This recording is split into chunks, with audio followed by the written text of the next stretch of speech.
In this world, individuals with the power to battle monsters are known as raiders. They hunt down demons and obtain priceless treasures. In the process, they act as humanity's shield, and though their profession is perilous, they are hailed as heroes. They are adored by the masses and envied by many, as the thrill of the hunt hides the brutal reality of their perilous profession. Those who fail to join their ranks can only watch with jealousy, and our tale begins within the walls of a public restaurant. The calm is suddenly broken by an angry shout, a voice that belongs to the protagonist of our story. His name is Jay Hyun, and he is absolutely furious to learn he's being hired as nothing more than a meat shield for a raid. A man in glasses quickly tells Jay Hyun to keep his voice down, reminding him that he was the one looking for some fast money. This job, however undesirable, is the only one on the table right now, and as much as Jay Hyun might resist, it seems he doesn't have much of a choice. Jay Hyun then explains that the bespectacled man is Jung Won. Jung Won works for the Raider Agency, connecting unaffiliated raiders like Jay Hyun with temporary guild jobs.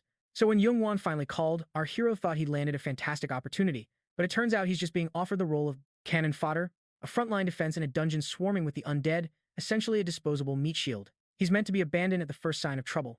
Jay Hyun sighs, questioning why this is his only option, especially when raiders with lower rankings than him are snagging all the high-paying contracts.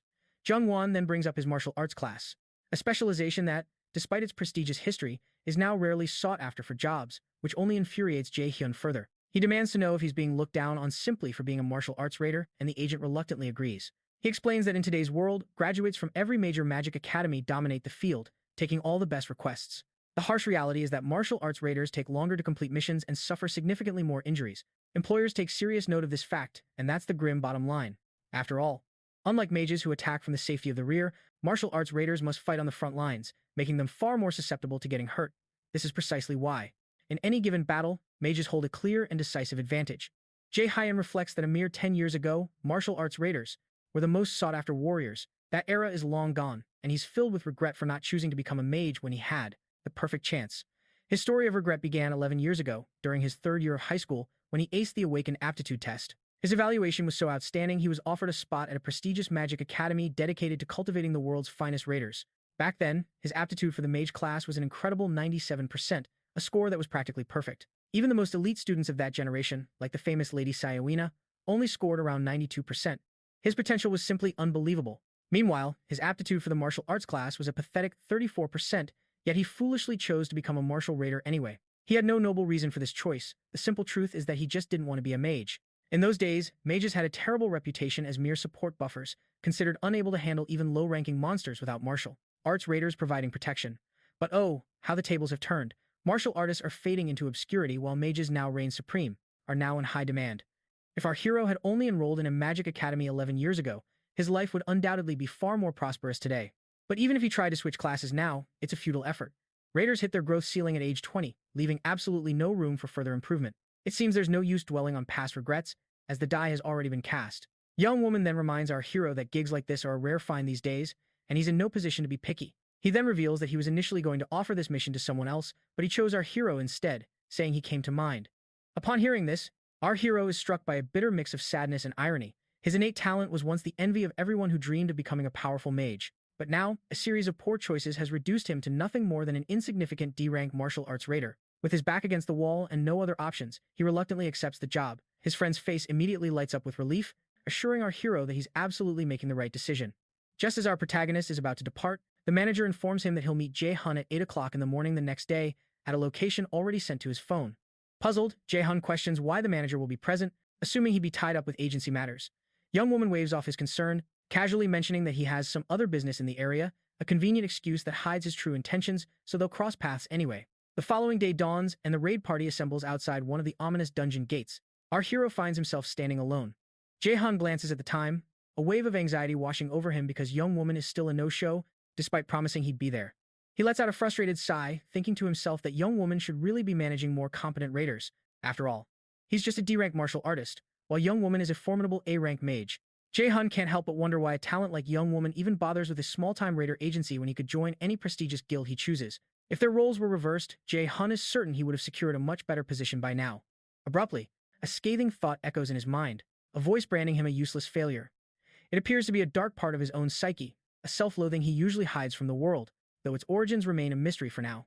Lost in this spiral of self-doubt, Jay Hyun is snapped back to reality by someone calling his name. It's Manhwa, decked out from head to toe in heavy armor, another one of our hero's friends.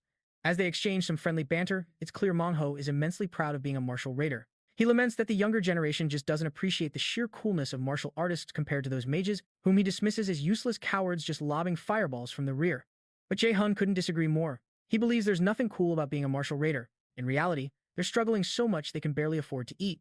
Manhwa, however, encourages him, saying they should both give it their all, no matter their rank. He then suggests they grab a drink after the raid is over, and while Jay Hyun agrees, he quickly admits that he's completely broke and can't possibly pay. Manhwa immediately retorts that it's not his turn anyway, since he paid for the last round.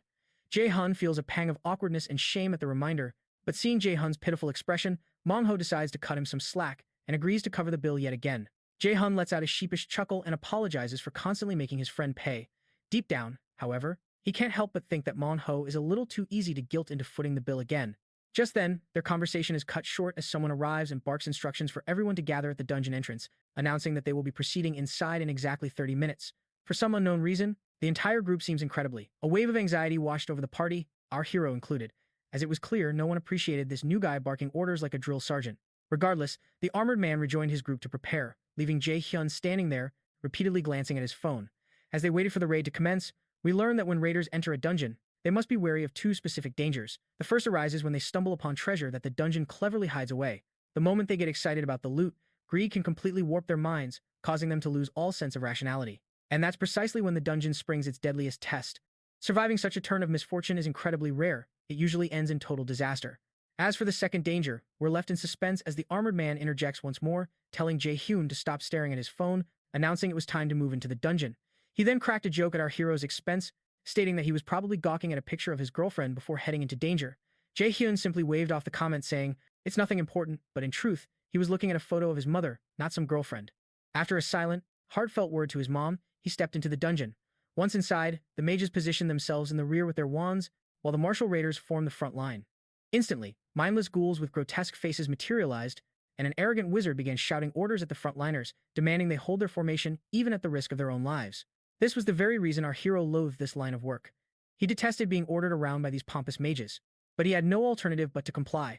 The mages started their incantations, conjuring their elemental powers, and began launching sizzling fireballs directly at the ghouls, incinerating the creatures into smoldering ash. Jay Hyun observed the wizards, their spellcasting so refined it seemed straight out of a prestigious magic academy, making him wonder if they were really with the Meteor Guild. That guild was just a rookie outfit not long ago, but their current display of power suggested otherwise. Despite the tension, he figured today wouldn't be his day to die, thanks to their overwhelming firepower. During a brief respite, Manhwa grabbed a water flask and chugged it down to refresh himself, remarking that all that was left was to take down the dungeon's final boss. The old man then quipped about feeling his age, admitting he couldn't keep pace like he used to. He then turned to our hero, asking if he'd managed to get any item drops. His tone was cheerful, as A-rank dungeons were known for their valuable loot. The young man decided to check for himself, but the moment he opened his system window, it began to glitch erratically, and he was struck by a sudden, splitting headache. A new system message then appeared, declaring that the IER system was malfunctioning and the connection to the user would be temporarily severed. This was followed by another notification, explaining that for some unknown reason, the IER system had failed to reboot. Our hero had never encountered a situation like this and was completely baffled. Abruptly, a voice echoed in his mind, compelling him to follow the light. Startled, he glanced around, only to see the glitching system notifications, which now warned that an unknown entity had infiltrated his system and that the safe mode restoration was failing. Jay Hyun was utterly lost, with no idea what was transpiring. The old man, noticing his strained expression, asked if something was amiss. The young man simply replied that someone had told him to follow the light, and right on cue, then, something peculiar begins to happen. Glimmering orbs of light start to manifest out of thin air, and he wonders if this is the path he was meant to see. It seems this ethereal glow, which hides its destination from others, is visible only to him. Even the old man is completely oblivious. The old man questions his strange behavior, but with no explanation to give, our hero's eyes remain fixed on the light as he swallows his fear. He resolves to uncover what it is. When the old man asks where he's off to, our hero simply assures him that he'll be back shortly. After trailing the light for some time, he finds himself in a bizarre hidden corridor, and the system window immediately flashes before his eyes. It delivers a shocking message. The Aesir system has been disabled, and the status window cannot be loaded. He desperately tries to interact with it, but the interface is completely frozen. Another alert pops up, stating there's partial damage and the system will now attempt to reboot in safety mode. Jay Hyun is completely baffled. Ever since he first awakened as a hunter, at the age of 10, the system has never once crashed in 17 long years. There has never been any damage or need for a reboot, not even once. He can't help but suspect that the strange voice he heard is connected to the system going haywire as it continues to glitch and bombard him with the same failed notifications. Despite the system's collapse, he continues to follow the mysterious light, wondering what kind of secret the Aesir system hides within its code. Now, for a quick rundown on this system, it's supposedly named after the Aesir, the gods of Norse mythology like Odin and Thor. Legend says the system emerged as a gift from the Aesir themselves, becoming humanity's last hope during the catastrophic year of 2011.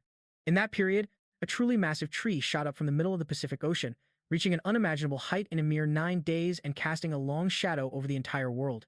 That terrifying tree was, of course, none other than Yggdrasil, the world tree of myth. When it fully matured on that 9th day, the floodgates of hell opened.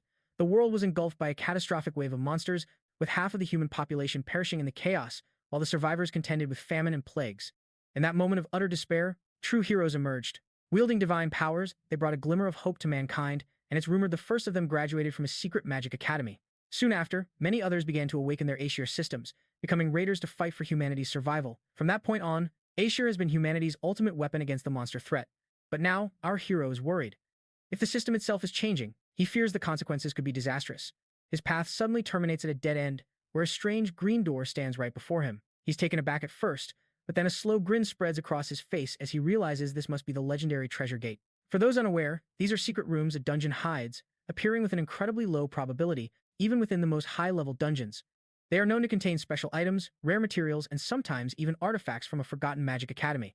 These treasures can fetch millions of won. Jay Hyun's mind races with excitement as he realizes the possibilities. Finding even a single piece of A-rank or higher equipment could completely transform his mundane life.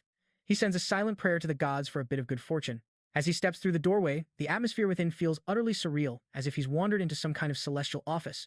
There, directly before him on a pedestal, a brilliantly radiant item glows. Jay Hyun heard whispers about these hidden sanctums within dungeons, but he never dreamed he would actually find one himself. Nevertheless, he is absolutely ecstatic. He spots the item and eagerly reaches out to claim it.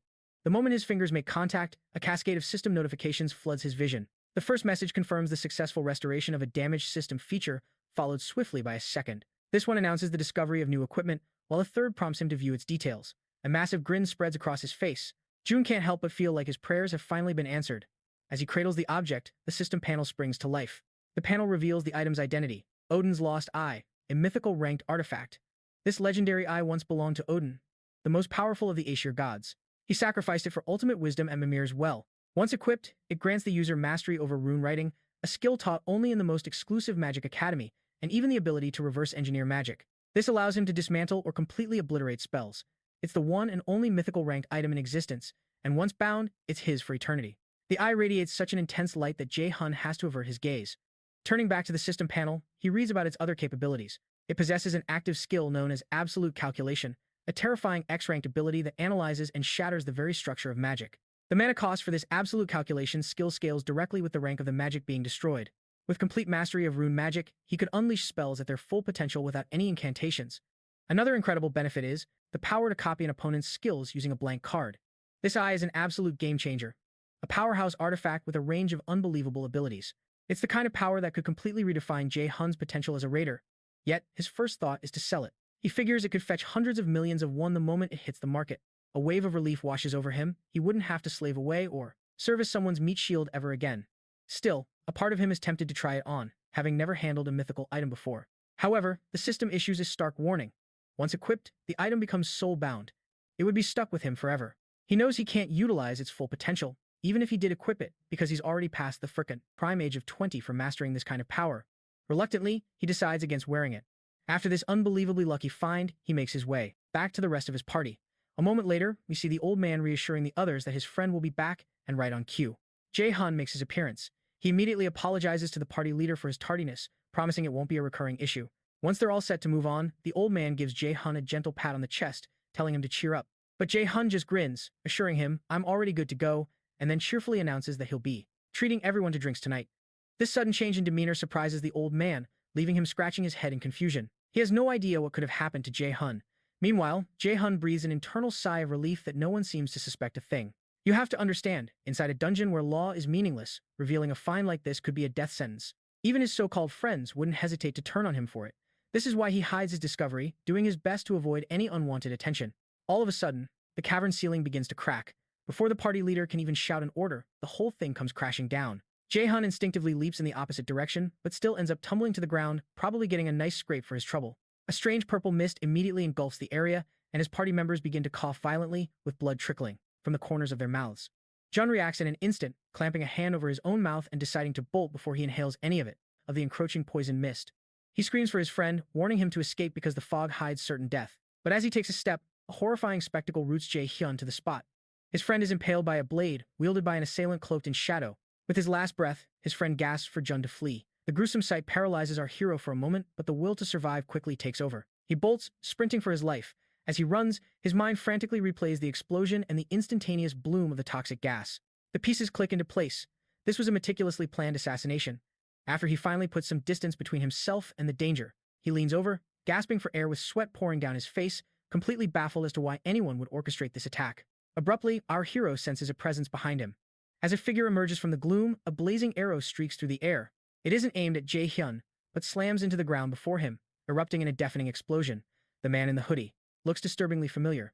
Jay Hyun's blood runs cold as he recognizes Jung Won, a top prodigy from the National Magic Academy, casually gathering energy at his fingertip.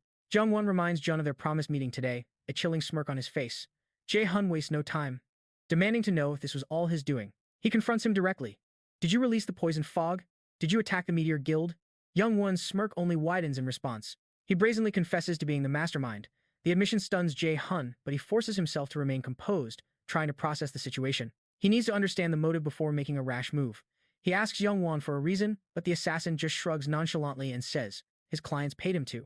Jung Won then reveals that many people harbor a deep resentment for the Meteor Guild. Apparently, their arrogance and tendency to look down on others had earned them powerful enemies. Jay Hyun grits his teeth as the grim reality sets in. He recalls the rumors of dungeon assassination contracts, a dark underworld business where killers use the dungeon's chaotic environment to their advantage. It's the perfect cover to eliminate a target. It seems the Meteor Guild themselves weren't strangers to these sordid affairs, and now they've paid the ultimate price.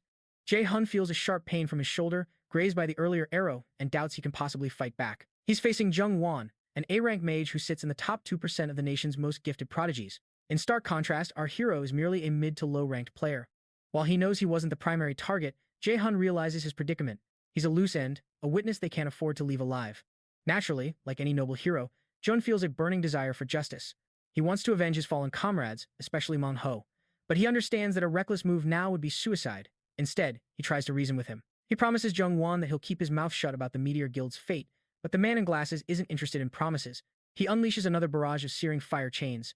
Jay Hyun desperately sidesteps, narrowly avoiding the lethal assault, but his face isn't so lucky. The intense heat of the blast sears his cheek. He knows that even a fraction of a second's delay would have spelled his doom. The unhinged mage relentlessly hurls more fiery chains straight at Jay Hyun, forcing him to keep running for his life. He's desperate to get away, utterly confused as to why he's being targeted with such ferocity, given he's just a D-ranker who barely scraped by in the Magic Academy. With every passing second, more bruises and burns cover his face from the onslaught, yet the merciless attacker shows no sign of letting up. All at once, that familiar voice that hides in the depths of his mind resurfaces, taunting him, calling him a pathetic fool and questioning his very worth.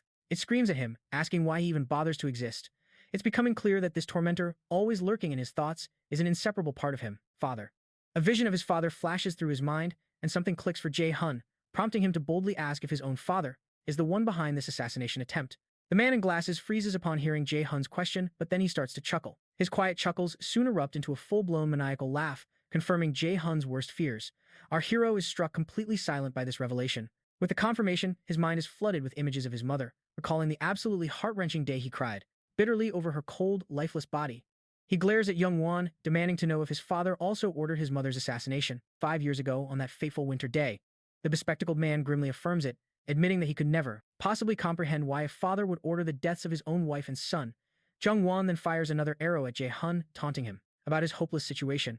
He summons a swarm of fiery arrows, preparing to annihilate our hero, and just before he unleashes them, he offers a final, chilling goodbye. Jay Hyun remains silent for a beat, then suddenly activates Odin's Eye.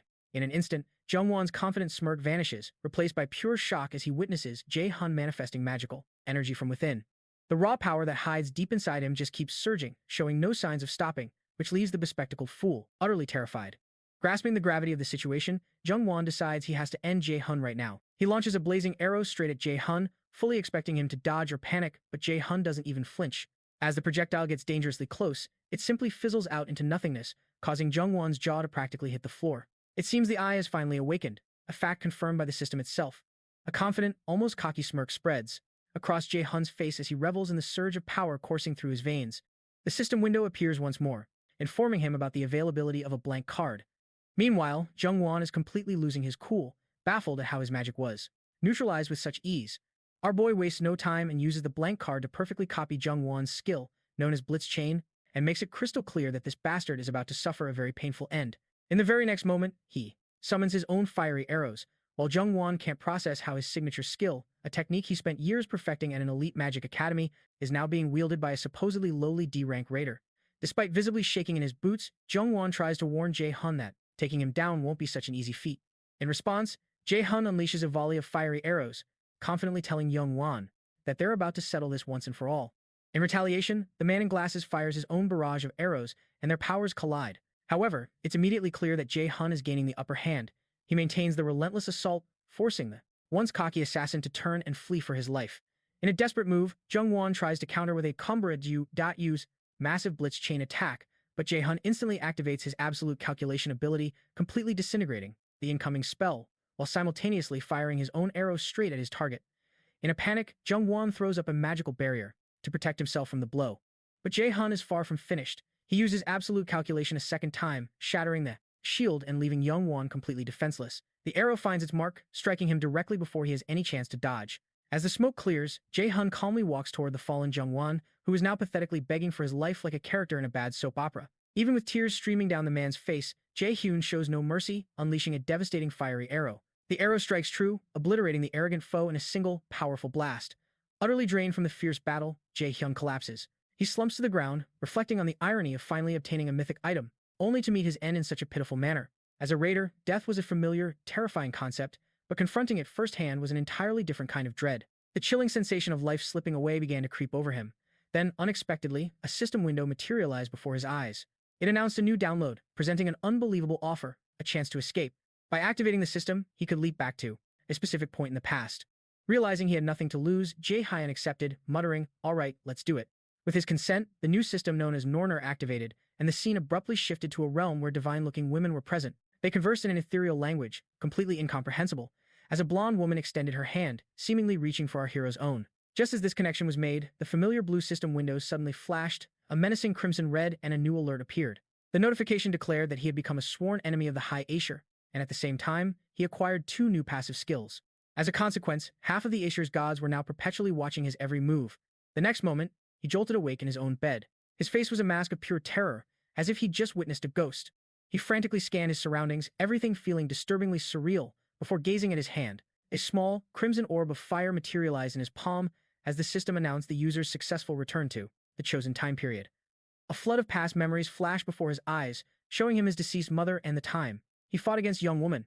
Then, seeing his mother in the flesh, he rushed to embrace her, clinging tightly and praying desperately that this incredible moment wasn't just a fleeting dream, and it was real. He was truly holding his mom. After some time passed, alone in his room, a sharp pain in his chest yanked him back to the harsh reality of his situation.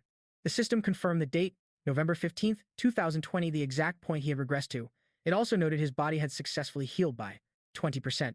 Gasping for air, he still questioned if this was all a dream, but the familiar sights of his room confirmed he was, undoubtedly, in his old home. A new system notification appeared, presenting a quest titled, "A Break is the Mother of Success." His primary objective was straightforward: rest until fully recovered, with the promise of a blank card as a reward, an item that hides immense potential. Once his health was fully restored, the boy took a deep breath, attempting to quiet the storm of thoughts in his mind, reflecting on his death at the hands of that foe and his miraculous regression 11 years into the past, all thanks to this mysterious new system. 11 years ago was the time he was in his 3rd year of middle school. He glanced at his calendar and a crucial fact hit him. He hadn't yet been enrolled in the Mills Magic Academy. He then found an old note he wrote to himself, a stark reminder to choose the path of martial arts. But now, with a second chance, he grabbed a pen and decisively struck through the words. He refused to waste this opportunity on martial arts. This time, he knew becoming a mage was the only path forward. The scene then transitioned to him, having dinner with his mother, fighting to contain the overwhelming emotions and the tears welling up in his eyes. His mother looked at him with concern, noting his unusually strange behavior. She remembered how, when she came home, he'd embraced her with such desperate intensity, and he was weeping uncontrollably. His mother gently asks what's troubling him, but with a strained smile, he hides his turmoil and reassures her, claiming it was merely a bad dream. Yet, the vivid, haunting memories of his mother's death from his past life were a burden far heavier than any nightmare. Mustering his courage, he finally admits there's something important he needs to talk about, and she warmly encourages him to open up. She suspects he's having second thoughts about enrolling in a top-tier magic academy like Moose. She's well aware of the perils and the cutthroat competition that comes with that path. She's ready to let him attend a normal school if he's unsure, refusing to force her own ambitions upon him. However, defying her expectations, our protagonist reveals he's thinking of switching his major to join the magic department instead. His mother lets out a small laugh at this sudden pivot but readily gives her approval. Although she's clearly taken aback by the sharp turn from his previous resolve to pursue the martial arts major, she trusts her son's judgment implicitly, believing he must have a solid reason for this change of heart. Patting his cheek gently, she urges him to follow his passion, whether that leads him to martial arts or magic, telling him not to stress about the money. She vows to support him unconditionally, no matter what he chooses. Touched by her unwavering support, he begins to cry once more, and through his tears, memories of his father, Minyango, an A-rank raider, surge through his mind, fanning the flames of his desire to grow powerful enough to exact revenge on his father. Jay Hyun immediately dives into a serious training regimen, beginning with a round of push-ups. He's also just acquired a blank card for finishing his first quest, and his body is already looking more toned and fit. Honestly, I'm a little jealous. As long as I'm stuck here narrating these recaps for you all, I doubt I'll be getting back on the six-pack abs grind anytime soon. Meanwhile, Jay Hyun is still hazy on the full details of the Norner system, but he's not about to complain so long as it keeps working. His knowledge from his past life will allow him to corner the market on dungeon items, and his first-hand experience as a dungeon guide will undoubtedly prove invaluable. The only catch is, he's lacking in skills beyond his natural martial arts talent. The skills Absolute Calculation and Blitz Chain were both copied from a young Woming. Leaning back in his chair, he pulls up the system interface to review his current stats. He's fairly certain his level has been rolled back to match the present timeline, and that his stats have been completely reset. Yet, somehow, he's managed to keep all the passive skills from his past life, along with two brand new ones. The first is called One Who is Observed by the Gods, and the second is Supreme God's Eye, both of which are already maxed out. And as we know, he also possesses the Absolute Calculation and Blitz Chain skills, but it's his passive abilities that truly pique his curiosity. He decides to inspect the One Who is Observed by the Gods passive, which is designed to grant him accelerated growth through divine favor. This very skill is what allowed him to keep his other passives during the regression, explaining how he managed to retain them all without a single reset. On top of that, it grants him an additional stat point every single time he levels up. Thanks to this incredible ability, it seems most of the Aesir's demigods are now watching him closely. He then shifts his focus to explore his other skills. His Supreme God's Eye passive is another game changer, an exceptional skill that lets him pierce through any illusion and uncover the truth that evil the world hides. Finally, there's his active skill, Blitz Chain, which lets him lash out at foes with crackling, electrified chains. It can even cause paralysis, but the mana cost skyrockets with each additional chain. At first, I was convinced they were just simple fire chains, and I bet you thought the same thing. He then shifts his focus to his other stats. In spite of them all being laughably low, his main priority is pumping up his magic stat, which is absolutely vital. And yet, he understands that endurance is just as important. In those grueling, drawn-out fights, you need the stamina to last. After some careful consideration, he resolves to use his new blank card to acquire a healing skill, given that he already possesses an offensive ability. You have to understand, even in the year 2020, a time when mages are looked down upon, healers are still in high demand. They're practically royalty, earning immense respect that extends far beyond the confines of dungeon raiding. Therefore, he reasons that as a mage with healing abilities, he'll finally command the respect he deserves. The only problem is, locating an awakener whose healing skills he can copy is going to be like finding a needle in a haystack. In his past life, desperation led him to use his only blank card in that fight with young woman, but he's determined not to make that same mistake, especially since he has no idea how many more cards the system will ever give him. Just then, his phone buzzes to life, and his eyes go wide when he sees Kim Yoo-jun's name flash across the screen. Kim Yoo-jun is his childhood friend, a person he's known forever and who once shared his dream of attending the prestigious Mills Magic Academy to become a top-tier raider. In his previous life, she died tragically in his arms, a terrible fate he is now hellbent on preventing. A small smirk plays on his lips as he reads her message. It seems she wants him to come with her to see Saintess Yu-youngin at a seminar. This news sends a jolt of excitement through him, because Saintess Yu-youngin is legendary for her incredible power, especially her unique magic of sacrifice. Without a moment's hesitation, he leaps to his feet, snags his hoodie, and gives his mom a quick shout that he'll be back in a bit. As soon as he's outside, he glances at his phone and fires off a text to Kim Yoo-jun, letting her know he's on his way. In another part of the city, a lavish Rolls-Royce navigates through the congested streets. Inside, Saintess Yu-youngin sits in quiet contemplation, her manager rattling off the day's packed schedule. The manager, clearly worried, asks if she's holding up, pointing out how hard she's been pushing herself. She reassures him that she's fine, just a little drained, reminding him that her sacrificial magic always takes a toll on her own life force. What she hides is the true extent of her fatigue. The manager can't shake his anxiety, desperately wishing for another healer with skills on par with the legendary Lady Sioena. He is terrified that it's only a matter of time before the accumulated exhaustion completely overwhelms her. Elsewhere, our heroic pair finally makes it to the venue. Kim Yoo-jun is practically buzzing with excitement, dragging our protagonist through the dense crowd. Once they find a spot, he can't resist teasing her, asking if the only reason she invited him was because she was scared of getting lost. She immediately gets flustered and annoyed, telling him not to make such wild accusations. Her subsequent silence, however, is a dead giveaway that he hit the nail on the head. He playfully jabs at her again, remarking on the irony of such a brilliant girl having such an abysmal sense of direction. Even as she's giving him an earful, our hero is secretly thanking his friend. If he can successfully copy Yu Youngin's sacrifice ability here and now, it would completely change his future, potentially giving him one of the most powerful connections in all of Korea. As everyone finds their seats, both he and his excited friend are left in awe by the sheer size of the Saintess's following, which is hardly surprising given she's the guildmaster of Lotus and a top-tier healer with a global reputation. In this day and age, raiders aren't just treated as disposable pawns, yet she consistently puts the well-being of others first.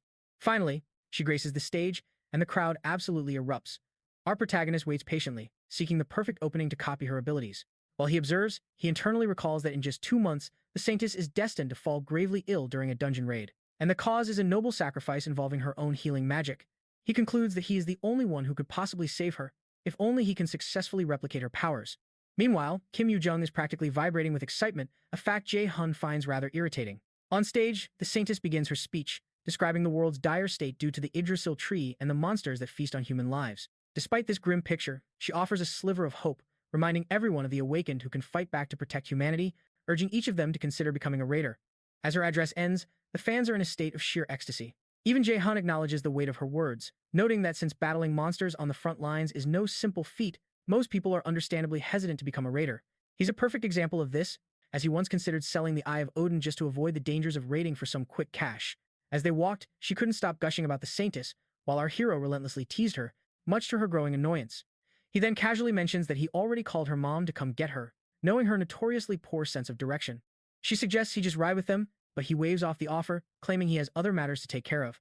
Before he goes, he casually drops that he's changing his career path to dedicate himself to magic with the focus of a top student at a magic academy, and hints that he'll need her tutelage later. With that, he departs without explaining his sudden career shift, leaving her feeling confused and a little dejected. Our protagonist then begins scanning the crowd, and finally locks eyes on the Saintess's car. A slight smirk forms as he walks toward it, but the manager immediately notices him. The man intercepts him, firmly stating they aren't accepting fan visits at the moment, but the boy boldly declares he is there to meet director Yoo Song-gun. The manager sighs, visibly annoyed at having to deal with what he assumes is another obsessed fanatic. With a frustrated expression, the man cockily tells the boy to scram and to respect her privacy, pointing out that even the director would be annoyed by his presence. Our hero insists he is not there for a fan meet and greet. To convince the man, he reveals the secret she hides from the world, that he knows Lady Sioena is suffering from an incurable disease and brazenly claims he is the only person on Earth who can cure her. Naturally, the director is shell-shocked by this and becomes absolutely livid, grabbing our hero by the collar and furiously demanding to know where he heard such a thing. But the boy calmly advises him not to create a public spectacle, nodding toward the curious bystanders. At that very moment, the Saintess herself lowers her window and addresses our hero directly, asking if he can truly stand by his bold words. He answers with absolute certainty, assuring her he can, in fact, cure her illness. Though she is wary of letting the stranger get close, the lady decides to give him a chance, reasoning that any lie he's telling will be exposed soon enough. His unwavering confidence, however, only serves to make him seem that much more suspicious to her. She instructs her manager to make time for the boy and to find a more private setting for their meeting, to a place where they can speak in private. Once they've found a more secluded spot, the lady cuts to the chase and asks how he's aware of her affliction. The boy offers a brief apology but states frankly that he can't disclose his source, making it abundantly clear that if revealing that information is a requirement, then he will not treat her. The lady can't help but chuckle at his audacity before moving on to her next question. How exactly does he plan to cure her? Jay Hyun is refreshingly direct, telling her he intends to copy her sacrifice skill. As you'd expect, the lady is utterly stunned by this revelation, and her manager's patience wears thin, causing him to lash out at our hero, demanding to know if he even grasped the concept of a unique skill and how he could possibly intend to replicate something that is exclusively hers. Now, before we go any further, let's break down what unique skills are. They're basically S-rank abilities, the absolute pinnacle of power, which can only be obtained through bloodline inheritance or a rare individual skill manifestation. Unlike the standard abilities one might learn through formulas at a magic academy, unique skills possess impenetrable formulas, rendering them impossible to duplicate. This inherent monopoly ensures they remain exclusive to certain individuals or families. The boy, however, calmly diffuses the tension, pointing out that if he wasn't aware of all this, he never would have approached them in the first place. The lady immediately gestures for her irate manager to stand down, assuring him it won't take long to hear the boy out. She then asks if he can truly deliver on his extraordinary claim, to which Jay Hyun confidently affirms. We also learn that the debilitating penalty which hides within her skill requires a healing ability of an equal or higher rank to be counteracted. The cruel irony is, she's unable to use her own power on herself, as the sacrifice skill demands an offering to the gods, thus preventing her from ever healing her own body. At last, the lady gives him the go-ahead to begin. As a magical aura envelops her, Jay Hyun feels a surge of excitement and instantly begins copying her ability, a system window materializes, asking if he wishes to register the new skill, Sacrifice, onto the blank card. Without a moment's hesitation, the boy confirms. As soon as the process is complete, he activates his newly acquired Sacrifice skill, demonstrating its power by manifesting it in the palm of his hand, leaving both the lady and her manager utterly speechless at the impossible sight. Our hero decides it's time to negotiate before applying the cure. But first, let's take a look at the stats of this incredible skill. Its primary benefit is creating a powerful wave of healing that can restore multiple allies at once and purge any negative status effects. Secondly, when cast upon undead monsters, it transforms into a devastating attack skill known as Judgment of Light. And finally, because the skill was duplicated using a blank card, it comes with absolutely none of the inherited penalties. With that settled, the lady asks what he desires from her guild. While her tone is professional, inwardly she's confident that handling this mere middle schooler will be a simple affair, especially given her status as the formidable representative of the Lotus Guild. But the boy cuts right to the chase, asking her to sponsor him. The lady lets out a small laugh, asking if he's seeking her sponsorship simply to help him grow as a raider. He confirms this without a shred of hesitation, explaining that it's his ultimate dream and that he needs the resources, connections, and backing that only sponsorship can provide to truly become powerful. Thoroughly impressed by his unwavering determination and proven skill, the lady readily agrees to sponsor him, but she attaches a condition. The moment our hero hears this, he's struck with amazement. Even though she's in no position to bargain, her boldness remains unshaken, with unwavering conviction. The lady clarifies that her ailment is a private matter, entirely separate from the affairs of the Lotus Guild. However, what our hero requests is beyond her sole authority. He's seeking the backing of the entire guild, which has no obligation to him whatsoever. Undeterred, our hero confidently tells her to state her conditions, and if they are reasonable, he will consider them and decide whether to form an alliance. His mind races, calculating every possible scheme. She hides behind her calm facade, but she completely surprises him by simply asking him to join the Lotus Guild. The boy is taken aback, immediately questioning if her offer to recruit him is genuine. The guild master then outlines her reasoning. First and foremost, he managed to unearth highly classified information regarding the Fed leader's illness, a secret known only to a select few, demonstrating an exceptional talent for intelligence gathering. Secondly, he perfectly replicated her signature sacrifice skill, a feat she has never witnessed in her entire life. She's intensely curious if there's some elite magic academy out there producing prodigies like him. Our hero feels a wave of awkwardness hearing this. He knows he can't reveal the truth. His knowledge comes from reliving time, and his skill mimicry is a product of his special system. The lady then leans in, closing the distance between them, and in a low voice, she reveals the third and final reason for her offer. Despite his youth, not even old enough for a proper magic academy, he didn't flinch for a second while facing down the leader of the Lotus Guild. She admits she's impressed by the sheer nerve he just displayed. In his previous life, he remembers the Lotus Guild collapsed shortly after her demise. With her now alive and well, he is certain that joining her guild would be a shortcut to immense power. But a crucial question lingers.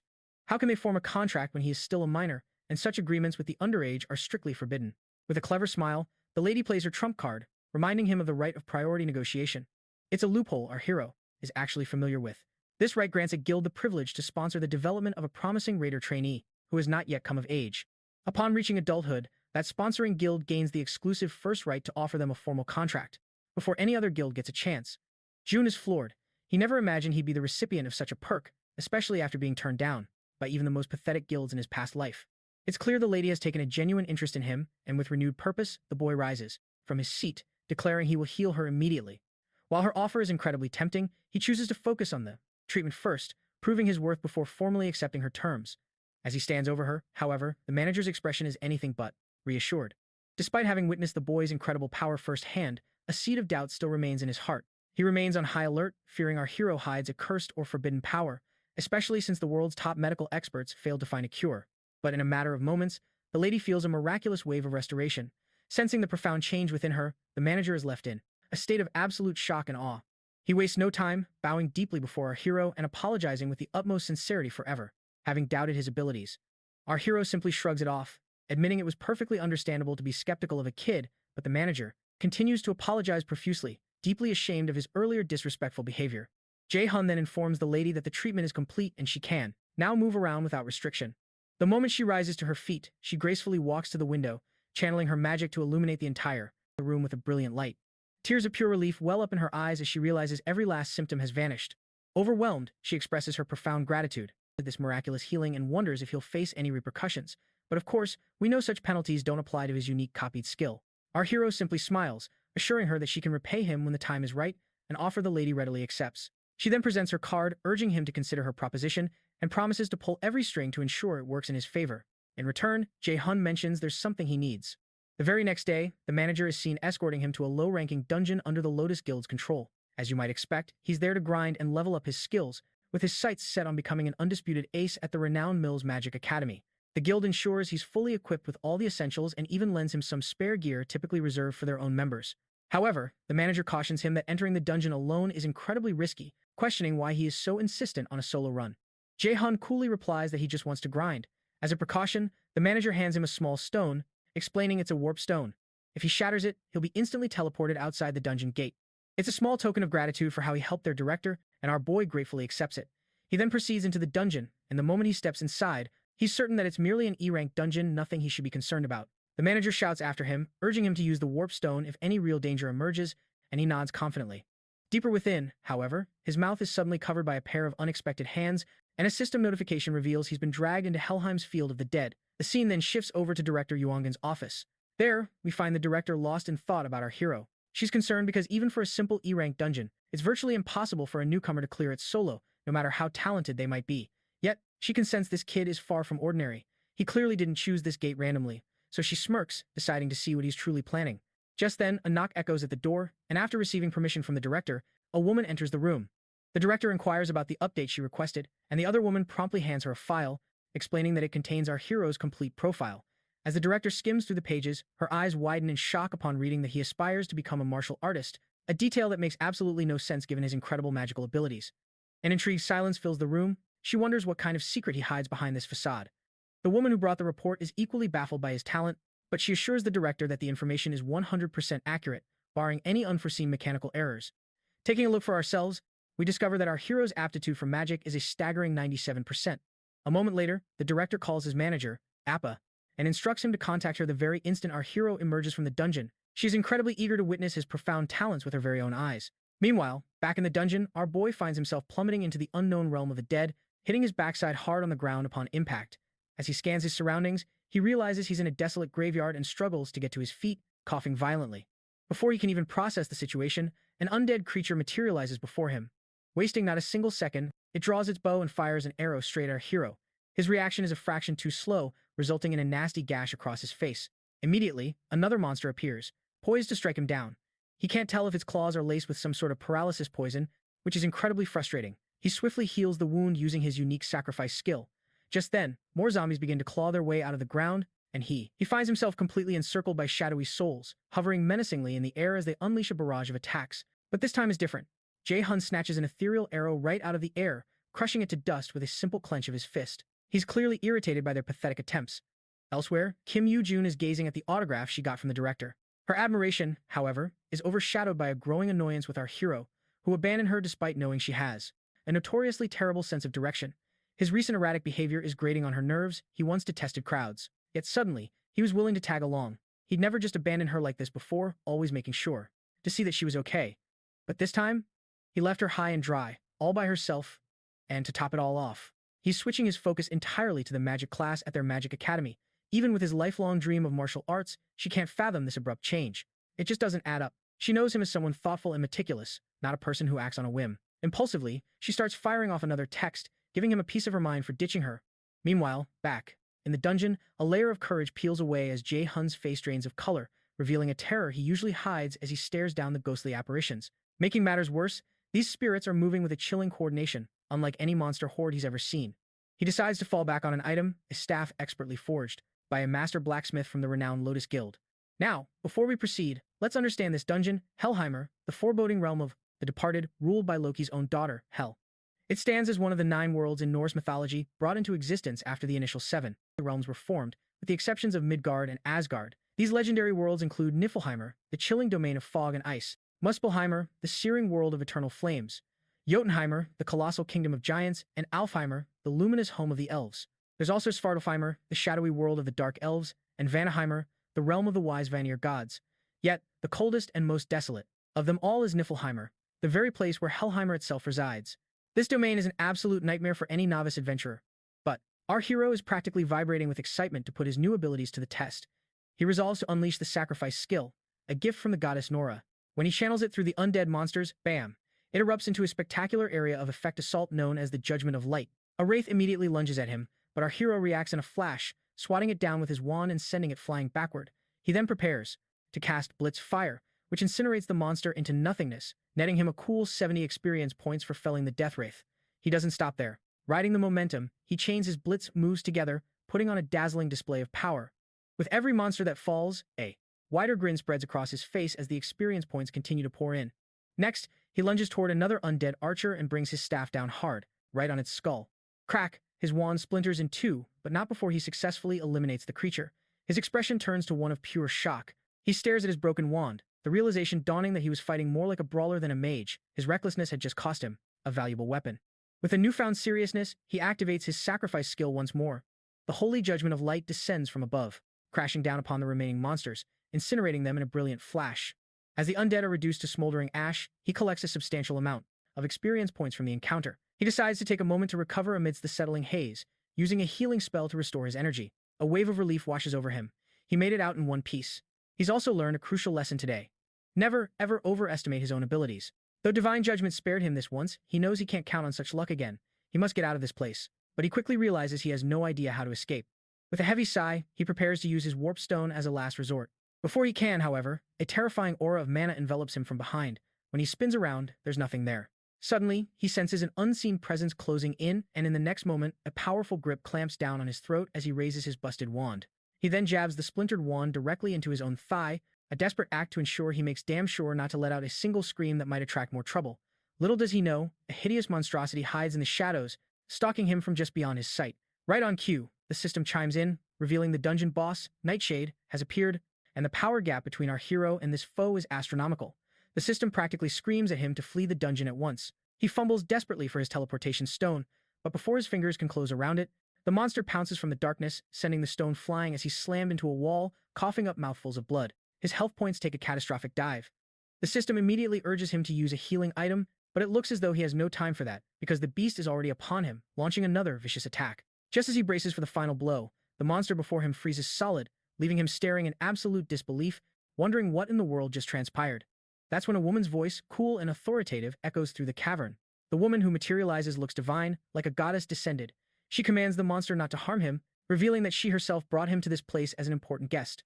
This half-demonic, half-angelic figure then informs our hero that he is destined to be the adversary. Utterly confused, the boy has no idea who this powerful woman could possibly be. The lady continues, expressing her belief that he was meant to effortlessly crush this monster, as befitting the adversary. However, it seems she was mistaken, now seeing him as just an average kid with unremarkable abilities, no better than any other student from a magic academy. She questions why Loki chose someone so pathetic to be the adversary against the mighty Aesir gods. The boy struggles to stay conscious, feeling his life slipping away with every drop of blood lost. He knows he cannot afford to die here, not when he's been given a second chance to set things right. Seeing the unyielding determination in our hero's eyes, the lady acknowledges his resolve, but states that he's still far too weak to fulfill his role as the chosen one. She then begins to choke him, her voice a cold whisper warning that his end is near. If he doesn't grow stronger, and rapidly, she threatens to end his life with her own two hands. Recognizing the deep potential he hides, however, and his importance to her plans, she decides to grant him one more chance. She urges him to become immensely stronger than he is now, strong enough to defeat the Nightshade monster with ease. If he succeeds, she promises him a reward, but emphasizes that he must hurry. And just like that, a system window appears with the first main quest, Hell's Trials. His primary goal is to take down Nightshade within 2 months. It becomes clear that this mysterious lady is none other than the goddess Hel herself, Loki's own daughter. If he succeeds in this mission, the goddess Hel will personally grant him her gift, but failure means the penalty is death. As sinister, shadowy hands begin dragging him into the darkness, his vision fades to black, and the scene comes to a close. The scene shifts, and we're once again facing the blonde goddess from his time regression, who seems to be whispering cryptic words to our hero, in an otherworldly tongue. Then, just as suddenly, he jolts awake back in the real world. As he gets to his feet, he discovers that his wounds have vanished without a trace.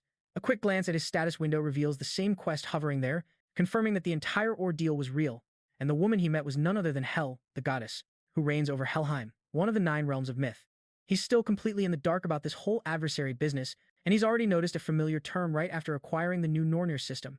With a mountain of unanswered questions piling up like why he regressed and what this adversary nonsense is all about, he's certain of one thing. He absolutely has to level up, and fast. If the goddess's words hold any truth, the instant his growth stagnates, she will personally end him. But he can't help but chuckle to himself. At least life won't be boring with these daring tasks ahead. Still, he has a long road ahead. He's a complete novice when it comes to fighting as a mage, lacking even the basic spells they teach on day 1 at any magic academy. Whipping out his phone, he sees an incoming call from the director summoning him. He replies that he'll swing by tomorrow and is prepared to sign the contract. The following day, our hero arrives at the Lotus Flower Guild headquarters. The manager personally leads him inside, and as they walk, it dawns on him why he's receiving such special treatment. It's because his mage aptitude is a staggering 97%, after all. Upon reaching their destination, our hero's expression lights up at the sight of the director, a confident woman with long hair and a captivating presence that immediately catches his eye. They exchange warm greetings. She gets straight to business, outlining the incredible perks the guild is offering with the contract, and our hero enthusiastically confirms they are beyond impressive. I mean, who wouldn't be thrilled? In addition to a generous living stipend, the guild will provide him with an Ane key, unlimited supply of B-rank items, replaced for free if they break. On top of that, he'll rake in a substantial share of the profits based on his contributions during raids, terms typically reserved only for elite A-grade raiders. However, before putting pen to paper, he presents a condition of his own. The director warmly encourages him to speak freely. He explains that it has only been a single month since he switched from martial arts to magecraft, leaving him completely green when it comes to magic. Therefore, he requests to be personally trained by the director herself. The manager is stunned by our hero's sheer audacity to make such a bold demand of the prestigious director without a hint of hesitation. Meanwhile, our hero asks if she'll agree to his condition before he signs the priority negotiation contract with the Lotus Guild. She simply chuckles, amused by his interesting request, and agrees to his terms. He thanks her, and she playfully reminds him that she's already well aware of the potential he hides, and she's eager to see it in action. She then presses him to give her a demonstration of his talent if he's up for it. Naturally, our hero had already seen this coming. After all, his raw talent is the primary reason the Lotus Guild is so interested in him. He immediately asks what she'd like him to do to demonstrate his power. The director simply snaps her fingers, and a swirl of blue energy manifests behind her, coalescing into a perfect mana cube as she tells him to withstand it. Our hero is utterly dumbfounded at the sight. The director then reminds him that anyone with talent worthy of a top-tier magic academy should be able to handle this. He'll need to prove he can handle at least this much if he expects to secure that priority negotiation contract with her Lotus Guild. You see, the mana cube is a sophisticated test used by B-rank mages and above to measure their mana sensitivity. It's a trial so advanced, it's rarely seen outside an elite magic academy. There's no way our hero won't be overwhelmed, as a mere 7% of all awakened mages can even withstand it. He asks the guild master if her intention is to intimidate him, but she reassures him that failure won't impact their priority negotiations. She promises the contract will be signed regardless. With no alternative, our hero steals his resolve and steps toward the challenge. The guild master signals her manager to proceed, who immediately voices his concern, noting that even seasoned mage raiders find this test daunting. She simply reaffirms that our hero is far from ordinary, making the risk well worth it. Reluctantly, the manager complies and activates the device. As the mana cube hums to life, the young man falters before its overwhelming energy. The woman behind him offers a word of encouragement, and with that, he finally musters his courage and steps inside. Once he's inside, the manager's anxiety is palpable, seeing only a young kid facing an impossible task, but the guild master reassures him. She states confidently that he can handle it, trusting her intuition, which insists he is not destined to fail. Within the cube, our hero feels as if he's adrift in a vast, ethereal ocean composed entirely of mana. To his surprise, he can breathe normally. This alleviates his initial fear of mana poisoning, a fatal condition that can result from prolonged exposure to such dense energy. Now, he begins his search for an exit, recalling that the only escape from the cube is a singular door that hides among the countless swirling whirlpools. This lone gateway is his only connection to the outside world. He focuses his will, determined to find a way out of this chaotic space. Suddenly, he senses something unusual, a power that hides in plain sight, an unassuming crystal, pulsating with an immense magical aura. It feels as though it contains the very essence of this vast mana ocean. Outside, the manager continues to fret. Meanwhile, the guild master watches on with an amused chuckle. The manager, on the other hand, anxiously asks how long this trial usually takes. She replies that the fastest escape on record is a staggering 40 minutes. Hearing this, the manager bluntly states his grim conclusion. He'll either perish in there, or he'll shatter the world record. The guildmaster agrees, though she's confidently expecting the latter. And just then, their eyes widen in disbelief as they see the central crystal begin to fracture from the inside out. The shocked manager glances at his timer and realizes a mere 10 minutes have passed since the boy entered. While those outside can only guess what's happening, our hero senses the crystal's immense power and grins, realizing his ticket out. He surmises that shattering it is the key. With newfound determination, he propels himself toward the crystal, grasping it tightly. In one swift motion, he clenches his fist and obliterates it into countless fragments. As cracks spiderweb through the space around him, a system notification appears. It announces he has acquired a new passive skill, Crystal of Mana Operation. In that instant, the entire mana cube begins to collapse. The spectacle leaves the two onlookers in a state of sheer terror and awe. This kind of trial would challenge even an S-rank prodigy from the most prestigious magic academy. Yet our hero demolished it in just 26 minutes, utterly shattering the previous record held by the European Union's prodigy, Camilla. Her record, a feat noted by the world, stood at an incredible 36 minutes. The manager rushes forward, shaking our hero's hand with unrestrained enthusiasm. He showers the young man with praise, and while the guildmaster joins in, Her expression shows a deep curiosity about how he actually accomplished it, to shatter the cube with such speed. He explains that he discovered a crystal within the cube and simply broke it, leaving the lady utterly stunned. She knows that a mana cube's crystal contains its entire magical essence, and it's incredibly rare for anyone to even locate, let alone break, especially a newly awakened individual. The fact that our hero not only found it but completely shattered it implies his mana capacity far exceeds the cube's own, a power he unknowingly hides. She's overcome with a moment of pure elation and immediately vows to guide him toward becoming the greatest mage the world has ever seen. The scene then cuts back to Lady Kim Yu-jang, who is clearly irritated by Jun's tardiness. Our protagonist's mother stands beside her, confirming that he is in fact late and isn't answering his phone. Suddenly, a conspicuously flashy Rolls-Royce pulls up, capturing both women's attention. They are absolutely floored to see our hero emerge from such a luxurious vehicle, completely blowing their minds. How on earth could he afford something like that? Jay Hyun spots the two women and gives them a cheerful wave. While his mother is a bundle of nerves, worry he's gotten mixed up in something shady, Lady Kim is simply furious to see him looking so carefree. Once they're all inside, the girl immediately confronts him, demanding to know why he switched to the magic class. He casually explains that martial arts just wasn't his path anymore, and he's already submitted all the paperwork to enter the Magic Academy track. She presses him for more details about this sudden change of heart, but he deftly flips the script on her, asking why she decided to drop by. He follows up by asking if her parents are at work, and she nods, explaining that's precisely why she's staying the night, with his mother's permission, of course. We then discover that her parents work at a monster processing plant that ships creatures overseas, a job that keeps them constantly on the move. Consequently, whenever she finds herself alone, she tends to spend time with him, especially since his mother is a close friend of her parents. Changing the subject, our hero asks her to teach him the fundamentals of magic, now that he's committed to this new path. The girl immediately wants to know what's in it for her in return. With a sigh of reluctance, he asks what she wants. She admits that she doesn't really have anything specific in mind at the moment. After a brief pause to think, she declares that he must grant her a single wish. He agrees, but not without adding a condition. Her wish has to be made within 1 year, or the deal is off the table. She agrees, looking slightly annoyed, while he privately wagers that she'll probably forget all about it before the year is up. He then playfully teases her, asking what kind of wish she could possibly have in mind, but she, now clearly irritated, just tells him to stop running his mouth. She gets so worked up that while she's clutching that pillow, for a second there, the way she was squeezing it gave me a bit of an optical illusion. Did anyone else see that? Or is it just me? Drop a comment and let me know. As their playful banter continues, his mother calls them for dinner, but they're too busy to notice, completely caught up in a pillow fight. Watching their dynamic, I honestly wouldn't be surprised if the girl's wish ends up being a joking demand for him to marry her. Meanwhile, deep in a forest, menacing ravens circle overhead as a man clad in black effortlessly dispatches the monsters with his blade. At last, we are introduced to our hero's father, Min Young-woo, who is being praised by an armored man for clearing out the dungeon with such ease. The man extends an invitation for Min Young-woo to join their guild, but our hero's father politely declines, stating his preference for working solo. The armored man practically pleads with him to reconsider and join them. He dangles the Scarlet Guild's respect as a prize, but the enigmatic figure in black merely scoffs, calling him hopelessly stubborn. Then, without warning, the father figure conjures strange, ethereal chains, all while delivering a condescending sermon on the greed of humanity, as if giving a lecture. Just as quickly, he vanishes into thin air, leaving the armored warrior utterly bewildered. Following this unsettling encounter with this deadly patriarch who, ironically, looks younger than our hero, we cut back to the director, who is initiating Jay Hyun's very first lesson at this prestigious magic academy. She immediately forgoes theory, diving straight into a sparring challenge, daring him to land a single blow. Jay Hyun hesitates for a moment, but seeing no way out, he exhales slowly and cautiously adopts his fighting stance, leaving no openings. Channeling his deep knowledge of martial arts, he unleashes a powerful punch aimed directly at his target, fully expecting her to react. Yet, the director just stands there grinning as the force of his blow kicks up a massive shockwave, obscuring the entire area in a thick cloud of dust. When the haze finally clears, our hero sees his fist stop dead, caught effortlessly in the director's hand as if it were nothing, leaving him completely horrified.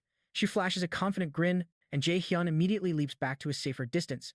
It's clear he gravely underestimated her just because she's a healer. He's now convinced she hides the immense power of a top-tier S-rank raider. After his failed attack, she begins to deconstruct his technique, noting the telltale habits of a martial artist in his stance and approach.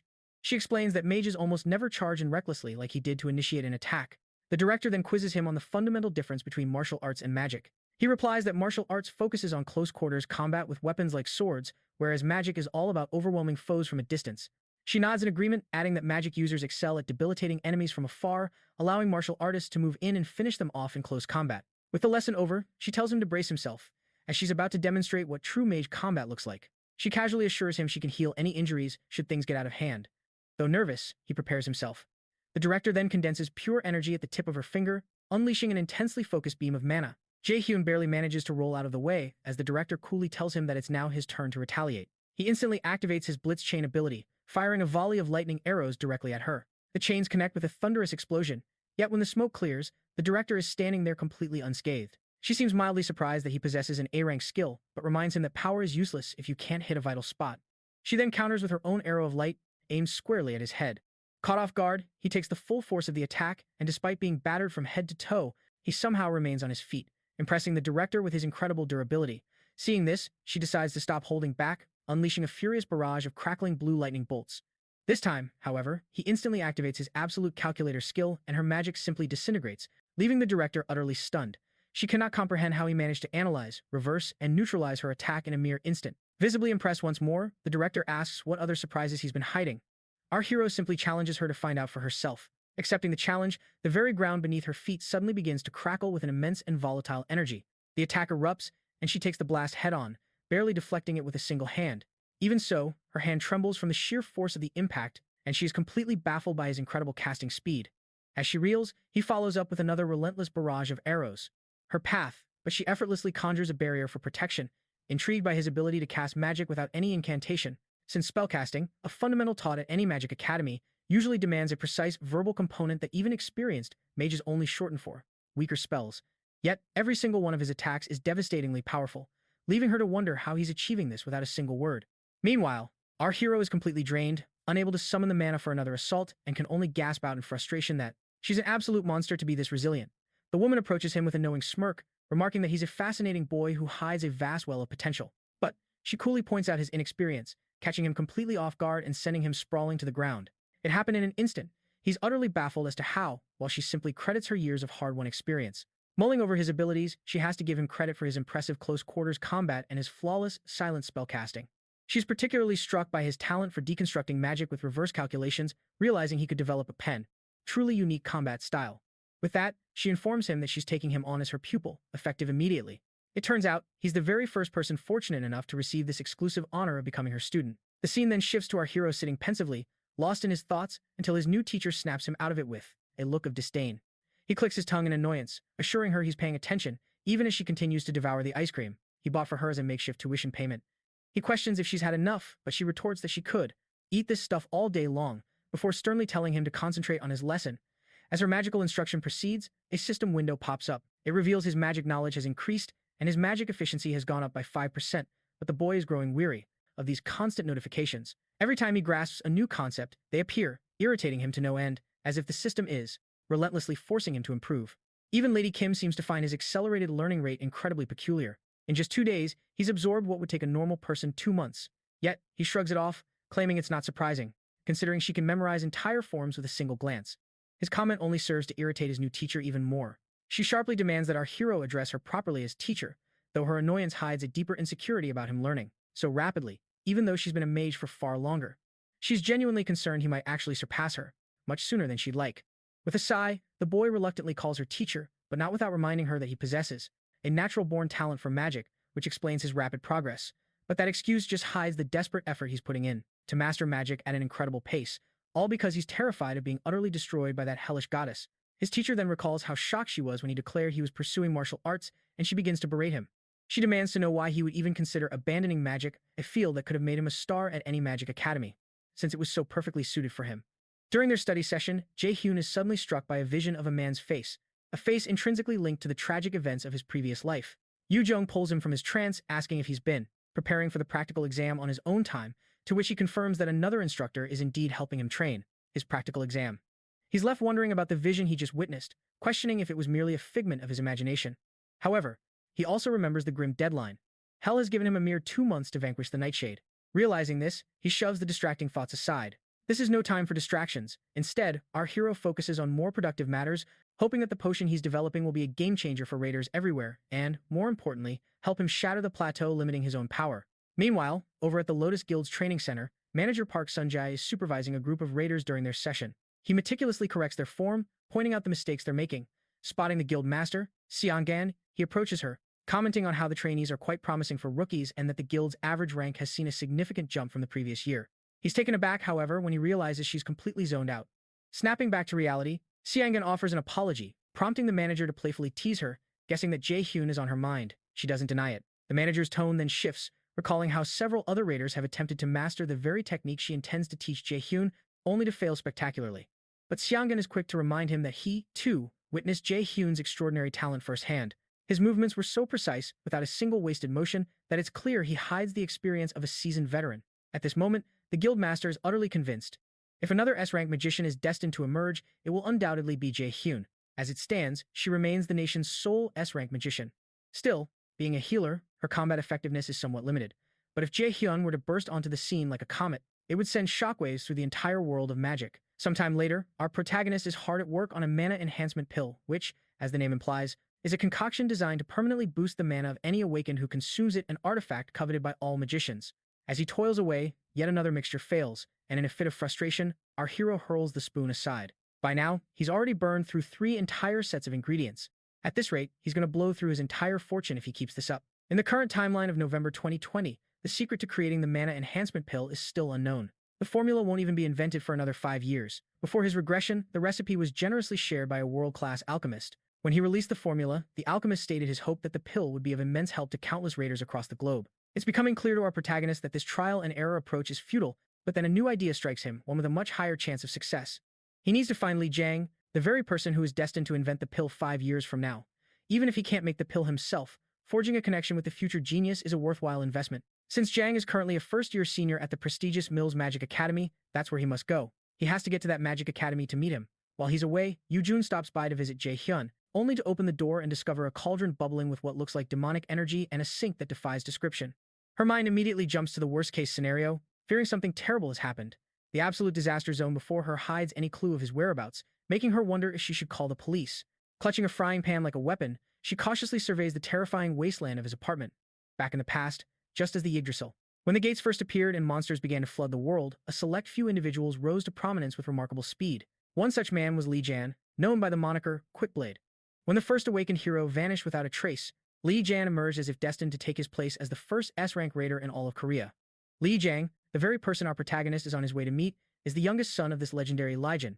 As Jay Hyun enters the transportation facility, the attendant asks for his destination, and he requests a portal to a city known as Daegu. Daegu was now a desolate zone, abandoned due to the monster outbreak. It was a city where beasts swarmed from every corner and you had to worry about your survival the moment you arrived. Shortly after, our hero gets near the Mills Magic Academy in Daegu and sees he has a bit more of a walk to reach the main gates. Once inside, he wonders where he might possibly find Jaeong. Even though Jaeong was in the combat department, his actual talent for fighting was non-existent. The probability of Ja Sang, who actively dislikes fighting, ever using the Mills combat facilities is incredibly low. With this in mind, Jay Hyun decides to check the classrooms first. Moving forward, he notices a crowd has formed and approaches to see what has captured their attention. When he pushes his way to the front, he's met with the sight of Jay Sang being thrown backward by a powerful attack. Our hero helps Jang to his feet, and the kid apologizes for bumping into him. Jay Hyun, however, offers no reply, his eyes locked onto Jang's opponent, who sneers and asks who the hell he is, and if he has some business with Jay Sang, whom he mockingly calls a stutterer. Before he can speak, the bully places a hand on our hero's back, asking if he's the brother of the stuttering mess, since they don't look a single bit alike. Yet, Jay Hyun doesn't bother to grace this provocation with a response. The bully then clarifies that they are in the middle of an important discussion, advising him to wait on the sidelines if he doesn't want to get hurt. Before the guy can even finish his sentence, our boy slaps his hand away. Finally speaking, Jay Hyun tells the injured kid that it would be best to go to the nurse's office and asks if he can walk. But Jaeon just stares at him, completely stunned. Infuriated, the bully steps forward and snatches Jay Hyun by his collar, calling him a complete bastard. The enraged bully demands to know if he's incapable of understanding words and then asks him if he's looking to die. However, our hero calmly notes that this is the second time someone has grabbed his collar, and he doesn't know why people seem to be doing that so often. He remembers his lessons with Yu Jung, focusing on the immense power he usually hides from view. He recalls the process, having a clear image in his head, calculating the magical formula, constructing the spell, and then executing it. Thinking back to Xiangan, the image our hero chooses is a brilliant beam of light that shoots out like a divine arrow. Suddenly, the system notifies him that the skill, known as Holy Arrow, has been activated. By just pointing his finger, our protagonist releases a powerful blast of the Holy Arrow straight into the large guy's chest, sending him flying backward and knocking the spit from his mouth. As the big guy screams in pure agony, John watches in utter shock, realizing the stranger just cast a spell without any incantation. The other onlookers also murmur about what in the world just transpired, wondering how this guy was able to cast a spell and how he was able to fire a holy arrow that completely broke the arm of a prospective warrior. The students begin to gossip that it's unheard of for anyone at this magic academy. The bully, realizing he's weaker than he looks, grows furious. If this continues, his reputation throughout the entire magic academy is going to be shattered. utterly destroyed, so he vows not to let this punk walk away without a scratch. Clutching his broken arm, he magically materializes a sword. When Jae Song spots the weapon, he screams for Jae Hyun to watch out, but the enraged bully swings the sword, aiming to maim Jae Hyun. As the blade rushes toward Jun's face, a lesson from Master Xiang flashes through his mind. He'd been taught how to forge a barrier by evenly distributing mana around his body, a technique that causes any attack to violently ricochet off. Without a moment's hesitation, he activates his mana barrier. The bully's massive sword rebounds as if it hits solid rubber, flying completely out of his grasp. Sheer terror flashes across the big guy's face, but he's far too slow to react because our hero swiftly grabs his face, coolly asking if he's finished with his little tricks. As the bully tries to call him a crazy bastard, Jae Hyun cuts him off, blasting a holy arrow directly into his face. The impact violently sends him flying backward, shattering his nose. A heavy thud echoes as the bully's body slams into the ground, and Jae Sang can only stare in utter awe, wondering just who this mysterious stranger is. When Jae Hyun finally turns and locks eyes with him, the kid actually shrieks in fear. But Jae Hyun simply walks past him, heading toward the unconscious bully who lies in a cloud of dust and smoke. He crouches beside the fallen figure, a little surprised at how effectively he took the guy down. A moment later, our hero pulls out a potion. He regrets having to waste a perfectly good potion on this oaf, but it can't be helped, so he uncorks it and pours it over the injured bully. Instantly, the bully's battered face heals completely, leaving our boy thoroughly impressed with the potion's effectiveness. With that business concluded, he turns to Jang, who is still visibly shaken, and suggests they head to the nurse's office. As they make their way there, Jae Hyun suddenly stops, pulling them into a secluded spot where no one can overhear their conversation. A confused Jong just stares at him, and he begins to suspect that Jae Hyun sought him out for a reason, that this stranger somehow knows who he really is. Finally, he musters up the courage to ask if, by any chance, his father had sent him. Intrigued, Jae Hyun replies that his father had nothing to do with it, and he questions how he would even know who his father is, but it's obvious Jong doesn't believe a word of it. Finally, Jong asks him why he really came looking for him. So, our hero gets straight to the point, informing him that he has a favor to ask. When Jae Hyun mentions that he'd like him to create a certain kind of pill, Jang is completely shocked, insisting he doesn't know how to make anything of the sort. Confused, Jae Hyun points out his obvious talent for alchemy. He then produces the very potion he used on the bully and asks Jang if he wasn't the one who sold this exact potion on the black market. Stunned, the kid wonders how on earth he could have possibly found out, because there's just no way anyone could have traced his information back from the black market. Jae Hyun, however, knows exactly what's on his mind. And to be fair, he's not wrong, because the black market is a sophisticated transaction system that completely hides a user's tracks and their identity. The sale of items, their prices, the recipient, every single detail is processed through the secretive Easter system, ensuring total anonymity and security. Fortunately for Jae Hyun, the black market interacts perfectly with the Norner system he possesses, which is precisely how he was able to purchase this potion, making this whole confrontation much easier. Once more, Jae Hyun asks Jong if he was the one who made it, and Jong vehemently denies it again, but our hero cuts him off, pointing out that he's a terrible liar. Finally, Jae Hyun decides to tell him. Jae Hyun completely understands why the boy desperately hides his side hustle, but he cuts to the chase, explaining that time is short. Meanwhile, Jang recalls how he listed those potions on the black market, now wondering if it was a grave error to register them there. He never imagined it would spiral into this. His only goal was to earn a little extra money. Knowing his father would absolutely ruin him if this got out, he bows deeply before Jae Hyun, desperately pleading for him to keep this a secret from everyone. Jae Hyun clarifies that his intention wasn't to blackmail him, rather, he's in search of a brilliant alchemist who can help him craft a specific elixir. After a moment of contemplation, Jang looks up and asks Jae Hyun just who in the world he is. Our protagonist then reveals that he's a prospective student of Mila's renowned magic academy, respectfully calling him senior. They finally sit down, and Jang, still on edge, requests that Jae Hyun elaborate on the pill he wants to create. Our hero then explains his goal, a mana enhancement pill, a concoction that can permanently boost a raider's total mana. Stunned, Jang leaps to his feet, questioning if permanently increasing mana is even possible. Jae Hyun confirms that it is. Instantly, the gears in the young alchemist's mind start turning as he ponders what kind of ingredients would be required to achieve such a miraculous effect as he begins to list the potential components for the mana pill. Jae Hyun is surprised to see the boy's entire aura shift, even his stutter has vanished. Beyond that, Jang managed to deduce most of the necessary ingredients just from hearing the elixir's effects, proving his immense natural talent. This solidifies Jae Hyun's decision. He absolutely must get this prodigy on his side. After a moment, Jang stops his rapid-fire brainstorming, concluding that it would be wiser to approach a more established alchemist for such a legendary elixir, but Jae Hyun firmly refuses, insisting he wants him. He even promises to provide every single resource required. While it's true that with the recipe, other alchemists might be able to create the pill, the one who possesses an overwhelming and incomparable talent is Li Jang. Finally, he poses the question, asking Jang if he will undertake this monumental task for him, and the young alchemist agrees. However, Jang quickly clarifies that he can't guarantee if he will succeed. Our protagonist simply tells him that it's perfectly fine, even if he fails. Baffled, Jang asks him if it's really alright, since Jae Hyun would be the one to suffer the loss. Jae Hyun assures him that this is an investment made because he believes Jang has the inherent ability, acknowledging that some investments are bound to fail. As Jay Hyun tells him he looks forward to working together, tears begin to well up in the young man's eyes, because this is the very first time anyone has ever shown such faith in him. Noticing the raw emotion, Jay Hyun feels a sense of satisfaction, glad to have forged this crucial connection. The following morning, as Jang sits alone in his room, he reflects on the whirlwind of events from the previous night, and he wonders if anyone has ever believed in him so completely. He's always been the coward who hides his true self, not as gifted as his other siblings, and he lost his mother at a young age. He was ultimately left to fend for himself, forever unable to earn his father's approval. So, for someone to trust him enough to say that it's all right to fail feels completely surreal. The reality that he, who felt he had nothing to offer, could receive such profound trust for the first time strikes a deep chord in his heart, and the tears finally begin to fall.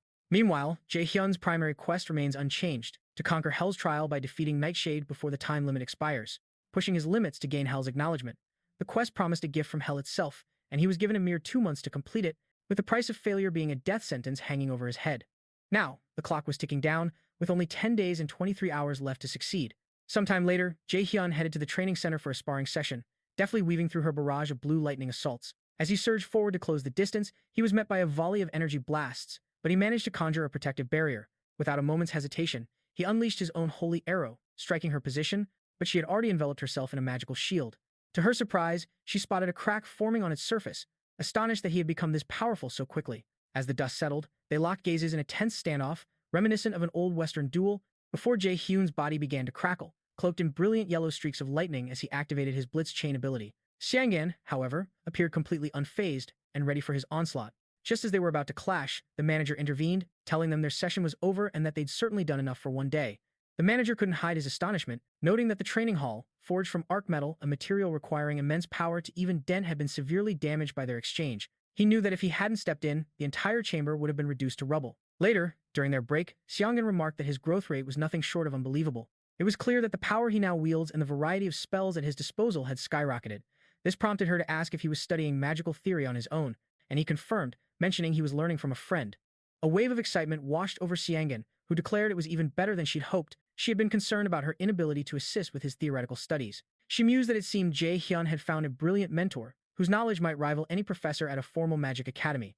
He reluctantly agreed, though he privately thought the real issue was Yu Zhang's rather eccentric personality. Before parting ways, Xiangan brought up Jay Hyun's earlier statement about wanting to raid a dungeon again. He confirmed, explaining he wanted to test the full effectiveness of his recent training. Because of this, she confidently stated that the E-rank dungeon he'd previously entered should now be a walk in the park for him, encouraging him to give it his all. The problem was, the truth he hides is that it wasn't an E-rank dungeon at all, but a C-rank one where he first encountered Hell and the monstrous Nightshade. He couldn't help but question if he could truly defeat a C-rank boss single-handedly, but he pushed the doubt aside. He had prepared meticulously, and now, his only focus could be the coming battle.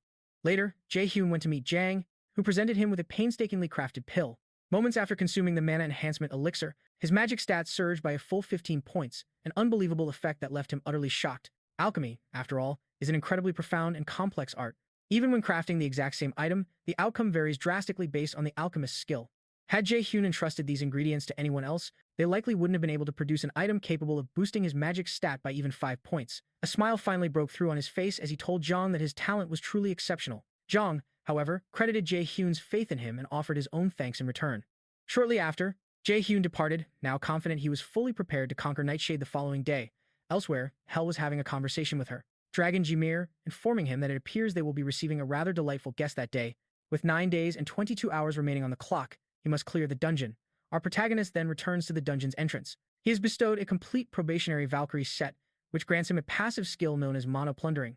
Shortly after, he steps into the dungeon, and the portal system announces that he will be transported to Helheim, the land of the dead, as a result of the Nornir system he possesses. He plummets through the portal, ultimately landing in the realm of the deceased. If he can defeat Nightshade, he will be granted an audience with Hell once more. Abruptly, a voice from behind addresses him as the adversary, making mention of Loki and Nornir. The monstrous being then unleashes a volley of arrows at him, but our hero quickly protects himself with a formidable magic barrier. As he glances back, he sees several monsters erupting from the ground, and he recalls how Shanjin explained that she wanted to teach him the combat style of a battle mage, a discipline that even a top-tier magic academy would struggle to perfect. These practitioners are often called swordsmen by warriors. It's a hybrid combat style that expertly weaves together both magic and physical attacks, but until now, no one has ever truly mastered it. As Jay Hyun whirls around to blast the monsters behind him with holy arrows, he reflects on how this fighting method isn't as potent as a long-range magician's and lacks the raw power of a close-quarters warrior. As he smashes one monster into the ground, he realizes the fighting style occupies an awkward middle ground, one that hides its true potential because it specializes in neither discipline, but Jun seems convinced that for him it will be an entirely different story. With renewed purpose, he begins to annihilate the monsters.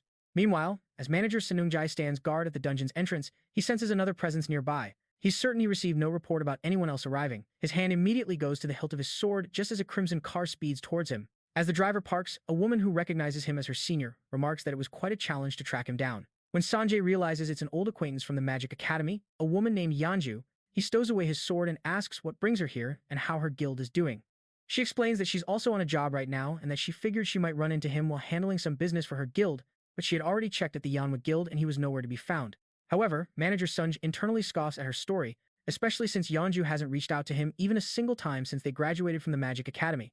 He eventually offers a polite, "It's nice to see you after so long," but he can't help but think she isn't the type to travel to a remote place like this just for a friendly reunion. As she steps closer, Yanju probes, asking her senior if he's managing this dungeon, but he curtly informs her that it's not something an outsider should be concerned with. Undeterred, she continues, pointing out that managing dungeons isn't typically part of his duties and pointedly asks if he was demoted. When met with silence, she presses on, mentioning she was curious to know if the rumor about Guildmaster Shang's illness holds any truth.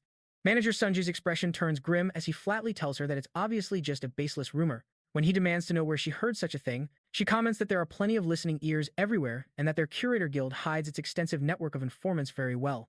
Intrigued, Manager Sunj wonders if she's implying that they have spies embedded within their guild. So, he thanks her for the information with a cold edge to his voice, assuring her he will deal with it. Growing impatient, he asks if that's everything, mentioning he needs to get back to start the cleanup. She then pivots, asking if he's familiar with a young man named Jay Hyun, a question that clearly startles Manager Sunjae. Yanju explains that this particular individual has been visiting the Yanhwa Guild to meet with Guildmaster Yujin rather frequently. She's curious about the reason, but a baffled Manager Sunjae retorts that it's hardly a matter for an outsider to pry into. With a frustrated sigh, Yanju turns to leave, remarking as she goes that she didn't really expect a straight answer from him. She knows how masterfully he hides information behind that inflexible demeanor, but she explains she came all this way because she has to at least put on a show of earning her salary at the guild. With that, she slips into her car and speeds away. Meanwhile, deep within the dungeon, our protagonist sits enthroned upon a massive pile of monster corpses he's just created. Moments later, the dungeon boss, Nightshade, materializes and Jay Hyun greets the creature with a casual, "It's been a while." Nightshade's body glows with an eerie bright red aura before it lunges forward, forcing our hero to leap into the air, knocking his holy arrows. While suspended in midair, he unleashes a volley straight into the beast's eyes and mouth, momentarily destabilizing it. He lands gracefully back on the ground, but the monster appears completely unfazed, slowly removing a hand from its face to reveal its glowing, sinister red eyes. It immediately unleashes several powerful energy blasts directly at Jay Hyun. Our hero spots them instantly, his mind rapidly calculating the precise footwork needed to evade the incoming barrage. He masterfully sidesteps the assault, but as he closes the distance, the monster unleashes another devastating onslaught, which he narrowly dodges again. With a smirk, Jay Hyun taunts the beast, asking if it's getting flustered now that things aren't going according to its plan. He then activates his lightning chain skill, whipping the crackling chains toward Nightshade, which manages to swat the anchor aside. However, Jay Hyun skillfully redirects the anchor mid-flight, successfully wrapping the chains tightly around the monster's midsection. Judging by the monster's violent thrashing, he realizes this alone won't be enough to subdue it. So, he follows up by raining down a shower of holy arrows, aiming directly for its vulnerable eyes once more. The attack is brutally effective, causing dark blood to gush from the creature's face, yet Nightshade refuses to fall. It continues to thrash wildly until it finally shatters the lightning chains binding it. Immediately, a system alert warns Jay Hyun. The boss has entered a berserk state, its strength has surged by 1.5 times, and its dexterity has increased to match decidedly bad news for Jay Hyun. As if that weren't dire enough, he's then informed that a curse called the Stigma of Death has been placed upon him. This curse carries the penalty of sudden death if it isn't removed within a mere 10 minutes. The only way to remove it is by defeating Nightshade, leaving our hero to wonder what this unheard-of sudden death penalty even is. Curiously, the system then announces that his absolute calculation skill, a technique so advanced it seems to come from a legendary Magic Academy has been forcefully activated. Completely bewildered, Jay Hyun immediately suspects Yell is behind this and calls out to her. He demands to know how she could interfere in such a direct way, but his only reply is the system displaying the 10-minute countdown. 30 seconds have already ticked away. With the death stigma burning on him, Jay Hyun charges toward the berserk monster, but he's stunned as Nightshade suddenly turns to flee. Jay Hyun wastes no time, launching a holy arrow that blasts straight into the monster's face. The attack punches a gaping hole through its head before it can get away, as the relentless timer ticks down to 8 minutes and 32 seconds. Despite the wound, a sinister smile spreads across Nightshade's face, revealing the dark confidence it hides. It knows victory is certain if it just stalls for time. Realizing this, Jay Hyun prepares to unleash a wide-area skill, an inescapable attack, but just as he's about to cast, Nightshade locks eyes with him, its mesmerizing gaze shattering his concentration and disrupting the spell. A system notification flashes, informing him that he has failed to resist its mental assault, succumbing to a temporary fear debuff that cripples his abilities. While he's still reeling from the shock, Nightshade seizes the opportunity and lands a devastating blow. The moment the attack connects, the system announces the fear debuff has vanished. The impact is brutal, and Jay Hyun coughs up a spray of blood. Yet, through sheer willpower, he plants his feet firmly, refusing to be knocked down. He stands his ground. The clock now shows a harrowing 7 minutes and 11 seconds remaining until the penalty. Jay Hyun braces himself, expecting the monster to use that same paralyzing gaze again. When it doesn't, he speculates that perhaps such a powerful spell can't be used continuously. Still, Jay Hyun can't be certain, and he's worried that the monster will surely interfere again if it sees him attempting to cast Light's Judgment. A failed cast would drain his mana and leave him defenseless, a critical lesson from his Magic Academy days. He needs a new strategy, recalling the arrow he landed earlier and realizing the monster's line of sight is now severely impaired. An idea sparks. He'll activate his Wind Boost skill to completely eliminate what's left of the monster's vision. He unleashes a powerful gust, kicking up a blinding cloud of debris. As the smoke screen clears, our hero is revealed. Clutching a sphere of brilliant light magic, his plan unfolding perfectly. He smirks, taunting the creature for assuming he would just charge in, blindly like a fool, calling it naive as he unleashes his flash bomb skill. The orb detonates in an instant, releasing a blinding explosion of pure light that engulfs the entire battlefield, launching crackling chains of lightning directly at Nightshade. In the heart of the fiery blast, our hero breathes a sigh of relief, believing he's finally taken down the wretched beast.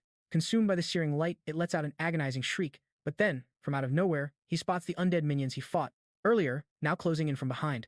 Without hesitation, he activates his sacrifice skill, and the system announces a transformation. Sacrifice has now become an offensive ability, empowering him to finally use Light's Judgment. With a tense 3 minutes and 46 seconds left on the clock, Jay Hyun unleashes a torrent of divine light from the heavens, bombarding the entire area. Amidst the chaotic onslaught, the timer plummets, until a mere 10 seconds remain. The countdown continues to 6 seconds as Jay Hyun locks his eyes on Nightshade's disintegrating form, and a sense of triumph washes over him. He's done it. Just as the timer hits 3 seconds, a system message declares that he has successfully defeated the dungeon boss, earning the prestigious title, one who has overcome the first trial. Meanwhile, Hel, who had been observing the entire battle, remarks that there was clearly a profound reason why Jay Hyun was chosen. She extends her hand in a gesture of invitation, beckoning the young hero to her temple. With the dungeon boss vanquished, the stigma of death finally vanishes. Jay Hyun is rewarded with a flood of experience points, a rare crafting item called Nightshade's Core, and a piece of powerful equipment known as the Shadow Armor. The system also confirms he has gained 3 whole levels and secured his new epic title, as the one who has conquered the initial ordeal. Upon verifying his qualifications, the system notifies him that Hel herself is summoning him to her sacred temple. In the blink of an eye, he finds himself teleported before a colossal entrance leading into Hel's domain. Just as he takes in the sight, a monstrous beast erupts from the shadows, charging straight at him. Our hero recoils in terror, but Hel's voice rings out, addressing the creature as Gymer and instructing it to escort their guest inside. Jay Hyun cautiously follows Gymer into the temple's depths, and he calls out to the goddess. Hel admits that she hadn't anticipated his success, offering her congratulations for surmounting the trial she had set, dubbing him the child born with the adversary's fate. Utterly bewildered, our protagonist questions why she bestowed the Norner's system upon him and forced him through such a grueling test. Yet, Hel merely offers a cryptic smile as she observes him, stating simply that he must grow into his role as the adversary. Still lost, Jay Hyun presses for an answer, asking why he was the specific one chosen for this path. She elaborates that it's because this destiny was woven into his very being from the moment of his birth. It seems he is fated to oppose the great Aesir and to ultimately become the slayer of the All-Father himself, Odin.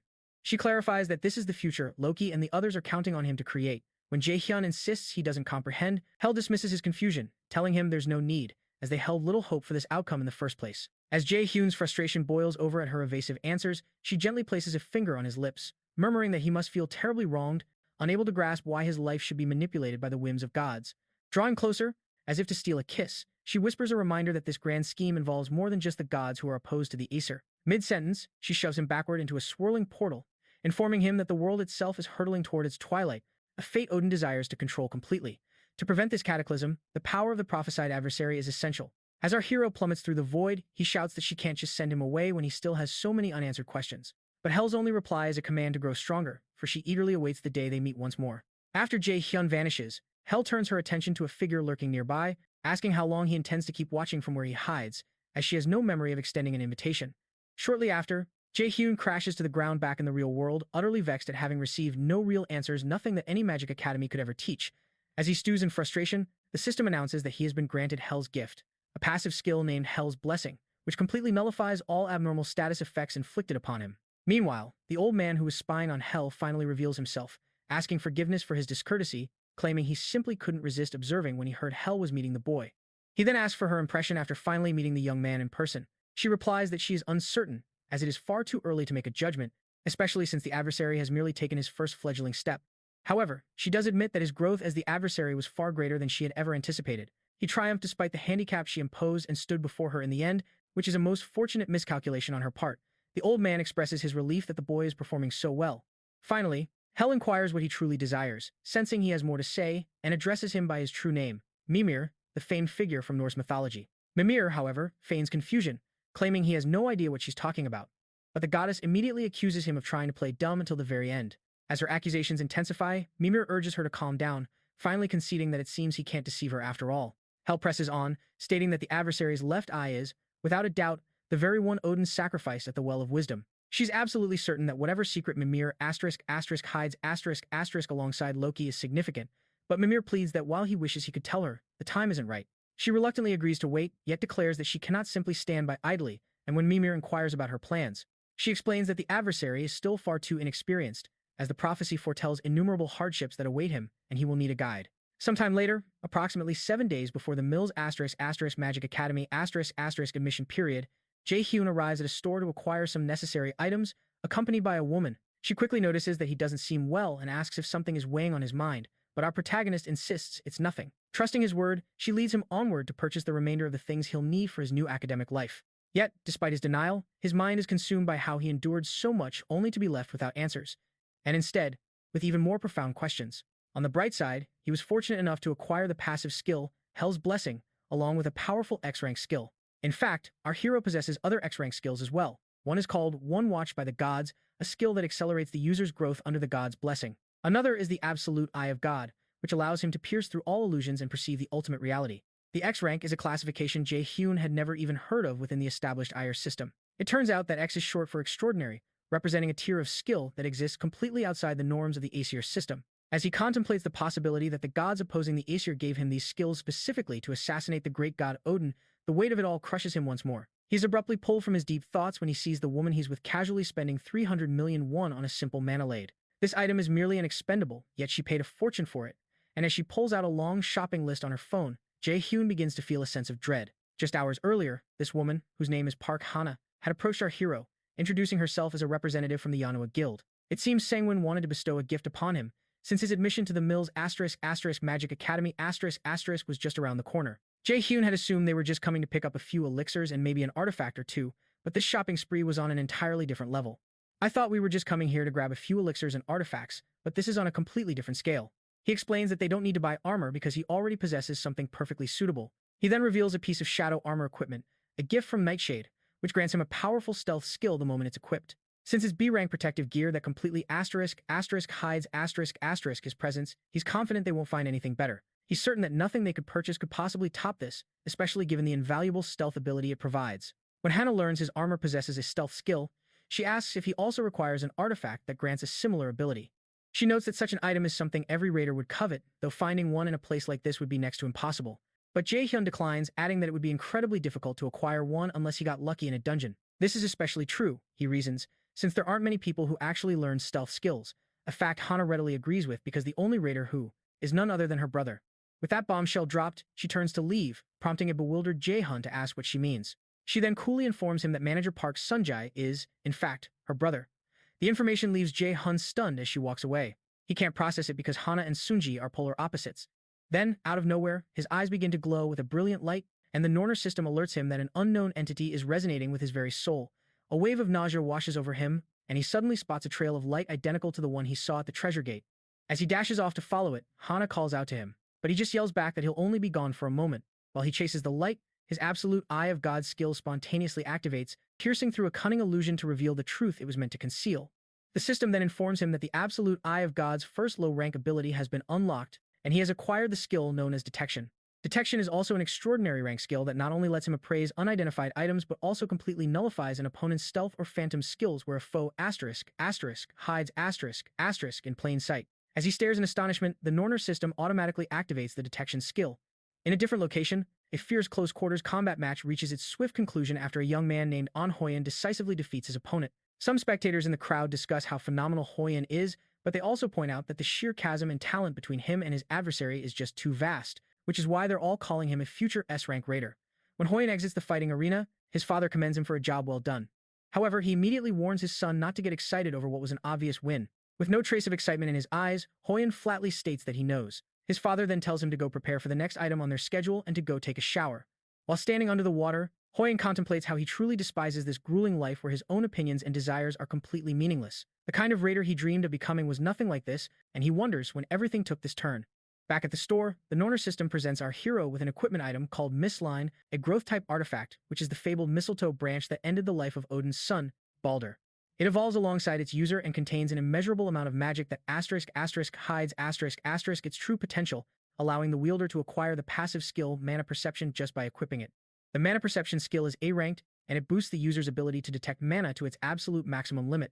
Jun is ecstatic, but he can't help but wonder if this is another one of the Norner system's elaborate tricks. As he continues following the ethereal light, he walks right past Hoyen. While Hoyen stands by silently, his father picks out several pieces of expensive equipment for him. When Hoyen asks if they really need to buy so much, his father insists that they will all be useful for someone destined to become an S-rank raider, a title beyond any graduate from a standard magic academy so he shouldn't be so stingy. Hoyen protests further, mentioning that spending this much will impact his mom's hospital fees for the month, but his father immediately silences him. His dad sternly insists that finances are his concern, and Hoyen's only job is to focus on training. So, as usual, Hoyen concedes to his dad. While his father continues to shop, the young man wonders what the hell he is even doing there. As he trails his father through the shop, onlookers recognize him and whisper, wondering what his celebrated combat prodigy is doing there. Hoyen, however, pays them no mind, ignoring the flashes of phones as people try to capture a photo of him. He questioned if this was the raider's life he had always dreamed of, wondering how it was any different from being a caged animal in a zoo. He remembered when he was just a boy, first awakening his powers. His mother's gentle smile and the soft pat on his head were his only comfort. In their dim, impoverished home, he dreamed of being a raider, a single ray of light that promised to change their entire world. But that light was quickly overshadowed by his father's ambition to exploit it. Now, he was no better than a machine, a mere tool mindlessly executing his father's commands. He doubted if he could even survive for 3 years at the prestigious Mills Magic Academy, feeling so utterly pathetic. As they were walking, an announcement suddenly blared through the speakers, alerting all visitors that a dungeon break had just occurred near the department store and that monsters were now on the loose. It stated that raiders from the agency were en route, and everyone was instructed to calmly follow the guidance of the store employees. For the uninitiated, a dungeon break is what happens when a dungeon isn't conquered in time, which causes the monsters within to spill out into the real world. Staff members began gesturing frantically, trying to usher the panicked crowds to safety while maintaining a facade of calm. As Hoyen's father moved toward the evacuation route, he snapped at Hoyen, demanding to know why he was just standing there instead of following. The man reminded him of his status, a genius destined to one day hold sway over all of Korea. If he were to get injured in a trivial incident like this, it would only be a black mark against him during the Mills enrollment event. His father warned him that he had absolutely nothing to gain by getting involved, yet Hoyen remained rooted to the spot. The boy silently conceded his father's point that the agency's raiders would likely handle the monsters with ease, but in the time it would take for them to arrive, he couldn't stop thinking about what would happen to the helpless civilians who had no way to defend themselves. This was his chance. With that thought, he bolted in the opposite direction, ignoring his father's furious commands to return. For Hoyen, this was his opportunity to prove he could truly be a raider. He had to see if the person he is now, the one that hides behind his father's expectations, was anything like the hero he had once yearned to show his mother. As he sprinted, he was forced to a sudden halt when he ran smack into a pack of grotesque goblins, their expressions a mix of confusion and predatory glee. For a paralyzing moment, he could only stand there, as a cold sweat trickled down his face. His body refused to move, completely betraying the heroic image he had in his mind. The only sign of life was the terrified tremor in his pupils. As the monsters charged, the horrifying realization hit him. He couldn't move a single finger, couldn't take a single step back. He mentally screamed at his body to react, but as a goblin lunged, its blade poised to slice him open, he desperately wondered why he was frozen. He knew the danger. He had dreamed his entire life of becoming a raider. These were just low-level monsters, so why was he so utterly terrified? But just before the creature's attack could land, Jay Hyun appeared out of nowhere and stomped it into the pavement.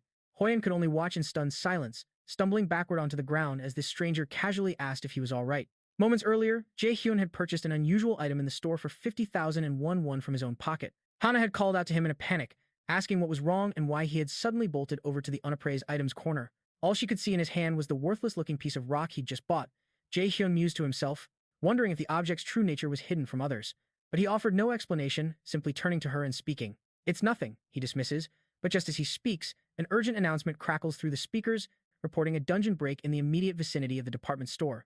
Before Hana can even process the news, our hero is already in motion, shattering the massive department store window to leap outside. Plunging downwards, his eyes lock onto the swarm of goblins directly below him as he lands on the pavement, instantly unleashing a torrent of holy arrows upon the monsters, felling several of them in a heartbeat.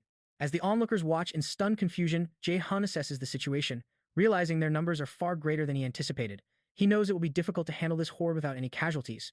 Unfazed, he rips through their grotesque flesh with his crackling lightning chain and another devastating onslaught of holy arrows. Bounding across the urban landscape, he spots Hone ambushed by several goblins and immediately leaps upon the vile creature that's about to finish the young man off. Landing squarely, Jay Hyun turns and asks, "You're Hoyen, right?" He hadn't expected to encounter this so-called unfortunate genius in a chaotic place like this. And Hoyen, still trembling from the near-death experience, stammers out, "Who are you?" But our protagonist offers no name, simply stating that he's going to need Hoyen's help. As Jay Hyun continues to speak, Hoyen's eyes dart past him, spotting a goblin creeping up from behind and shouting a warning. Yet Jay Hyun doesn't flinch, coolly replying, "I know." Without even turning, he activates his lightning chains, which erupt and tear through the monster's upper body like a hot knife through butter. Hoyen's eyes widen in disbelief, but Jay Hyun calmly explains that they cannot, under any circumstances, allow these monsters to reach the residential areas. When Jay Hyun pointedly asks if he intends to just sit there, Hoyen scrambles to his feet, grabbing a weapon. It was a strange feeling, but the moment he heard those words, the suffocating fear that had paralyzed him simply vanished. This, he thought, is what a true raider is, and his duty, right now, is to save people. Venturing further, they soon encounter another horde of goblins. Jay Hyun turns to Hoyen, asking if he knows a skill called Taunt, a technique that provokes all surrounding enemies, so he instructed the boy to draw the monster's attention to himself, to provoke as many of them as he possibly could. "Can you do it?" Jay Hyun asked. To that, Hoyen gave a firm nod of approval. Summoning his sword, he knew there was no more room for hesitation. He had to do whatever he could. He activated his signature skill, Taunting Roar, plunging his sword into the ground and releasing a massive shockwave of energy that forced every monster within a 50-meter radius to focus solely on him. The Taunting Roar skill instantly drew the undivided attention of the entire goblin swarm. Jay Hyun immediately realized that Taunting Roar was a much higher-tier skill than simple taunt, and he was genuinely surprised the boy could use it continuously. This raw power reminded Jay Hyun of his past life. Before he regressed, Hoyen had only ever become a B-rank raider. It was never clear if this was due to the weak mentality he just displayed or if there was some other hidden reason. Contrary to his early fame, Hoyen's career saw a swift downfall, earning him the title of the Unfortunate Genius. However, Jay Hyun knew that a weak temperament was something that could be forged and fixed, especially with proper guidance from a place like a magic academy. As Jay Hyun activated his lightning chain once more, he became certain that a talent like Hoyen, which hides such potential, was a valuable card he could play. During the fight, he proposed to Hoyen that they should end this quickly, and the boy agreed with newfound excitement. As Jay Hyun's chains tore through goblin flesh, Hoyen moved in to slice them to pieces. Moments later, the ground was littered with goblin corpses, and when the first official raider arrived on the scene, he could only stare in awe, wondering what on earth had transpired here. The two boys watched him expressionlessly as the man introduced himself as Park Jong-hun, from the raider agency, who asked the two young men if this goblin horde was truly their handiwork. With a glance at Jay Hyun, Hoyen confirms that it was, and Raider Kyung-hoon immediately recognizes him as the renowned and Hoyen. Kyung-hoon recalls hearing many call him a genius, yet he appears to be barely old enough for high school. The other young man standing beside Hoyen seems to be of a similar age, making it utterly unbelievable that they eliminated this many monsters all by themselves. Utterly baffled, Kyung-hun admits he has no idea how to report such an incredible feat to his superiors. However, Jay Hyun cuts in, stating that this was precisely what he wanted to discuss with him. He asked Kyung-hun to report that the agency handled the situation, reasoning that no one would believe two teenagers were responsible for clearing out all these goblins anyway. Taken aback, Kyung-hun protests that this is a clear violation of the law, but our protagonist counters that it's only illegal if there were witnesses to what actually transpired. Kyung-hoon explains that as a government organization, he can't just manipulate reports as he pleases, but he does assure them he will keep things quiet if they wish to avoid drawing any attention. He then adds that the boys will of course receive the full reward for hunting the monsters. Jae Hyun, however, dismisses the offer, proposing instead that the entire reward be given to Hoyen and that the fact he was even here be kept a complete secret, explaining that he's already sponsored by Manhwa. He isn't lacking for money, and more importantly, it's better not to attract unnecessary attention with the Milla's *** Magic Academy *** enrollment just around the corner. Besides, he sees this as a perfect way to place in Hoyen in his debt, a connection that could prove far more valuable in the long run. After a brief silence, Kyung-hun asks if that is all. But just as June is about to depart, Hoyen calls out, demanding to know what he meant, since Jay Hyun was the one who did everything. Our hero pauses and cryptically tells him that he has his own circumstances to consider. The truth is, he has no intention of catching the eye of his father, not this close to the Milla's *** Magic Academy *** enrollment. Before he regressed, he never paid it any mind since his combat aptitude was laughably low, but now he must be meticulous. His father remains completely unaware that he has shifted his focus to magic, and he can't predict what sort of problems will arise if the man discovers his recent activities. For now, he knows he needs to lie low, because revenge is a dish best served quietly and from the shadows. He must cultivate the power that hides within, far from that man's sight, and wait for the opportune moment before he finally tears out his throat. Meanwhile, Hyun is caught in a whirlwind of indecision. He knows he couldn't have accomplished this on his own. It feels fundamentally wrong to take all the credit for another's work. But with this money, he might be able to alleviate his mother's illness, even if only for a short while. He always wanted to become a raider who could stand tall without shame. Yet, if his pride causes him to miss this chance and his mother were to pass away, he's not sure he would be able to go on. Jay Hyun watches him, discerning that Hyun's conflict isn't merely about pride, and he wonders if there's another way to help him make the right choice. June urges him to think carefully, reminding him that his actions were unequivocally worth that reward. He points out that if Hyun hadn't acted when he did, a life would have been lost. Hearing this, Hyun agrees that he's right, especially because his dream would become utterly meaningless if he were to hesitate now and lose his mother. With newfound resolve, he assures Jay Hyun he will accept. He vowed that this debt would be repaid one day. As Jay Hyun turned to depart, Hyun called out, asking for his name and contact information. Jay Hyun couldn't help but notice the formal speech, reminding Hyun that since they were the same age, there was no need for such pleasantries. However, Hyun informed him that as prospective cadets at the renowned Mills Magic Academy, they should expect to see each other frequently. On the day of the Mills Academy enrollment, Jay Hyun and Yoo Jung were just two faces in a sea of aspiring students. Meanwhile, other students pointed out Hoon, the one they called a genius warrior, speculating that he was practically a different species from the rest of them. Their eyes then shifted to the beautiful lady standing behind him, a woman whose name, it turned out, was Sioena. Our hero noticed her too. He observed that Ina was already the center of attention, which was hardly surprising for someone whose name constantly appeared on the list of most popular raiders in his past life. If he could somehow bring Sioena to his side, his strategic options would expand, but he knew there was a significant obstacle. The only issue was that she was different from the others, so there was no need to force things, especially when he already knew of other powerful people. Suddenly, Yoo Jung shattered Jay Hyun's train of thought, declaring it was disgusting to keep staring at Sioena like that. She added that it didn't matter how pretty the girl was.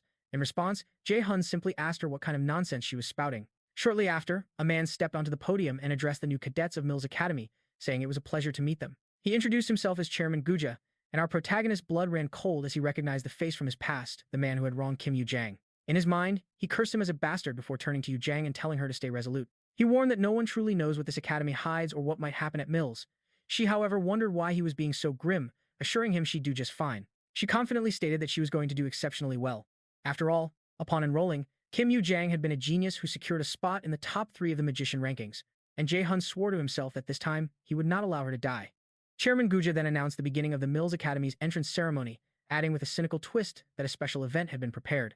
He described it as a game where seniors and freshmen would hunt each other's name tags within a demo lane. As he declared that the freshman hunt would now commence, a brilliant magic circle erupted beneath their feet, startling all the students. Yoo Jung jumped back in shock, but our hero instinctively grabbed her hand, knowing it was far too dangerous for them to be separated. In another location, manager Park Sunjae recalled that it was Jay Hyun's entrance ceremony day, and Sionan mused about how quickly the time had come. She wished she could have sent him a message for good luck, but she realized he wouldn't be able to receive it anymore.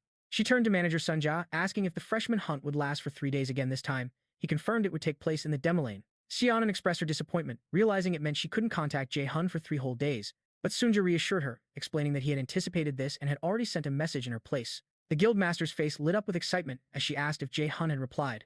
Back in the demo lane, Jay Hyun and the others had just been transported. He turned to a still dazed Yoo Jung who was nearby and asked if she was all right. When he glanced behind him, he saw Sioena, the raven-haired woman with hazel eyes, a natural-born genius with a magic aptitude of 92. In his past life, she was the one who shattered people's perceptions of magicians, ultimately becoming an S-rank raider who followed in Sianun's footsteps. Sanji relays a message to Siangin. Ji-hoon has responded, telling them not to worry. Meanwhile, inside the central control room of Mills Academy, the school's top officials have gathered to oversee the proceedings of the annual freshman hunt. One of the instructors, Kim Soki, makes an observation, noting that they have an exceptionally talented batch of cadets this year, and that Hyun is so promising he's already garnering international attention. Seoki continues, mentioning that Seina, Kim Young, and Lee Soo-yuk all scored around 90 or higher on their aptitude tests, but he also adds that the profiles for the cadets who decided to switch their career paths haven't been updated yet. The chairman, however, cuts him off.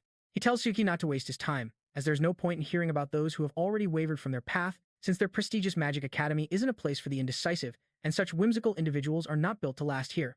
The cadets who enroll in Mills Academy are, on average, exceptionally talented, but even among this elite group, there are always those who are clearly a cut above the rest.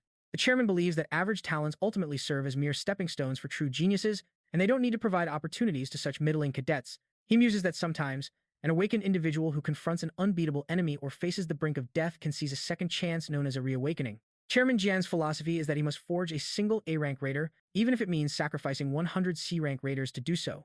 In his eyes, those who fail are simply those who are unable to prove their own worth. His true purpose, which he cleverly hides from the student body, is to handpick these exceptional gems for a powerful figure operating behind the scenes, and he can't afford any further delays. The freshman hunt itself unfolds within a man-made demi-lane, a pocket dimension crafted entirely from magic. Within this artificial space, it is possible to accomplish feats that would be impossible in reality, like manipulating the very flow of time or removing the fundamental restrictions of space. In this unforgiving arena, roughly 5% of cadets fail every single year. This trial is notoriously difficult, designed to let them experience firsthand the harsh limits of their own abilities. Inside the demo lane, Chairman Jian's face materializes on a colossal screen, and he begins to lay out the rules of the freshman hunt. Within the demo lane's confines, participants can only utilize skills that are C rank or lower. For every name tag they manage to steal from another person, they will earn points. When a senior captures a freshman's name tag, they are awarded a tidy 10,000 points. Conversely, when a freshman manages to take a senior's name tag, they will earn a staggering 100,000 points. Since this currency can be spent at all facilities within mills, the more points a student has, the better. At the same time, our protagonist realizes he won't be able to use his A-rank skill, Lightning Chain, as they are restricted to using only C-rank abilities, but he notes the chairman said nothing about unique skills. After detailing the rules, the chairman explains that for everyone's safety, all skills will be diminished to just 1/10 of their usual power, so they need not worry about getting seriously injured. While listening, Jay Hyun sees these rules as a complete sham, because not only does the chairman fail to mention unique skills, but he also conveniently omits any limitations on personal stats. What the chairman truly desires is to brutally weed out the useless and handpick the truly gifted. Our hero immediately turns to Yu Jung and suggests they get a move on, because their first priority must be finding a shelter to survive for the next 3 days. In this treacherous demo lane, there are several elements that can be utilized for survival, such as traps that drain a person's power, the healing pond, the ominous nightmare forest, various ecosystems for foraging, and of course, shelters. If one hopes to survive for the full 3 days, finding a shelter is paramount. Finding shelter is the absolute top priority. As they move, Yoojun questions Jay Hyun, wondering if it wouldn't be much safer to bring Sioena along, pointing out that she's also a magic cadet and that there's strength in numbers. This rational suggestion from Yoojun unnerves Jay Hyun, especially since he knows that teaming up with Sioena is logically the smartest move they could make. The problem is, she's a complete wildcard, a variable he can't possibly control. Although his knowledge of her is limited to news reports, he recalls a grim incident from the past, a day when Ina completely lost her senses in a fit of rage and ended up putting an immense number of lives in grave danger. Jay Hyun explains to Yu Jung that this isn't a simple decision to make, because there's absolutely no guarantee that Ina wouldn't turn on them. Furthermore, he's noticed that the girl is incredibly wary of them and clearly doesn't trust them in the slightest. However, Yu Jung counters, saying that from her perspective, Ina is just like a younger version of Jay Hyun. Before he can even respond, she walks right up to Ina and asks her if she would like to join their group, seeing as they're all students at the same magic academy. Ina remains silent for a moment, prompting Yu Jung to add that this whole event is unfairly stacked against freshmen, so their chances of survival are much higher if they stick together. Ina seems to be considering her words, but then suggests that they postpone the decision of moving as a group for a later time. Just then, Yu Jung's heart sinks as she realizes they've walked straight into an ambush by a group of seniors, who look thrilled to have already cornered some freshmen. One of the seniors, Shinju Shang, gloats that it looks like they're going to have an easy time racking up points this year. His companion, Kwon Soi, wonders aloud why there are 3 first years when she had only detected 2. Her eyes land on Jay Hyun, and she's visibly shocked. She can't sense a single drop of magical energy from him. Meanwhile, Yoojun recognizes that these seniors are all warriors. She quickly urges Jay Hyun that they need to escape immediately, but he firmly insists that they must deal with them right here, right now, arguing that if they run, they'll never truly get away. From what Jay Hyun recalls, Kwon Soi possesses a unique ability that lets her track any target she locks onto within a 300-kilometer radius, an ability called Search. If they don't neutralize them now, she'll just gather more seniors to hunt them down. Zhuang tells Soi that after they score a mountain of points this time, he's going to treat himself to a feast, but Soi sternly warns him not to be so careless, pointing out that something is deeply unsettling about Jay Hyun. However, Zhuang simply scoffs, summons his sword, and declares that Jay Hyun is nothing but a freshman, while they have years of experience from participating in this event multiple times. He tells Soi to just sit back and watch as he finishes them all in a single instant. With that, he charges forward, Jay Hyun remains perfectly still, and when Wang swings his blade, he simply leans back, dodging the blow with impossible grace. The fact that our boy so easily evades his attack completely stuns Wang, and Soi immediately curses him, calling him a thick-headed fool for ignoring her warning that something was off about the boy. Jay Hyun calmly notes that it's been quite some time since anyone has dared to swing a sword at him. Meanwhile, Wang tries to convince himself that it was just a lucky fluke. There's no way a freshman skilled enough to counter him would be unknown throughout the entire Magic Academy. He sneers at Jay Hyun, reminding him he's just a magic class freshman, and lunges in for another strike, but Jay Hyun evades it again with ease. Frustrated, the senior unleashes a furious barrage of sword strikes, yet not a single one makes contact. Whatever power Jay Hyun hides, it's clearly on another level. Eventually, Wong starts to sweat, wondering what incredible power the boy hides that makes it impossible to land a single attack. Suddenly, Jay Hyun seizes the senior's sword mid-swing and even offers a compliment on his skills. As our hero closes the distance on the trembling senior, he shatters the blade with nothing but his bare hands, tauntingly asking how someone so weak survived this long. With a final, decisive move, Jay Hyun crushes the remains of the sword, stunning Sioena. Jay Hyun then turns to Ju Shang, offering him a single chance, leave his name tag and walk away. He begins a 3-second countdown, the image of his shattered sword still seared into the senior's mind. Ju Shang begins to shiver, unable to comprehend how a mere freshman from the Magic Academy could possess such an overwhelming aura. When Ju Zhang remains frozen in fear, Jay Hyun coldly remarks that his one and only chance has just expired. In a single fluid motion, Jay Hyun delivers a devastating punch to Ju Zhang's jaw, sending him flying backward onto the ground. Instantly, the freshman hunt's system announces that Shin Ju Sang has been eliminated. Back in the Magic Academy's control room, the instructors stare in disbelief at the screen. Min Jae Hyun has acquired 100,000 points. An instructor named Jong Yu expresses her shock. It wasn't the expected An Hoyen, but this unknown Min Jae Hyun who hides his true strength so well. She turns to another instructor, named Park Hajin, questioning if there's some kind of system error, but Hajin, just as stunned, explains that the system is functioning perfectly. Hajin then checks with another colleague, Kim Jian, who also reports no issues on her end. Everything is operating as it should. Meanwhile, a subtle smirk plays on Chairman Gi's lips. He's clearly intrigued by Min Jae Hyun. Back inside the Demic Labyrinth, Soil demands to know what kind of monster Jay Hyun truly is, but our hero tells Yu Jung to prepare to engage the other senior. He asks her to accept the party invitation he's about to send, and as Yu Jung readies her gear, she can't help but wonder if Jay Hyun was always hiding this incredible level of strength. Ina also prepares for battle, while Soil silently curses the foolish Ju Shang for making the situation infinitely more complicated. Even without the monster who dispatched Ju Shang, a 3-against-1 fight is far too risky. She concludes that her only option is to eliminate at least one of them to create an escape route. After grabbing one of her daggers, she lunges toward the startled Yu Jung. Jay Hyun calmly assesses the situation, noting that Soil's decision isn't a bad one. He understands her strategy, create chaos with a surprise attack and use the opening to flee. A solid plan, but it's one that would only succeed against an ordinary person. To Soil's astonishment, Yu Jung unleashes her binding ability to counterattack, forcing the senior to hurl her daggers in desperation. But before they can connect, Yu Jung conjures a protective barrier around her body. Jay Hyun, observing from the side, knows that it's still too much for Yu Jung to handle a senior completely on her own. But just as he moves to intervene, Ina invokes a power known as the Holy Light of Alfheim. Ina channels the Holy Light, forming a brilliant sword that immediately captures Jay Hyun's attention. He recognizes it as Ina's unique skill, the one called the Falcon of Alfheim. Ina rains down a barrage of holy swords upon the unsuspecting senior, impaling her and causing her to sputter blood from her mouth. As Soil collapses, the horrifying realization dawns on her. All 3 of these freshmen were monsters, not just the one. Moments later, the system declares the elimination of player Kwon Soil. Based on the degree of contribution, player Yu Jung is awarded 50,000 points, while Ina receives an equal 50,000. With the senior now defeated, Ina turns to the others, asking if she happened to interrupt their moment. An ecstatic Eugene immediately reassures her, saying she didn't, because her arrival was the very reason they won. Taking the opportunity, Ina then asks if the offer she had proposed before is still on the table. Our boy quickly realizes he needs to completely update his file on Koina. It's now perfectly clear that she's reserved, deeply distrusting, and incredibly curious. Shortly after, the system chimes in, informing the 3 of them that they have successfully formed a party and that it has designated Jay Hyun as the party's leader. Later on, near a shelter in the Nightmare Forest, a set of footprints are clearly visible, and some students figure out that people have passed through here before, seemingly entering a nearby shelter. The seniors are on the hunt for the freshmen who took down Kwon Soi and Shin Junang, so they decide to call off the active search and simply keep a close watch on this area.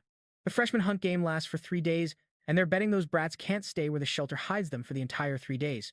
As they move in to secure the location, Yu Jung suddenly appears nearby, and a senior named Kim Seong-hun is instantly pierced in the chest by a beam of light as the system announces his elimination. Another senior spots Yu Jung making a run for it and alerts the rest, who immediately give chase. However, Yu Jung is running with a confident smile on her face, and when she counts that there are about 5 of them, she's relieved that everything is proceeding smoothly. She soon glances back at them, taunting that they're like dogs scrambling after a bone. So, she asks if they aren't embarrassed to be moving in such a large pack, and the infuriated seniors just demand she stop right there. But Yu Jun keeps running, amused by their simple-mindedness. This was all part of a plan laid out just a while ago, when Jay Hyun had told them that although shelters may be a safe place, they couldn't just stay put the entire time because they had to find food and market. More importantly, they needed to obtain points. The girls were surprised, but our boy plainly told them that they were going to have to hunt some seniors. Back in the present, Yu Jun keeps running until she spots some specific mushrooms, which are, in fact, a Class 1 organism that can severely reduce one's abilities.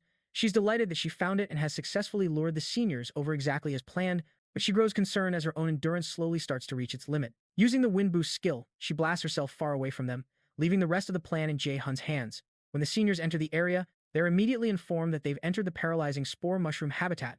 A while back, Jay Hyun had visited Jang to figure out a way to handle the paralyzing spore mushroom during the freshman hunt, and Jang had informed him that ash tree sap would probably be the best method, since it's quite common in the Nightmare Forest, but it's only useful as a cure and cannot prevent the effect. If you're already under the effects of the paralyzing spore mushroom, then it would be incredibly effective.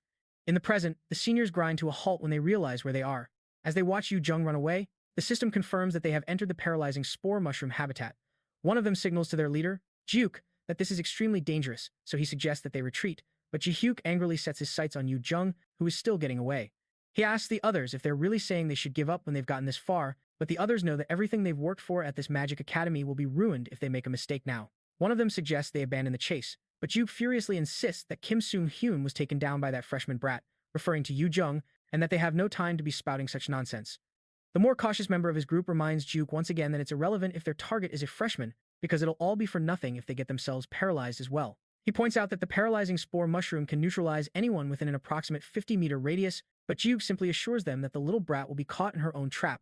He then orders a man named Park Kung-huk to remain behind and steer clear of the debuff zone to act as their lookout, while the rest of them will follow his lead to capture the girl. He scoffs, believing all their petty tricks are useless, even though he suspects their little bait routine hides a deeper trap. They're using one of their own members as bait, trying to lure his team into an ambush, but he feels they're severely looking down on him. He can't fathom how mere freshmen from the Magic Academy would have the audacity to try and outsmart him. After sprinting ahead, they finally corner Yu Jung, and Jihyuk sneers that a worthless brat like her certainly made them run for it. He mockingly asks where she thinks she can possibly run now, but instead of trembling, she greets them with a smirk and declares that they're all finished. Yu Jung then coolly asks which one of them was cursing at her, telling the culprit to raise his hand as the men charge toward her with weapons drawn.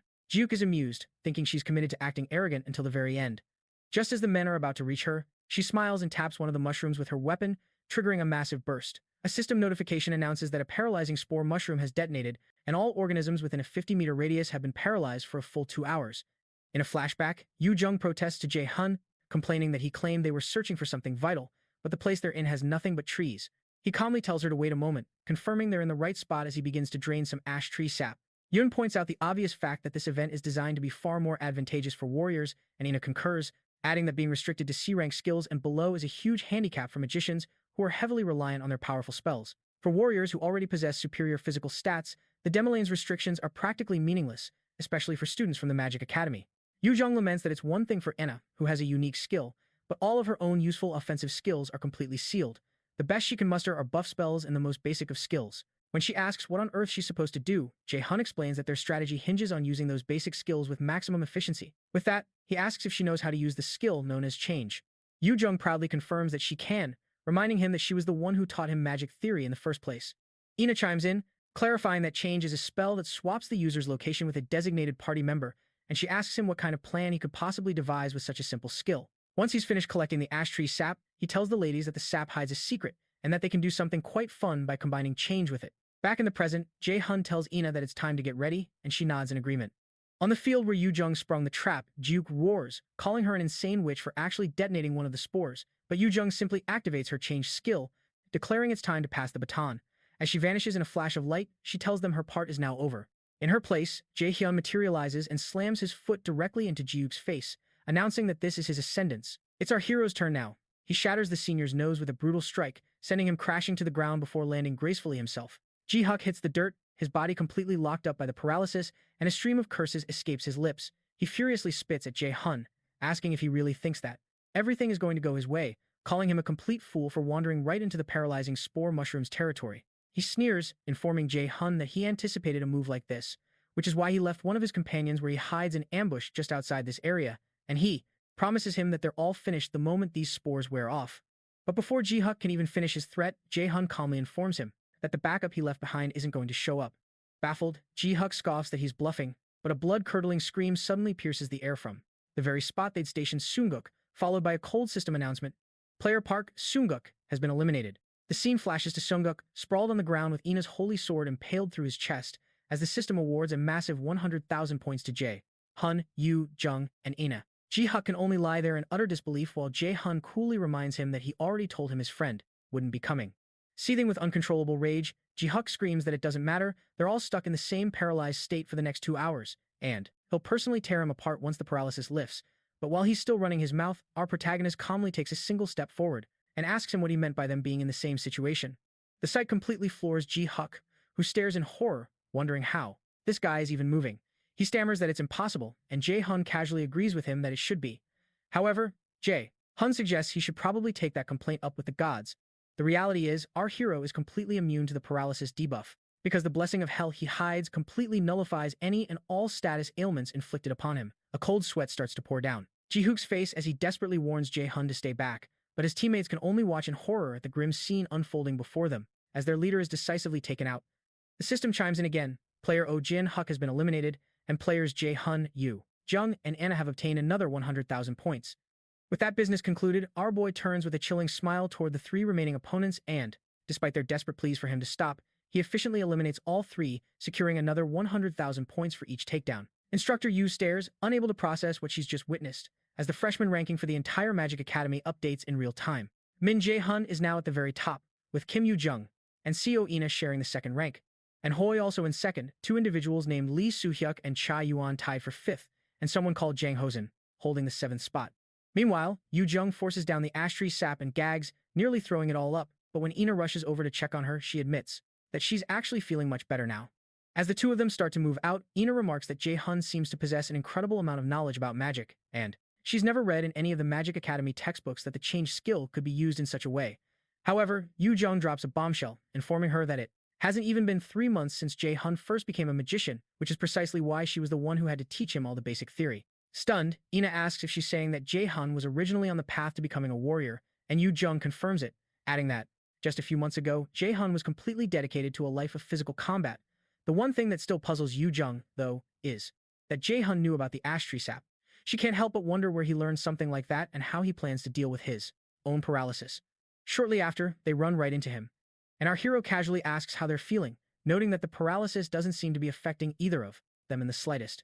Yoo-jung brightly replies that it's to be expected, conveniently forgetting she was just running for her life a moment ago, and with just a single spell, the threat was neutralized. Yoo-jung turned to Ina, checking if she was all right, to which Ina gave a quiet confirmation. Yoo-jung conceded to Jay Hyun that his plan, for once, wasn't half bad. She even added that while he usually looks like a fool, he seemed a bit different today. Before she could finish, Jay Hyun playfully grabbed her cheeks, demanding to know who she was calling a fool and if she had any room to talk. Ina simply observed their bickering, wondering why Yoo-jung would even call Jay Hyun stupid. To her own surprise, she found herself thinking he was actually quite handsome. As their squabbling continued, Ina was taken aback by her own thoughts. This was hardly the time for such daydreams. A single tear escaped, a stark reminder of the mission she carefully hides from them. She had to remain vigilant. Later, back in the safety of their makeshift shelter, Jay Hyun began to prepare something. He was mixing a strange-looking concoction. Ina, curious, walked over and asked what he was brewing, and he told her it was a health recovery potion. He mentioned that a senior had taught him the recipe for emergencies, a practical skill not typically taught at their Magic Academy. A flashback hit him of Jong weeping over the brutal massacre of ingredients it took for him to finally get it right after more than 100 attempts. Yoo-jung then asked Jay Hyun how he could possibly know someone with such skills when he barely had any friends to begin with, but he just taunted her back. He asked if her social circle extended much further than him. The jab landed perfectly, and Yoo-jung grumbled that his comment was unfair. Interrupting them, Ina earnestly told Jay Hyun he was truly incredible, that he didn't seem like someone their own age at all. She said he was so skilled, it was as if he'd already lived an extra decade. Jay Hyun was momentarily speechless, baffled by her sharp perception. How did she possess such uncanny intuition? Her timing was perfect. Eventually, Yoo-jung cut in, declaring it was time to stop the chatter. She reminded them they needed to eat if they hoped to accomplish anything the next day, telling our hero to just wait and see. She boasted that she would whip something up, but he quickly shut that down, suggesting they just eat the fruits they had foraged. Annoyed, Yoo-jung demanded to know why, asking if he had zero faith in her. In response, our boy posed a simple challenge. If she wanted his trust, she just had to tell him the color of the cookies she baked back in their middle school home economics class. After a moment of thought, Yoo-jung confidently recalled that they were a distinct shade of purple, prompting Anna to ask if she had used blueberry jam. Jay Hyun quickly clarified that was definitely not the reason. The truth is, Yoo-jung is a culinary disaster, and he remembered having to call a teacher. The poor man had completely passed out after taking a single bite of her cookie. To be fair, Jay Hyun admitted he wasn't much of a cook himself. That's when Ina spoke up, mentioning she knew her way around a kitchen and offered to cook for them. A surprised Jay Hyun asked if she really knew how. She explained that she cooked every single day back when she lived with her grandmother. As Ina tied up her hair to begin, our hero reflected. He recalled that any information about Ina's family life was practically non-existent. All he knew was this brief mention of her grandmother. He couldn't help but wonder what kind of tragic story she hides concerning her parents. After a short while, the meal was ready. Ina had finished cooking and served the food. The moment Yu Jung took a bite, she threw her arms around Ina in delight. She exclaimed that the food was absolutely divine. Jay Hyun, already stuffing his face, had to agree it was incredible. He was astonished they could eat something this delicious out in a place like this. Their heartfelt compliments seemed to warm Ina's heart. A genuine smile graced her lips. It had been a long time since she felt this way. Meanwhile, in the infamous Meals Magic Academy, inside the control room, Instructor Sayoki points out that the highly anticipated cadet and Hoyen has fallen to 4th place. What's even more astonishing is that the 1st and 2nd spots are held by magicians, a truly incredible feat. Meanwhile, Instructor Yu still speculates about a potential system error, as there appears to be no other logical explanation for this outcome. Chairman Jia, however, is visibly beaming with excitement, noting that until this moment, only warriors had ever achieved such scores. He can hardly comprehend this unprecedented situation, where a party of just 3 magicians is dominating the entire event, having eliminated a team of seniors right from the start. Thrilled, the chairman instructs Kim Ji to rewind the footage to the paralyzing spore sequence, where he watches Jay Hyun deliver a swift kick to Se-Huk's face the moment he materializes. He's captivated by the fact that the boy possesses such sharp judgment under pressure, not to mention an ability that hides enough power to overwhelm warriors. Labeling him a mere magician, let alone a freshman at this magic academy, is simply unbelievable. Abruptly, Instructor Hajin calls out to the chairman, explaining that he has Jay Hyun's profile as requested, but expresses uncertainty about whether it's the correct file. The chairman, perplexed, asks for clarification. As Hajin starts to stammer, the chairman calmly tells him to collect himself and speak clearly. Finally, the instructor presents the profile, which reveals that our boy's aptitude score is a staggering 97%, and his official class is listed as warrior. The information stuns the chairman, but his shock quickly morphs into a wild, maniacal grin as he declares that this development is absolutely perfect. He proclaims his desire to personally witness just how talented this Jay Hyun truly is, prompting Instructor Sioki to ask if he intends to interfere with the event personally.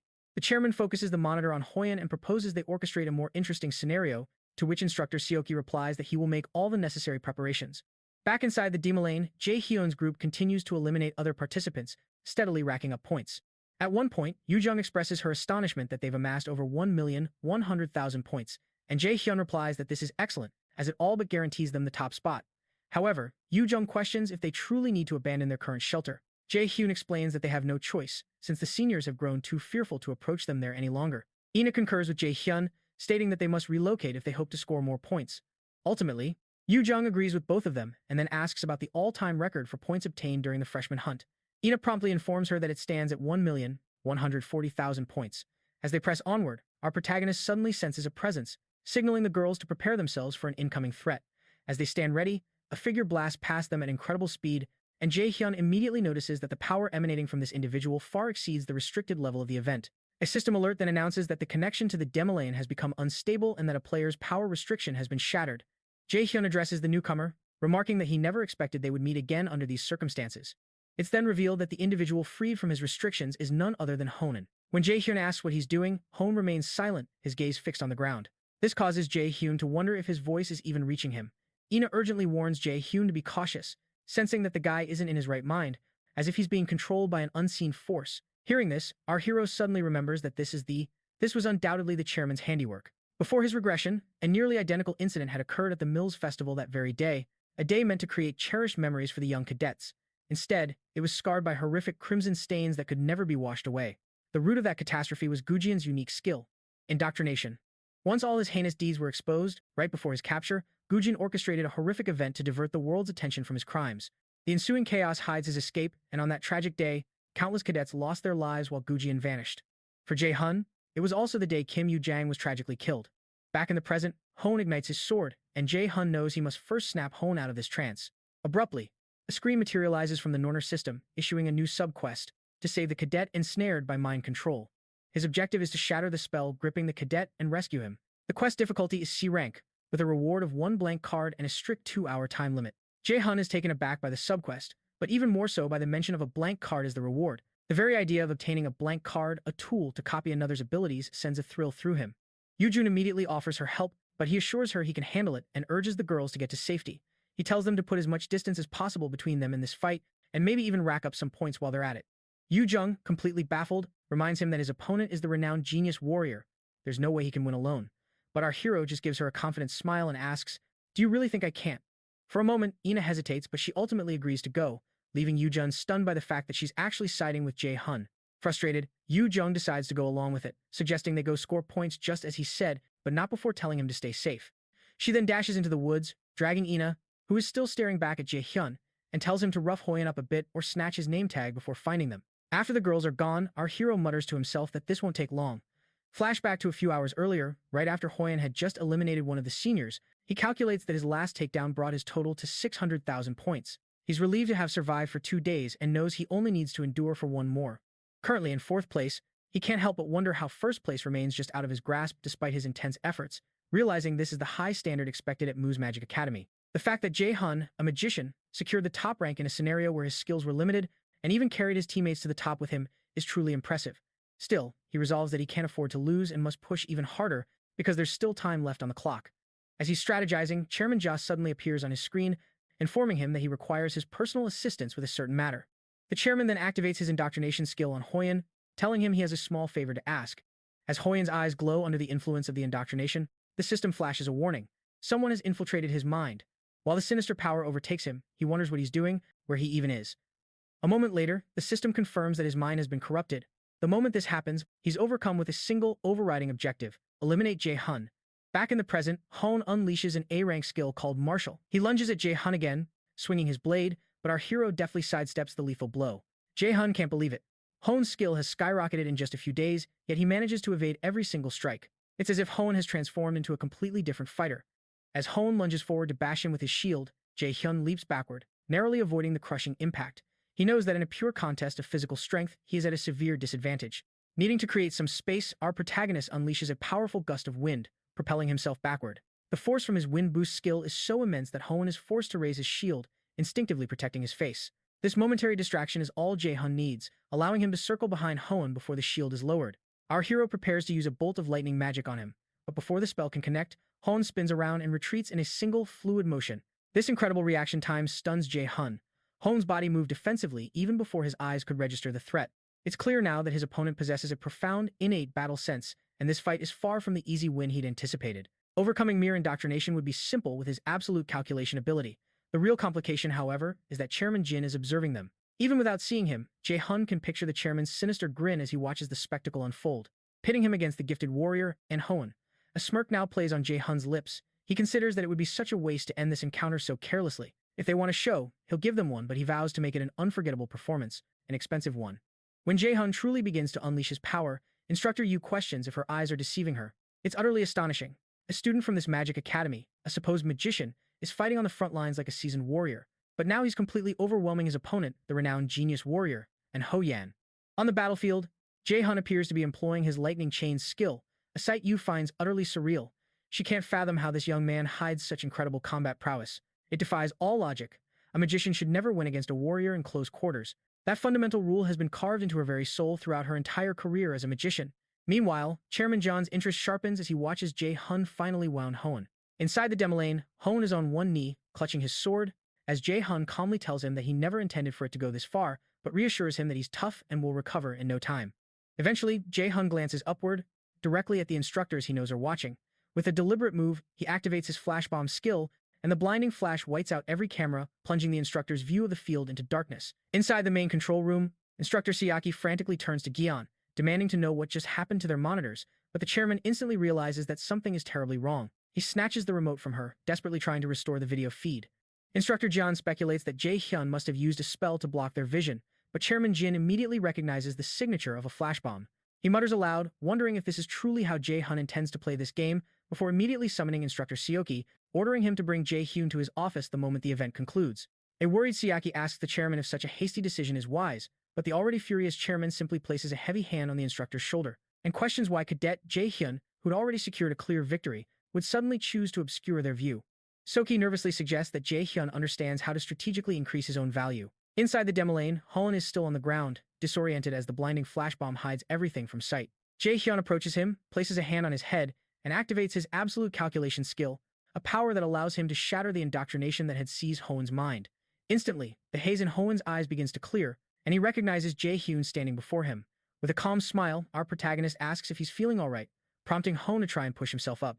Hoen claims he's better, but a wave of excruciating pain forces him back to the ground, his body collapsing under the strain. Our hero offers a wry apology for the pain, reminding Hone that he was the one who launched the unprovoked attack, but Hone appears to have no memory of the assault. He questions why he would ever do such a thing, and Jay Hyun explains that he was under the influence of a mind control spell.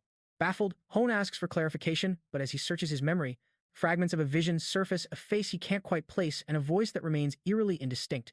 Still, the situation doesn't add up for Hone, because spells powerful enough to control someone, even briefly, are typically of a very high rank. Yet, the rules for this test at the Magic Academy explicitly stated they could only use skills of C rank or lower. Jay Hyun admits he doesn't have all the answers, suggesting that there might have been a malfunction within the Demolane system, or more ominously, that someone interfered. Hone falls silent, processing this. He realizes that no mere cadet could cast a mind control spell of this magnitude, even if there was a system malfunction. Finally, he asks Jay Hyun if he has any idea who might have intervened, assuming that's what happened, and for what possible reason. Jay Hyun feigns ignorance, but adds a cryptic warning that whoever was behind this is likely a person whom most would never dare to oppose. Jay Hyun intentionally hides the full truth, refusing to spell it out, confident that with more experience at Milas, Hone will eventually deduce the truth for himself about the kind of person Gua truly is. Just then, the Norner system chimes, announcing that Jay Hyun has successfully cleared the subquest to rescue the mind-controlled cadet, rewarding him with a coveted blank card. Meanwhile, Hone makes another attempt to stand. He assesses the damage his body is a wreck, while Jay Hyun is completely unscathed and he's forced to confront the vast gap in their current power levels. Once on his feet, Hone admits he has no excuses and sincerely apologizes for his actions, but Jay Hyun brushes it off with a lighthearted "don't be weird," stating he's leaving now that Hone is mobile. Before departing, Jay Hyun wishes him luck for the remainder of the test, but as he turns to go, Hone calls out and offers up his own name tag. Stunned, Jay Hyun questions his actions, reminding him that surrendering his name tag means immediate elimination from the test. Hone insists it doesn't matter, explaining that while he managed to accumulate a decent number of points, it's nothing compared to what Jay Hyun has likely earned. In his eyes, since he was defeated, the name tag rightfully belongs to the victor. Tossing the tag to Jay Hyun, he concedes defeat for now, but declares that things will be different next time, vowing to win his name tag back from him during the Milas festival. With that, Hone vanishes. The Demolane system's voice rings out, declaring his opponent eliminated and awarding a cool 10,000 points to Jun's team. For a beat, our hero simply stands there, his gaze fixed on the name tag, which he knows is only valued at 10,000 points. Yet, in his eyes, the name tag represents something far more valuable, for Hone possessed the innate combat talent that he had desperately craved in his previous life. And now, he has finally earned that rival's acknowledgement. He's been through so much since returning to the past, but this particular feeling of victory is on an entirely different plane. A smile plays on his lips as he realizes this is just the start. For the very first time, he feels a genuine sense of progress, leaving behind the pathetic past weakness he carefully hides and taking a decisive step into his new future. A while later, the grueling 72-hour event concludes, and the system begins to tally the final points each student has accumulated. Jay Hyun shatters all previous records, earning an astonishing 1.53 million points before being instantly transported back to the real world. As the students materialize back on campus, our protagonist casually remarks that 1.53 million points is a decent haul. Yu Jung, however, immediately calls him out for his understated reaction, reminding him it's the highest score ever recorded in the Magic Academy's history. She looks to Ina for backup, but Ina just sighs, lamenting that they could have easily broken 1.6 million points if they'd only had one more hour. At that moment, Yu Jung has the profound realization that her teammates are completely out of their minds. Trying to lift their spirits, she points out that they can live a very comfortable life for a while with this many points, a sentiment Jay Hyun readily agrees with. He does a quick mental calculation, noting that if they multiply the points by a factor of 10, it roughly equates to its real-world cash value. It's safe to assume they've just pocketed around 15.3 million won, or roughly $12,000, causing Yu Jung's jaw to practically hit the floor. When Ina hears this, she's equally stunned by the sheer scale of their earnings. Our hero then informs them that while he's in first place, the second-place team has 1.48 million points, and that they should all be receiving bonus points as well. The very mention of bonus points sends Yu Jung into a frenzy, as she grabs onto Jay Hyun, who tries to fend her off while explaining the bonus is likely around 1 million points. The mere thought of that much extra cash makes Yu Jung's eyes sparkle, as she immediately begins spinning Ina around in a celebratory dance, all thanks to the prospect of 1 million bonus points. As they dance joyfully, Yu Jung gasps, shocked that they now have 2.48 million points, which translates to a whopping 24.8 million won earned in just 3 days. Jay Hyun attempts to halt their embarrassing display, especially when he notices the other Magic Academy students staring at them with utter contempt. But the girls are lost in their song until instructor Seoki enters the room, offering a greeting to the assembled students. After introducing himself, he announces he has something to discuss with the top 3 winners specifically. Seeking some privacy, he suggests they move to a different location. Jay Hyun immediately asks if this is related to the massive number of points they acquired during the hunt. When the instructor simply nods, Jay Hyun follows without hesitation. The girls, however, hang back, demanding to know their destination first. But Jay Hyun, who hides a wealth of future knowledge, is already one step ahead, telling them they're headed to the chairman's office. Sioki confirms this prediction, formally informing the trio that they have been summoned by the chairman himself. Upon entering the opulent office, our hero confidently takes a seat and crosses his legs, asking where the chairman is, coolly remarking that the person who summoned them isn't even here. This blatant disrespect irritates Sioki, but he is forced to rein himself in. The young women trailing behind him are baffled by Jay Hyun's sudden shift in demeanor, and they remain frozen in place until Sioki gestures for them to take their seats as well. Once they're seated, the chairman makes his entrance, offering his apologies for the delay. The two women immediately spring to their feet, with Yu Jung loudly introducing herself, and Ina quickly following her lead, while Jay Hyun remains seated, completely unfazed. The chairman cheerfully assures them he's well aware of who they are, a fact that Yu Jung clearly delights in. Unimpressed, Jay Hyun points out the chairman's tardiness, remarking that he nearly dozed off waiting. This audacious comment stuns the women, and even Siaki tenses up, wondering if the boy has completely lost his senses. A heavy silence hangs in the office for a few tense moments before the chairman concedes he has no valid excuse for his lateness. He then claims he required some time to prepare for their discussion, but Jay Hyun cuts him off, retorting that they're the ones who truly have no excuse, having been summoned immediately after a grueling 3-day stint in the demo lane without even a moment to wash up, leaving them with zero time to prepare. The chairman's expression tightens once more, but this time it dissolves into laughter. Jay Hyun instantly recognizes the facade, concluding that the chairman's act is a clear sign of his deep interest in the students before him. At last, the chairman reveals he has come bearing some exceptionally beneficial news for them. He begins by congratulating them for being the absolute cream of the crop, securing the top 3 positions in this year's freshman hunt, with a special mention for Jay Hyun, who claimed the coveted first-place rank. In response, Jay Hyun deflects the praise, insisting it was all thanks to his party members and that he couldn't have accomplished it alone. This humble reply seems to throw the chairman off, as he silently wonders if the boy has no desire to flaunt his own incredible abilities. He eventually concedes Jay Hyun's point but adds that he has personally observed all his actions, and he couldn't help but notice they had shattered the freshman hunt's previous record of 1.14 million points by a staggering margin. As he claps and declares the result was simply unbelievable, the ladies graciously thank him. Jay Hyun, however, cuts straight to the chase and asks him what his real point is, causing Yu Jung's anxiety to spike again. After a brief pause, the chairman explains that this magic academy would like to extend a few special privileges to them. First, a suite in one of the dormitory buildings within the academy grounds will be provided to them completely free of charge. Second, they'll receive priority access to all academy facilities that normally require booking well in advance. And third, should they ever receive an unsatisfactory grade on a school test, they will be granted an opportunity to retake it. Having laid out the generous offer, the chairman asks for their thoughts and clarifies that accepting means they will be signing a partnership contract with the academy. He barely hides his excitement for their answer. But before the chairman can even finish his sentence, Jay Hyun flatly rejects the entire proposal. Our protagonist explains that while the benefits sound appealing, they are all things the team could easily acquire on their own within a month or so, especially since Milas is, at its core, a merit-based institution. Therefore, he sees no reason to accept them in exchange for some hidden, unnecessary fee. With that, he snatches the contract from the chairman's grasp and begins to scan the terms and conditions. He quickly finds the catch. After signing a partnership contract with the academy, once they begin their careers as raiders, they would be obligated to donate over 30% of their income to the school for a minimum of 5 years. By now, the chairman's expression is decidedly grim, as Jay Hyun finally looks up and tells him that this is not to reward them, but to ensnare them. When he questions the chairman about his intentions, the man takes a long pause and claims his hands are tied if that's what Jay Hyun believes, especially since no one can be forced into signing a contract. He declares that the final decision rests with the 3 of them, prompting the ladies to glance at one another, trying to gauge their reactions to this bizarre situation. After a moment of silence, Yu Jung apologizes and formally declines the offer, with Ina quickly following suit. The chairman conceals his face, feigning deep contemplation, but the fury he hides is betrayed by the veins bulging on his hand. At last, he sighs that it's a shame, claiming this was the best offer he could possibly extend. However, the chairman then says he will grant them one more chance to reconsider.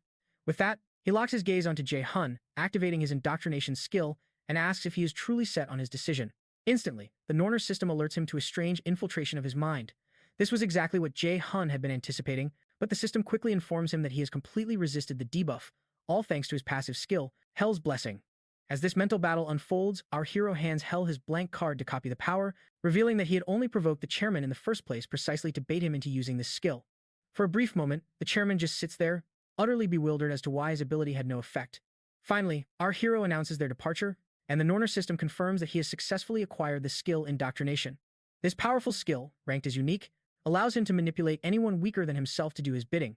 Should both parties consent to a master-servant pact, the skill evolves into subordination. Jay Hyun then stands up and suggests to the ladies that it's time to leave, especially after their exhausting 4-day ordeal in the demo lane. Once Jay Hyun exits the office, Yu Jung politely tells the men to have a pleasant day, while a still confused Ina announces that they will be taking their leave. After the students have finally departed, Jian dismisses instructor Siaki. Once he is alone, he muses on how a mere freshman from this magic academy could possibly resist his unique skill, finding the entire situation incredibly intriguing. Outside the office, Jay Hyun checks in with the ladies, asking if they are truly okay with turning down Jian's proposition. Yoo Jung admits she was tempted for a moment, but ultimately concluded that Jay Hyun's assessment was correct, since it was painfully obvious Jian was just sweet-talking them, planning to take advantage of their inexperience. Ina chimes in, agreeing that the contract felt wrong, and believes that rejecting it was absolutely the right decision. Besides, she feels it's far more rewarding to earn achievements through their own efforts rather than starting with unearned privileges. Jay Hyun listens to Ina's words intently, finding her perspective quite reasonable, which is a stark contrast to the cold, distant image he remembered of her before his regression. Abruptly, Yoo Jung asks if anyone else noticed that something was deeply unsettling about Chairman Jian, pointing out his utterly sickening expression the moment they rejected his offer. Ina agrees, adding that both the chairman and instructor Siaki suspiciously never once mentioned the critical malfunction within the demolane. As Jay Hyun listens, he silently notes that Ina possesses remarkably sharp instincts. Finally, she turns to Jay Hyun, asking if he happens to know anything about Chairman Jiun, perhaps something he hides from everyone. I think so too. Ina observes that he's normally quite composed, but the instant they encountered the chairman, he became strangely confrontational. Yoo Jung agrees with her, then starts pestering Jay Hyun to spill the details if he knows something about the chairman. She demands that he answer their questions, but he claims he isn't certain himself, making it difficult to explain anything clearly. He warns them not to place their trust in anyone at this magic academy, whether it's the chairman or the instructors. Out of nowhere, Anna steps toward him and asks if that means they can't trust him, either. While Jay Hyun hesitates, Yoo Jung slips behind Ina with a mischievous look. She tells her not to trust Jay Hyun either, pointing out that his fierce expression often hides his true intentions. She brings up how he once abandoned her in the middle of the streets instead of taking her home, causing Jay Hyun to ask why she's suddenly digging up the past. Thoroughly annoyed, Yoo Jung grabs his hair and calls him a jerk, reminding him of what a terrible time she had because of him. Eventually, our protagonist manages to pry Yoo Jung off him and suggests they all head inside to rest since night has fallen. As it's time for them to go their separate ways, Ina doesn't seem ready to leave just yet. She asks if this is where they'll be parting ways. For a second, an awkward silence descends as Yoo Jung simply looks at the two of them. Suddenly, she wraps them both in a hug and asks why the atmosphere feels like a scene from a teen romance. She then demands they make some room for her in their little drama. Jay Hyun, however, quickly drags her away and points her toward the girls' dormitory. He tells her to go get some rest. She finally agrees to go, and Ina follows behind her. Before leaving, Ina reminds Jay Hyun to rest well, and our hero soon heads over to the boys' dormitory. When he arrives at the door, it hits him that it has been quite a while since he was last here. He recalls the musty smell of mold lingering in the corners and the floor, which, due to a lack of funds, was left unmaintained and creaked with every step as he makes his way to his bed. To him, the students who remain in this dormitory after a few years were simply those without any real talent. For that reason, he plans to find a new place as soon as class is over the next day, because experiencing this hell once was more than enough. The next day, Jae Hyun goes for a run and stops after he feels he's done enough for a warm-up, turning back toward the dormitory to get ready. For his first class, all the freshman magician cadets gather in a large hall to meet their assigned instructor. The instructor for basic mana acclimation, Kim Ji-en, arrives and introduces herself to the class. As she speaks, Jae Hyun frowns, because this instructor is someone he doesn't recognize at all, suggesting this magic academy hides more changes than he anticipated. Even considering his past life as a warrior, he has very few memories of his instructors, so she might have been one of the instructors who quit early. After all, becoming an instructor at Mills was no easy task, and the ones who remained were individuals like Kim Siki. They were the kind of people who were greedy for the crumbs of power that Ji-en was willing to throw their way. Ji-en says she is sure that most of them found it odd that their first class was not in a classroom, but in a large facility like this one. As a set of large doors opens behind her, she explains the reason is to test their mana sensitivity directly. The students are left in shock at the sight of what appears to be a massive mana cube, and they hope they aren't being told to go inside. While they complain that this is too difficult for a first class, Jun thinks to himself that this mana cube feels off. It resembled the mana cube he'd encountered previously, though its mana was significantly weaker. Instructor Ji-en then revealed to the class that what they were standing in is known as a mana room, a structure modeled after the mana cubes typically found at guilds, but designed for cadets like themselves. She elaborated that escaping a true mana cube is nearly impossible, which is precisely why they had prepared this version. The irony, of course, is that our protagonist had already shattered a real mana cube back at his guild. This mana room was segmented into numerous sub-chambers. In the first chamber, the mana density mirrored that of the outside atmosphere, but it grew progressively thicker the deeper they ventured. On average, a first-year cadet at this esteemed magic academy can withstand up to level 3, while a graduating senior might reach their absolute limit around level 7. The objective of this class was simple: to determine the precise level of each cadet's mana sensitivity. With that, Jean instructed the cadets to form a single file line and follow her lead. She also advised them to raise a hand if they experienced any distress during the test, at which point an assistant instructor would escort them out. Shortly thereafter, she stepped into one of the mana chambers, with the cadets trailing closely behind. Once everyone was inside, Instructor Ji-en observed that none of the students appeared to be struggling with level 1. Confident, she announced their progression to level 2. Upon entering, however, a few of the cadets began gasping for air, requiring the instructors to help them exit. Once they were gone, Jian prompted the remaining students to accompany her to level 3. As they crossed the threshold, nearly half the class immediately raised their hands in surrender. Yet, Jay Hyun, Yu Jung, and Ina remained completely unfazed by the pressure. Instructor Jian then beckoned the survivors to follow her into the 4th level, where a significant number of students signaled their limit. After the struggling cadets departed, she proposed they advance to level 5, prompting yet another wave of students to request their leave. By level 6, several more were escorted out, completely overcome by exhaustion. Yu Jung turned to Jay Hyun, asking if he was finding it difficult to breathe, but he casually replied that he didn't think so. Meanwhile, Ina observed Jay Hyun, noticing he was completely at ease. This sight steeled her resolve to push even harder. Jian scanned the room and realized only 4 cadets were left standing. Jay Hyun, Yu Jung, Ina, and another top student named Lee Soo-hyuk. Unsurprisingly, they were the same cadets who had dominated the freshman hunt. Chairman Ja had specifically instructed her to keep a watchful eye on Jay Hyun and report his progress, but she had no intention of being a mere messenger. She then announced to the remaining cadets that they would be proceeding to level 7. The students outside whispered in disbelief, wondering just who these prodigies were, advancing to a level that the instructor herself had said was reserved for graduates. Upon entering the 7th chamber, Instructor Jian, testing their limits, proposed advancing to the 8th level. She paused, asking if any of them were experiencing any difficulty, but silence was her only answer. Though Yu Jung was clearly beginning to struggle, the onlookers could only stare in awe as the group advanced to the 8th level. As they entered, the remaining cadets felt a sharp, sudden spike in mana pressure, all except for Jay Hyun, of course, who hides his true power so well.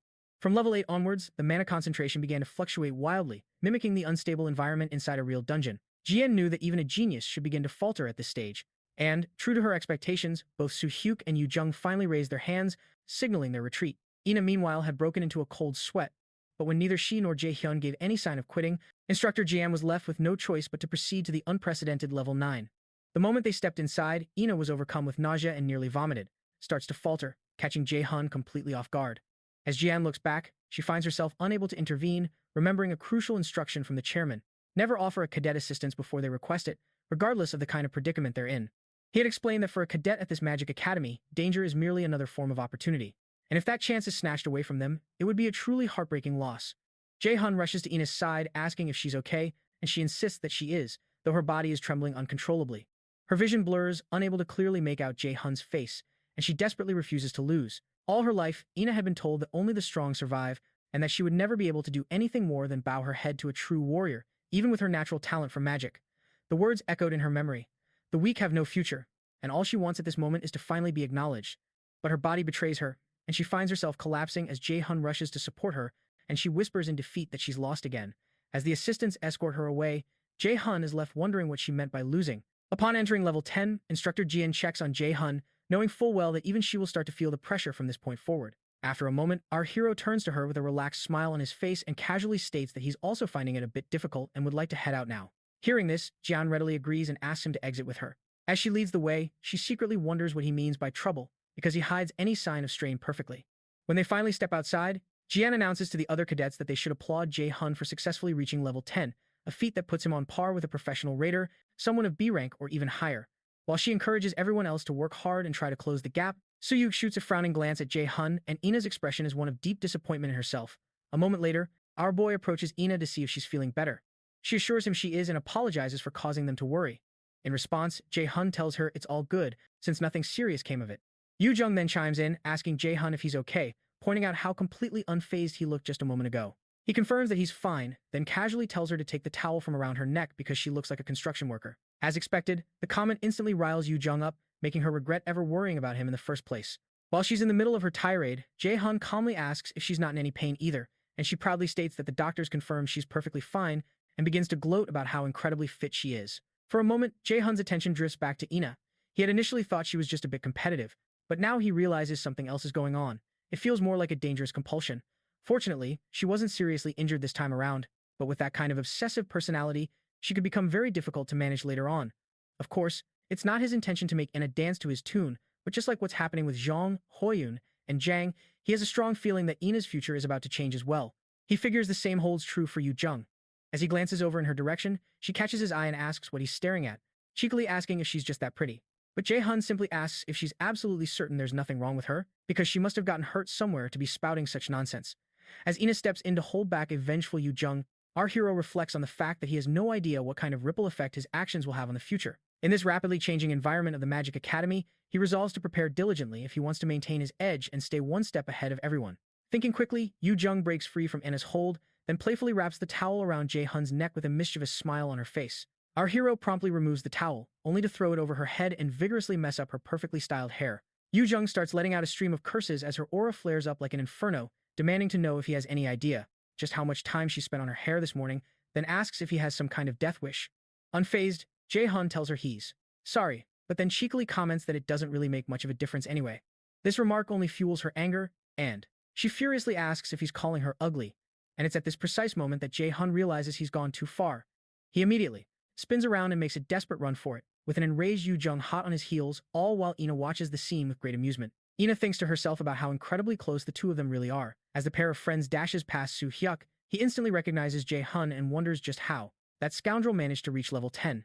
As he's staring, a friend named Kim Min-soo approaches to greet him, asking what has him so deep in thought. Soo Hyuk then demands that Min-soo tell him everything he knows about the guy currently getting his hair yanked by that girl. Although Min-soo questions why Soo Hyuk is ordering him around like a servant, he complies and explains that Jay Hyun is the first student in the history of this magic academy to secure first place in the freshman hunt as a pure magician.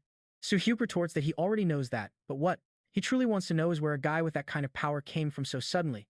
However, Min-soo can only shrug, as he doesn't have that answer. The more Soo Hyuk mulls it over, the less sense it makes to him.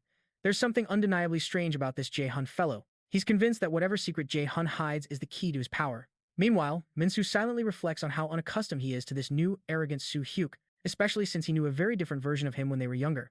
Eventually, he tells Soo Hyuk that Jay Hyun has already proven his capabilities on 2 separate occasions. Therefore, there's no point in digging for some mystery, especially since cheating in these trials is virtually impossible. Soo Hyuk, however, arrogantly informs him that it's impossible for someone to be stronger than him unless they are, in fact, cheating. This declaration stuns Min-soo, who privately thinks that Soo Hyuk couldn't win against Ina or Yu Jung either, but he wisely keeps that thought to himself. In the end, he simply advises Soo Hyuk not to be unreasonable, pointing out that he wouldn't win against Jay Hyun even if he were to die and be resurrected, but his words fall on deaf ears. A short time later, Jay Hyun is on a video call with his wonderful teacher, and he asks if she called because she was curious to hear about what transpired during the freshman hunt. Jang-gun confirms that's exactly why, admitting it's far more interesting to hear the story from him directly. Beaming with excitement, he tells her he took first place, which makes her incredibly proud. She then notices that his apartment seems far too luxurious for a freshman, correctly suspecting that he must have earned a massive amount of points.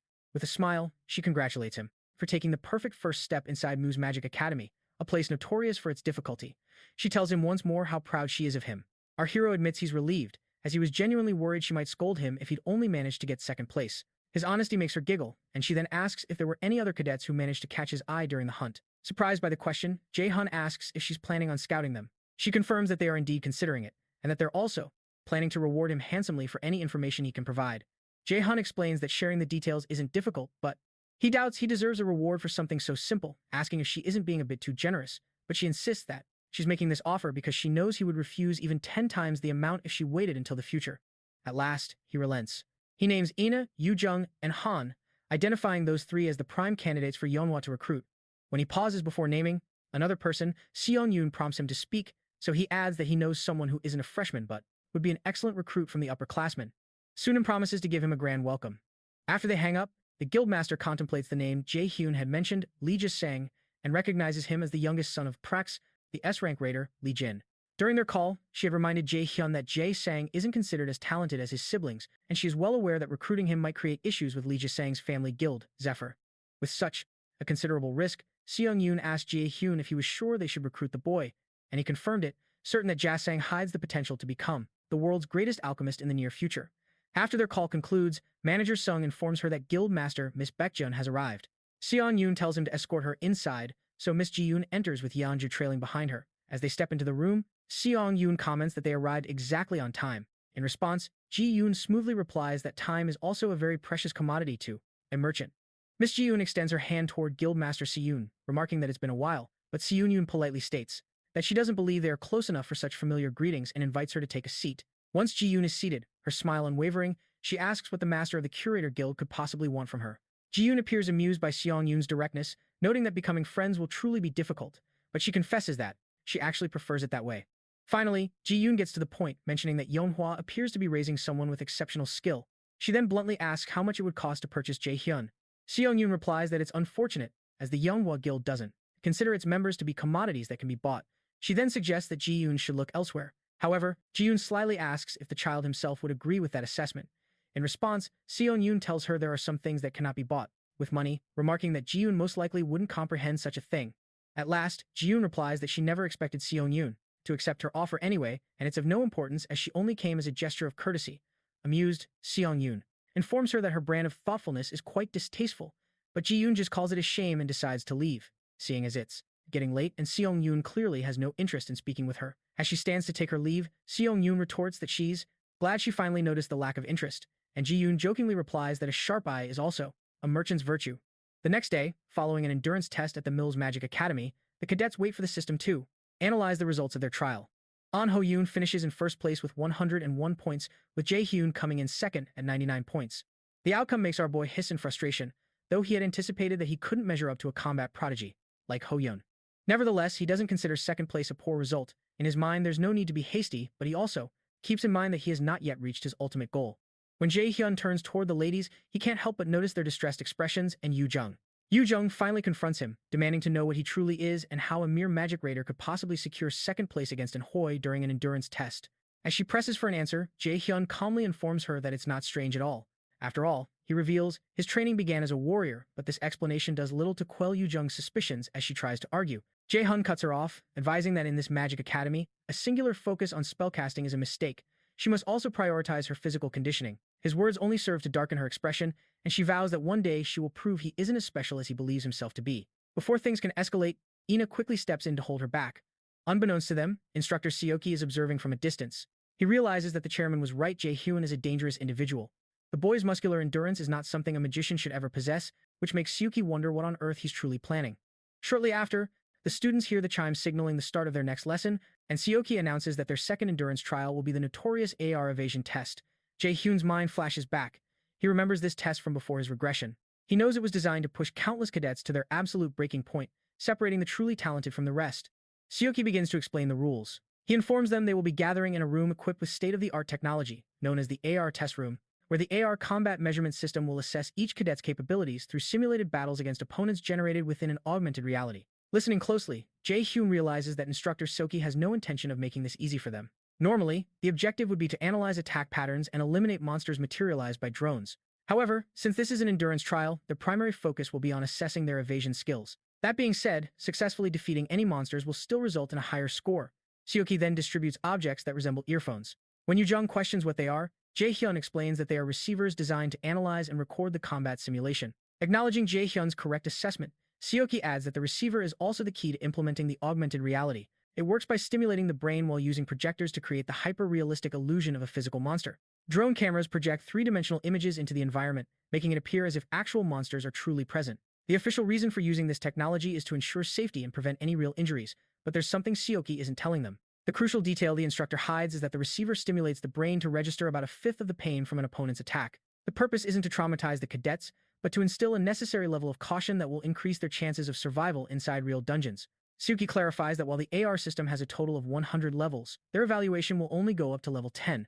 The test will be conducted in teams of 4, and he announces they will now be grouped and called in order for the trial. As the teams are formed, Team 3 ends up with a composition of 2 warriors and 2 magicians, which includes both Jae Hyun and Soo Hyuk. Jae Hyun notes that it's a fairly balanced squad, but as he's mulling it over, Soo Hyuk calls out his name. He asks if he is indeed Min Jae Hyun.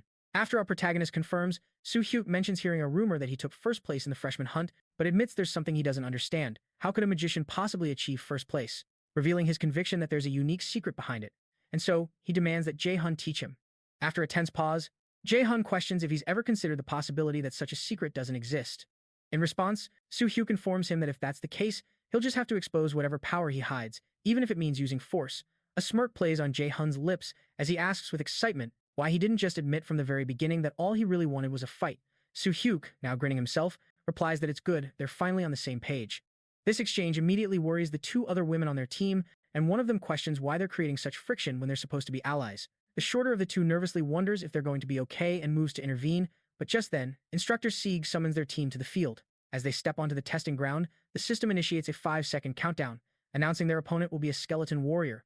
The bony figure materializes before them, and Soo Hyuk's first instinct is to fall back and create some distance. But before he can even take a step, Jae Hyun shoots forward at an incredible speed, leaving the rest of the team completely stunned. And the 2 women cry out, trying to warn him of the danger. A shocked Soo-hyuk yells out, questioning what on earth he's doing and wondering what Jay Hyun thinks he can accomplish on the front lines, a role so contrary to what the Magic Academy teaches. As Jay Hyun closes the distance, he muses on why such taunts still follow him, deciding it's the perfect time to reveal a fraction of his true abilities here. Gathering mana in his fists, our protagonist shatters the skeleton's skull in a single, devastating blow, leaving his teammates watching in utter disbelief. Even Siaki is left speechless, and the entire crowd of spectators looks on in pure amazement. Moments later, several more skeleton warriors materialize, but Jay Hyun simply pivots and drives his knee into the chest of the nearest one. As he lands, he activates a skill of his called Mono Weapon. Mono Weapon is an exceptional skill that an ordinary magician could never utilize, as it's a specialized skill designed to let a mage inflict direct physical damage. It's typically useless, since magicians avoid close-quarters combat, but our protagonist is clearly cut from a different cloth. Soo-hyuk can only watch in complete confusion, branding Jay Hyun a total psycho. The other girls are still struggling to process what they're seeing as the system announces the successful clearance of Level 1 of the AR evasion test, with additional points being awarded. It also notes Jay Hyun's contribution at a staggering 100%. Immediately, Level 2 begins, pitting them against a monster known as a jogger. The creature's appearance seems to intrigue Jay Hyun, who remarks that it's been a long time since their last encounter. After a whirlwind of combat that leaves the ground fractured, the system announces the complete clearance of Level 10 of the AR evasion test. As the system congratulates them for shattering the record for the shortest completion time, Soo-hyuk finds the entire situation utterly unbelievable. Meanwhile, Jay Hyun reflects that his performance wasn't half bad, noting his body has felt much lighter ever since he began practicing the combat technique that Ms. Seong taught him. Abruptly, Soo-hyuk marches up to him, demanding to know what kind of underhanded trick he just pulled. Jay Hyun tries to downplay what he just did, claiming it was nothing special, but Soo-hyuk isn't having it, arguing that his actions were incredibly reckless. Not only did he abandon the safety of the defense line, but he then proceeded to single-handedly annihilate the entire enemy force, a truly unbelievable performance. It's unbelievable. He insists that accomplishing such a feat is impossible without cheating, but Jay Hyun just repeats that he has nothing to say, because he's not one who hides his true strength. When Soo-hyuk stands his ground, our boy tells him not to make him repeat himself, then moves closer, offering to let Soo-hyuk confirm his power right now if he's that curious. The aggressive move startles Soo-hyuk, and he calls Jay Hyun a bastard. But before anything can escalate, Instructor Seojiki steps in, asking the two of them if there's a problem. The instructor's interference immediately diffuses the building tension, and Soo-hyuk silently wishes there were no instructors around. Our hero eventually turns to walk away, but Soo-hyuk tells him not to think that he's won. In response, our protagonist coolly replies that he doesn't think he lost either.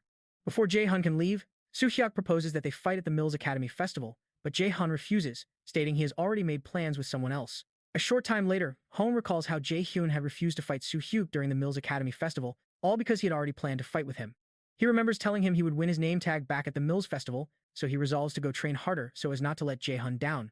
Meanwhile, Siaki and some of the assistant instructors are making their rounds. One of the assistants asks another if he's seen the results of the endurance test this year, and the other man confirms he personally monitored it, adding that the cadets this year are quite skilled. When they begin discussing a magic cadet named Jay Hyun who broke the record, a feat that shouldn't be possible, Siaki considers that the boy is not just talented, because the practice movements he displayed while fighting on the front lines are completely unique for a mere magician. As they enter the chairman's office, Chairman Jian commends them for their good work and proposes they discuss the results of this year's endurance test. Siaki explains that there were a total of 3 cadets who achieved perfect scores, and those cadets are Hoyan, Chaiwan, and Min Hun. Even among those 3, Jay Hyun's scores were on another level. The chairman thanks Instructor Siaki for the information and commends him for his hard work. On his screen, Chairman Jian reviews the footage of Jay Hyun, a subtle grin forming on his face. He tells Siaki that he expects to be kept informed on Jay Hyun's actions and grades, and to be notified immediately if he starts acting strangely in any way, to which Siaki agrees. The chairman then tells them all to keep up the good work and asks that they inform the other instructors to prepare for the upcoming event. Sometime later, Jay Hyun returns to the AR evasion test and completes level 27 of the challenge. The 27th level seems to be his limit, a difficulty that a 6-member party of C-rank raiders would normally struggle to clear. This means his individual strength is equal to that entire force. It turns out that the next event for the freshmen is the Dungeon Practicum, and Jay Hyun decides to begin his preparations. He remembers the Dungeon Practicum incident, which was one of the most disgraceful and tragic events in the history of the Mills Magic Academy, where numerous cadets tragically lost their lives. He and his teammates were caught up in that incident, and in the end, he was the only one from his team who survived. Even as he was forced to listen to people say that he should have been the one to die, he couldn't bring himself to leave the Magic Academy, because a deep part of him hides the fear of disappointing the people who believed in him. A short while later, our hero heads to a shop to gear up. With his purchase complete, a heavy question weighs on his mind: can he truly live a different life this time around? In his previous timeline, he was powerless to protect anyone, living a pathetic existence where he was treated as nothing more than an expendable tool, but he refuses to walk that same path of despair again. Experiencing a life filled with regret once was more than enough. The day before the Magic Academy's crucial dungeon practicum, the students attend their classes as usual, eventually wrapping up their lessons for the day. As the final bell rings, Yoo-jung and Ina make a beeline for Jay Hyun, with Yoo-jung immediately asking him what the plan is for tomorrow, given that it's their very first dungeon practicum. Ina chimes in, admitting she was so nervous she barely slept a wink last night. In response, Jay Hyun calmly reassures them that everyone feels that way before their first dungeon dive. His unfazed demeanor catches Yoo-jung off guard, and she playfully jabs, "Oh? Is this not your first time? Did you just pop into a dungeon for a casual stroll or something?" For a casual stroll. He retorts that while he may not be an expert on dungeons, he's certainly encountered his fair share of monsters. One standing right in front of me. That remark is the last straw for Yoo-jung, who promptly loses it and starts playfully raining curses and fists down on him. Ina watches their antics from the side, a warm smile spreading across her face at their silly back and forth, something to ease their nerves, and Yoo-jung immediately perks up, asking what he's got. Our hero reveals that he picked up some extra potions along with his own, handing them over and telling them to use them if things get dicey. Seeing this, Yoo-jung reluctantly agrees to forgive his teasing, but only because of his thoughtful gesture, while Ina gratefully promises to put the potion to good use. Internally, Jay Hyun reflects that he only scraped through the dungeon practicum last time by sheer luck. This time, however, he's determined to conquer it with pure skill. On the fateful day of the dungeon practicum, Jay Hyun is up at the crack of dawn, meticulously warming up his body. This preparation is critical before entering any dungeon, a fact that the Magic Academy often hides in the fine print of its curriculum. It doesn't matter how immense a mage's mana pool is. If they suddenly unleash high-level spells without preparation, they risk experiencing a violent mana rebound. When mana backfires during casting, it can inflict severe internal damage on the user's body. Any magician who frequently uses powerful, high-level spells is especially susceptible to this danger. Jay Hyun knows this all too well, recognizing that both his lightning chain and sacrifice skills are in that high-risk category. Beyond that, he has no way of knowing just how perilous the dungeon practicum will become today, nor can he be certain if he will survive or if his teammates will fall. To prepare, he pulls his mana in his lower abdomen, a technique that allows him to rapidly reinforce his spells or his own body at a moment's notice. In that state of focus, a memory from before his regression suddenly surfaces. The system's voice echoed in his mind, explaining that time would be rewound to the period the user most desperately yearned for. As he's lost in this memory, the Norner system suddenly activates, triggering a new main quest. It seems he has successfully returned to the very moment he longed for most. The quest states that from this point forward, he must face the critical junctures that once filled him with regret and choose whether to repeat his past choices or forge a new path. Every decision he makes could be the difference between life and death for those around him, and the weight of that choice rests entirely on his shoulders. The mission's difficulty is a complete mystery, as are the potential rewards, which apparently hinge on whether he chooses Route A or Route B. To make matters worse, he has a mere 12 minutes to make his choice, and the penalty for failure is just as shrouded in mystery. Jay Hyun immediately surmises that something big is happening again. The Norner system is clearly pushing him to grow stronger, likely because the gods require him for their grand schemes. Yet, he can't begin to fathom why, of all people, they chose him, about choosing his route, which leaves him wondering what on earth they're plotting. Shortly after, the freshmen are gathered at the Mules Magic Academy's underground mock dungeon. Instructor Yan arrives to brief them, explaining that they'll be grouped into teams of 4 by drawing lots and will be required to work together. As the students begin to murmur, Jay Hyun correctly guesses that the others think the random assignments are unfair. Real monsters will spawn in this dungeon, and if you get lucky, you can clear it with no trouble. But if you're unlucky, you'll be stuck on a low-ranking cadet team, struggling just to survive the raid. As the murmuring grows louder, EJ silences them and clarifies that their performance in this dungeon practicum will be factored into their official test scores. She assures them that only low-level monsters they can definitely defeat will appear in the dungeon practicum and urges them all to try their best. As she speaks, however, June recognizes that her speech hides the true danger. This is Chairman Jay's trap. Just as the instructor said, most of the monsters that appear here are low-level, but he knows if things play out like they did before he regressed, boss-level monsters will be secretly mixed in. He vividly recalls the D-rank boss, the Cobalt Lord. And even though that creature isn't a difficult opponent for him now, he has no intention of playing along with Guy's plans, except for the fact that the small opening GM will create in this practicum might just give him the perfect opportunity to eliminate him. Soon after, Yoon declares that the cadets should come forward one at a time to pick a lot. After the lots are drawn, Jay Hyun and Ina end up on the same team, and our boy tells her he's glad he knows someone, to which she warmly reciprocates. He's relieved to have a teammate he can talk to so easily, especially one who is so incredibly skilled. But just as he starts to think about a strategy, he's completely floored by the sight of his other 2 teammates. The woman introduces herself as the warrior Kim Jina and the man as the warrior Park Sung-woo. Sung-woo cheerfully asks if they're also on Team 3, but Jae-han remembers with a jolt that these 2 people were his teammates in his past life, and they were the ones who were killed by the boss monster after begging him to run away while they held it off. Suddenly, our boy understands precisely what the Norner system meant by choosing his route, as he can now see the choices laid out right in front of him. When the 2 new warriors step forward, our boy realizes this is what the Norner system wanted all along. So, he shakes their hands, introducing himself as Jae-han and also introducing Ina, seeing as she's clearly shy. Sung-woo finds Ina's shyness amusing, but he's certain that they'll all get along just fine as they spend more time together. and Gina agrees, saying she's sure they'll all get along great. Our boy realizes that these two warriors are exactly the same as they were in his past life, and he's happy to see how their cheerful personalities are already helping Ina relax. Once they've all been introduced, Jay Hyun proposes that they make a plan before heading in. The other two immediately agree, and one of them suggests making Jay Hyun the team leader. With the quest from the Norner system still blazing in his mind, our boy sits down to explain the plan to his new team. He warns them not to lose their nerve no matter what the dungeon hides, because if the warriors in the vanguard start to falter even for a moment, the entire party will be annihilated. The warriors are taken aback by Jay Hyun's tactical insight, and Sung-woo comments that this is to be expected from the person who took first place in the freshman hunt. He quickly grasps that the strategic details are incredibly serious, confirming he's memorized all 6 parts, with Ina affirming she's done the same. Moments later, Instructor Jian steps forward, announcing to the cadets that their preparation time has officially ended. She declares the official start of the dungeon practicum and summons the team leaders to the front, with Jay Hyun promptly stepping forward. As he does, he glances aside and sees Honan stepping up as the leader for Team 4, the very team Yu Jung is on. A wave of relief washes over him. With Hoan leading, he's confident Yu Jung will be kept safe from harm. Once the leaders are assembled, Jian instructs them to guide their teams into their designated dungeons, wishing them all good fortune on their trial. Shortly after, Hoan confidently leads his team into their assigned dungeon, where one of the members immediately takes in the grim atmosphere. She remarks on the dampness and the musty odor, a stark realization of what real-life dungeons are actually like, and the dangers each one hides. Yu Jung speculates aloud, wondering if they'll encounter kobolds, given that it's an underground labyrinth. Their male teammate concurs, adding that he's heard these subterranean dungeons are rich with ore, which immediately piques Yu Jung's excitement. She gleefully hopes they might find diamonds somewhere within its depths, but her cheerful chatter abruptly halts as she senses something amiss. At that exact moment, Hoan's sharp senses pick it up too, and he urgently shouts that something is approaching, ordering them into formation. Yu Jung snaps into action instantly, but the other cadets' confidence falters as they realize the grim truth of their situation. They are completely surrounded by kobolds, and to make matters worse, these aren't just feral beasts, they're armed with digging equipment. Hoan quickly briefs his team, explaining that while individual kobolds are weak, they'll be in serious trouble if the creatures manage to swarm them. With that warning, he charges forward, declaring they need to end this fast, while Yu Jung unleashes an explosion of her holy power.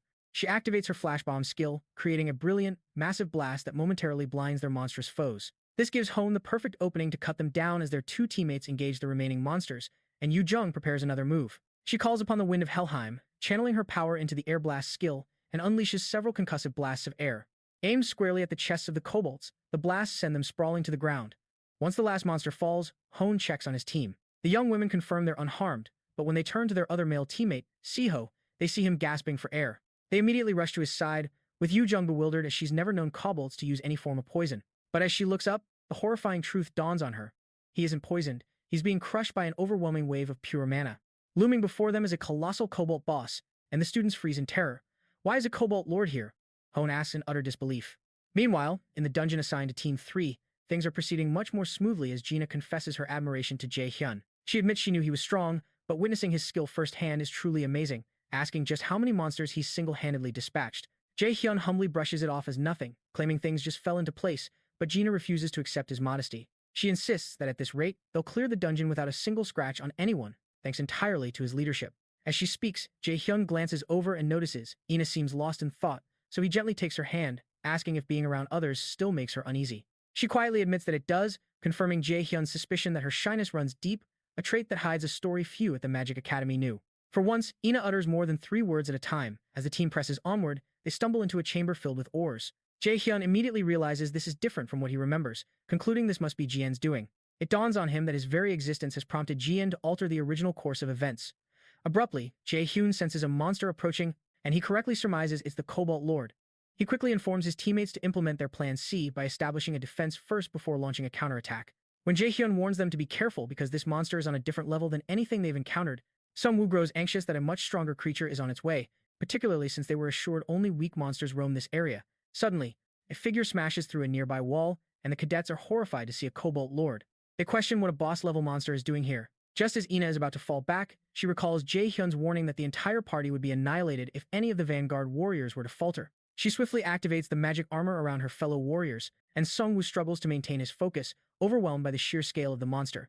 In that moment, Jay Hyun activates his taunt skill, and as the Cobalt Lord's attack crashes into Sung-woo's shield, Sung-woo cries out to Jay Hyun. Our hero rushes toward them and forms a concentrated mana attack in his hands, blasting it directly at the Cobalt Lord. Ina is stunned by the immense power that Jay Hyun's attack contained, hoping such a massive blow would inflict considerable damage. But the monster easily gets back up as if nothing even happened. The sight draws a wry laugh from Jay Hyun as he witnesses the destroyed parts of the creature regenerating before his eyes. Our hero confesses he hadn't anticipated such anomalies. As its body heals, the Cobalt Lord flashes a sinister grin at them, and Jay Hyun begins to wonder if a foe with regenerative abilities is too much to handle. Suddenly, the Nornir system identifies the entity behind the Cobalt Lord as something called one of Odin's ravens. Consequently, it assigns him a special quest called the Raven Hunter. This quest requires him to eliminate all of Odin's ravens that are secretly pulling the strings, weighing down on him and the gods against the Aesir. There are 5 objectives, and the mission is an S-rank difficulty, offering a blank card and a class increase as a reward, with the penalty being death. Meanwhile, outside the dungeons, Instructor Jian analyzes footage of Jay Hyun's previous battles, wondering how a student from their Magic Academy can deliver such a performance as a magician. She's an A-rank magician herself, but the combat prowess that Jay Hyun demonstrates is utterly unthinkable to her. She considers the probability of Jay Hyun's Team 3 taking first place in this dungeon's practicum to be quite high. Just then, one of the gates opens, and she's shocked to see Cadet Siho being supported by Ho Yan, as Yu Jang urgently informs her that there's a major problem. Still in disbelief, Jian asks what happened, and they tell her that a Cobalt Lord appeared inside the dungeon. She is flabbergasted that they could encounter a Cobalt Lord, as there's absolutely no way it could have entered. Jian starts to wonder what on earth hides within the depths of these dungeons. At the same time, the assistant instructors rush to help Siho, who is suffering from a mild case of mana poisoning, and they instruct him to take deep breaths. A moment later, Yu Jung anxiously asks Instructor Jian if Team 3 has come out yet, and she is told they have not. Hone found it unbelievable, certain that Jay Hyun and Ina, 2 top students from the Magic Academy, were far too skilled to be trapped. After hesitating for a moment, Jian placed a call to Chairman Ja, who feigned surprise, though the smirk on his face hides his true intentions. She reported the appearance of a B-rank monster and urgently requested a rescue team. The chairman, acting surprised by the news, told her not to worry and that he would dispatch a support team. He simply instructed her to wait on site, but after hanging up, Instructor Ji was gripped by a powerful and unexplainable sense of unease. Meanwhile, deep in the dungeon, Anna, Gina, and Sungwoo were nearing their limits when the system alerted June that a sinister existence hides behind the Cobalt Lord. It revealed the true master to be one of Odin's ravens, named Hugin, which translates to thought, and Munin, which translates to memory. With them, Odin gathered all knowledge from across the realms, securing his dominion over Asgard. Understanding this, Jaehan addressed the Cobalt Lord as a follower of Odin, revealing to the ravens that he knew of their presence. The mana he felt was nearly B-rank, and it was coming from a regenerative Cobalt Lord, even though our boy had grown much stronger. This opponent was far beyond what any student at the Magic Academy should face alone, and he considered if running was the smartest choice. That was his old habit before he regressed, always hiding behind the selfish justification of self-preservation. But that life had been an endless chain of regrets, and he now viewed this as his second chance. He didn't care if this was some entity's test for him. This time, he was determined to protect them. Without a second thought, Jae-hun yelled for them all to run straight out of the dungeon while he created a distraction. Sungwoo demanded to know what he was talking about and how he could possibly handle the monsters alone. But before he could finish his sentence, he was ambushed by 2 kobolds from behind. Fortunately for him, Jae-hun reacted instantly, blasting them away with a volley of holy arrows. He then yelled at Sungwoo to shut up and get out of there, as the Cobalt Lord swung its massive weapon to smash Jae-hun into the ground. Our boy tried to explain that he couldn't fight and protect them at the same time, and as the monster was about to crush him, Ina cried out his name in fear. But just as he turned to face the blow, a shimmering shield materialized between him and the monster, absorbing the full impact. Stunned, Jae-hun looked to his side and realized Ina had activated the shield, who then informed him that she could help. Our boy could see in her eyes a resolve that he couldn't argue with, and he wondered if this was another change he had caused in the future. He then instructed Ina to stay with him, while the others were to rush back to the dungeon entrance and inform Instructor Jian. When Sungwoo began to protest, June pleaded with him to leave, so Gina quickly agreed, promising to tell the instructor. She vowed to get word to her as fast as they could. As the 2 departed, Jae-hun and Ina were left alone to face the monsters. June told Ina he would cover her from the back, so she summoned her radiant holy sword, sending it slicing through a group of lesser kobolds. Jae-hun took that as his cue, rushing forward to engage the massive Cobalt Lord that was charging toward him. As he got closer, June noticed that the Cobalt Lord's body was strangely melting, a sight our boy found deeply disturbing. He realized this creature's body was far more unstable and unnatural than he had initially thought. He freezes, recalling a fundamental lesson. Every vessel has a limit to the amount of mana it can contain, and this thing was overflowing. Something lurking in the shadows is pulling the strings, a puppet master that hides its presence while force-feeding the monster far more mana than it can possibly handle. He deduces it must be one of Odin's ravens and resolves to drag the creature into the light.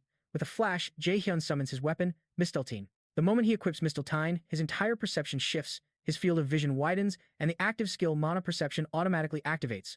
Because of this, the world transforms into a tapestry of flowing energy, allowing him to distinctly trace the currents of power from any being that wields mana. Using this new perception, our hero's eyes follow a shimmering trail of mana leading from the hulking beast down to a single, inconspicuous claw. A smirk plays on his lips, he's found it. As the monster charges in for another devastating strike, Jay Hyun unleashes his lightning chains, vowing to ensure this abomination is put down for good.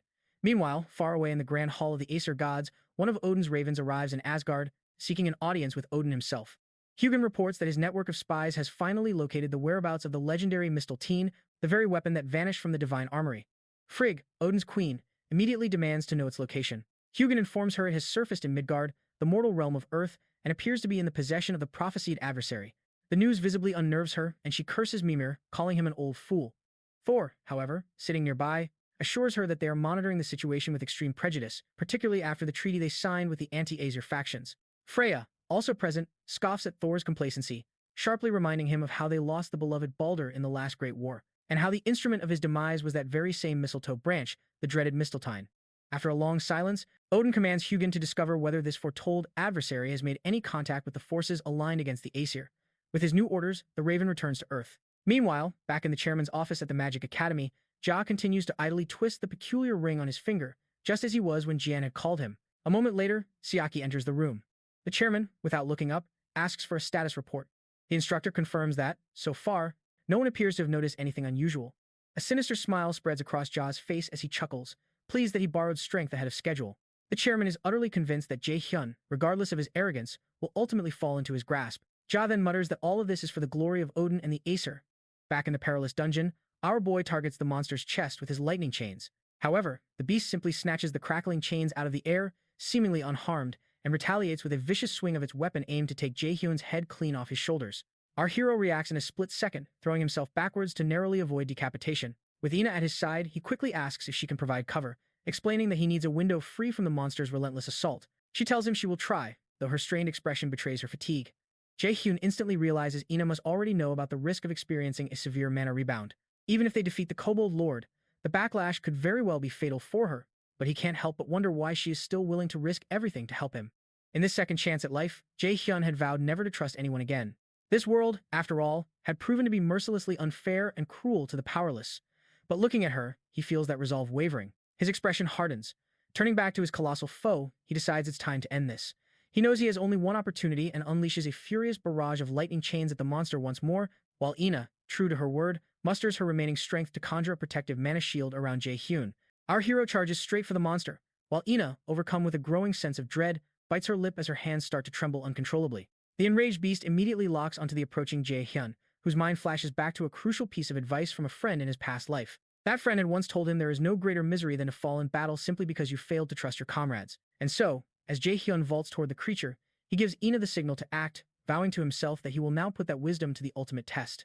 He leaps onto one of the massive chains, using it as a conduit to propel himself forward, leaving Ina utterly speechless at the sight. She can't believe he's using it as a movement skill, a technique that hides a level of mana control far beyond anything taught at a typical magic academy. All the while, the monster stands its ground, waiting as June closes the distance on the chain, but he isn't aiming for a direct collision. Instead, our hero soars right over its head. In that same instant, the monster contorts its arm, attempting to swat June out of the sky. It performs the attack without turning its body, a move that would be far too slow, which makes it obvious what's truly happening. This entire assault is being orchestrated by the Raven. Ina's heart sinks, fearing Jay Hyun will be struck down, but our protagonist is a step ahead. He effortlessly evades the blow with a confident smirk. Activating his mana perception, he traces the invisible threads of control back to the very spot where Odin's Raven hides. He then brings his sword down on that precise location with every last sword, but the strike finds its mark, forcing the Cobalt Lord to let out a deafening roar as the system suddenly announces that the mana thread connecting the Cobalt Lord to Odin's Raven has been severed. As Jay Hyun lands gracefully on the fateful ground, the colossal beast crashes down behind him, and our hero walks forward to finally face the being responsible for all this chaos. As he moves closer, Jay Hyun finds Hugin, crumpled and defeated from his powerful strike.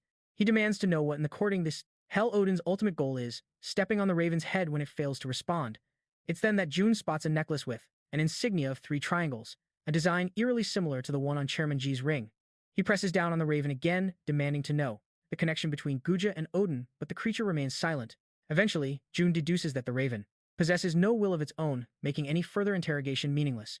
He finally lifts his foot, allowing the bird to fly back to Asgard and report to its master. In that moment, Ina bursts onto the scene, desperately looking for Jay Hyun. But Jay Hyun quickly warns her that the danger isn't over yet, telling her to brace for the mana rebound. Before the words can even fully leave his mouth, she freezes in place, and the Norner system alerts Jay Hyun that corrupted mana has begun to accumulate in his body. Jay Hyun clutches his chest in agony, and Ina does the same. However, the Nornir system immediately begins to purge the corruption from Jay Hyun's mana, thanks to its exceptional purity. Shortly after, he stabilizes and the system notifies him that his mana capacity has been permanently increased by 5%. Jay Hyun is relieved it worked, and a notification confirms he has succeeded in hunting the first of his targets from the special quest known as Raven Hunter.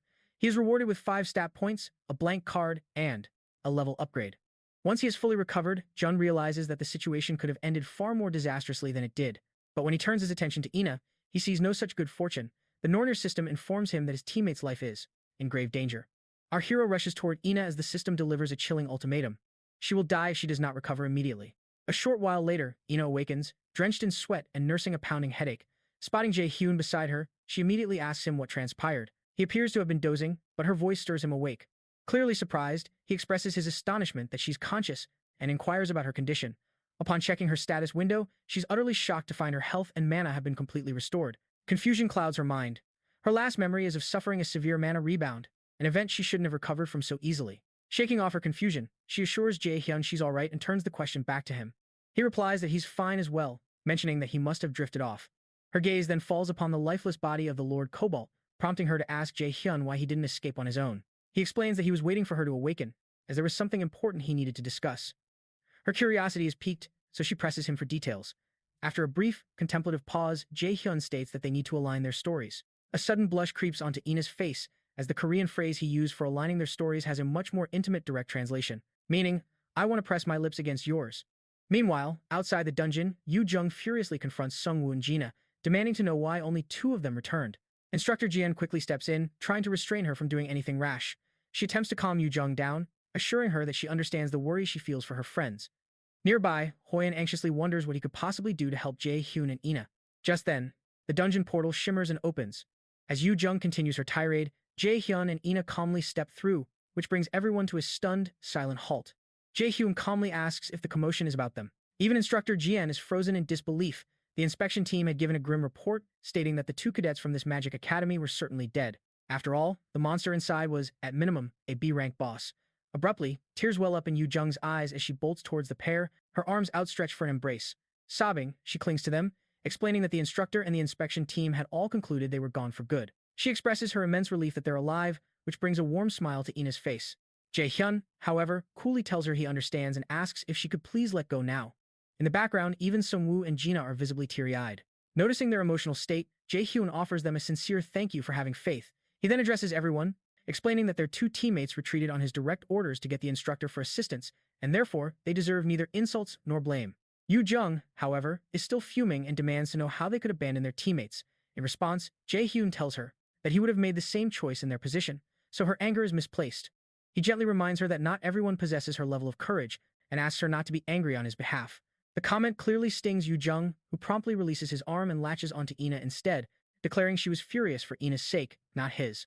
The scene then flashes back to their conversation just before exiting the dungeon. Ina had directly asked Jay Hyun if he was responsible for her miraculous recovery, but he admits that while he understands her confusion, it's difficult to explain everything. He clarifies that this is an ability he absolutely cannot let others know about.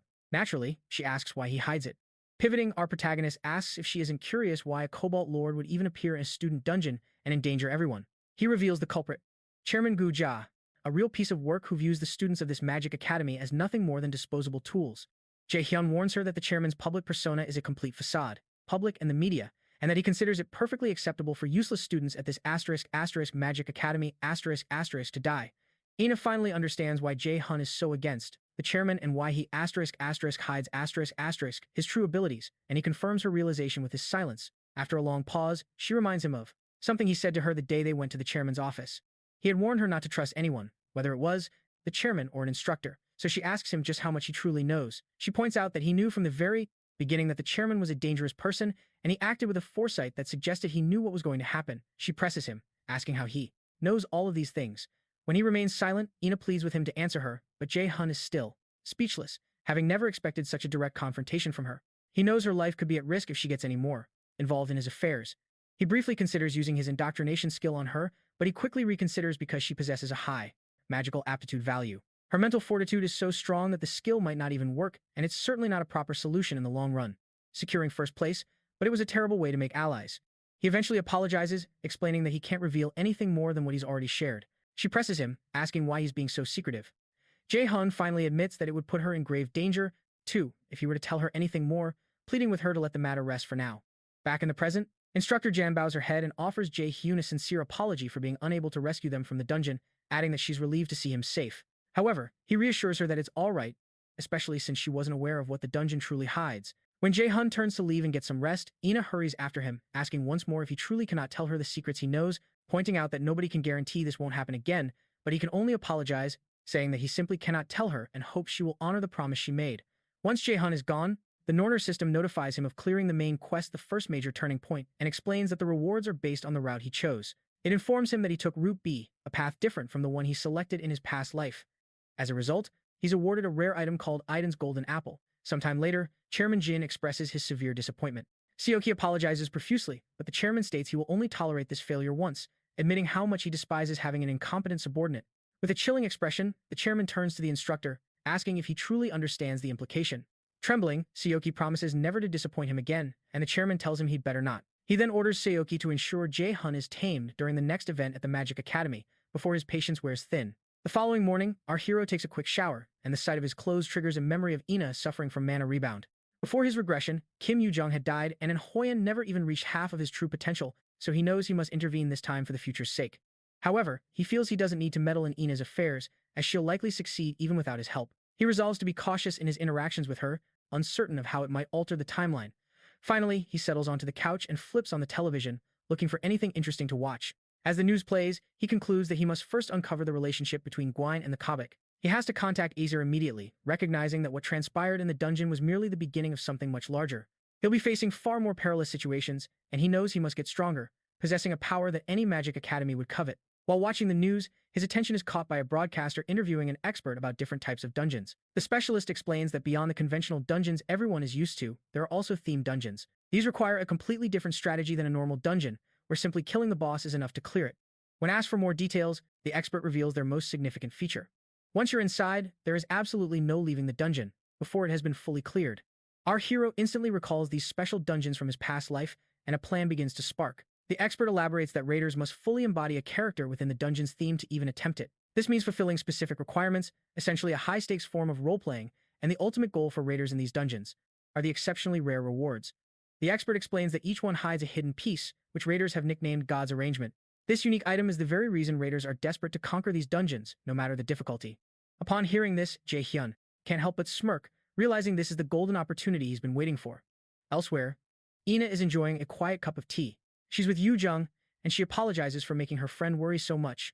Yoo-jung reassures her, saying that it's all fine, as long as both of them are safe. She then bluntly admits that Jay Hyun has a rather difficult personality and she was worried that he might have been unkind to Ina, explaining that's just how he is. However, Ina's thoughtful pause makes Yoo-jung immediately suspicious, angrily demanding to know if Jay Hyun was actually mean to her. A surprised Ina quickly clarifies that he wasn't. She simply points out that Jay Hyun seems to trust Yoo-jung a great deal, and she wishes he could depend on her as well. She voices her thought that maybe if she were a little stronger, he would be able to trust her more. Her subsequent silence only makes Yoo-jung more concerned. Decisively, she gets up and suggests they stop thinking about Jay Hyun for a while. Instead, she proposes they go and eat something delicious. Stretching her hands out, Yoo-jung says there's a place she's been dying to go to. Before Ina can protest, Yoo-jung grabs her hand and declares that her mission is to cheer Ina up. Initially surprised by Yoo-jung's forceful cheerfulness, Ina soon finds a genuine smile spreading across her face. Meanwhile, our protagonist is inspecting a legendary rank consumable item known as a Dune's Golden Apple, a fruit grown and picked by the goddess Eden, the keeper of the Aesir gods' eternal youth and immortality. Consuming it slows the users aging by 50% and simultaneously increases their natural healing ability by 50%, while also permanently boosting their magic aptitude. However, it cannot be sold or transferred to another user. Jay Hyun knows that abilities like anti-aging and enhanced healing are unbelievably rare, likely worth at least 1 million. The problem is that this item, too, is untradeable. He decides to shift his focus to calculating the value of the loot he can actually sell. His mind then drifts to an A-rank themed dungeon opening soon. He remembers it's located in a theme park in Seoul, and it's the one place he can get the speed-enhancing boots called the Thunder Steps. These were the very boots worn by Thor's servant, Thay, and they provide a massive boost to the user's dexterity stat, making them highly sought after by martial arts raiders. Finally, with great anticipation, Jay Hyun takes a bite of the golden apple, and a brilliant light flashes, though he soon discovers that it tastes just like any ordinary fruit. Moments later, however, the Nornir system announces that Eden's golden apple is kicking in, permanently boosting his stamina stat by 20 points. His mana stat also receives a 20-point increase, while his aging rate and natural healing ability are enhanced by a staggering 50% each. On top of all that, his magical aptitude will now be permanently and significantly amplified. Jay Hyun smirks, relieved the apple's effects were anything but average, as his movements begin to feel noticeably lighter. He grabs his phone and quickly makes a call.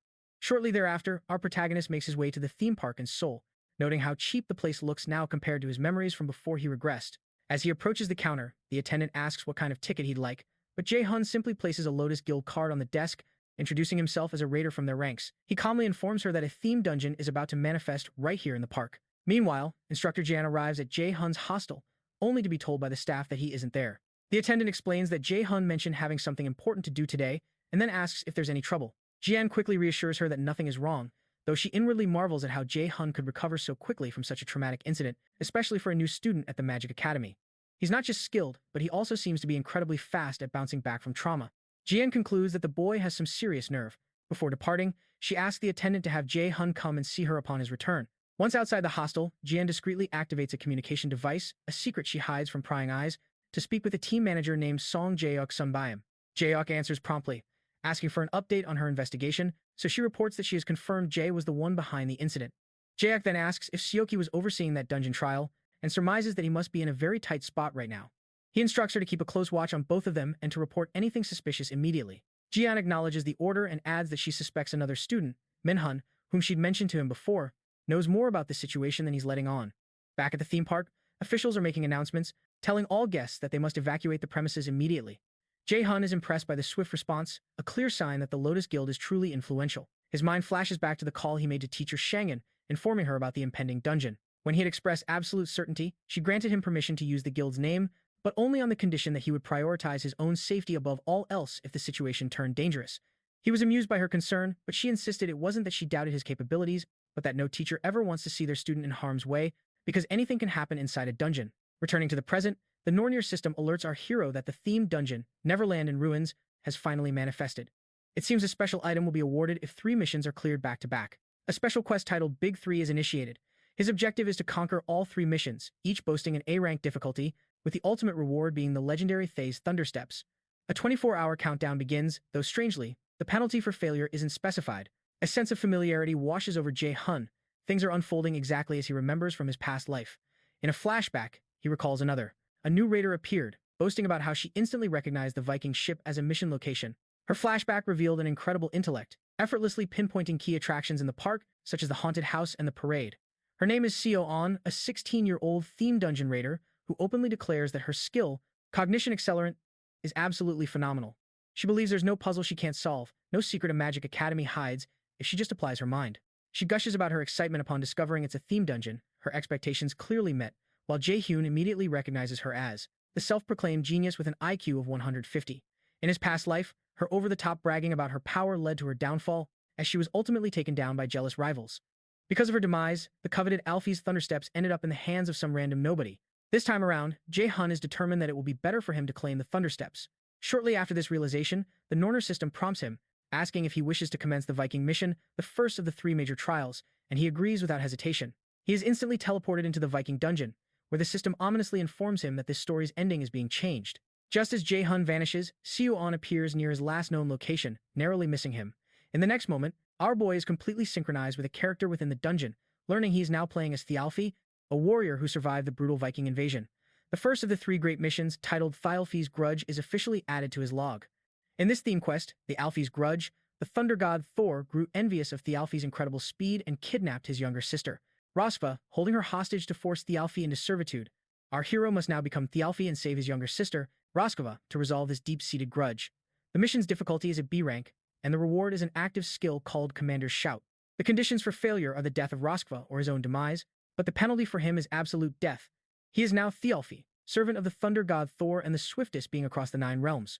He was originally human but came to despise the Aesir after losing his family to the very Vikings who worship the Aesir gods. Jay Hyun is stunned by this revelation.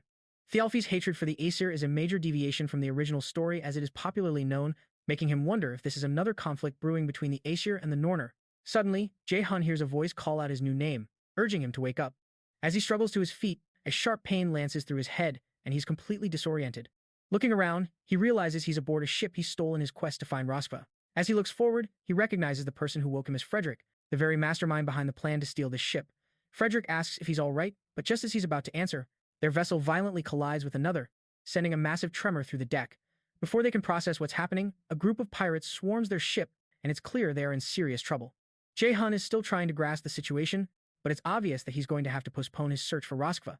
Jay Hyun immediately tells Frederick he'll handle this, and he leaps onto the adjacent ship, even as Frederick tries to call him back. When our hero lands squarely on the other deck, the men are startled, but one of them quickly starts to taunt him for foolishly jumping right into the heart of enemy territory. Should be in hiding.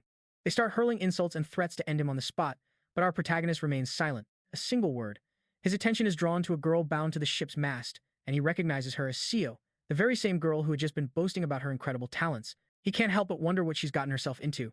Instantly, the Norse system chimes in with an update, revealing that the captive is none other than Thialfi's younger sister, Ruskva.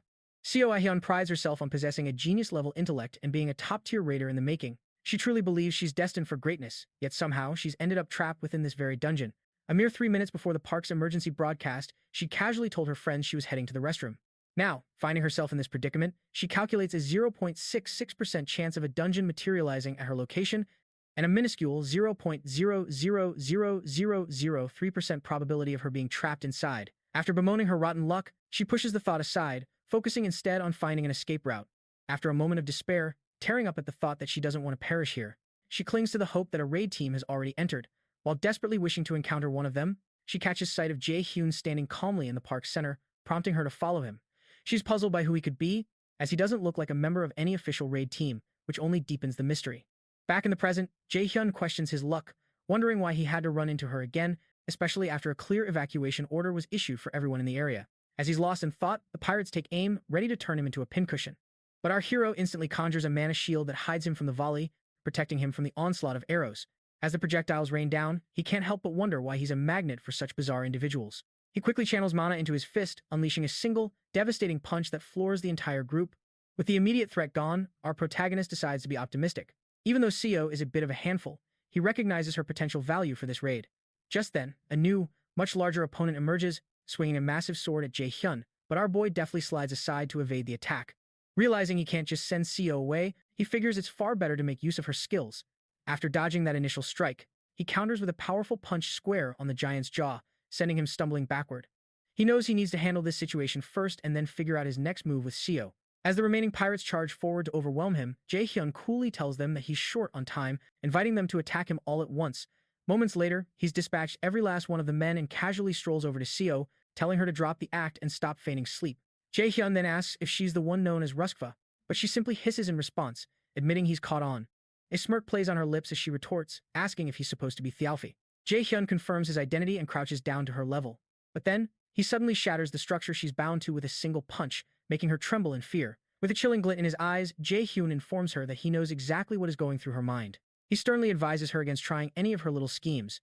It's obvious his threat landed perfectly, as she nods eagerly, letting out a nervous hiccup. Shortly after, the system notifies Jay Hyun that he has successfully cleared the first of the 3 major missions and is being transported back to the field. He and Seo reappear in the park, now sitting across from one another at a table. From Seo's perspective, Jay Hyun is a magic-class raider whose movements are more akin to a martial artist, a style not taught at any magic academy. She suspects he appeared to be about her age, but with an incredibly abrasive personality. As she pondered who this peculiar boy could be, Jay Hyun finally broke the tense silence, demanding to know what kind of skill she possessed. Seo hesitated, stammering before finally claiming that her abilities simply enhanced her swordsmanship. She figured a simple lie would suffice for Jun, given how few middle schoolers actually awaken any skills, and with his rotten attitude, she thought she could easily manipulate him for her own benefit. However, while she was scheming, Jay Hyun cut through her thoughts, stating flatly that her skill was more than she let on. When he declared his hatred for liars, she frantically insisted she was telling the truth, claiming she had a simple D-rank skill named Beginner Swordsmanship Revision. After a brief, piercing silence, Jun corrected her. Her real skill, he stated, was Cognition Accelerant. He explained how it creates the illusion of slowed time, drastically speeding up the user's thought processes. It's a rare skill, highly sought after in any prestigious magic academy for training commanders, and it's also effective for analyzing an opponent's mind.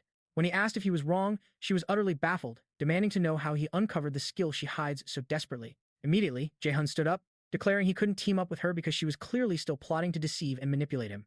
He told her he wasn't a fool and turned to leave, but she desperately begged him to wait, apologizing profusely as tears streamed down her face. She pleaded with him not to abandon her, crying that she would absolutely perish if he left her behind.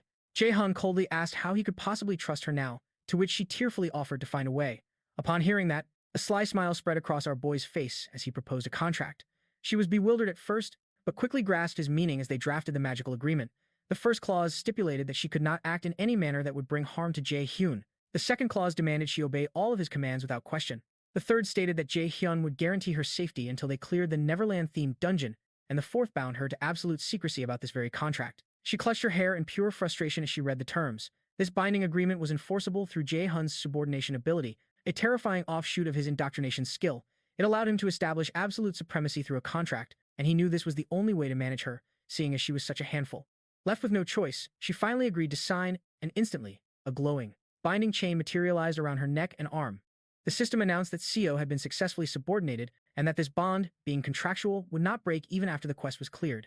Seeing her despair, Jay Hyun attempted to console her, saying the conditions were quite fair since he didn't have control over her actual thoughts, but she shot back that having someone else's will imposed on her mind was anything but pleasant.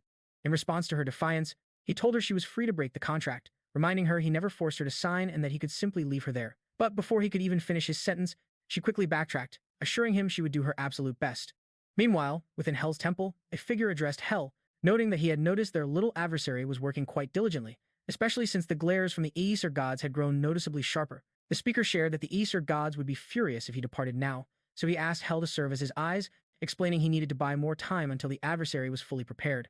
Back at the park, Seo trailed obediently behind Jay Hyun, and she soon asked him where they were going now.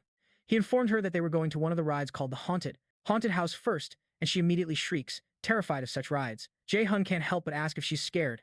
In response, she asks if he seriously thinks she'd be frightened by that, questioning what kind of middle schooler is afraid of something so childish. Jay Hyun remarks that someone like her just might be, but when she vehemently denies it, he simply agrees with her. As they approach the entrance, our hero tells her to get ready, but she pleads for a moment to do some deep breathing exercises. The system announces the start of their second mission within the haunted house, and in a flash, they are transported inside. Their objective is to escape without breaking the 3 primary rules, and to make it harder, some of their skills will be locked. Jaehyun asks Seo what her designated role is for this dungeon, and she guesses she's the cameraman, given the device in her hands. Curious, she then asks what his role is. Our protagonist explains that he's supposed to be some kind of horror streamer and that it's been a while since they last had a guest. Just then, a massive man materializes beside them with a greeting. Seo looks like she's about to have a heart attack. However, the man quickly introduces himself as Alfred, the dutiful butler of this grand estate, explaining that he serves Countess Flandir. The butler clarifies that the Countess herself instructed him to greet them personally, and just then, the Norner system chimes in. It alerts Jay Hyun to the start of his second mission, ominously titled the Flandir Invitation. The briefing explains they've been formally invited by Countess Flandir, the mistress of this mansion, a place that clearly hides a terrible secret. Their objective is to use their camera to expose the truths lurking within these walls and then escape with their lives. The mission's difficulty is a daunting A rank, but it offers the reward of a powerful active skill known as illusion. Failure to escape within the time limit or to reveal what this mansion hides will result in a fatal penalty. At that moment, Alfred cordially invites them inside. He mentions that the Countess insisted they be treated with the utmost hospitality. Our hero looks a bit on edge, but Seo is practically drenched in nervous sweat. Alfred then offers to guide them to the dining room first, suggesting they must be weary from their long journey. Once they step inside, Jay Hyun's eyes are drawn to a vase bearing a peculiar tag that reads, "For the most beautiful and foolish little girl." Meanwhile, Seo spots a rather lovely painting of a little girl with her dog, which Alfred identifies as a portrait of the owner and her canine companion Sean. Our hero estimates the girl in the painting to be about 12 or 13 years old, so he remarks that the Countess must truly cherish her childhood to display such a prominent portrait from that time. Alfred agrees, noting that the Countess values her youth for its dreamlike, happy memories, though he says this with a ghastly expression that chills them to the bone. The butler's unsettling demeanor makes our protagonist deeply uncomfortable, while Seo looks like she's on the verge of tears. Finally, the strange man beckons them to follow. As they trail behind him, our hero knows he must remain vigilant. This place felt more dangerous than any trial at a magic academy. The system had provided context for the first mission, but this time, it offered nothing, meaning he'd have to uncover all the secrets himself. He glances over at Seo, who is visibly panicked, and calls her out, noting that she was clearly lying when she claimed not to be scared. However, Seo quickly retorts that she's just a bit jittery, insisting she simply hasn't adjusted to the new environment yet. Shortly after, Alfred announces their arrival at the dining table, where he presents a grand feast supposedly prepared for them by Countess Flandir. Yet, with that same unsettling glint in his eyes, he urges them to enjoy their meal very slowly. He disappears behind the door, as if he's waiting for them to consume the poisoned meal. Once Alfred is gone, the two of them pause. After a moment, Seo states the obvious, eating the food would be a terrible mistake, so Jae-hun in response suggests they explore their surroundings while the butler is away. But just as he's about to move, Seo stops him, insisting they gather some intel first. He complies, and she immediately centers her focus, activating her cognition accelerant, skill. The ability instantly sharpens her awareness of what the environment hides and in mere moments, she informs Jay Hyun that she has already uncovered several key details about the mansion. Our hero is stunned by her speed and asks her to share what she's found. Seo reveals her theory. The master of this mansion is a child, likely around 12 years old, and when Jay Hyun questions her reasoning, she points to a nearby chair in the lobby as clear evidence. The seat of the chair meant for the owner is noticeably higher than the rest, suggesting a stature much smaller than any adult who might sit in the other chairs. On top of that, all the lobby shelves are set quite low, and only the bottom handles show any signs of use. Jae Hyun concedes that her logic is sound and suggests they continue their investigation elsewhere, and Seo quickly follows his lead. As they walk, she expresses her concern about leaving her expensive camera behind, hoping they can retrieve it. Suddenly, Jae Hyun freezes in his tracks. Seo approaches him, asking what's the matter, but he cuts her off with a tense warning that this is not the time for jokes, because they are well and truly locked in. Outside the newly manifested theme dungeon, raiders and news reporters have gathered just 2 hours after its appearance, with one reporter announcing a park employee has confirmed that a raider from the prestigious Lotus Guild is trapped inside, along with a middle school student named Seo Hyun, voicing public concern about whether these two young individuals will manage to escape. Nearby, a raider named Sunbae stands watching the scene unfold. He lets out a curse, realizing their delayed arrival at the theme dungeon is going to cost them their chance at a promotion. His partner, Kang Hun, the very same raider who appeared after Jae Hyun and Hoon handled the goblin incident, tries to reason with him, mentioning that there was no way to predict a themed dungeon would erupt inside a theme park. But Sunbae isn't having it. He counters that if the civilian council's assessment of them drops, Kang Hun could face a demotion, despite his recent success with the goblin incident, and Sunbae grimly accepts that his own promotion would be completely nullified. In response, Kyong Hun sarcastically thanks him for the vote of confidence, but Sunbae just doubles down, insisting they're going to take the fall for this. He then asks Kyong Hun to identify the two people trapped inside. As Kyong Hun checks, his eyes widen in surprise when he realizes it's Jae Hyun. He recalls hearing the kid had enrolled in Mills, that renowned magic academy and now wonders if the Lotus Guild has already scouted him. Seeing the look on his partner's face, Sunbae grows anxious, asking if there are only 2 people inside instead of the rumored 3. But Kyong Hun offers a surprising bit of reassurance, stating his firm belief that this themed dungeon will be cleared. Back inside the haunted mansion, Seo is absolutely petrified by the revelation that they're locked in. She begins to tremble, asking Jae Hyun what's going to happen to them if they're trapped in here forever. He urges her to stay calm, reminding her that since this is a dungeon, there must be a way out. Clinging to that sliver of hope in her desperation, she agrees and forces herself to start searching the area with him, more like a desperate escape. Alone with his thoughts, our boy realizes the mansion's owner must not like them, a stark contrast to the welcoming facade of any proper magic academy. Secondly, he reasons there's no way a flimsy door like this could stop him, not with the incredible stats he currently possesses. Moreover, Seo has managed to escape this very place by herself before he regressed, which implies that the required stamina stat to clear this dungeon is likely quite low. It seems to him that there must be another variable at play, some secret the mansion hides, and while he's lost in thought, Seo calls him over to look at something. He asks her what's going on, and she explains that something is off about the camera. He initially dismisses her as being dramatic, but upon stepping closer, he's confronted by the corpse of Alfred, the very same butler who had guided them, splayed across the dining table. He instantly realizes the Alfred they met was an imposter. Right on cue, a system notification announces they've uncovered 70% of Alfred's secret, the first mystery of the mansion. As it dawns on him that the camera reveals things hidden from their naked eyes, they both understand it's a key to unraveling this entire mystery. Our protagonist theorizes that if the Alfred they met was a fake, then the screen must be showing them either the present or the past. Given that this is a dungeon centered on solving the mansion's mystery, it's highly unlikely it would reveal the future. Seo quickly concludes it must be the past, believing the camera is showing them the mansion's secrets by revealing moments from its history. If that's the case, she realizes this elaborate feast was never meant for consumption. June then recalls the faint trace of mana he'd been sensing, which can only mean one thing: this is all an illusion. Illusion magic is a common trick in dungeon traps, something they teach you on day 1 at any decent magic academy. With this in mind, our boy places a finger on the table and activates his absolute calculation skill. However, for some reason, the system reports a failure with the skill's activation, stating that it is not permitted in this area. Realizing that approach is a dead end, he turns to find Seo searching under the table and asks what she's doing. She explains that she has a hunch some kind of device to open the door might be located there, since the only discrepancy between the room and the camera's feed is Alfred's body lying on the table instead of the food. She's convinced the key to their escape must be right here, which gives Jae Hyun a brilliant idea. He immediately activates his mana detection skill, focusing his senses on the table. Sure enough, he picks up on a beam of mana emanating from a plate of pudding, which confirms his suspicions. Locking magic, after all, is fundamentally bound to physical objects or complex calculations. So to break the spell, you must either destroy the anchor object or unravel the calculation. He turns to Seo, informing her that the key has to be inside that pudding. Seo, however, hesitates, clearly spooked by the gruesome image of the real Alfred's corpse on the camera feed. When Jae Hyun taunts her about being scared, She defensively yells that she isn't and promptly shoves her hand into the pudding to search for the key. After a moment of rummaging, she pulls one out, and the system immediately informs them that they have successfully unraveled the second secret the mansion hides, the seal of magic illusion. As a result, they will receive additional rewards upon clearing the dungeon. Meanwhile, the fake Alfred observes the two guests through a scrying pearl in another room, growing concerned that his guests didn't appreciate the meal. He mutters that their hospitality cannot be found lacking, how they treat their guests, promising that he, as butler Alfred, will ensure the Countess is never disappointed. With that chilling vow, he turns to leave, his maniacal laughter echoing through the halls as Jay Hyun and Seo proceed further into the mansion, making their way to what appears to be a well-lit room. However, the camera reveals the grim truth the room hides, a scene filled with gloom, bloodstains, and abandoned children's toys. They soon spot a door through the lens, which Jay Hyun correctly deduces must be the guest bedroom. When he proposes that they should enter to investigate for anything unusual, Seo recoils in horror at the sight of the blood, but Jay Hyun reminds her of the stakes, pointing out they must find an escape route or risk being trapped in the mansion forever. Reluctantly, she agrees, admitting that she has no desire to remain in this cursed place. Our hero then instructs her to stay quiet and keep her eyes peeled, and to alert him immediately if she spots anything. After cautiously stepping inside, Jay Hyun begins his search for clues. It isn't long before he glances back and freezes, seeing a young girl in a pristine white dress, horribly stained with blood. As he squints to get a better look, he notices that pieces of her face have been crudely torn away, and her mouth has been sewn shut with a thick thread. The spectral girl then slowly points a finger right at him, and in that instant, the phony Alfred materializes directly behind Jay Hyun, completely unnoticed.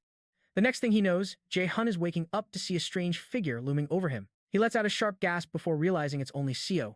She anxiously asks if he's all right, but he tells her to lower her voice, complaining of a splitting headache. He had anticipated an attack, so he's baffled as to how they actually managed to subdue him, and he can only wonder if this is the intended progression for this particular dungeon. Seo then informs him that she took the opportunity to figure out their current situation by using her cognition accelerant skill. After factoring in the pervasive moss and heavy moisture, she concludes they've been thrown into an underground jail, a place that bears the grim traces of torture all around them. After a moment, Jay Hyun approaches the iron gates, remarking that a key must exist somewhere nearby. He then decides to employ his active skill, silence, to muffle any sound they make, before unleashing a powerful mana-infused punch directly at the gate. Much to Seo's utter astonishment, the gate shatters like flimsy cardboard, a feat worthy of a top student from a magic academy, even cracking the surrounding stone wall. When Seo gasps in disbelief, Jay Hyun quickly shushes her, warning that it'll be disastrous if Alfred, or whatever that thing is, finds them. She sarcastically taunts him about his quiet demolition of the wall, but he curtly tells her to be quiet while he figures out their next move to get out of there. In the middle of his planning, a sudden bark echoes, and Jay Hyun is stunned as a tiny puppy leaps directly into his arms. He wonders what on earth a puppy is doing in a place like this, and then he spots a small key clenched in its jaws. Panicked, Seo immediately tells him to put the puppy down that instant, but Jay Hyun questions her, pointing out that it appears to be a normal puppy in every way, even its mana signature. He guesses that perhaps the little creature was also trapped down here, which would explain the key in its mouth. Seo vehemently protests, arguing that there's no way the dungeon would hand them the key this easily, insisting the puppy must be some kind of trap. But the small dog suddenly begins to growl at her. The puppy's menacing growl silences her instantly, and just then, the system notifies our hero that they have received a brand new quest called Flandier's Diary. The objective for this quest requires them to reach Countess Flandier's room, located on the 4th floor of the mansion, and read the contents of her diary. The mission is rated B rank in difficulty, and the reward is the removal of the theme dungeon's skill locks. As for the failure condition, they'll lose if they die or if the time limit expires before they can complete the task, the 2-hour time limit. Jay Hyun figures that unlocking their skills is a worthy reward, and he speculates that Flandier's room must be connected to the secrets this mansion hides. With that in mind, they stealthily move through the halls until they reach the 3rd floor. But Jay Hyun suddenly halts, admitting he's lost, just as the dog leaps down from his arms. Seo begins to complain about their missing camera, but her words die in her throat when she sees that Jay Hyun is completely frozen in place. She calls out to him, her voice laced with anxiety, asking what's wrong, but when he remains silent, she turns around and comes face to face with the small, blood-stained girl in white that Jay Hyun had previously encountered. Upon closer inspection, her eyes appear to have been gouged out, and her lips are gruesomely sewn shut. Jay Hyun attempts to speak to the apparition, but Seo frantically clutches his shirt, urging him to leave, insisting they have no time for a ghost. However, Jay Hyun shrugs her hand off and directly asks the spectral girl why she lingers here, questioning if she has unresolved regrets tied to this mansion. The spirit simply shakes her head, leading him to ask if she's here to guide them, to which she nods in confirmation. Finally, our hero asks her to locate the room on the 4th floor, and she silently points in the direction just behind them. Jay Hyun expresses his gratitude, promising to help her pass on to the afterlife if the opportunity arises, and asks her to wait for them as they all turn back, and the dog quickly rejoins them. Jay Hyun signals to Seo that it's time to move, but her expression is slightly troubled by the encounter. Meanwhile, back at the theme park, Sunbae Nim is in a meeting with manager Sunji, and he seeks to confirm a crucial point. whether the Lotus Guild would truly assume all responsibility for the incidents related to this themed dungeon. Sunji confirms this is correct, stating he can direct the blame from both the National Raider Association and the public squarely onto the Lotus Guild. In exchange, however, Guildmaster Yueyang has one condition, that they release zero information concerning Min Hyun. After a moment of hesitation, Sunbae-nim confesses that he finds it difficult to comprehend why the Lotus Guild would go to such extraordinary lengths for a mere student from the Mills Magic Academy. Sunji replies that he cannot disclose the reasons, so Sunbae-nim reluctantly agrees to the terms, reasoning that they have nothing to lose. Nevertheless, Sunbae-nim then questions what would happen should Min Hyun fail the dungeon raid.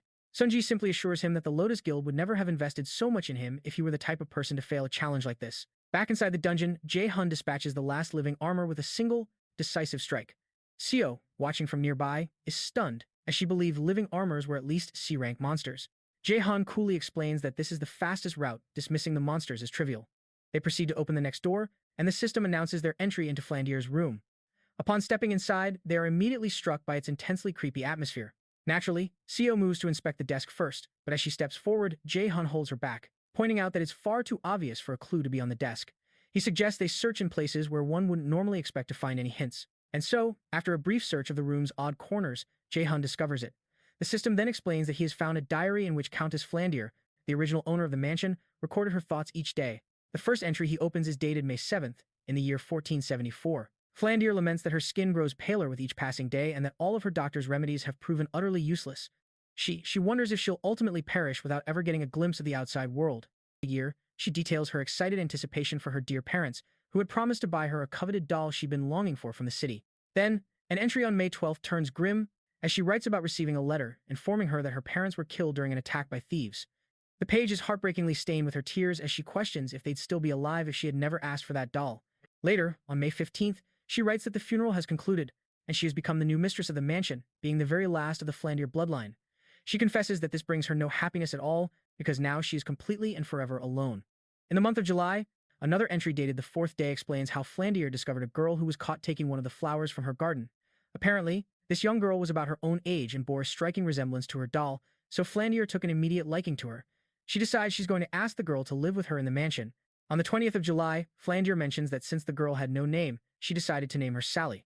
They began playing together every day inside the mansion, and she expresses immense happiness at finally making a friend, hoping these joyful days will last forever. However, an entry on the 8th of September reveals that Alfred, the butler, left the house without a single word. Sally apparently suggested he must have been in a hurry and gone to the next town, but Flandier expresses a deep anxiety, feeling unsettled because she doesn't understand why he left. An entry for September 10th confirms Alfred has returned, but he seems unsettlingly different. Beyond that, Sally clearly hides a secret from her, and it feels like something terrible must have happened. By November 9th, a new entry describes how Flandier keeps hearing horrific screams inside the mansion. Apparently, the kitchen lady, Selena, and her maid, Michelle, are the ones screaming, their voices so raw it sounds as if their throats will tear. She questions if she's merely dreaming, but it all feels too real, and she is utterly terrified. The page is smeared with blood, and in another part of the entry, Flandier frantically writes that Sally and Alfred are now pounding on her bedroom door, and she's absolutely certain they intend to kill her, but she is trapped with no idea what to do. After reading the entire tragic account, the system informs Jay Hyun that the restrictions placed on his skills are now officially lifted. Our hero realizes that Flandier was brutally murdered, and it was almost certainly the work of the monster that had taken over the mansion. He quickly concludes that the monster must be a doppelganger, a creature he'd only read about in text from the Magic Academy ***. As he turns to Seo, the horrifying truth dawns on him. A doppelganger has been accompanying him this whole time. Behind the creature, several more copies of Alfred appear, all of them monsters. The system then notifies our hero that he has uncovered the first secret of Alfred's identity, and in doing so, has completed the subquest, Flandier's Diary. The system then informs him that he has successfully unraveled all the secrets of the mansion, and his next task is to escape the estate with his life. Our boy turns to face the monsters, the little puppy standing by his side as moral support. The lead monster unleashes deadly tendrils from its body and lunges forward for the initial attack. In response, Jay Hyun snatches up the puppy and leaps clear of the assault. Our hero smirks at the monster, telling it he's glad it finally dropped the act because he was growing quite tired of its pathetic facade. The monster lets out a chilling laugh and tells him he's surprisingly perceptive for a mere human. But Jay Hyun brushes it off, saying it was no great feat, just the kind of basic deduction you learn at any decent magic academy. Apparently, Jay Hyun could see the creature's true form, piercing through its illusions with ease.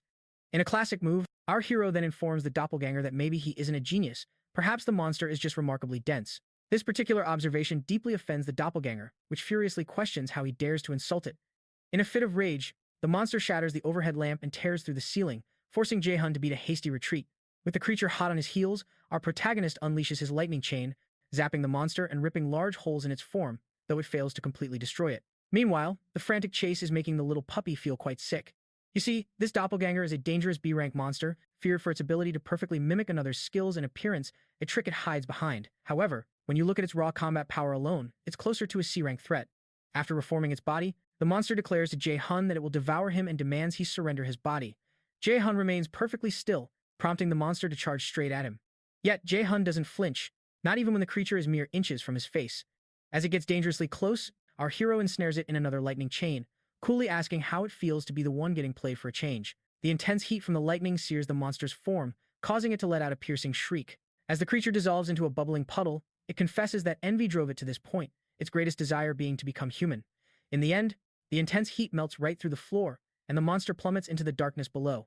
With the threat gone, Jay Hyun turns his attention to the dog. He compliments its impressive barking skills, remarking that it's a natural-born dog, which strongly implies the dungeon was what transformed Seo into a canine. Making his way to a nearby door, Jay Hyun suddenly spots the spirit of Flyer once more, but this time, she appears exactly as she did in the portrait. She offers him a warm smile and a gentle wave, which makes Jay Hyun smile right back. As he pushes the door open, he bids her a final farewell, and the system announces that he has successfully cleared the second mission. It also notes that he's uncovered all the hidden scenarios, earning him some bonus rewards. In a flash, Jay Hyun and Seo are transported back to the real world, where our hero immediately starts examining his loot. One of the rewards is a skill called Commander's Shout, which boosts allies' morale, increasing their mana and stamina. The second reward is the Illusion skill, which, as the name suggests, creates illusions to deceive enemies. Jay Hyun isn't thrilled about Commander's Shout, since he rarely uses support skills for party members, but he's quite fond of the Illusion skill, recognizing its potential to completely turn the tables in a fight. Turning to Seo, he's met with a complaint. She says he should have told her he knew she was the puppy all along, adding that she was absolutely terrified something awful was going to happen to her. Jay Hyun just reminds her that she made it out in one piece, but she insists she's still upset. Our hero, ever so sympathetic, tells her to stop whining and get up because they need to head to the next destination. This startles her, as she was clearly hoping for a rest. Surprised by her reaction, he asks if she's tired, pointing out she hasn't done a single thing since they were stuck in that underground cell. In her defense, she explains that she's suffering from mental fatigue. Jay Hyun, showing a rare moment of understanding, agrees but is certain a little movement will cure it. Activating his subordination skill, he commands her to walk, and to her shock, her legs begin moving entirely on their own. As she's forced onward toward the next mission, she lets out a scream of pure frustration, vowing that she will never ever forgive Jay Hyun. After walking for some time, Seo is left gasping for breath and asks Jay Hyun, "Is this whole place some kind of twisted parade?" Our hero downs a potion and confirms her suspicion, but also warns her to stay sharp, as they have no idea what's coming next. Suddenly, a cheerful voice echoes from hidden speakers, welcoming everyone to the magnificent spectacle of Neverland. Looking ahead, they spot a massive crowd gathered before a stage where the host enthusiastically introduces himself as Bruin. Bruin invites the entire audience to his grand parade, then makes his way directly toward Jay Hyun and Seo to offer a personal welcome. He congratulates them for successfully completing the 2 missions, remarking their performance was worthy of a top-tier magic academy, so Jay Hyun cuts straight to the point, asking him what the last mission is going to be like. Bruin explains that the final challenge is tag, and as he points to a gate, he mentions that this version of the game hides a much darker set of rules, just a short distance away. Apparently, the two of them must outrun the monsters that will pour out of it and reach the final destination. Jay Hyun, however, retorts that he doesn't believe for a second that it's that simple. In response, Bruin compliments his sharp intellect. Bruin finally explains that this particular game of tag spawns monsters according to the number of challengers and their relative strength. Jun immediately grasps the severity of the situation. If his own skills are taken into account, they'll face monsters far stronger than before, a test far beyond any final exam at a magic academy. It would be a monumental task to fight and protect Seo simultaneously. When Bruin conducts an appraisal of their abilities, he congratulates them, as they've both been assessed as S rank.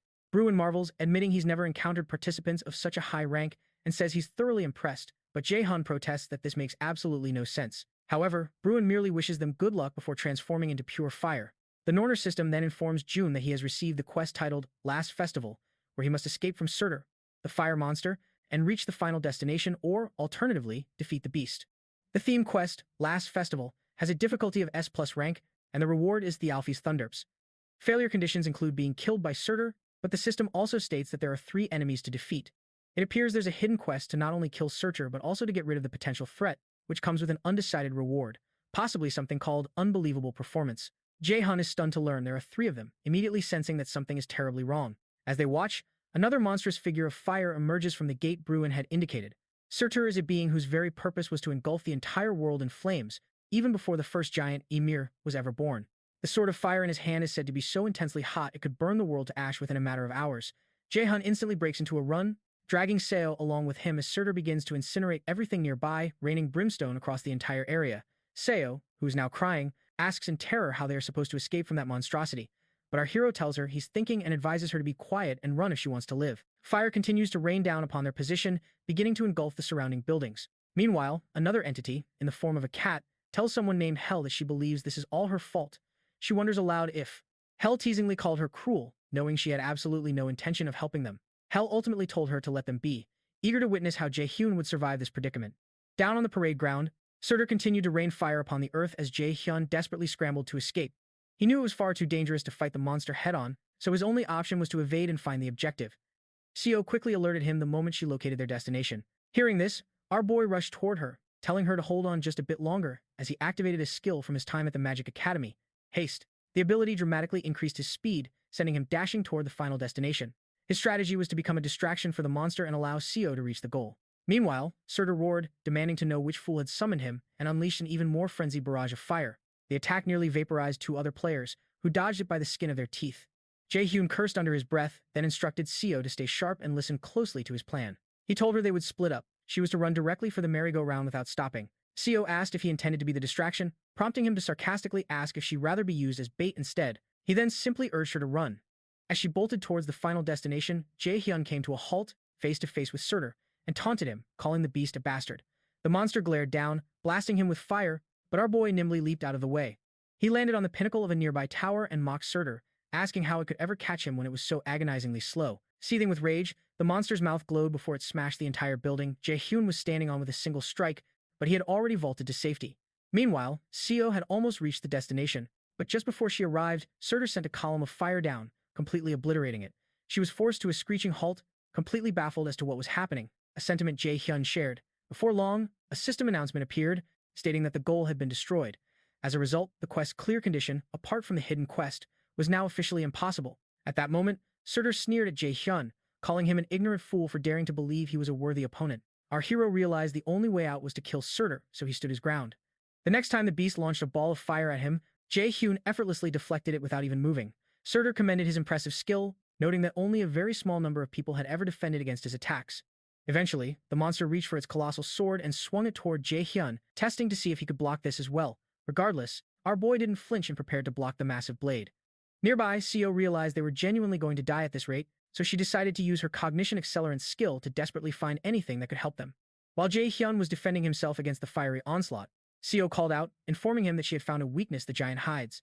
Jay Hyun immediately broke away from the battlefield to meet with her. Surtur roared in fury, demanding to know how he dared to run away.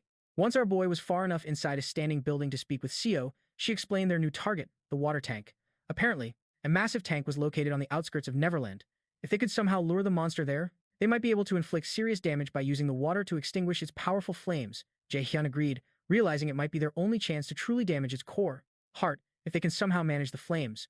Seo adds that this can only be a replica, and not the original giant from the legends. She believes that the monster hides a weak point and would die if they were to destroy it. She explains that she will use her ability to predict Surtur's path, feeding him the information so he can lure the giant to the water tank. Soon after, Jay Hyun dashes out and sprints toward the water tank, relying completely on Seo to call out the number of steps to take and in what direction, and precisely what to do to dodge the next attack. Surtur is about to launch at him. At one point, our hero comes to a halt, prompting Surtur to mock him as a weak human, asking if he has given up on running. Jay Hyun turns back to face him and declares that he is not running. Our hero taunts that he's heard Surtur is nothing compared to the Aesir gods and is now just serving as a lowly gate guard, so he's in no position to call anyone weak. That statement clearly stings Surtur, and as the giant sputters with rage, Jay Hyun asks if he's also afraid of him, a mere human. Surtur, now blazing with incandescent fury, his eyes, calling our hero a bastard. But as Surtur unleashes a torrent of fire, an unexpected surge of water erupts towards him. It's a brilliant deception. Jay Hyun had activated his illusion skill, tricking Surtur into standing directly before the water tank instead of his actual target. The sheer volume of water engulfs the monster, momentarily extinguishing the flames that wreath its body. Without a moment's hesitation, our hero launches himself into the air, his sword brimming with mana, and strikes it deep into the monster's heart, slamming it violently to the ground. Pinned and defeated, Surtur accuses him of using a dirty trick, but Hyun coolly retorts that the method doesn't matter when he's the one left standing. The giant warns him not to get cocky, as he only fought a mere copy of his true self, and facing the original would be an entirely different nightmare. Shortly after, Surtur's form dissolves into nothingness, And so, the system announces that Jay Hyun has conquered the last mission of the Big Three, and in doing so, has cleared the hidden route. This grants him extra rewards for his unbelievable performance, along with a powerful item known as Searcher's Undying Flames. Seo, who had been watching from the sidelines, finally breathes a sigh of relief, glad the ordeal is truly over. The cat observing them notes that Jay Hyun didn't require its help after all. It finds him fascinating, admiring his relentless drive to grow stronger, but Hel interjects that Jay Hyun is ultimately nothing more than a vessel. The cat scoffs at Hel's claim, knowing full well she's the one who's always intensely curious about Jay Hyun's every move. It also agrees it's far too soon to alert the Aesir about the boy's existence. Their priority must be to help him ascend, to become powerful enough to one day slay Odin, the leader of the Aesir. Meanwhile, our hero is gifted an S-ranked item, the Thunder Steps, once worn by a human who ascended to the position of a god of light. The equipment is designed to reinforce both strength and dexterity, and it grants a skill called the Step of Light, which is also S-ranked. Jay Hyun is stunned by the incredible power of the equipment, but he soon catches an unusual expression on Seo's face. He wonders if this is another secret she hides, prompting him to use his subordination skill on her to force the truth out. She is compelled to reveal that she obtained an item called Rosva's Seal, which increases one's strength and bestows a skill called Courage, allowing the user to resist fear and gain increased dexterity.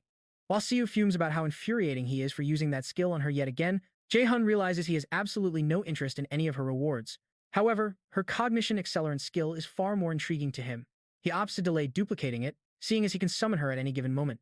Shortly thereafter, Bruin materializes to congratulate them, but just as they turn to leave, he calls out to Jay Hyun, naming him the Great Adversary, the exact same title used by the gods and Hell itself. This proclamation shocks Jay Hyun, but when he pivots to demand an explanation for the name, Bruin has already vanished into thin air. Meanwhile, an anxious crowd waits for the return of those who entered the dungeon, their patience rewarded when the barrier finally shatters. As the two survivors emerge, the crowd erupts in celebration, but Sunbi Nim immediately forces his way through the throng, needing to debrief the survivors on critical matters. However, by the time he reaches the front, he finds that Jay Hyun has disappeared without a trace. To the collective shock of everyone present, Seo is left standing alone on the stage, looking like a deer in headlights, as the focus of the entire crowd shifts onto her. When Kwang Hun arrives, he speculates that perhaps Jay Hyun hides his presence, a common skill if he's an assassin class, but Sunbi Nim vehemently protests, stating Agent Kim Jian had informed him that Jay Hyun is a magic user, and more specifically, a battle mage. Elsewhere, Shanun is deeply impressed upon hearing the news that Jay Hyun simply vanished after pulling off such a monumental feat. Sometime later, our protagonist is relieved to find no online articles chronicling his actions. He deduces that the Lotus Guild must have pulled some strings to keep the incident under wraps.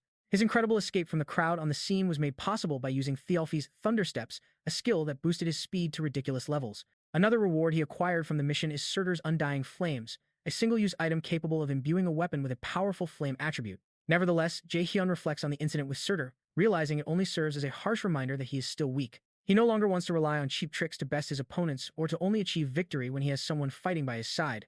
He desires to become someone so formidable that others would fear to even approach him, and he is determined to cast off his weak past to protect his friends and family, so he vows to become overwhelmingly stronger.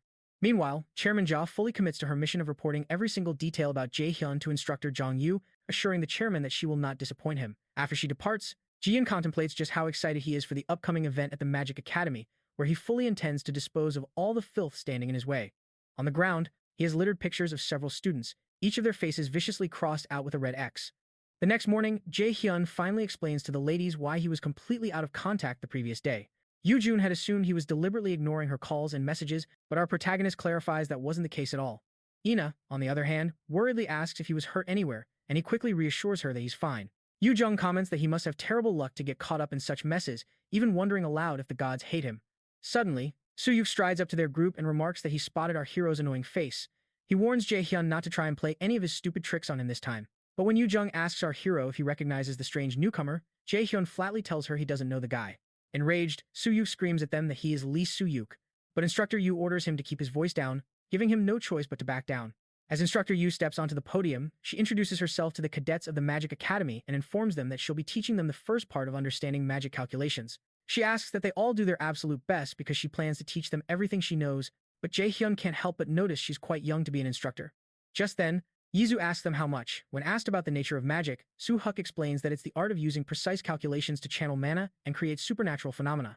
The instructor nods in agreement, and Soo-Hyuk can't resist a smug smirk in Jae-Hun's direction, gloating over his correct answer. Following the discussion, Instructor Yu distributes textbooks filled with basic calculation formulas for dank magic, which are the very foundations. For higher-level applications, the main focus of their studies this semester at the Magic Academy. As she passes the books around, the students begin to complain, lamenting that the pages are completely blank.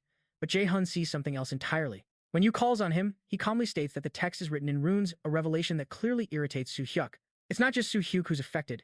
Instructor Yu is visibly unsettled by Jay Hyun's answer, because this is no ordinary textbook. The book hides its contents behind a magical barrier, and its text can only be revealed by solving the intricate calculations within. Normally, it takes new students a full week to decipher it, yet he solved it with a single glance. She realizes the true talent he hides is far greater than the chairman described. Intrigued, she probes further, asking if he understands the meaning of the rune emblazoned on the book's cover. Meanwhile, Jun himself doesn't understand how he can read it so effortlessly, wondering if it's the Nora system or something more profound. Could it be the fate of the Acer? Pushing the thought aside, he answers her question. The cover reads, Odin's life and the basics of runes. Back in her apartment, Seo is fuming. That scoundrel Jay Hyun made her walk so much that her legs are absolutely killing her. Not only are her legs aching, but she's also furious that she was left to handle all the journalist questions about the theme dungeon's interior. She had to explain the entire incident by herself because before Jay Hyun left, he had used his subordination skill to lock away her ability to speak about him. The memory alone makes her blood boil with rage, and she desperately wonders when he'll finally release her from this infuriating subordination. Then, a thought strikes her. She can just go find him herself. A wicked little smile spreads across her face as a mischievous idea begins to form. A short time later, we find our protagonist engrossed in the book from Instructor Yu, finding it far more captivating than he initially anticipated. He discovers that every calculation formula can alter its very nature based on its application, a fundamental principle of magic. This profound understanding of the basics grants him access to a wider array of low-rank spells and will undoubtedly accelerate his journey to higher levels. As he's studying, he notices Yu-jun slump over in exhaustion and commends her for finally succeeding in reading the book's cover. She sighs, frustrated that she, the one who first taught Jay Hyun about magic, is now falling behind. Our hero just chuckles, quipping that sometimes the student must surpass the teacher. Nearby, Ina lets out a cheer of triumph, having finally managed to read the first page. Jay Hyun praises her diligence, and his kind words bring a deep blush to her cheeks, causing her to quickly hide her face behind the book. He can't help but notice Ina has been treating him differently, wondering if it stems from the boundary he set between them that day. Just outside the library, one of Odin's crows observes the students of the Magic Academy before taking flight to report back to its master. Later on, Jang announces a naming competition for his new potion shop, offering a full box of his finest potions as the grand prize. Hoyen, Ina, Yu Jung, Jang, and Jae Hyun all gather around a table to brainstorm, but they quickly discover that coming up with a good name is much harder than it seems. Ina suggests it might be because there are so few potion shops to draw inspiration from. Yu Jung voices her concern about the shop struggling to attract customers, but Jang simply explains that in their world, survival is the most important thing, is the most crucial thing to a raider, making a potion business a surefire success. He prompts them to recall their own experience when they first tried the potions, declaring the formula to be absolutely revolutionary. Just a few days prior, our protagonist had been contemplating how a raider would stop at nothing to grow stronger. However, he knew that to gain power, money was far more important than mere effort. As someone who had returned from the future, Jae Hyun saw countless opportunities in business and investments laid out before him, all thanks to his foreknowledge of what was to come. In the present, he aims to bring Jang to his side, knowing he's destined to control half of the entire world's potion market in the future. Abruptly, Seo storms into the room where they are holding their meeting, immediately berating Jae Hyun for not upholding his end of a promise. He was puzzled as to how she found him, but then it dawned on him. He recalled the system's rule that a user and their subordinate can always locate each other, an effect which could not be turned off. Yu Jun asks Jae Hyun why he would resort to pressuring a kid like that, but Jun simply tells Seo to have a seat so he can make use of her creative mind. A few minutes pass, and Seo suggests the name Heavenly Demon Potion, but our hero forcefully silences her with his subordination skill, thinking her idea was complete nonsense. Others offered their own suggestions, but Jae Hyun disliked all of them, believing that even the monsters lurking in dungeons could come up with better names. Finally, Yu Jung becomes annoyed because Jae Hyun completely skipped over asking her for any ideas. He hadn't asked because he assumed her ideas would be just as bad, but he ultimately decides to give her a chance. She proposes the name Workshop Elixir, and our protagonist remembers that the word elixir is another name for the Philosopher's Stone, which is fabled to resurrect the dead and heal any injury. Jang absolutely loves the idea, and Jae Hyun, for the very first time, sincerely thanks Yu Jung for saving them from their creative rut. Sometime later, in one of Instructor Yizu's classes at the Magic Academy, Jae Hyun answers a question regarding runes being the language and very foundation of magic. He answers it with absolute perfection, which only irritates Suyuk even more. After the class is dismissed, our protagonist approaches Instructor Yizu with a question he had about a certain text he was reading. When she sees the book he is holding, she grows tense, as it's a 4-star rank magic tome that even most of the instructors have difficulty reading. At this point, she truly wonders what kind of being Jae Hyun is. Later, our hero makes his way to the library, and he soon admits that he's hit a dead end with the book, having also failed to get any real answers from Instructor Yizu. However, he is completely unaware that the librarian, who sits nearby, hides her true purpose as she secretly takes notes about him, particularly the fact that he is studying a 4-star rank magic text. After leaving the library, Jae Hyun goes to his teacher, Syengan, hoping she can help him understand the 4-star magic text. He explains that creation is for making new magic, destruction is for negating and removing magic, and amplification is for reinforcing magic. Unfortunately, the complex calculation formulas and theories are at a level too high for him to comprehend on his own. Up to this point, he had relied on his Odin's eye to understand the texts, but now he must achieve a much deeper level of comprehension. When he's finished explaining, Sioena replies that even she can't give him a direct answer. When he asks why, she explains that he needs to master the concepts within 4-star magic texts by himself in order to ascend to the level of an A-rank raider. Noticing his persistent confusion, she relents slightly and decides to at least point him toward a discipline that will help him learn: amplification. She materializes a sash in her hand, offering it to him, and Jay Hyun is ecstatic, knowing this will help him grow stronger. Sometime later, our boy returns to the AR battle system room at the Magic Academy, ready to battle the monsters with the sash his teacher had given him now tied securely around his wrist. He looks utterly drained, but he still activates his magic arrow skill. He fires a volley at the monsters, but they effortlessly deflect the projectiles with their swords. Shan had instructed him to repeatedly use a single magic skill while equipped with the item she provided. The item is called Jipanair, a powerful rank B artifact. It is a string that once sealed Fenrir, an imitation modeled after the legendary Gipnir that temporarily decreases all of a user's stats by a staggering 50% when tied around them. His teacher had been clear: focus on just one skill and analyze its magic formulas relentlessly. When Jay Hyun had questioned what this had to do with learning amplification, she simply told him that it was a puzzle for him to solve. Back in the present, Jay Hyun feels his entire body is heavy and slow due to his diminished stats, a sensation far worse than he could have ever imagined. Some days later, Yoo-Joo notices the deep, dark circles under our hero's eyes and asks him if he's alright. After his unconvincing reassurance, she informs him that she could detect him from 100 meters away just from the smell of his pain relief patches, pointing out that he's been practically living in the AR test room for an entire week now. Ina, her face etched with concern, adds that it's not good for him to push himself to the breaking point. He thanks Yoo-Jung for her concern, but deflects by reminding them of the quiz in 2 days, mentioning he heard they're not done decoding the book and might have to take extra classes if they fail. Upon hearing that, the girls scramble off to hit the books. Eventually, our boy descends into the AR battle system room for yet another session, where he finally and flawlessly clears test level 41. The Norner system notifies him that his understanding of the formula has greatly increased, and his magic arrow's efficiency has been boosted dramatically, causing the magic arrow skill to level up to level 2. At that moment, Jay Hyun understands that amplification, as described in the 4-star magic text, means leveling up a skill by mastering its proficiency and fundamentally understanding the magic's core formula. He realizes his power is now on par with the highest level of a B-rank raider, or perhaps the beginner level of an A-rank raider, just as Sioena had predicted. He recalls how they initially used each other for their own gains, but now it truly feels like a genuine student-teacher relationship.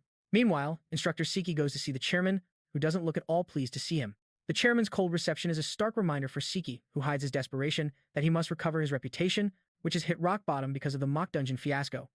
He reports to the chairman that the guild experience event preparations are now complete. The chairman asks him if there are any faults with the thing, and when Siki confirms there are no issues, a wicked smirk spreads across the chairman's face, betraying the terrible plans he has set in motion. Elsewhere, Jay Hyun ventures into the woods and calls out to a mysterious person, "Are you going to come here, or do I need to come to you?" Shortly after, a brilliant light pierces the darkness, and a strange figure resembling one of Odin's crows dives down toward our boy, but he dodges out of the way with incredible speed. As the being gets close enough, our hero lands a powerful kick that sends it tumbling into a nearby tree. Hyun taunts the creature, suggesting it clearly missed the memo about the hell its colleague endured the last time one of them tried to kill him. Suddenly, our hero spots more creatures descending for an ambush, a clear sign that Chairman Jin is finally making his move. For them to have the audacity to attack him right here on the grounds of the Magic Academy, Jin must be pulling the strings. Jay Hyun instantly summons a barrage of magic arrows, declaring they've picked the wrong fight, before unleashing them upon the attackers. The volley sends the bird-like beast reeling, but a moment later, a sight unfolds that makes his blood run cold. One of those beings is none other than his own father, Xiango, who casually remarks that it has been a very long time. Consumed by a burning rage, Jay Hyun unleashes crackling lightning chains at his father, but Xiango evades the assault with contemptuous ease.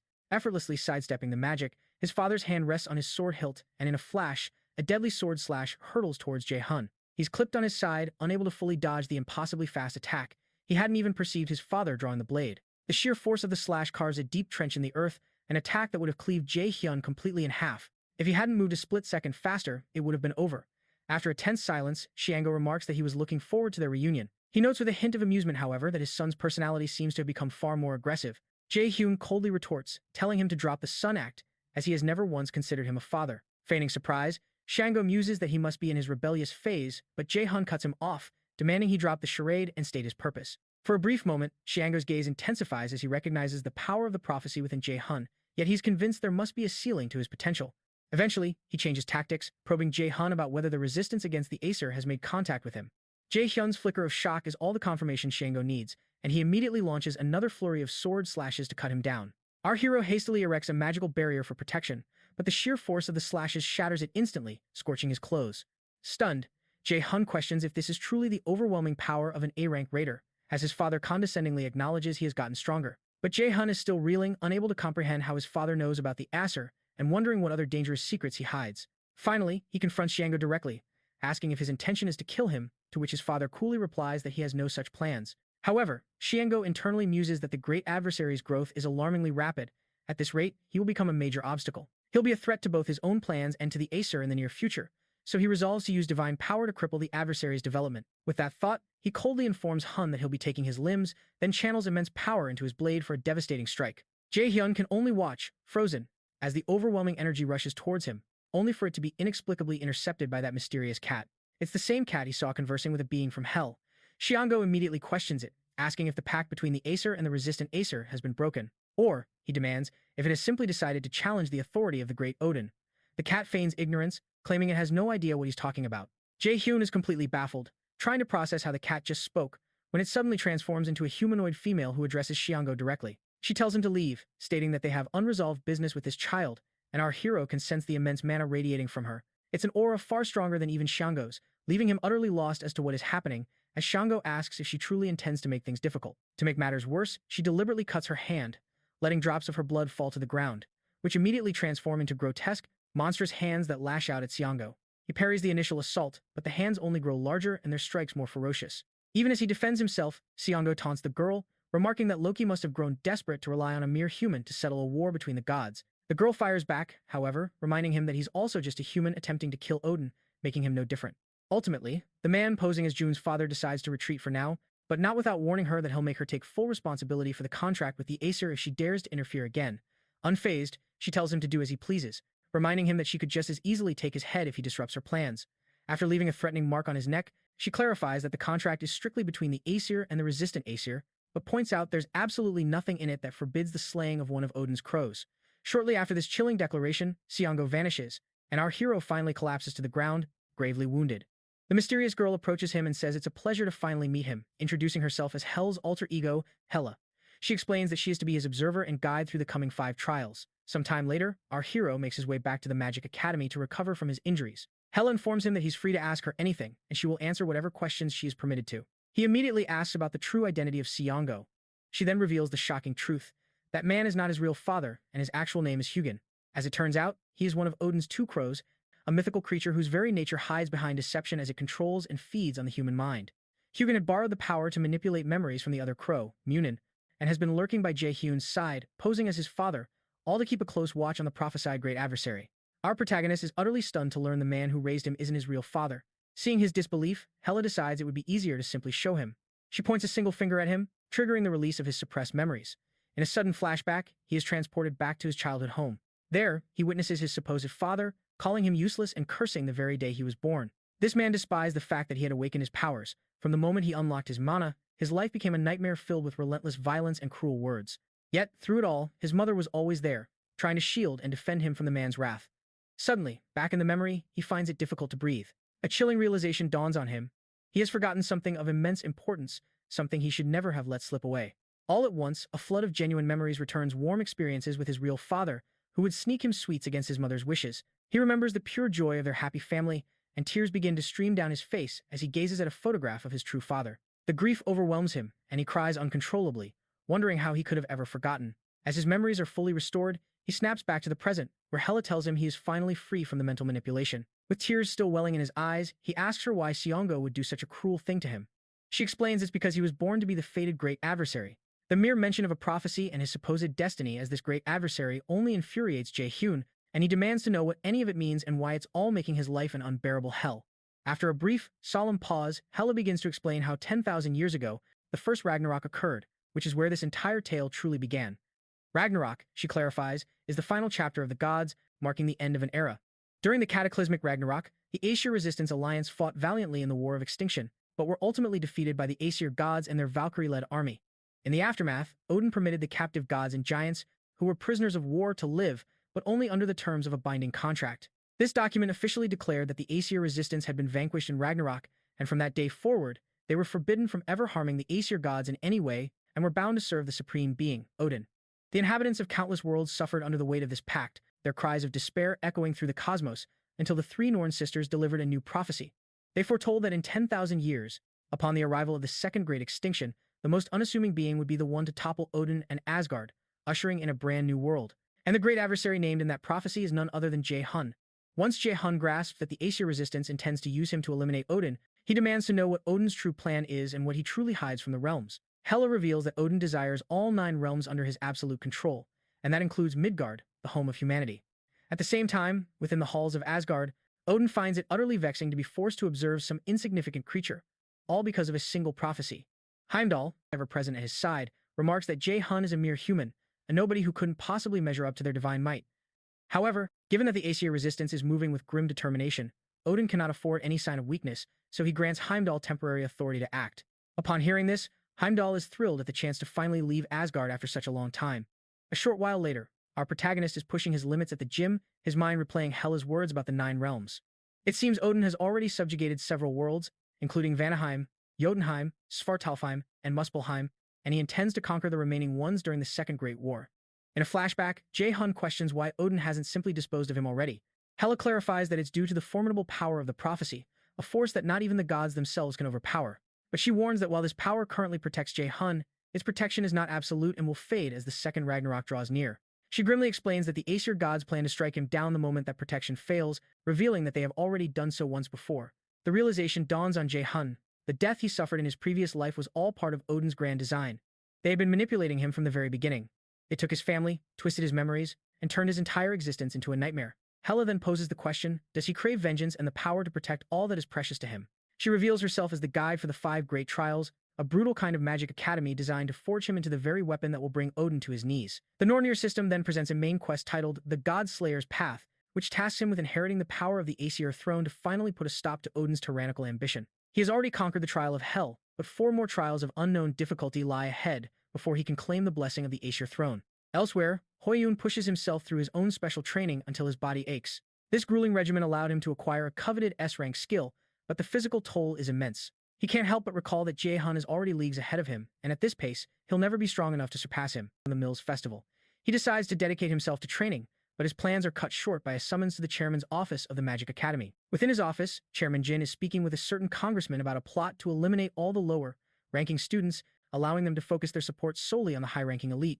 Jin suggests the man handle the aftermath once they purge the students, but the man protests that he can't, as things already spiraled out of control during the mock exams, and the Raider Management Headquarters will soon be making their move. Jin feels the congressman is not operating on his level and briefly considers if he should eliminate him as well. He then informs the man that all preparations are complete and that they plan to artificially manifest a gate at the guild experience they're hosting in just a few days. This news immediately captures the congressman's interest, who offers to send supporting funds from the nation to Mills, just as they had discussed before.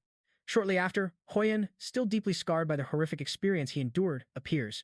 With the Demolane incident weighing on his mind, was deeply concerned about the chairman's summons, suspecting he was the one who had breached his consciousness and orchestrated the catastrophe in the mock dungeon. As he knocked on the chairman's office door, he resolved not to act recklessly, knowing he couldn't face this threat alone. Later, during class, our hero was pulled into a flashback of his conversation with Hela. In that memory, she warned him that Odin likely already knew he had made contact with the EER resistance, which meant Ragnarok could be triggered far earlier than expected. Instructor Yizu then concluded her class, asking them to wake any sleeping students, including Ina, as she had an announcement. She explained that the guild experience was set to happen in 3 days, framing it as an excellent opportunity for them to witness how raider guilds operate and hunt monsters. She added that a particular guild was specially arranged for them by Chairman Jin. Jay Hyun detested the thought of attending a guild chosen by Jaewon, recalling a past life where he visited a new E-rank guild only to sit on a moldy couch before promptly leaving. Now, however, his current achievements gave him endless options. His plan was to join the Neptune Guild, the undisputed #1 guild in Korea, before his regression. However, Instructor Yu then read from a guild priority list, which allowed top guilds to select a student they coveted to experience their operations in exchange for a special point. Yu announced that Jay Hyun, Ina, Yu Jang, and 3 others had been chosen by the Lotus Guild, while Lee Soo-yuk was selected by the Neptune Guild. Yu Jung was utterly thrilled about the Lotus Guild's offer, and our protagonist finally understood why his teacher had asked for the names of the most skilled students. Yu Jun began to weep with joy at the thought of meeting Guild Master Yang and nearly crushed Ina in a hug, but she was forced to stop when the 3 of them received an emergency summons from home, telling them to convene at Jang's workshop. When the cadets gathered at the workshop, Hone revealed Chairman Juwan's sinister plot to deliberately endanger the lower-ranking students during the guild experience to force a reawakening. Jiang lamented that the chairman's corruption within this magic academy is an annual topic, but now it had escalated to him playing with people's very lives. Our hero realized the guild experience is where the chairman hides his true intentions. It was far more dangerous than he had ever anticipated. Hone stated grimly that they were the only ones who knew of this plot, and therefore, the only ones who'd be able to stop it. Jay Hyun, however, counters that acting rashly might just get them all eliminated, no matter how noble their intentions are to help everyone. As a tense silence settles over the table, Yu Jung finally speaks up, asking why they're even hesitating when the lives of students at their magic academy are at stake. John immediately agrees with her, as does AA. It actually brings a smile to Jay Hyun's face to see them all united, and he reflects that their passion for battle and protecting the innocent is the very essence of what makes them raiders. Just then, the system chimes in, issuing a new main quest titled The Second Turning Point, where his objective is to thwart Jihan's avaricious scheme and rescue the students, a mission with an A+ difficulty rank. The rewards for success are a blank card and a sealed magic tome, and the Norner system adds that the resistant Izir are observing him, waiting to see what choice he will make. Ultimately, Jay Hyun proposes that they formulate a plan to completely dismantle Chairman Jihan's operations for good. A short time later, Instructor Yu is left stunned when Jay Hyun reveals he has already mastered a 4-star magic tome, a feat she considers utterly impossible. A chill runs down her spine as she realizes just how dangerous this student is, and that something about him is deeply unsettling. She's aware the chairman intends to use him as a pawn, yet she's certain that Jay Hyun is not someone who can be easily manipulated. Abruptly, the young man points out that she seems quite distressed after imparting so much knowledge to him as his mentor. He then pointedly asks if she's planning to report all of this back to that scoundrel Jihan. When she demands to know how he could possibly know about her arrangement, he activates his brainwashing skill on her, calmly stating he has a favor to ask. The mental suggestion takes hold instantly, confirming Jay Hyun's suspicion that he has now far surpassed her in power. His strategy to win this conflict is to seize control from within the enemy's ranks. To that end, he compels Yu to reveal the underhanded schemes Jihan has planned for the upcoming guild experience event. 3 days later, on the day of the event itself, Yu Jung is practically buzzing with excitement at the chance to finally tour the legendary Lotus Guild headquarters. Shortly after their arrival, manager Sanunjai appears to welcome the students to the Lotus Guild, announcing that he will be their guide for the day. He leads them on a tour, eventually bringing them to a chamber where the guildmaster herself is waiting to greet them. Soon, they are all seated around a table, enjoying tea and refreshments. Yu Jung is so starstruck she can barely lift her head, completely overwhelmed with awe, and she eventually musters the courage to ask the guildmaster for an autograph because she's such a huge admirer. Sioen graciously signs for her, telling Yu Jung that it's passionate fans like her that give her strength. When the guildmaster remarks to Jay Hyun that he seems to have made many friends already, Hone curiously asks if he was previously acquainted with the guildmaster. Sioen then reveals that Jay Hyun is actually her personal student, a revelation that causes Yu Jung to nearly lose her mind with shock. The guildmaster goes on to explain that she's heard a great deal about them from Jay Hyun, and that he is the very reason she invited them here today. She confides in them that the Lotus Guild, along with a few others, are already aware of Jihan's deep-seated corruption, but they haven't been able to make a move against him because of the absolute power he wields. The true extent of his abilities is something Jihan carefully hides from the world, and Sioen confesses that even she is unaware of the majority of them. At the same time, a different group of students is being toured through another guild, where one student named Sang Chan internally scoffs at his peers, considering them fools for ever underestimating him or not being as gifted as he is. In his mind, everything has changed, because the chairman himself handpicked him for this opportunity, proving he has finally been recognized his potential to become a legendary raider. Just then, a girl pulls Sion Chan aside, asking if he also senses something off about this place. When he presses for details, she points out that a proper raider guild should have extensive facilities, yet this location looks like it's been derelict for years, nothing more than an abandoned ruin. As he also glances around, spotting dusty boxes and thick cobwebs, a seed of worry begins to sprout. Just then, their guide announces that they've arrived at their destination. But as the man turns, his face begins to melt away, revealing the sinister visage of Instructor Sioki. Cursing internally, Sioki hadn't anticipated his illusion skill would fade so quickly, realizing he had no other option but to accelerate his plan. Without a moment's hesitation, he unleashes a vibrant pink magic circle that erupts beneath the students from the Magic Academy and bids them a chilling farewell. Panic explodes as the students scramble to escape, but their feet are frozen in place. Elsewhere, Jay Hyun's group uses the mana map provided by Guildmaster Shungin, tracking a powerful source of supernatural energy.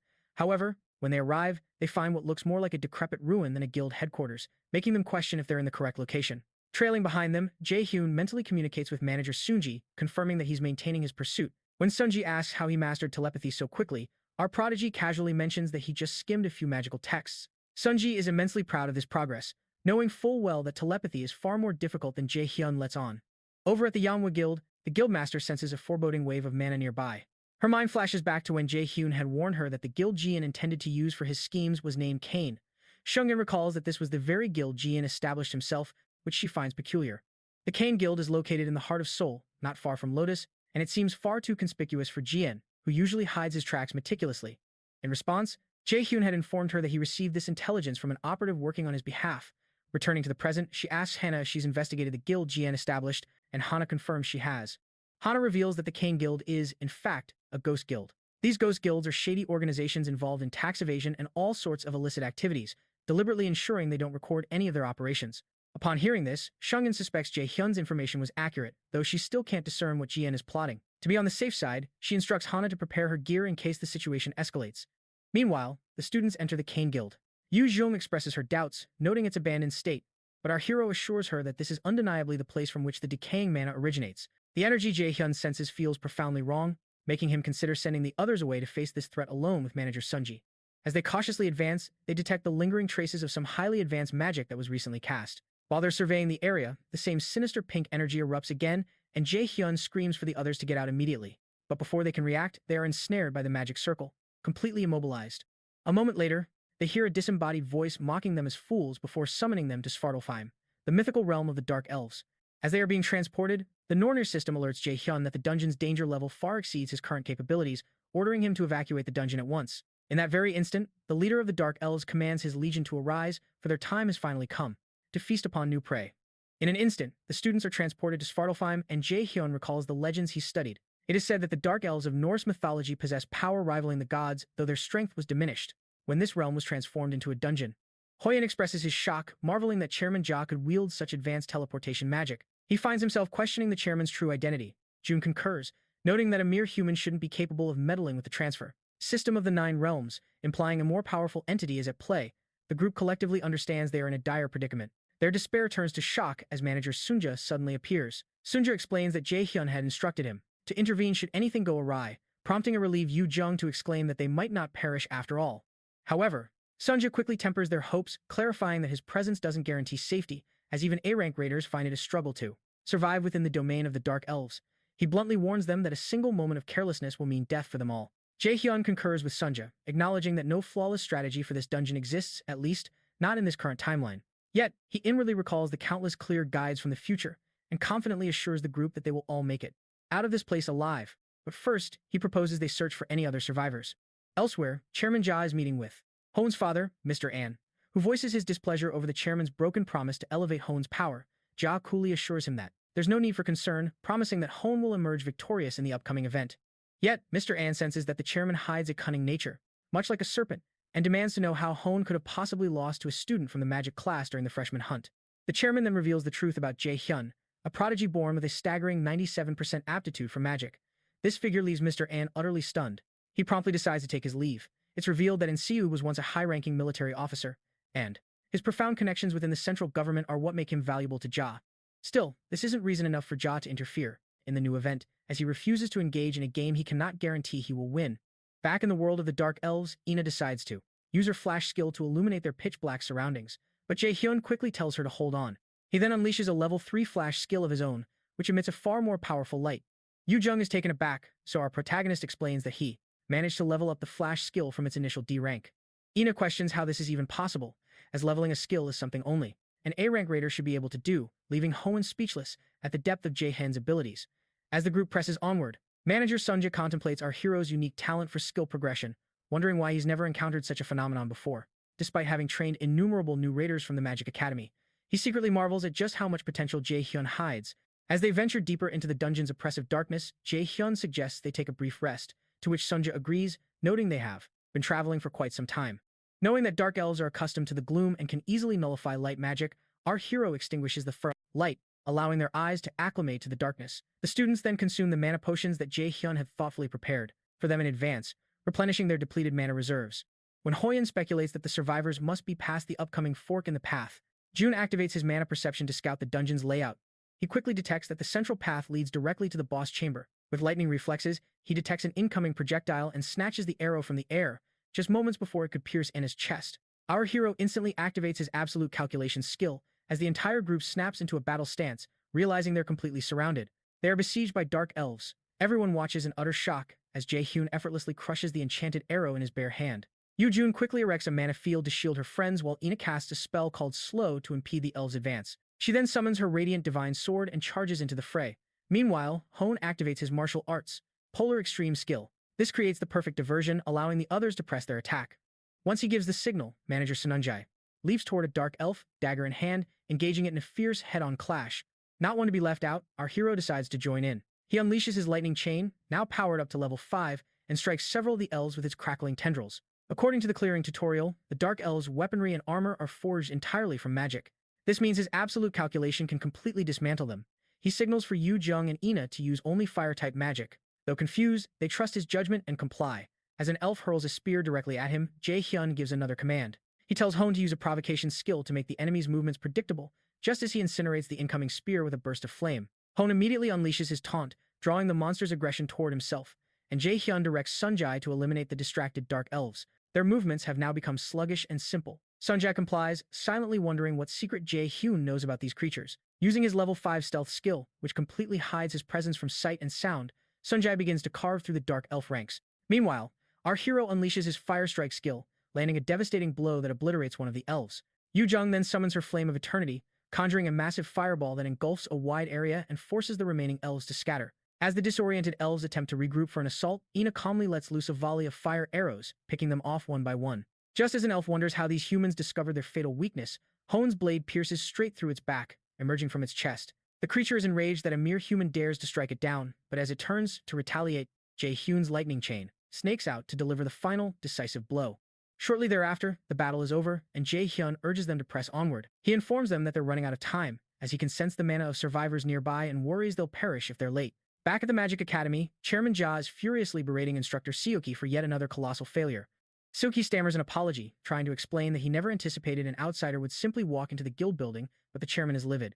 He refuses to accept such a pathetic excuse. Seoki tries to assure him there's no need to worry, claiming it's common for civilians to die during sudden gate appearances and that the whole incident is something the academy hides from the public anyway, but the chairman knows that's utter nonsense. A trickle of blood suddenly escapes Seoki's mouth as the chairman coldly informs him that the transfer spell is completely ineffective on civilians who lack mana. This means some rats capable of using magic must have gone inside. Ja tells him to pray the situation resolves cleanly, because if even one of those students makes it out alive, things will end very badly for him. As the chairman's oppressive aura intensifies, blood begins to stream from Seoki's nose and eyes. Elsewhere, Guildmaster Shangin is seen making a hasty and urgent departure from the guild. She races towards the Kane Guild to investigate the foreboding mana. She suspects it's the work of at least an S-rank spell, which means the students and Sunja are in grave danger.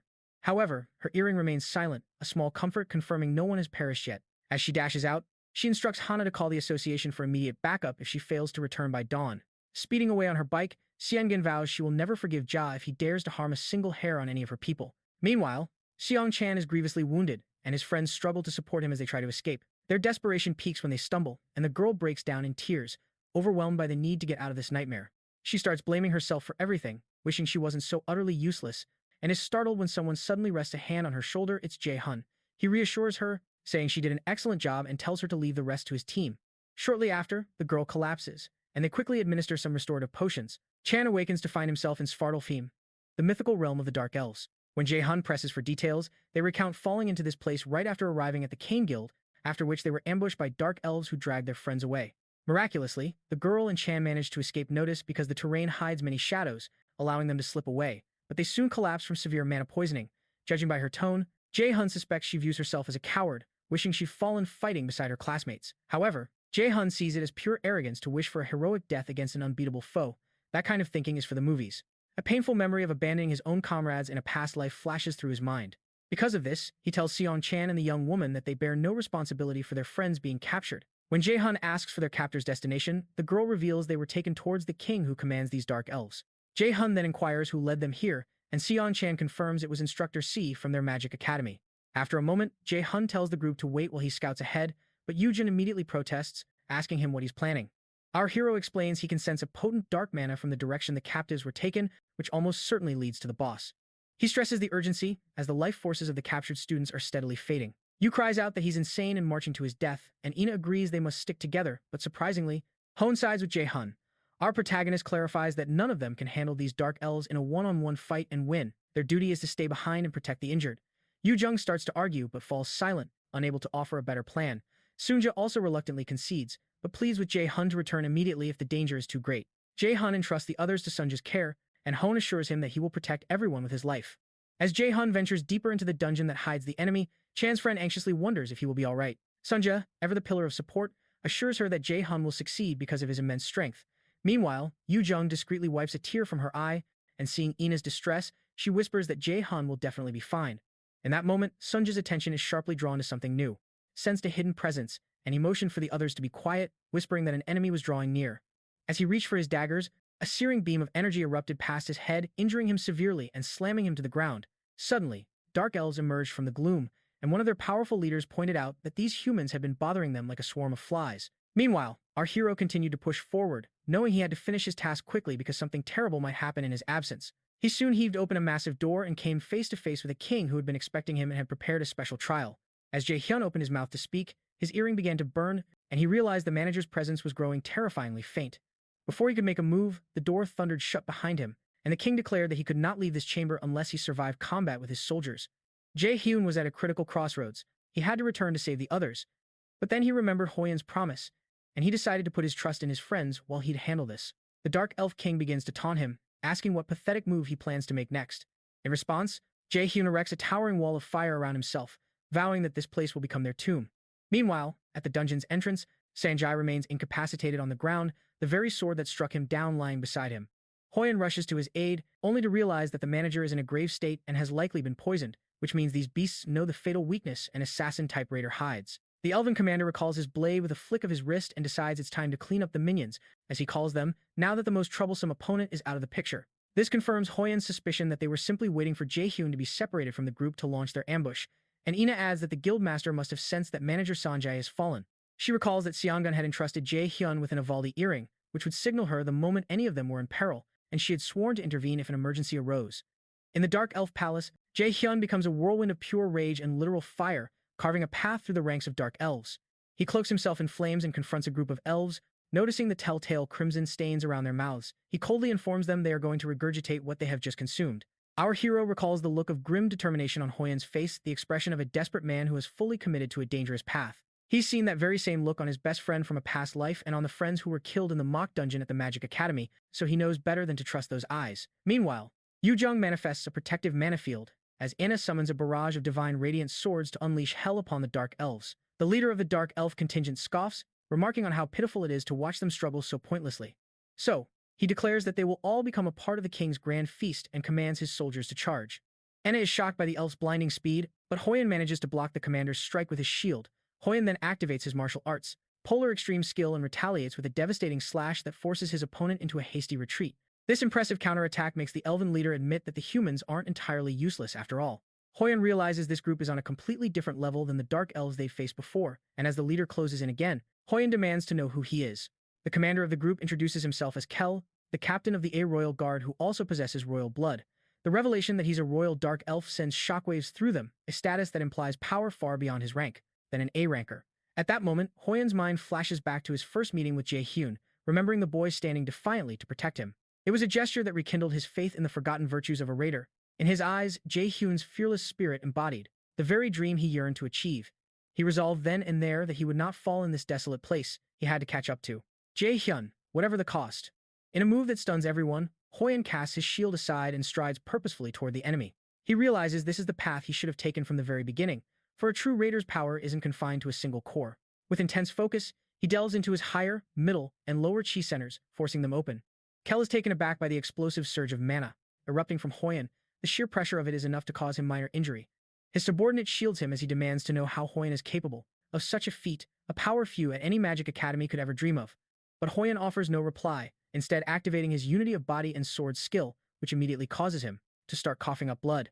A desperate Ina begs him to stop, as the system declares that the skills level is far too advanced for the user's current body, causing the very flow of his blood to reverse.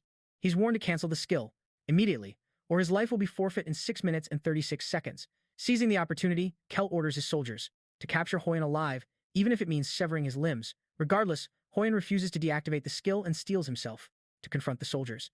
He had succeeded in obtaining this S-rank skill, unity of body and sword, from his training, but it was still far too much for his body to handle. This was an art used by those who have reached the absolute peak of swordsmanship, where the blade and its wielder become a single entity. As the soldiers charge, Hoyen effortlessly parries their attacks and moves to face Kel directly. When their swords clash, Hyun instantly understands he's still no match for the true power Kel hides, because he has only just awakened to this new realm of strength in a dangerously unstable manner. He realizes that his only option is to stall for time. So, he continues fighting with Kel. Amidst their duel, Kel tells him that his desperate struggle is rather comical, and he points out that he can clearly see what kind of precarious state he's in. However, Hyun refuses to back down, driven by a promise he is determined to keep. He tells Kel he would never understand his reasons and lunges in for a frontal strike, but the dark elf sidesteps out of the way and attempts to attack him from the flank. Yet, Kel is unable to land the blow because Hyun's heightened senses allow him to perceive the counterattack quickly enough to evade. Kel snarls, calling him a little rat, but Hyun leaps right back towards him, almost overpowering the dark elf in a burst of strength. Suddenly, as they fight, Hyun's body begins to break down. The system warns him to undo the skill immediately as all muscular fibers are being disconnected, and all his blood paths are being twisted. Racked with pain, he falters, and Kel moves in to finish him off, but Hyun still manages to block the fatal attack. He begins to cough and gasp for air as his body finally gives out on him. Regardless, he pushes on with the skill, deciding to put everything into one last fight. From his position, he unleashes a colossal blast of mana that tears through the Aishi ground. The attack grievously injures a dark elf, but Hyun's face falls in disappointment when he realizes it's another subordinate that Kel had, used as a human shield. The dying elf calls out to his captain as he collapses in his arms, but Kel simply tells him not to worry, simply because he had served his purpose. As Hyun crumples to the ground, blood spewing from his lips, he rasps that Kel is nothing but a coward. The accusation barely escapes his mouth before Kel lunges forward, driving his blade straight through him. In the distance, tears stream down Yujong's face as she witnesses the horrific scene, crying out Hyun's name. Meanwhile, inside the palace, Jay Hyun is laying waste to dark elf forces with his searing chains of fire. He still hasn't managed to liberate the captured students, and a wave of concern hits him when he recalls that he promised Hyun he only needed 10 minutes to eliminate the king and rescue everyone else. At that very moment, a dark elf lunges at him with a spear, intent on a killing blow, but our hero calmly lets him approach before engulfing his face in flames. Observing from his throne, the dark elf king lets out a derisive laugh. He calls Jay Hyun a fool and mocks him, asking if he truly believes he can triumph against such overwhelming numbers. Jay Hyun coolly asks why not, prompting the king to label him an arrogant and useless human. The insult strikes a nerve, as Jay Hyun remembers being called useless far too often growing up, and he is thoroughly sick of hearing it. Abruptly, the surrounding dark elves begin to gasp and choke, as our hero begins to radiate an intense heat, causing several of the elves to collapse. The astonished king demands to know why his soldiers are suddenly immobile and failing to attack, completely unaware that our boy is unleashing his chains of inferno, a skill far beyond what any ordinary magic academy teaches. As the soldiers struggle to move, Jay Hyun eliminates scores of them with his fiery chains, sarcastically thanking the king for giving him a chance to field test his new ability. Hundreds of dark elves are incinerated by the inferno's flames, and the enraged king roars, calling Jay Hyun a vile bastard. He swears that Jay Hyun will not leave this place alive, but our hero simply strolls toward him and calmly asks if he's being serious right now. The king is utterly convinced that it should be impossible for a mere human to possess such immense power, and it dawns on him that he cannot win. He then threatens Jay Hyun, claiming he will regret this day as he hides behind the might of his allies, informing him that the other 7 kings will surely annihilate him, even if he manages to strike him down here. While the king is still spewing threats, Jay Hyun activates his step of light skill, closing the distance in the blink of an eye and landing a solid punch on the king's face. The impact is accompanied by a fiery explosion that sends the monarch flying backward. At last, he tells him that what the other kings decide to do is none of his concern, and dares them to come find him if they have a problem. Back outside, Kel ruthlessly impales Hyun through the chest. Ina can only watch in utter despair, feeling helpless because she couldn't do anything to protect her injured friend, all because she feels so weak. She's losing someone precious to her once again, and this time there's nothing but scraps left. Kel stalks over to her and seizes her by the throat, intending to devour her power. Eugene screams her name, but she can only weep in Kel's grasp, telling herself she cannot give up. All at once, a brilliant and overwhelming mana descends upon the area, and it is revealed to be the guildmaster, who icily asks Kel if he is the one who hurt them. She warns him to think very carefully before he answers, because he will die if the answer is yes.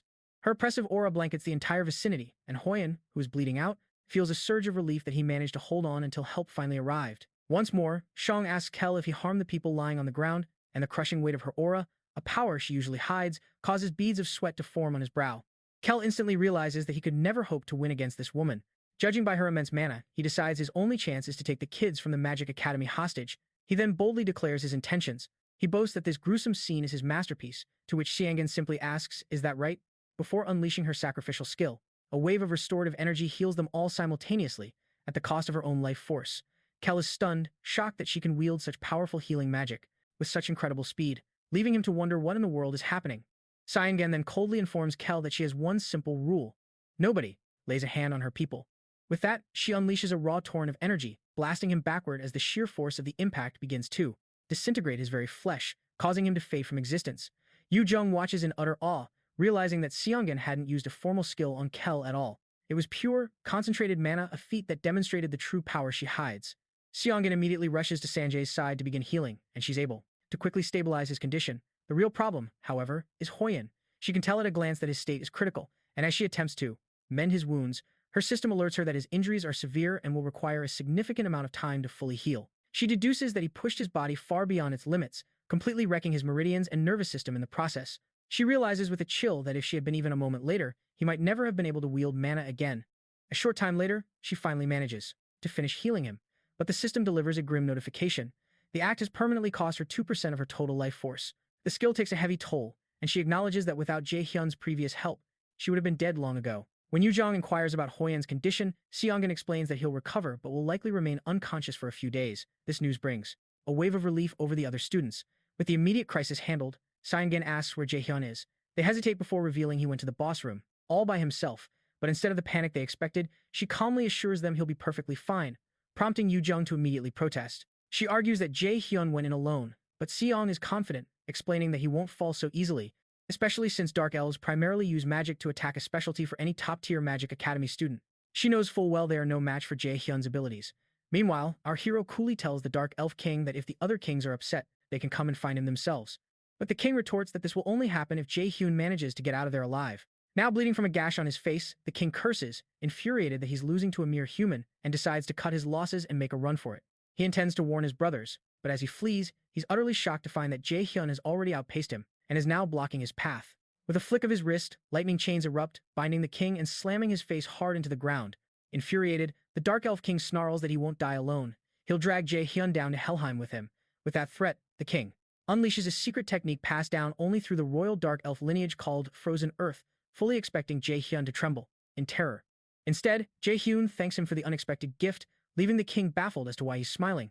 Our hero then activates his blank card, genuinely thanking the king for using the skill right here and now, admitting he never expected to get this opportunity. He swiftly registers the Frozen Earth skill onto the card and then employs his absolute calculation ability to completely dismantle the king's ultimate attack. The Elf King can only watch in disbelief as his powerful Frozen Earth technique simply crumbles into nothing. Jay Hyun then grabs his head, pulling it up to look him in the eye, and quotes the ancient saying, "Know thyself, and know thy enemy." Then, he incinerates the king's head with a burst of flame. The system immediately registers that he has successfully defeated Kanan, the Dark Elf King. As a result, he earns the prestigious title, Slayer of the Dark Elf King, and also obtains a valuable new ingredient, an item known as the King of Dark Elves' Essence and a piece of equipment called the King of Dark Elves' Pauldron. Having successfully cleared the second quest, he also acquired a blank card, a sealed magic text, and a new skill named Embodiment of Magical Artifact. He immediately rushes to aid the captured students, relieved to discover that at least one of them is still breathing. His relief turns to horror, however, as he sees that some have already perished, prompting him to use his sacrifice skill to save the one survivor. As he channels his power, Shongen joins him, lending her own energy as she remarks on the cruel reality of being a healer. Apparently, a healer is happiest when their skills are not needed, and second happiest when they manage to pull someone back from the very brink of death.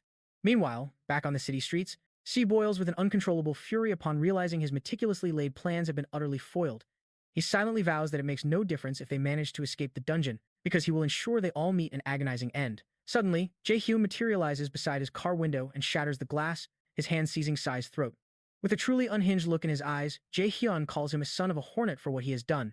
Rewinding 1 hour, we see the survivors from the Dark Elf world emerging at the entrance of the Kane Guild. Sean expresses his gratitude to Song for her invaluable help, and she casually suggests they could visit her guild later if they're truly thankful. The offer leaves Yu Jung completely starstruck, wishing she could join on the spot. Jay Hyun, however, finds her reaction cringy and tells her to read the room better. In response, she lands a sharp kick to his calf, reminding him he's on a talking ban for the rest of the day after the massive scare he gave them. Jay Hyun winces, baffled by how much it stings, especially considering her strength stat is so low.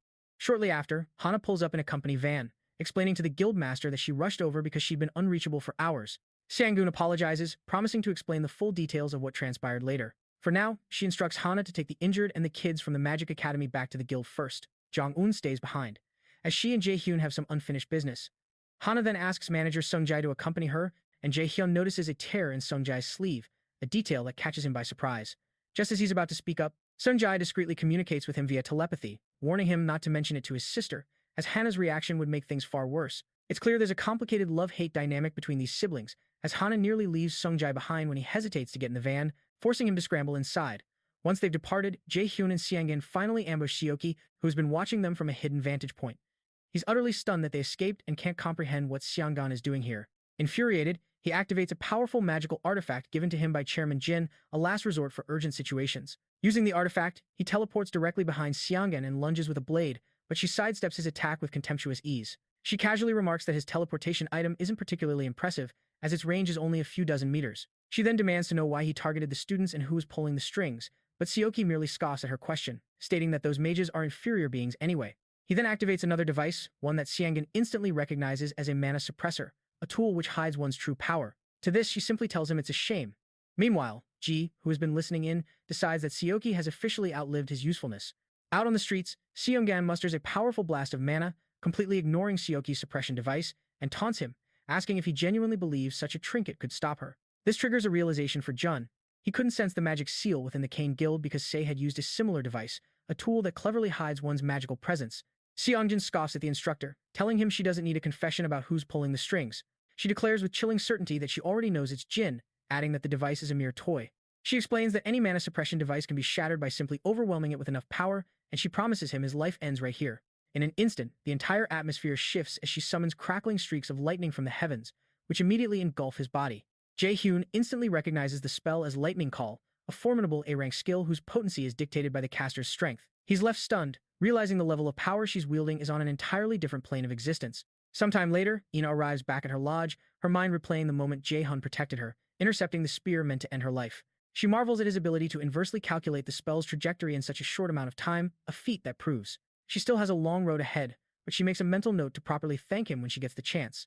Meanwhile, a media frenzy erupts as reporters swarm the Mill's Magic Academy, demanding a statement and an audience with Chairman Ja himself. Instructor Yizu approaches Ja, informing him that the Academy's reputation is in tatters, with rampant speculation that he was the mastermind who created the Ghost Guild in a twisted plot to abandon his own students. Hearing this, Ja seethes with uncontrollable rage, wondering how it all went so wrong. Yu, with a completely blank expression, reports that journalists are at the gates and calls are flooding in, asking for his orders. The enraged chairman barks at her to lock down the entire campus and inform everyone that they are not taking any interviews at this time. Once she's gone, Jian realizes that for such sensitive information to leak, there must be a traitor who hides among the staff at Mills. With Saki now presumed dead, he concludes that the only appropriate response is an eye for an eye.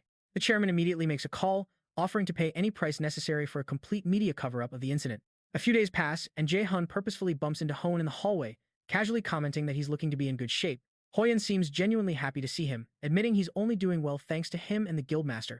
After a brief contemplative pause, Jae Hyun cuts to the chase, asking him why he was willing to throw his own life away.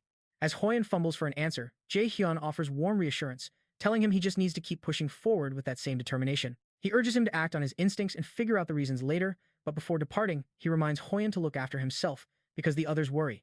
For some reason, the simple idea of doing what he truly wants to do fills Hoyen with a newfound energy. Later that day, our protagonist reviews his stats, his eyes landing on his new A-rank title, Slayer of the Dark Elf King.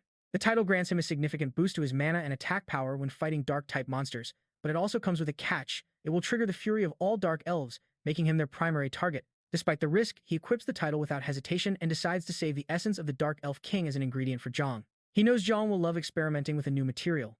On top of that, our boy also acquired a new active skill called Realization of Magical Artifact, a unique ability that allows him to conjure necessary armor in the heat of battle using only his mana, a skill that leaves even Jay utterly astonished. Hoon is so astounded that he equips it instantly, quickly realizing that the true value of this new skill isn't what it seems. Its worth doesn't lie in its rank, but in its sheer practicality, considering a single piece of C-rank armor fetches tens of millions of won on the black market. This means he could potentially craft armor of that immense value with every single attempt.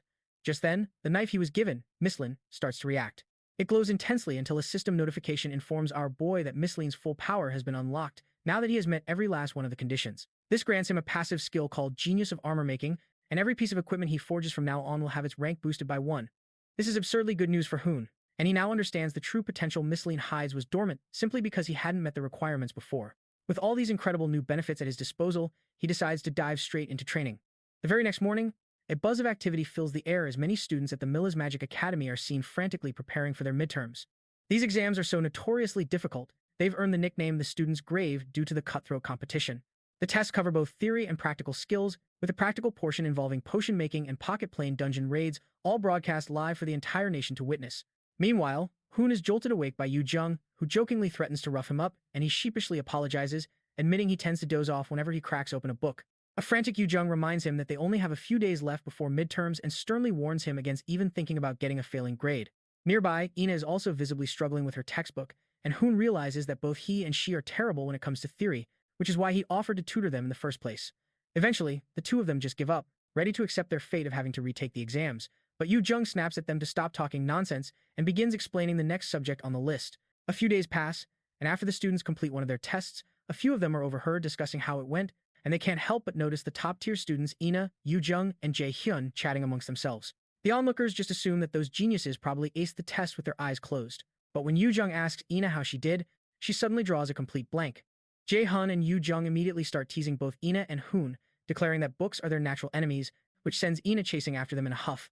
Elsewhere, Soo-hyo glares at Jae Hyun from a distance, vowing to Im-soo that he'll crush that arrogant jerk this time for certain, but Im-soo just dismisses it as Soo-hyo going through his typical emo phase. A bit later, Yu Jung is in Jong's workshop attempting to brew a potion that promptly blows up right in her face. Naturally, Jae Hyun can't resist making fun of her, boasting that his own potion is far superior and trying to get Jang to back him up, but their instructor reluctantly declares that, at this rate, they're both destined to fail. He bluntly states that neither of them possesses any talent for alchemy, shattering their hopes into a million tiny pieces. Our boy realizes he desperately needs to train more if he wants to avoid a failing grade, so he asks Jong if there's any possible way for them to pass. After giving it some serious thought, Jang suggests using a very special ingredient, a material harvested from creatures called moonlight fireflies. Apparently, they only live in the purest of environments, and not even 100 of them surface on the black market in an entire year. If they can manage to create a powder from their exoskeleton, it will be able to maximize the potion's effects. Shortly after this revelation, Jae Hyun and Yu Jung go to find Kwon Soil Sunai, one of the upperclassmen they defeated during the freshman hunt, to ask for her help. It's been a while, she says, looking at them with surprise before asking why they're even here. Our protagonist tells her he'd like to ask for a favor, but she immediately tells him to get lost, making it clear she won't be doing anything for him. However, he presses, asking if she's really going to refuse without even hearing his offer, though she remains defiant, assuming all he can offer are some useless points. Our hero then offers her 30 million won in cash, an amount that shocks Yu Jung, while Soi's face lights up at the mere mention of that much money. Soon after, they make their way to a location called Jolabuk Doju near Mount Daeyu, and they bring Jang along for the ride. An hour prior, Soi had listened to their proposal and agreed it was feasible, but explained that even with her inspection skill, she still requires some kind of trace to find anything. When she asked if they had a plan for that, Jae Hyun confidently assured her he was bringing a very talented alchemist with them. She questioned who it could be, and Jung appeared, but she clearly didn't think much of Jong's reputation as a talented alchemist. Our hero asked if she knew him, so she replied that they were on the same team during their very first freshman hunt. Apparently, she wasn't even aware he practiced alchemy and had dismissed him as a good-for-nothing who was shoved into the martial arts class, especially since he was practically useless back then, unlike the other prodigies at their magic academy. As they trek through the wilderness, Soi remarks that Jong has a completely different aura about him now, looking like he's genuinely having fun, a comment that takes him by surprise. The moonlight fireflies they seek are nature's monsters, which appear perfectly normal in the real world. Jong leads them to an ideal spot where he claims they can easily find the fireflies, but Soi points out that it's getting incredibly difficult to see right in front of them from this vantage point. Nevertheless, Yu Jung notices that the growing darkness doesn't seem to affect Jung at all. So, our hero explains that Jung had told him he has a thing for bugs, a revelation that completely disgusts Yu Jung. After searching for a short while, their alchemist finally locates a trace of a moonlight firefly. With that, Soi leaps into action to find them. After activating her skill, Inspection, she discovers something she believes to be the moonlight fireflies. They quickly begin following the trail, but soon recognize that this isn't the path they came from, and they can't shake the feeling that it's getting rather creepy. However, Soi insists that her skill is guiding her here, to a place that hides something special. After making their way through the strange-looking vegetation for some time, they suddenly stumble upon a radiant waterfall surrounded by enchanting, swirling fireflies. John excitedly tells them that these are undoubtedly the moonlight fireflies, and it's obvious from their massive size compared to normal fireflies that they are indeed monsters. Due to their incredible speed, Jong activates his gravity skill to try and restrict their movements, but the magical insects appear to be withstanding the force of the pull. When Soi suggests that Jae Hyun just make his force stronger, he admits that he lacks the proficiency to alter the power of this particular skill. Young grows anxious that they'll lose the fireflies, but our protagonist confidently assures him they won't, and so, he generates a complete mana room to trap every last one of them. Soi is utterly stunned that our hero just created an entire mana room from nothing. In her shock, she declares he's a monster. Jong is amazed because he never would have imagined such a strategy, so he rushes in, but it's clear from Yu Jong's expression that she absolutely despises bugs. Regardless, Jae Hyun forces her inside, and they all enter to join Jong, who is already gathering the creatures. While catching the bugs, Soi finds herself wondering if there is any other student in the entire Magic Academy who can create a mana room like this, realizing even a third year at this Magic Academy would struggle with this. After they finish, they return to Zhang's workshop to try crafting potions again. This time, it's a success, with no explosions in sight, which absolutely stuns Hyun and Ina. Jay Sang proudly declares his hard work paid off, promising they can now expect a purity of at least 70% from their potions. Once they're done, Yu Zheng and Jay Hyun start to celebrate, but Jang grows concerned that Jay Hun's potion only reached 50% purity and Yu Zheng's hit a mere 47%. He can't help but wonder if they're truly prepared for the tests. A few days later, after their exam, Hone taunts Jun and Yu Zhang, saying he almost mistook their cauldron for a monster summoning pot. He points out that even with the best ingredients, Yu Zheng still only ranked 42nd, with Jay Hun at 31st, Hone himself at 29th, and Ina dominating in first place. After rubbing it in a little more, Hoyen heads off to his next class, leaving Jay Hun to mutter that it's not over yet, as plenty of exams still remain for him and Yu Zhang. The only catch is that the practical exams are brutally difficult, combining everything from the freshman hunt, the AR test, and the mock dungeon. It's a culmination of every lesson they've learned so far, but another factor exponentially increases the challenge, one that is the very way their teams are formed. On the day of the practicals, Yu Jun laments her assigned cost of 14, knowing she'll have to plan meticulously just to assemble a competent team. This cost is calculated for each student based on the grades they currently hold. Students are required to form teams of 4 without exceeding a total team cost of 50. For this exam, Hoon has a cost of 17. Ina is at 15, and Yu Jung is sitting at 14. Jae Hyun recalls his cost of 6 from his past life. He remembers the excitement of joining a good team, but that feeling hides the memory of their disastrous results. He considers it a terrible system for team selection, as the higher-ranked students pick the lower-ranked ones simply because their own high costs make it easier to accommodate those with lower values. Suddenly, our protagonist is approached by a cadet he knows all too well from his previous life. This is the very same person who insulted him for being low rank, but in this timeline, he's asking if he's the genius student who snagged first place in the student hunt and also excelled in the mock dungeon. In the past, this guy had ridiculed him, telling him to know his place. Now, he cheerfully introduces himself as Chu Hansung, but Jae Hyun gives him the cold shoulder.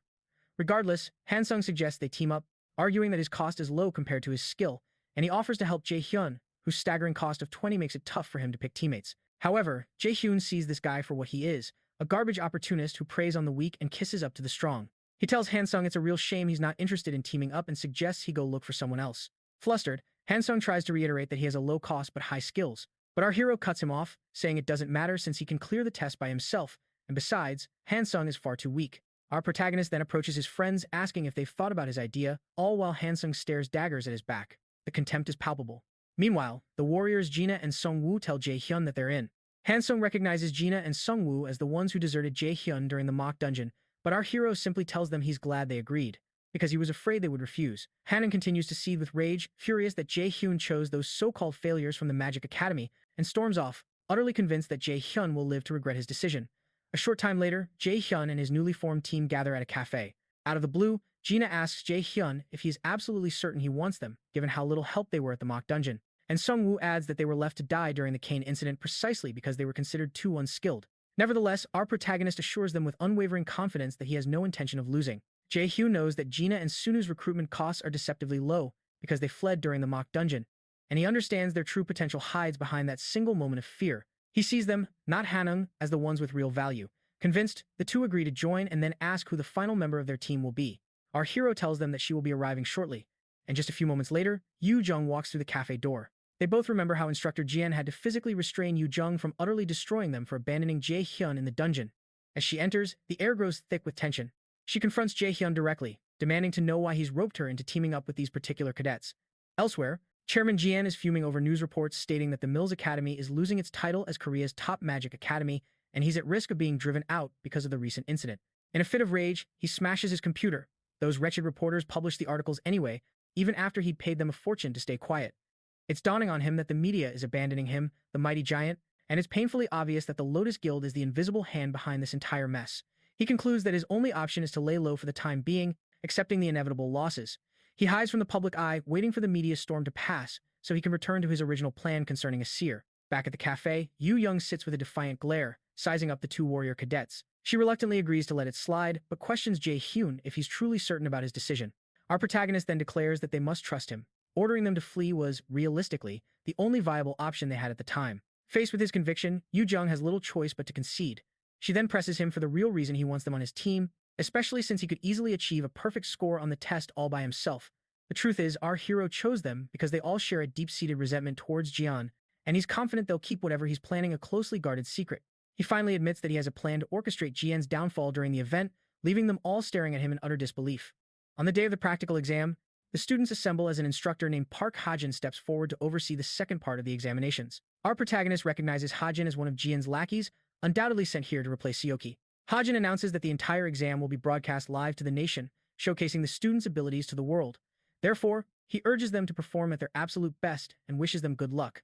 In a flash, the students are transported to a location known as the Pocket Plane, a dimension seemingly overflowing with molten lava.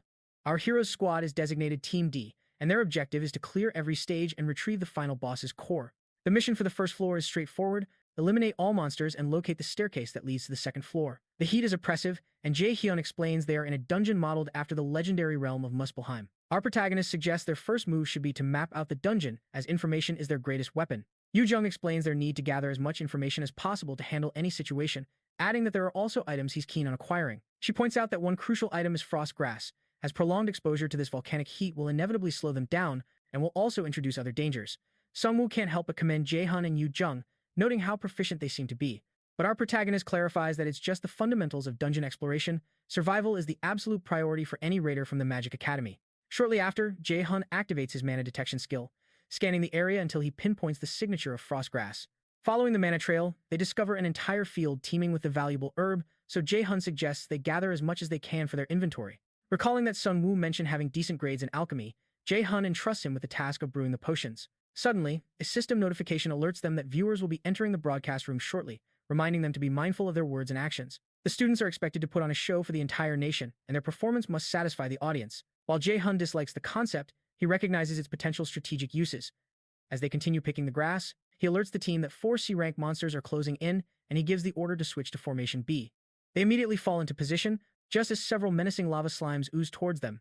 Jungwoo instantly activates his Provoke skill, drawing their aggression to himself, and Jae-hun advises everyone to fight using items to maintain their distance, since the monsters will detonate if a specific spot on them is touched.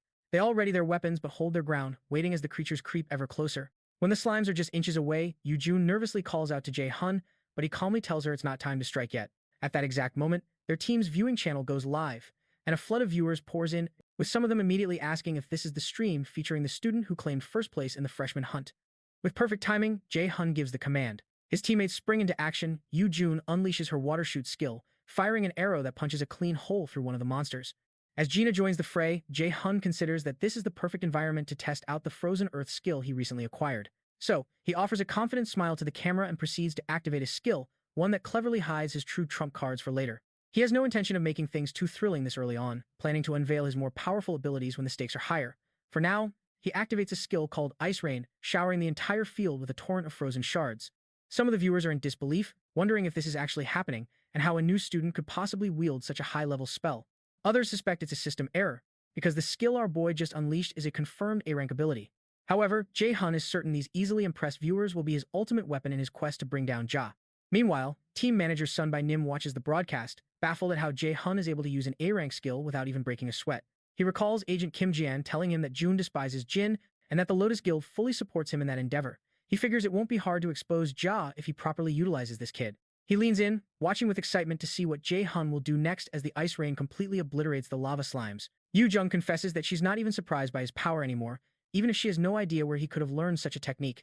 When Gina points out the rapidly increasing heat, our hero coolly suggests it's time for them to drink their potions, and they all begin to look. Searching for a cooler spot, Sungwoo points to an area with a weaker energy signature, and Jun readily agrees with his assessment, so he decides it's the perfect place to establish a shelter. Meanwhile, Anna unleashes a volley of holy arrows at a group of monsters, and Hoyen, who is also close by, savagely tears another one to pieces.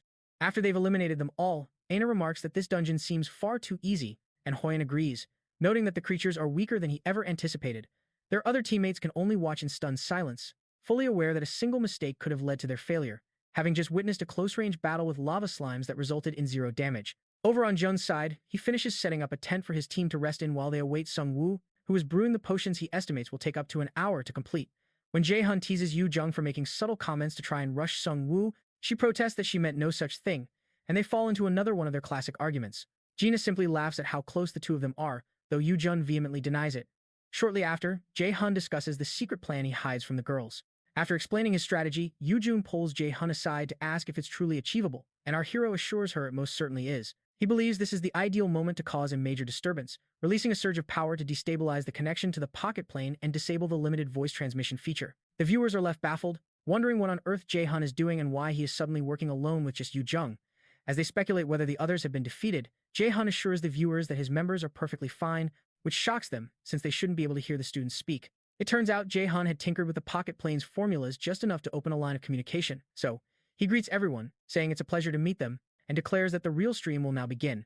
Meanwhile, Chairman Ja nearly explodes with fury while watching Jay Hyun's audacious performance. Jin can't process what is happening, failing to understand how Jay Hyun could possibly interfere with the formula of the pocket plane, which was meticulously designed by dozens of mage raiders, himself, and many of the Magic Academy's finest instructors. Instructor Hajun, standing nearby, suggests they must punish Jay Hyun, but Jay clarifies that he wants to, but he can't, as there are no rules for a situation this unprecedented. However, there is one critical rule.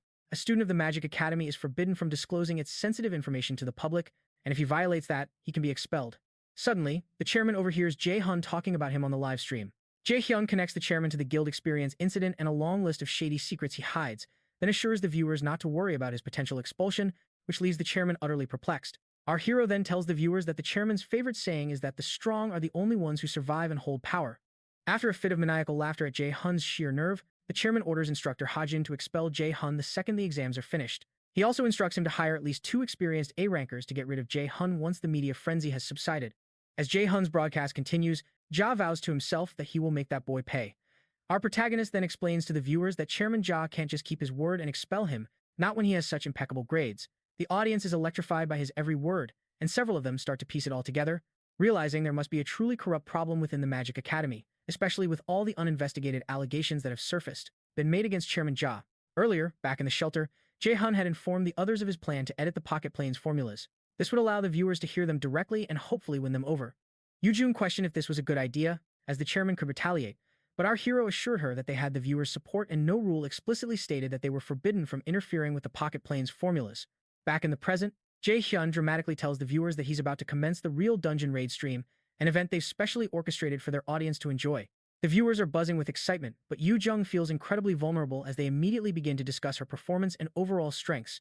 Shortly thereafter, Jay Hyun leads Yu Jung to a precarious location that resembles a lava waterfall, and our hero announces that this is where the pocket plane hides its most valuable secret piece, something he's sure they'll find incredibly interesting. The audience is ecstatic at the mere mention of a hidden piece, and so, Yu Jung begins by activating her heist skill, while our protagonist unleashes his wind boost and gravity skills in unison. Jay Hyun plans to show everyone watching exactly how a regressor truly raids a dungeon.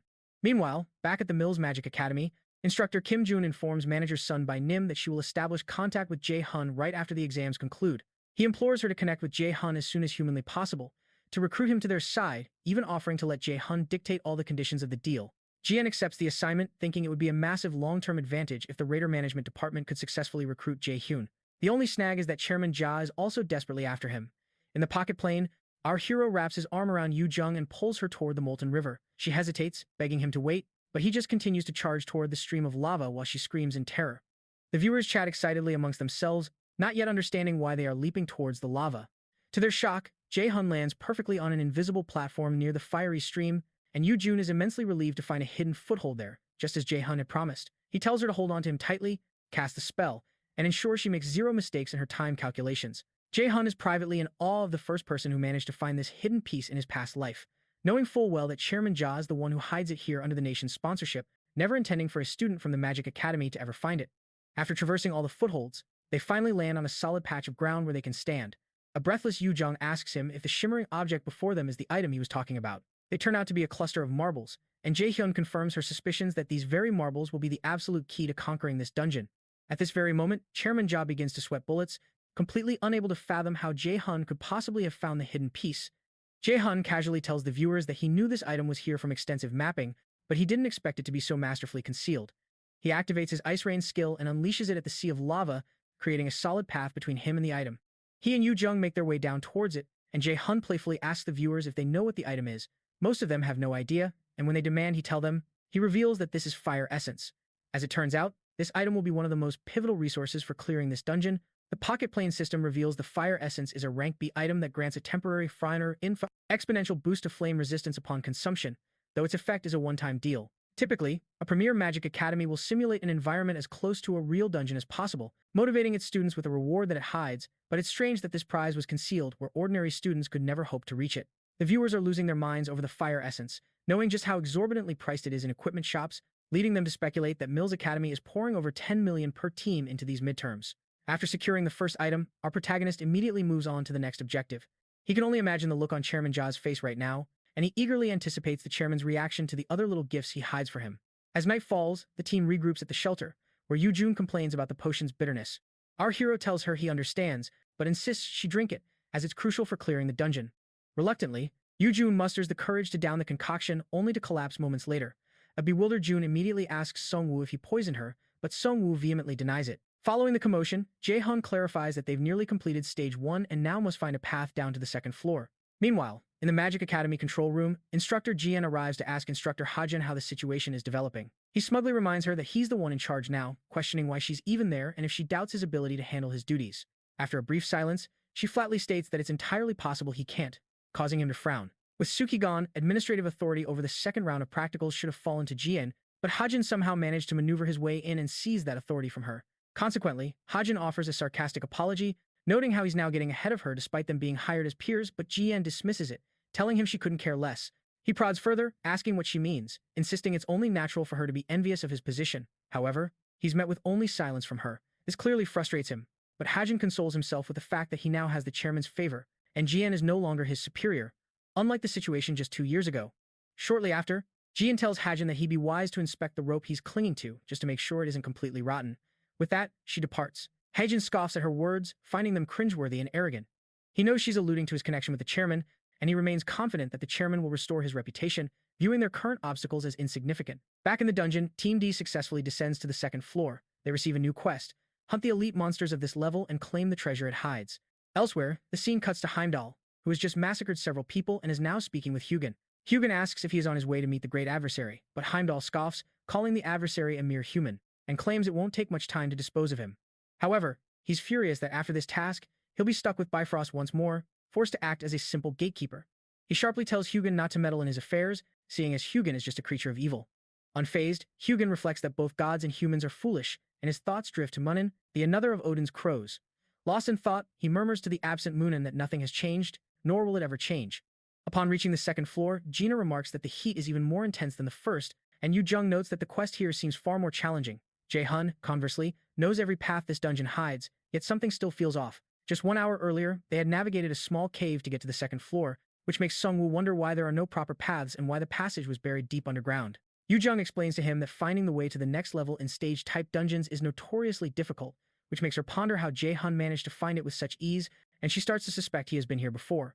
While lost in her thoughts, she spots a bug that makes her let out a scream so loud it startles the entire party. After she lands in Gina's arms, Jae Hun captures the bug and informs everyone that he's keeping it in case it proves useful later. Before they continue, he tells his teammates there's something they need to prepare before moving forward and offers them each a fire essence to consume. They all appear quite reluctant, so Jae Hun jokingly tells them not to be so dramatic, particularly while he's still being nice. Then, with a terrifying expression on his face, he orders them to eat it, giving them no choice but to obey. Apparently, there are a total of 3 floors prepared, and the final boss awaits on the last one. On that floor, Jae Hun also plans to give Ja another major problem to solve. Before they start searching for the monster on the second floor, our hero tells the viewers he has a good idea where some treasures might be located, which gets them incredibly excited. He gave them that little spoiler to grab their attention, but his actual goal is entirely different. He declares that one of the key treasures in this dungeon is the salamander, which has a habit of collecting shiny things, much like crows do, and hides several of them away in its nests. The viewers become instantly thrilled, and one of them quickly checks online to find that salamanders can also purify corrupted items. When they wonder how Jae Hun knew that salamanders hide items in their nests, he explains that it was a subject he studied extensively at the Magic Academy. The second hidden piece is an artifact known as Belong's replica, a legendary sword that appears in the Song of the Nibelungs from the 1200s in Germany. It is said to be a blade forged specifically for killing dragons, and similar to Thali's Thundersteps, it's an item with overwhelming strength and destructive power. The original is rumored to have been possessed by a legendary German raider named Balak. Suddenly, Gina asks him what a salamander's weakness is, so Yujin tells her it's their stomach, since they have incredibly tough outer skins.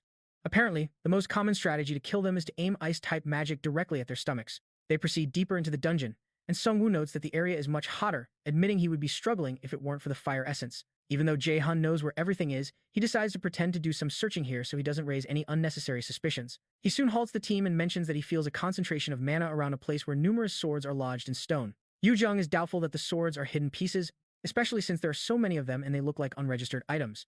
But Jay Hyun knows the perfect place where a true treasure hides is among these dozens of swords stuck fast in the boulders, even though Jan tampered with things so students from the Magic Academy couldn't find it. With no time for games, Jay Hyun activates his detection skill, and after a quick scan of the area, he finally locates it, yanking the object free from the boulder. The moment he does, the Nora system confirms that he's found the replica of the tainted Balmong, an A-rank item known as the beloved sword of the Dragon Slayer, See Freed. It contains a sealed effect that increases strength by 70 and agility by 30, along with a passive S-rank skill called Dragon Slayer, which elevates a user's physical capabilities when battling draconic species. However, none of the sword's effects can be activated because it is tainted. Some viewers are baffled, wondering how he knew where the specific sword hides but others simply believe that Jay Hyun just has his ways. Pressing onward, Yoo-jun attempts to track the salamander, but Jay Hyun reminds her to wait, recalling her earlier intel that the salamander is at its weakest right after it has just fed, and this particular king salamander eats only once a day, at night. Yoo-jang questions the wisdom of stalling for time, since salamanders possess a keen sense of smell and could attack them first if they linger. He proposes that they need to devise a way to prevent that, and then he reveals the bug from earlier, causing Yoo-jung to freak out all over again. As she tries to bolt, he holds her in place, insisting she's the most crucial part of this plan. The bug, he explains, is called a bomb centipede, and it expels a potent liquid whenever it feels threatened. This fluid is infamous for a stench so foul that it can induce tears, and this very stench is the lure Jay Hyun plans to use. Sure enough, the salamander appears shortly after detecting the odor. Yoo-jun braces for the fight, reminding Jun that he promised her a reward for doing this. Seeing how terrified she was, Jay Hyun had promised to give her a special magic staff, one that teacher Shang-gun supposedly adored, if she went along with it. In reality, he was just going to give her any old staff, and he's pretty sure she'll murder him when she finds out.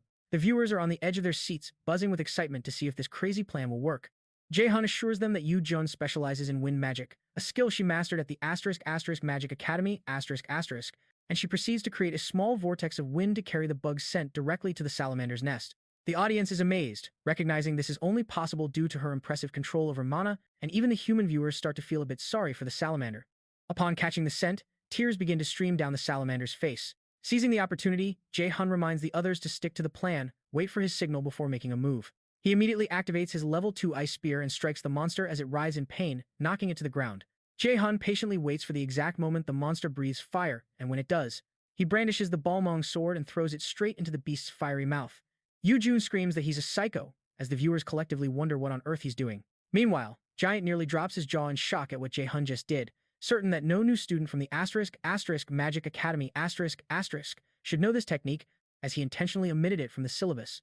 Back on the second floor, the monster begins to regurgitate the sword. At that moment, Jae-hyun signals the team to move, and the warriors instantly form a defensive line in front of him to block the incoming sword with their shields. Jae-hyun quickly picks up the sword, which is now glowing with a new light, while the viewers go wild with confusion. To explain what just happened, our hero opens the equipment status window, revealing that the tainted Balmong, the sword has been completely purified, and its incredible stats nearly send the viewers into a frenzy. Jae-hyun calmly explains to his audience that a salamander's core contains a potent, purifying energy capable of cleansing items. The viewers are left stunned by Jae-hyun's profound experience, especially for a new student at this elite magic academy. As he wields the sword, they begin to question why a mage is brandishing a blade. Everyone expects him to hand the weapon over to the combat specialists in his party, but he defies their expectations. Sunbae Nim, who also streams while he hides his identity, reveals to the astonished crowd that Jae-hyun is, in fact, a battle mage.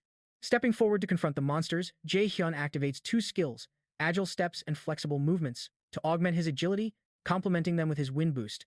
In a single, fluid motion, he lunges toward the beast and severs one of its powerful arms. Landing gracefully, he immediately casts another skill, Ice Edge, conjuring a sharp, icy spike. At that moment, Sunung-woo signals that the salamander's underbelly is now exposed without the protection of its arm. Seizing the opportunity, Jae-hyun leaps toward it and plunges his weapon deep into its stomach. The viewers are left utterly speechless, struggling to process the incredible feat they just witnessed. Elsewhere, Seo is uploading a file online, muttering to herself about why Jay Hyun assigned her such a tedious task. She has just published an article exposing Jae Hyun's true identity, detailing his remarkable achievements within the Neverland Dungeon, an event where Jae Hyun initially hides his involvement and true capabilities. This article is a direct counter-narrative aimed at those who are claiming his incredible performance is nothing more than computer-generated trickery. Back on the second floor, having dispatched the salamander, Jae Hyun announces to his team that he's discovered an item called the Ring of Transcendence. This particular ring is a B-rank piece of equipment that can momentarily amplify mana, boosting the power of magic and granting the active skill known as Overdrive.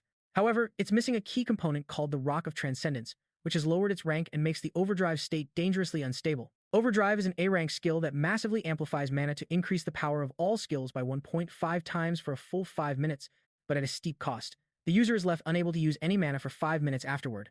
This drawback is a direct result of the missing Rock of Transcendence. With only one ring available, Jay Hyun casually suggests they play rock, paper, scissors for it, but the others insist he should take it. Acknowledging he did the lion's share of the work, Yu Jung then chimes in, suggesting he buy them a meal or something once they're out of the dungeon. Thrilled, Jay Hyun accepts the reward, and the party is immediately transported to the next floor. Upon their arrival, an announcement declares that the protective barrier will vanish in 1 minute, at which point the boss battle will commence. They are currently shielded by an unbreakable magic barrier, which the boss monster is already relentlessly pounding against. The sheer force of the monster's assault sends a wave of panic through the group. Gina turns to Jay Hyun, asking if he has a plan. He calmly tells her he doesn't, because they won't need one. He intends to handle this fight all by himself.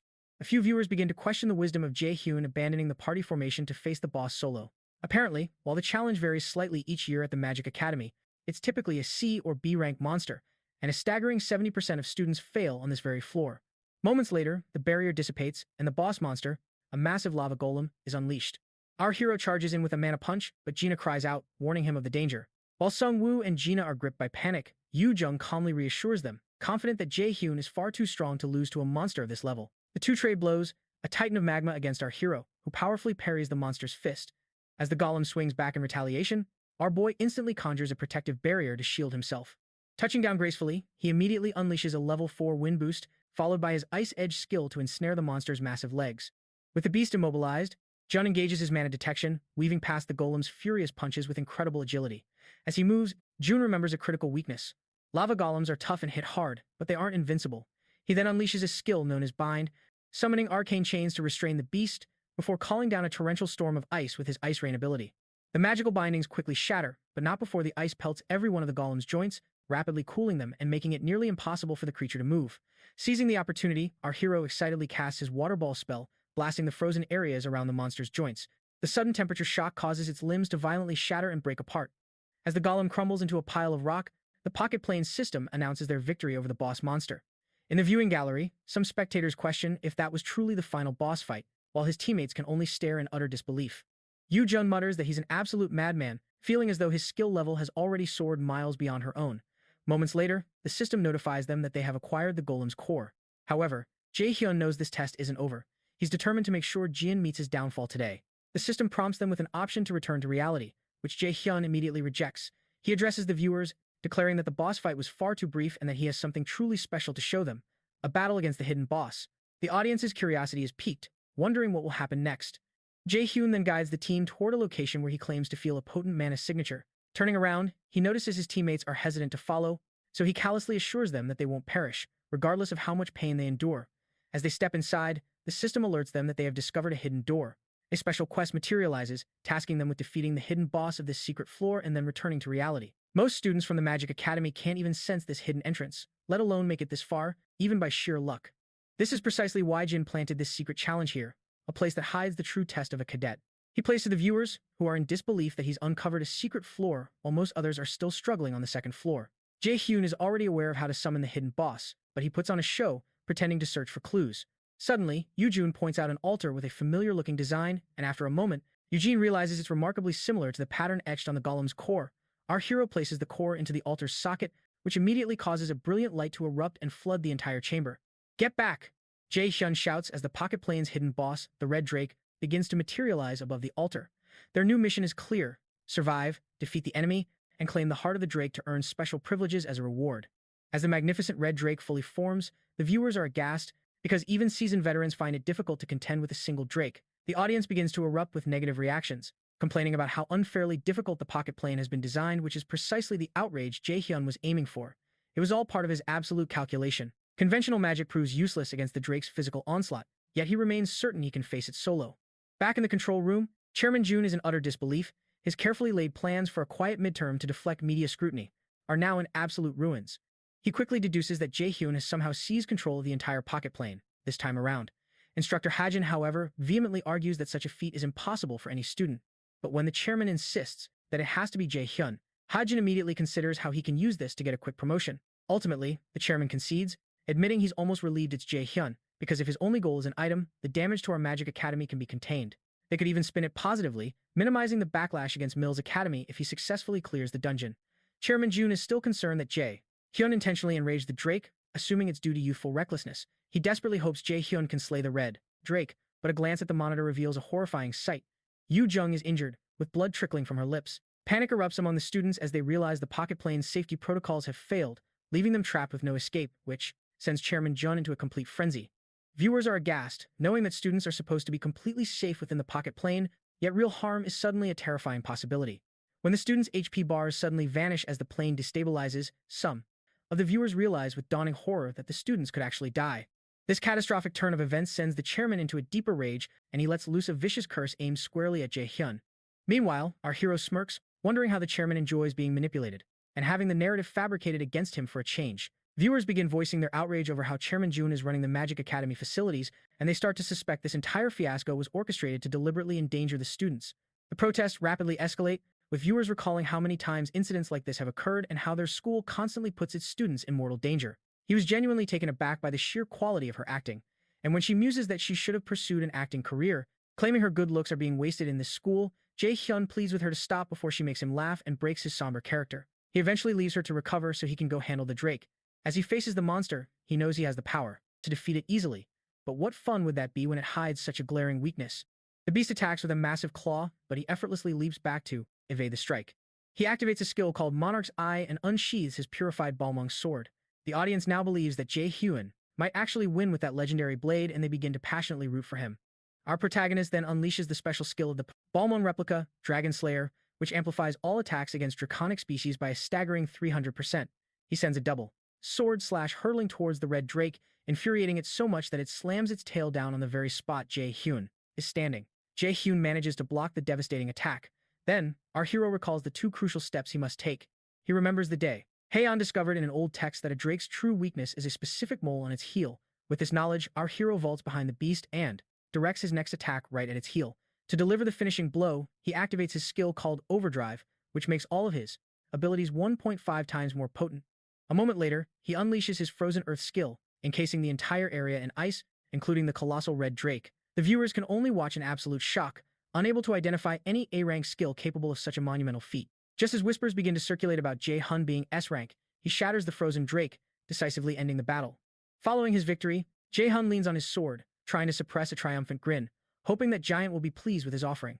Meanwhile, in the chairman's office, his phone starts ringing off the hook with calls from the school board, all of them pointing the finger at him. Even as he attempts to explain his innocence, it slowly dawns on him that nobody believes him, an unprecedented and chilling realization. He turns to Instructor Hajin, inquiring about the press, only for Hajin to report that he's reached out to all their media contacts, but they've all refused to cooperate, stating they can no longer trust the Mills Magic Academy. When Hajin voices his suspicion that this was a deliberate setup, an enraged Chairman Jin strikes him with a powerful magic attack, sending the instructor flying across the room.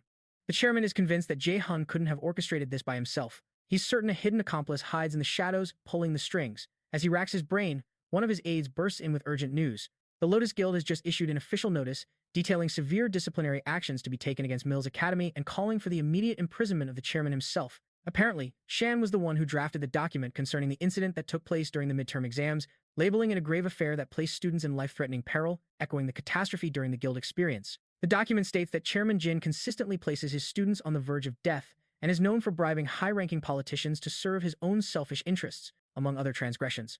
For violating 17 distinct Raider-related laws, Guildmaster Xiangyan has ordered his immediate arrest. Furious, Jin argues that the Lotus Guild has no jurisdiction to intervene directly in the affairs of his magic academy, insisting that only the National Raider Association's central management has that authority. But as he reads further down the document, he discovers that 4 major guilds, another 29 guilds, and the National Raider Association's management are all in unanimous agreement. Jin is left speechless, staring at the document as a squad of raiders storms his office to take him into custody.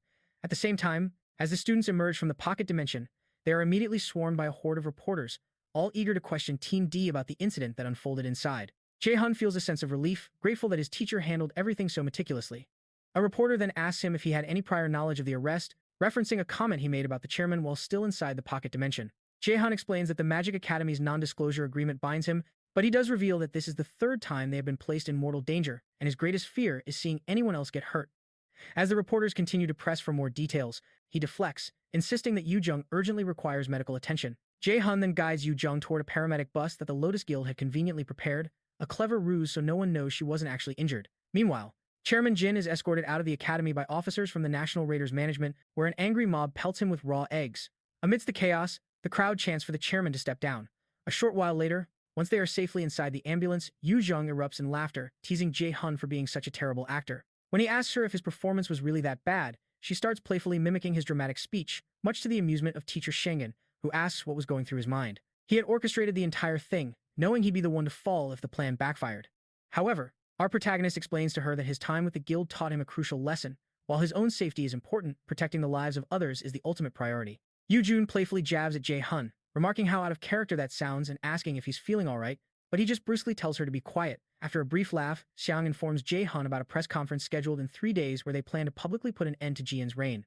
Meanwhile, over at the National Raider Association's headquarters, Sunbi Nim is celebrating, believing Jian's downfall is finally at hand. He reminisces about a mysterious phone call he received, urging him to prepare in advance for Jian's arrest. The anonymous caller assured him they would handle the rest of the operation from their side, and even offered to arrange the position he had requested. 3 days later, at the official Lotus Guild press conference, Xiang spots Jay Hyun lingering outside. When she asks if he's feeling nervous, he admits his dislike for large crowds. When the time comes, Xiang, Sunbi Nim, and Jay Hyun take their places on the podium, ready to face the reporters' questions. After the trio is seated, the reporters buzz with anticipation, recognizing this as a prime opportunity to write a major article about the exclusive negotiation rights the Lotus Guild holds with Min Jae Hyun's story with the potential to make global headlines. Shortly after, the floor is open for questions. The first reporter immediately dives in, asking for confirmation on the rumor that Jian intentionally murdered students and disguised the incidents as mere accidents. Xiang confirms the allegations are true, stating they have already secured all the evidence of his heinous crimes. Our protagonist smirks inwardly, knowing they resorted to brainwashing instructor Yu to obtain the incriminating files in advance, a move which means Jian has no escape route. Xiang adds that Jian has violated numerous other laws, including the siphoning of shady funds that he hides within the Magic Academy's accounts. Soon, another reporter presses them, asking if they've identified the other individuals involved in Jian's web of corruption, but Xiang simply states that it's an ongoing investigation. After a few more questions are exchanged, one of the reporters turns to Xiang, asking if it's true that Jay Hyun is her personal mentee, which she confirms. Jay Hyun then adds that he was only able to reach his current position thanks to her invaluable guidance. Shortly after, another reporter directs a question to Jay Hyun, asking if he purposely hides his true abilities from the public, noting the complete lack of media coverage about him. He calmly explains that he simply wished to avoid any unwanted media attention.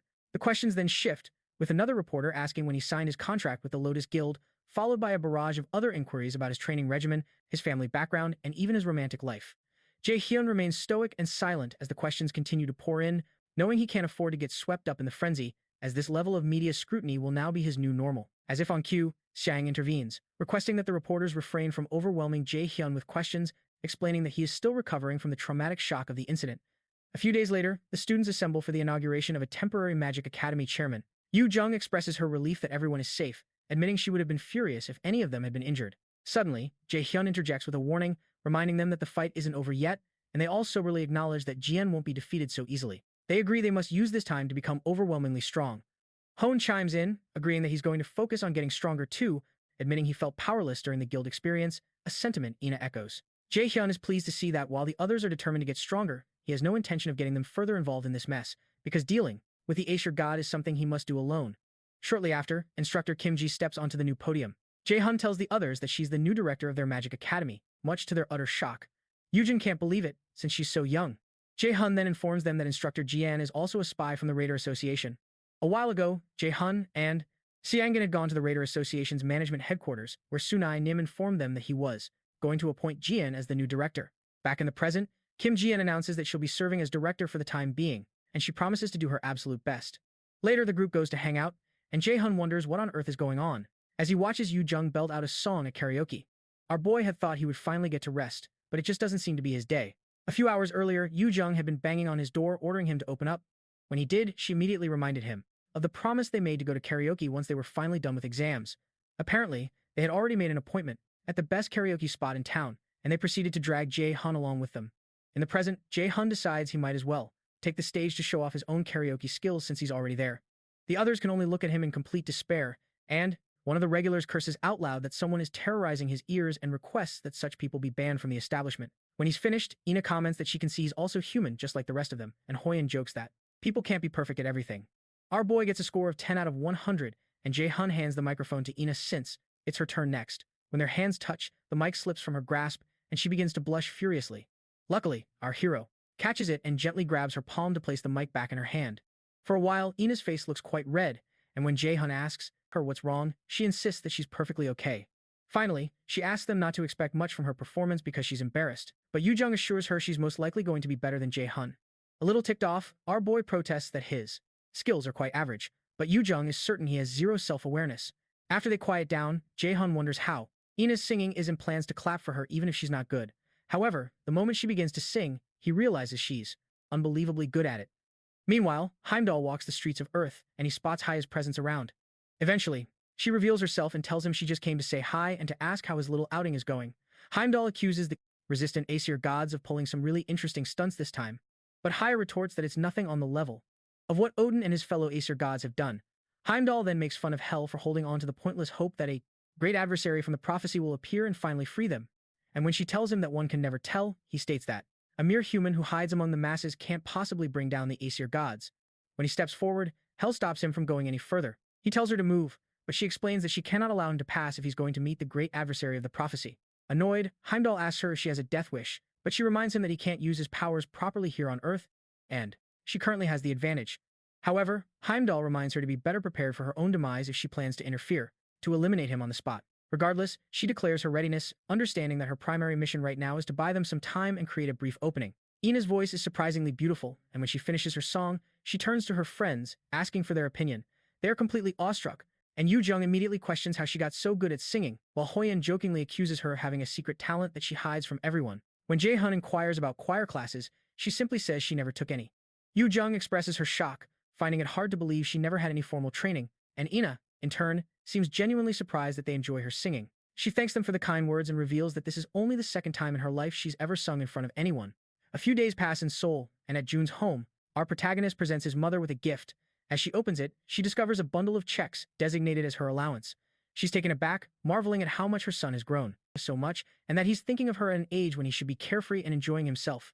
As she examines the checks, she's astonished by the large sums he's earned all by himself, but our hero simply tells her it's all for her. For Jay Hyun, this is a moment he's finally able to say the words he's always longed to speak. He had always dreamed of embracing her and telling her he had succeeded, but he was far too preoccupied to properly care for her in his previous life. So much has changed since his regression, and now his purpose is clear: to protect his family and friends, and then to finally defeat Odin and put an end to all this suffering.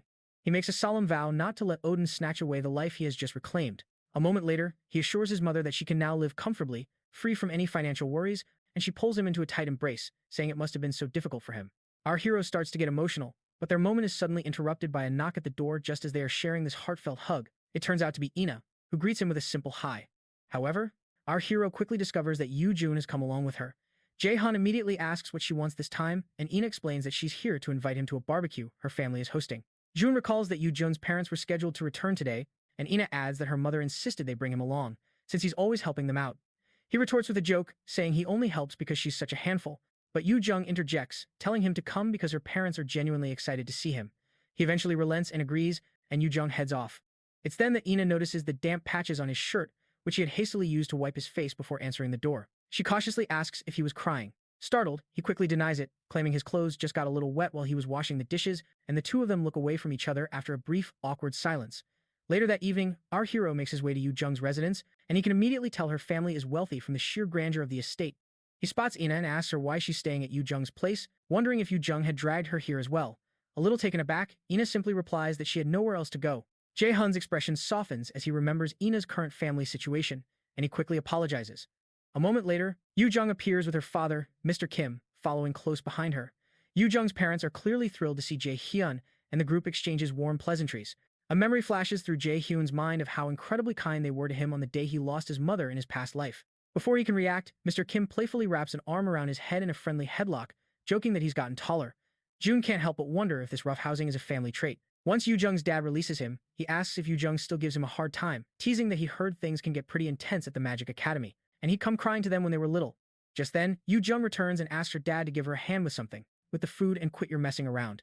He then offers to help her, teasingly asking how she expects to ever find a boyfriend with her current attitude. Just before departing, he playfully asks Jae Hyun if he'd like to step up as Yoo Jung's boyfriend, causing a sudden, awkward silence to fall over the girls. Jae Hyun's eyes widen in surprise as Mr. Kim launches into a full-blown sales pitch, listing all of her best qualities while Yoo Jung looks on in horror. She finally snaps and gives him a sharp pinch, telling him to cut the nonsense and get back to helping with the chores. The poor guy scampers off to help with the chores, and Yoo Jung promptly tells Jae Hyun to go join him. Before long, the delicious meal is served. Jay Hyun can't help but praise Mr. Kim's culinary talents, and Yoo Jun wistfully wishes that Hoon and Ja Sun could be there to enjoy the feast with them. As they eat, Mr. Kim thanks Jae Hun for assisting Yoo Jun with her midterms, but Jae Hun insists he barely did anything, feeling a pang of guilt knowing that the whole thing was just a charade. A moment later, Mrs. Kim tells Jae Hun she's delighted to see him doing so well and that she was quite taken aback when she heard he was enrolling in the Magic Academy. She muses aloud, wondering if he only joined the prestigious Magic Academy because he secretly wanted to be closer to Yoo Jung, a comment that makes Ina freeze mid-bite, though Jae Hyun quickly clarifies that isn't the reason. Mrs. Kim then gushes over how Jae Hyun seems to get more handsome every single day, expressing her heartfelt wish that Yoo Jung would one day bring home a wonderful boyfriend just like him. Flustered, Yoo Jung snaps at her mom to just be quiet and eat before her dinner gets cold. Noticing Ina has put her chopsticks down, our boy gently asks if anything is the matter, but she just brushes it off, saying it's nothing. Meanwhile, at Hoon's residence, his father is absolutely laying into him for wasting his time saving students on the brink of death, all because he felt some misguided pity for them. Mr. An labels his own son a sentimental fool, pointing out that he would have been captured right alongside Ja if he'd been even a second too late. He calls Hoon a worthless son, someone who hides behind useless compassion, and orders him to shut his mouth. As Hoon tries to protest, his father cuts him off, reminding him of his destiny, to become South Korea's #1 raider and bring everyone to their knees before him. He commands him to crush that Jae Hyun, whatever it takes.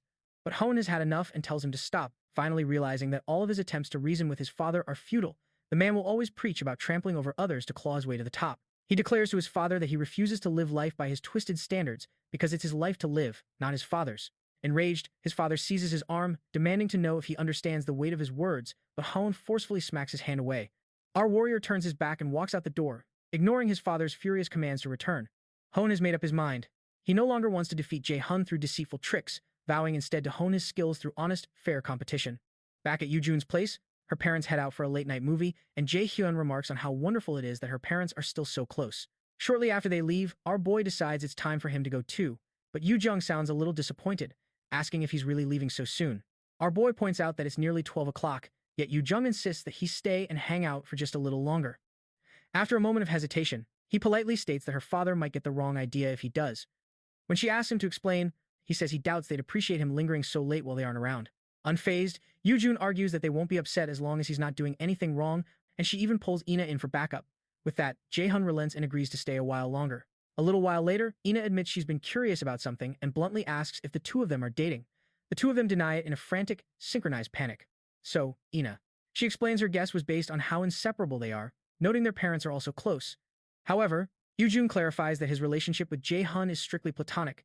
Jae Hyun departs soon after, and while making his way home, Hela intercepts him, stressing that his second trial must commence immediately. She explains that they can afford no further delays because Odin has finally started to make his move. A short time later, Odin convenes with the Aesir gods and is clearly agitated upon learning there is still no word from Heimdall. Thor tells his father that he is being overly concerned about the prophesied adversary, a mere human who hides his potential, arguing that an insect can do nothing against a god. Frigg echoes Thor's sentiment, assuring Odin that a human poses no real threat to the king of the gods and reminding him he worries far too much. However, Odin retorts that humans are creatures capable of endless learning and growth. For now, they are unable to eliminate the great enemy, as the prophecy's power will shield him for 10 years, but Odin refuses to dismiss the possibility that this adversary will become immensely powerful within that time frame. Frigg believes that the power of the prophecy protecting their great adversary is weakening rapidly, and they may not have to wait the full 10 years before they can finally kill him. Odin warns her that their plans must be precise, because fate has never guaranteed their victory. Meanwhile, Jun learns from Hela that the very power that hides him from the Aesir is fading. He demands to know why, since he wasn't attacked by the Aesir until he was 27 in his past life. Hela explains it's because too much of the prophecy's power was expended to return him to this time period. Apparently, defying the natural flow of time is a transgression not even a god is permitted, making it astonishing that the prophecy's power has lasted this long. In fact, Hela believes some unknown benefactor paid a terrible price to make this possible. When Jae Hyun gets home, he is shocked to learn his opponent is Heimdall, the white god who can see into the near future and who carries a great horn. Since Heimdall is already on Earth, Jae Hyun worries they are out of time for this test, but Hela assures him that she has managed to stall for time. Meanwhile, Heimdall is bound by Hela's power, wondering how she could possibly dare to imprison him, the great Heimdall, in a place like this. While still restrained, he screams at Hela not to think she can hold him in such a pathetic prison. Hela tells June it required a significant amount of her power, but it will delay Heimdall for a short while. When Jae Hyun asks where the second trial is set to take place, as if on cue, a news report flashes on screen about the recurring failure of the 11th Great Ruins raid. The broadcast states that a man named Balak from the European Association joined the raid, inspiring a great deal of hope. But the first trial, called the Proof of Qualification, could not be cleared yet again, and it seems they lack confidence for their next attempt. Hela then reveals to Jay Hyun that the next trial is in Iceland, the center of mythology, and the very place where the secret of the Great Ruins giant hides. Apparently, these great ruins, these people are trying to conquer, were, in essence, a unique magic academy created to foster the great adversary into someone who can defeat Odin again. When he asks what she means by again, she finds it strange that she even used the word herself. Apparently, he is the only one who can even attempt the proof of qualification trial, which in turn will open the path to the Great Ruins. Meanwhile, Balak is glued to the news detailing the comprehensive failure to clear the ruin, his frustration boiling over as he smashes a nearby object in a fit of rage. He furiously questions what kind of impenetrable fortress this ruin is that denies them entry, turning to a woman named Camilla to demand if she is certain that the mages, even the top graduates from the Royal Magic Academy, are genuinely tackling this problem. Camilla calmly rebukes him, reminding him of her previous warning not to doubt their allies. She advises him to curb his impatience, pointing out that she is just as eager to breach the world's only known great ruin. Yet, Balak remains fixated on the first trial, a relentless gatekeeper that continuously demands they prove their worthiness for entry. A few days pass, and our protagonist makes his way to the airport, bound for Iceland, placing a call to director Kim Ji to request his help, in concocting a plausible excuse for his friends to prevent them from worrying. His preparations were frantic, forcing him to use a trove of mana stones to reinforce all his artifacts, pushing them to their absolute maximum and breaking past level 30. As Jay Hyun boards the plane, he contemplates the immense challenge ahead, knowing the great ruins are fiercely protected by Balak, who is determined to prevent any trespassers. This path will inevitably lead him into a confrontation with the S-rank raider who carries Balong, the true Dragon Slayer sword. Meanwhile, Haya travels, and hides her true form as a cat nestled in Jay Hyun's coat, secretly observing to see if Loki's faith in the young man was well placed. These ruins are enigmatic burial grounds that materialized across the globe without warning. Once raiders managed to clear them, it became apparent that these sites were ancient caches where powerful artifacts were deliberately concealed, offering a rare opportunity to acquire items of a much higher rank than those found in ordinary dungeons, which sparked fierce and intense competition among raiders. The rivalry grew so intense that the governments of each nation were forced to intervene. During the flight, Hela reveals a startling truth to Jay Hyun. Mislin, the very bracelet on his wrist, was an object they had purposefully hidden within the ruins, meaning his discovery was no mere coincidence. Jay Hyun immediately infers that she must be referring to the ethereal bubbles of light that guided him, recalling that the very beginning of his journey was also marked by that same mysterious light. A moment later, Hela elaborates, explaining that the ruins are the handiwork of the giants. She reveals that 10,000 years ago, Rungir, their guardian and a rival to Thor himself, constructed these places for the prophesied great adversary, and for the countless human warriors destined to stand against Odin's legions. The pieces click into place for Jay Hyun.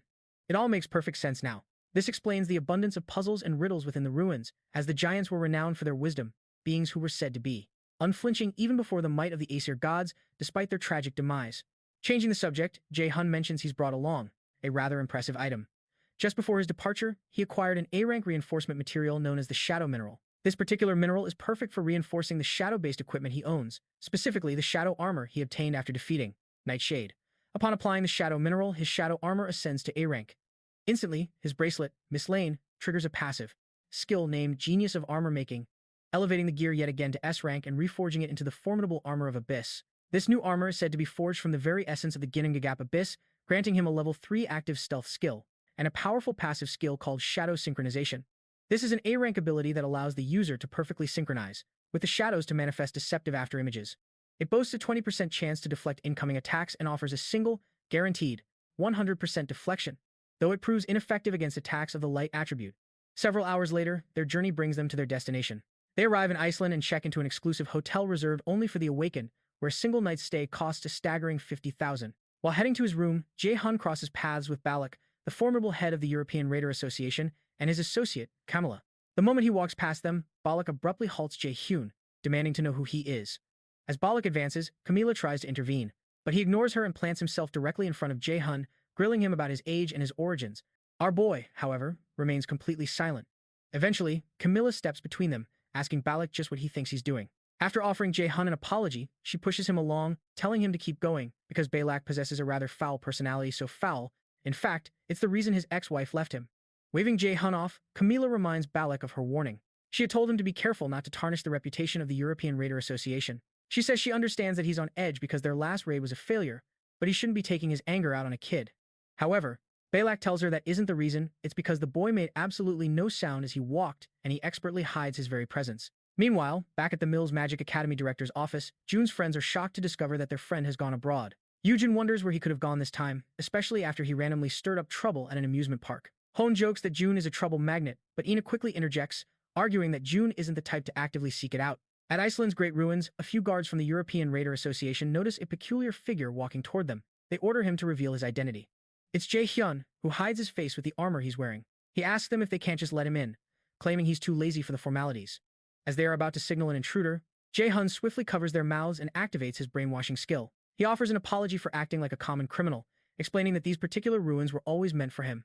Before leaving Seoul, Hela had explained that there were two conditions he needed to meet to be granted access to the Great Ruins. First was the Nornir system, and second, his strength and agility stats both had to be over 150, which is essentially S-rank level. She hesitates for a moment, hoping he is already S-rank, but when he tells her he's not, Hela is in disbelief, having seen him defeat Sir's clone herself. As she starts to devise a way for him to reach S-rank, Jay Hyun informs her he has a method and produces a rank A key, known as a Cursed Key, which he obtained from Flandier's mission. Using his detection skill, he recognizes it as Loki's key, an artifact capable of opening any door or chest. In the present, Jay Hyun finds it strange that he acquired this key, as it feels as though someone who predicted everything had prepared this for him. He inserts the key into the door, and it swings open. Before entering, he readies his blank card, believing it will be of use very soon. He had the choice of using it on either Seo's cognition accelerant or Soyul's detection skill, but he felt there might be something far better to use it on. Furthermore, if he copies the skills of those around him, he knows it would inevitably arouse suspicion. He makes his way down the hallway, where a giant confronts him, asking if he is the great adversary of prophecy. The giant introduces himself as Smear Hunger, the one who guards these great ruins under the direction of his father. Hela descends gracefully, and Smear instantly recognizes her as a clone of Hel. She then explains to the giant that her sole responsibility is to guide the great adversary through the 5 sacred trials, elaborating that the prophetic power which had been acting as his shield is now rapidly weakening, making it critical for him to face his trial immediately. However, before she can finish her sentence, Smear cuts her off with a firm rejection.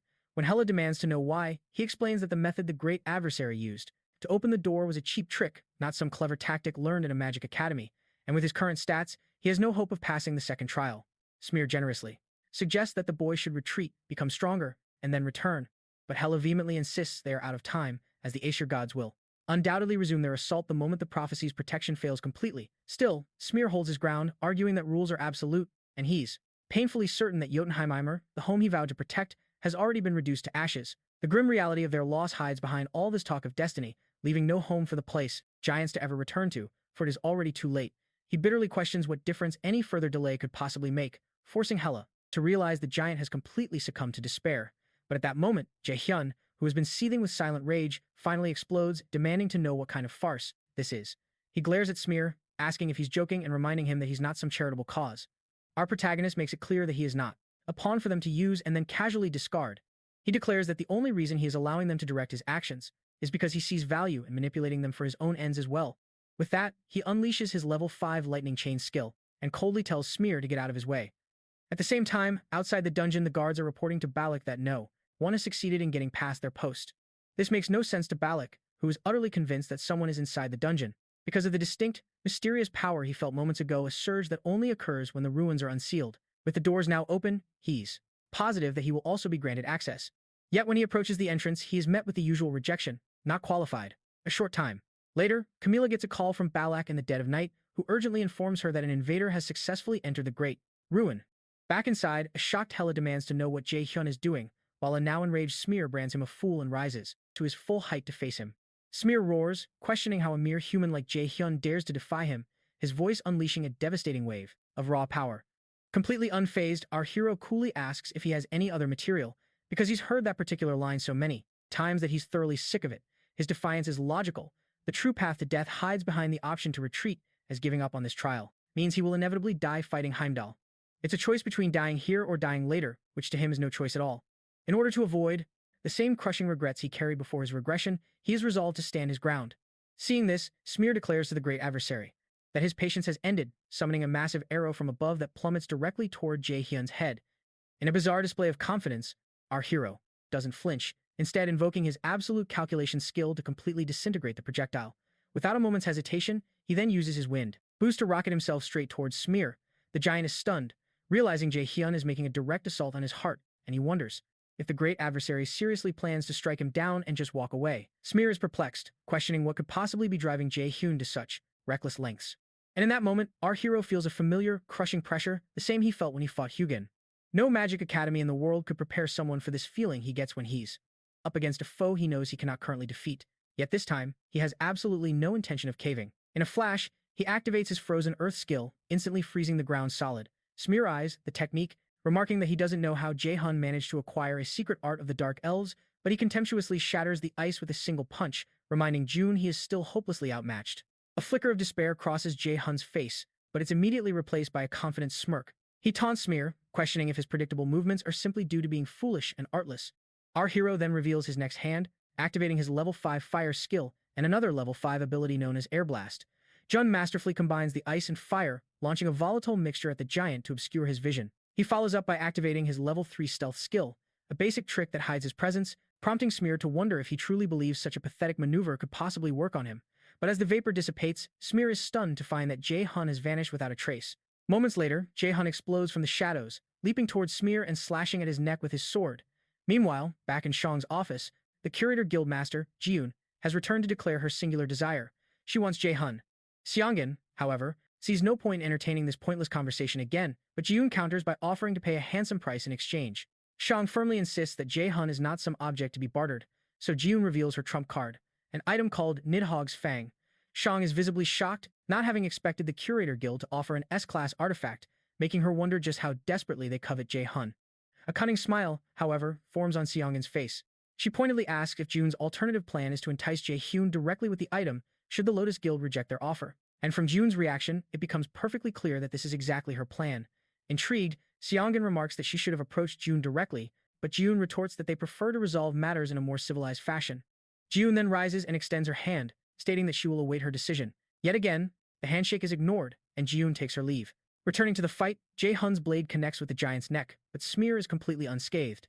Smear asks Jay Hyun if this is the path he has chosen, reminding him that Odin and the other Aesir gods are overwhelmingly powerful, and there is no guarantee his efforts will yield any results whatsoever. He questions if Jay Hyun truly believes he can still move forward, but our hero defiantly states that it's better than simply sitting by and doing nothing. He activates his realization of magical artifact skill, creating a mana blade with a technique that surpasses anything taught at a conventional magic academy, and then immediately activates his genius of armor, making ability to drastically level up the newly formed mana blade. Unimpressed, Smear tells the so-called great adversary that he knows absolutely nothing because there is no value in what he is doing.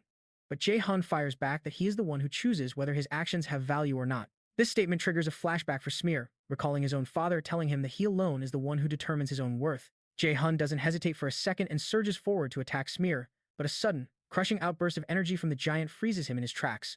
Smear asks if he can truly take responsibility for his words, as the immense weight of the energy forces blood to trickle from Jay Hyun's mouth. In agonizing pain, he wonders what he can possibly do and how he can ever win against this monster. But just as suddenly, the pressure vanishes. Smear reminds him that he just claimed to be the one who chooses the value of his actions, but also informs him that such declarations are only permitted for those who possess actual power. Smear then offers him one chance to prove himself worthy, a test that would allow him entry, all while Hela hides nearby. After considering it for a moment, Jun makes Smear a bold offer, to withstand his ultimate attack just one time. After considering it for a while, Jun makes Smear an offer to withstand his ultimate attack just once. Hela leaps forward, demanding to know what on earth Jay Hyun is saying, reminding him that Smear possesses divinity and that his own, present human form is simply not capable of withstanding it.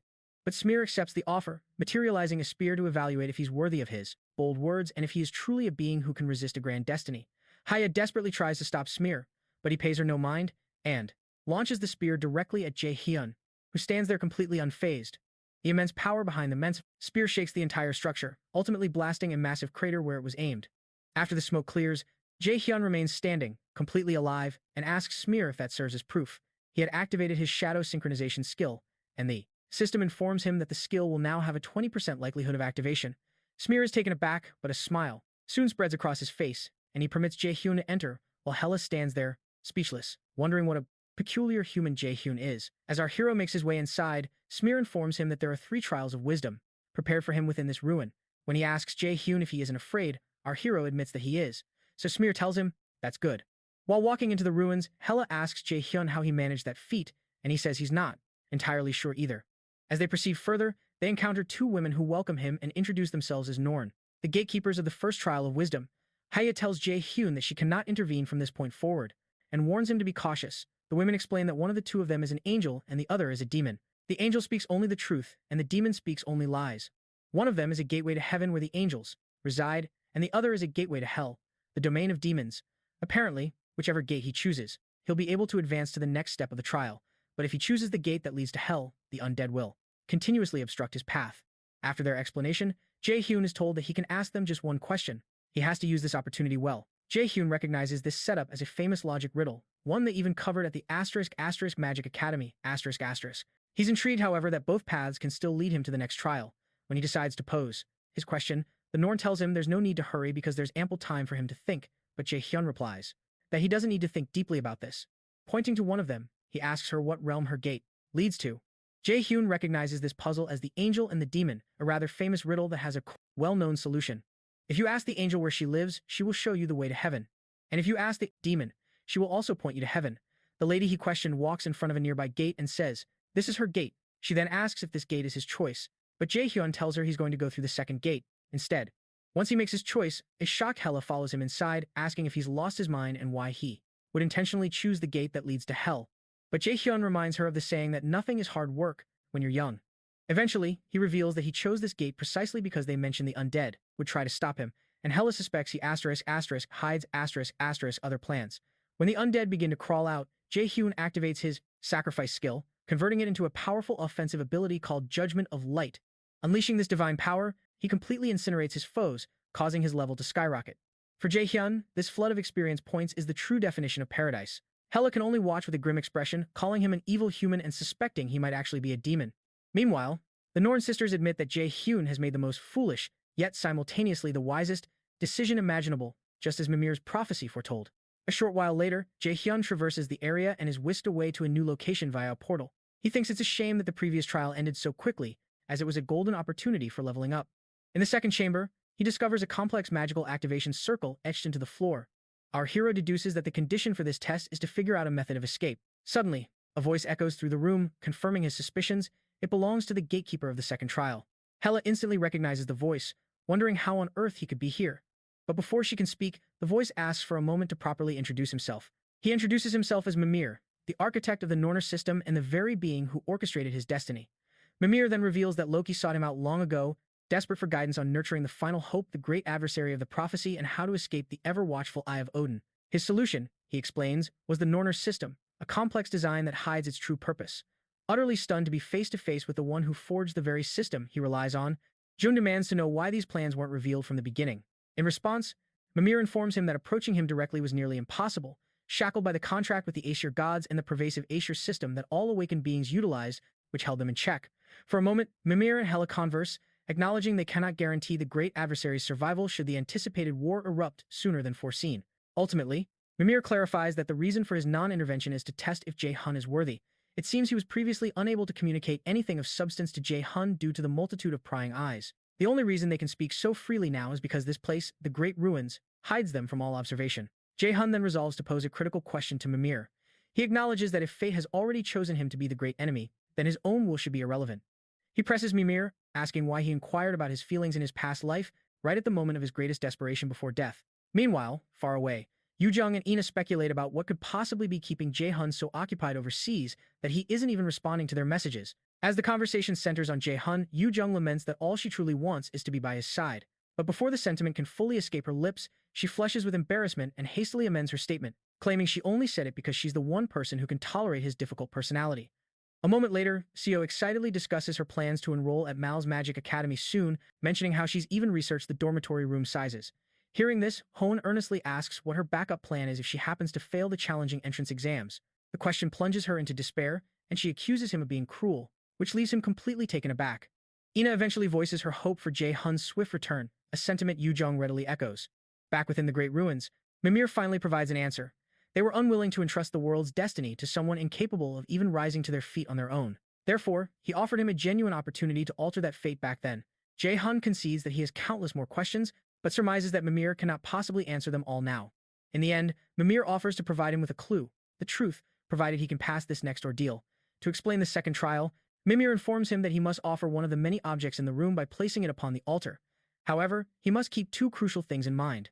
First, that this is to earn wisdom, and secondly, that he only gets a single chance.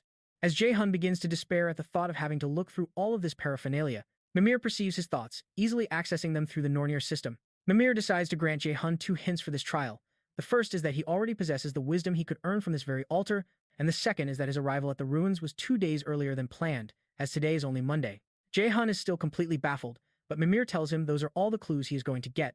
He then challenges Jay Hyun to show him his wisdom. Before Jay Hyun can begin, Mimir adds a final, chilling condition to this trial.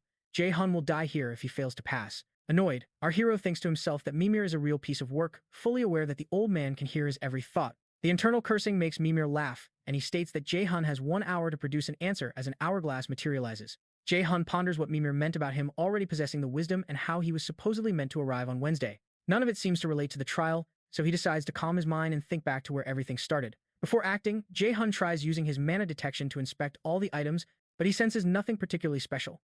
He continues to mull over the wisdom he already possesses and the mention of Wednesday as time relentlessly ticks away. Eventually, he concludes that there is only one possibility remaining for what Mimir truly expects from him. After he generates a spear, the Nornir system prompts him, asking what he will sacrifice to the altar. In response, he declares his intention to sacrifice himself. The system reminds him he gets only one chance and asks if that is his final choice, to which he cheerfully confirms it is. Suddenly, the magic circle under his feet ignites, and Mimir tells him that he has given the correct response. This was a puzzle no test from his magic academy could have prepared him for. Jay Hyun recognized that the wisdom he already possesses is the knowledge of runes he earned after obtaining Odin's lost eye. Second, the word Wednesday is derived from the term Day of Woden, and Woden is another name for Odin. It is said that Odin sacrificed himself in order to gain knowledge of life and the afterlife. If that legend was connected to this trial, then it was obvious that he needed to offer himself upon this altar. Finally, Mimir asks him if he truly grasped the meaning that hides behind the choice he just made. So, Jay Hyun tells him he knows the story of Odin being hung upside down on Yggdrasil, pierced by a spear for 9 days. He tells Mimir he is someone who is more than willing to put his life on the line to obtain what he desires. With that, our hero removes his armor and stabs himself with the spear in his hand. Despite Hai's frantic protest, as he drives the spear clean through his stomach, he asks Mimir if this is what he wanted to see. Jay Hyun accepts that sacrificing oneself means enduring the very real threat of death. To end things a bit more quickly, our protagonist activates his realization of magical artifact skill to create another spear and stabs himself with it yet again. Hai clamors for him to stop, but Jay Hyun simply generates another spear, and just as he is about to stab himself, Mimir declares that it is enough and then drops him back onto the magic circle. When he lands, Mimir observes that Jay Hyun has evolved significantly, no longer requiring his counsel. Jay Hyun, in turn, is stunned to see his injury has completely vanished. With that, Mimir declares the test complete, admitting Jay Hyun has proven himself far more capable than he ever imagined. To honor his side of the promise, Mimir presents Jay Hyun with 3 words, prophesying they will reassemble into a sentence that will guide him to the truth this whole system hides. Jay Hyun protests the indirect nature of this answer, but Mimir pleads with him to understand the necessity of his methods. He explains this cryptic approach is essential to avoid the omnipresent gaze of the Aesir gods. Mimir then reveals to his shocked Hala that even she is ignorant of what he's about to say. Her surprise is palpable as he speaks the words. The first is Raider, the second is I, and the third is Shinier. Jay Hyun is baffled by the cryptic message, struggling to comprehend what the words could possibly signify. To offer a final clue, Mimir leaves him with one last piece of advice. He must doubt the system, insisting that this skepticism is the key to reaching the truth. After Mimir's departure, Jay Hyun carefully mulls over his words. At first glance, all 3 words seem to point directly at him. Raider is his given class. I could be a metaphor for Odin's lost eye, and his present is certainly shinier than his past. However, this interpretation fails to explain the specific choice of the word shinier or the urgent warning to doubt the system. Seeking to offer some comfort, Hela promises to help him decipher the meaning and suggests they proceed to the next ordeal.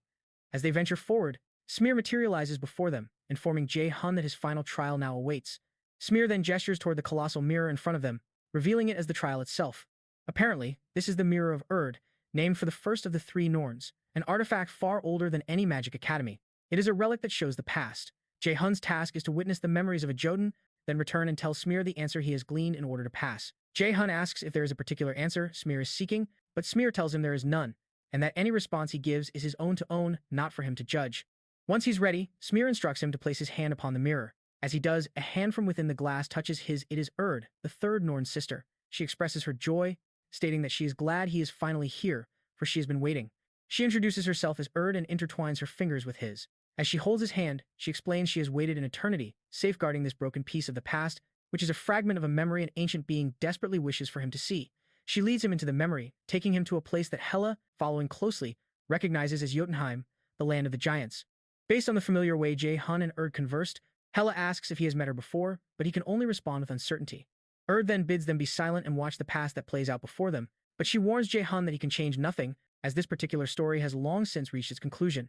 It is merely an echo, a memory that Hungir, the once great Jotun, relayed to the great adversary. When Jay Hyun looks, he sees Hungir asking a much younger Smear what he believes makes a good lord. Smear replies that a good lord must be strong, strong enough to protect others.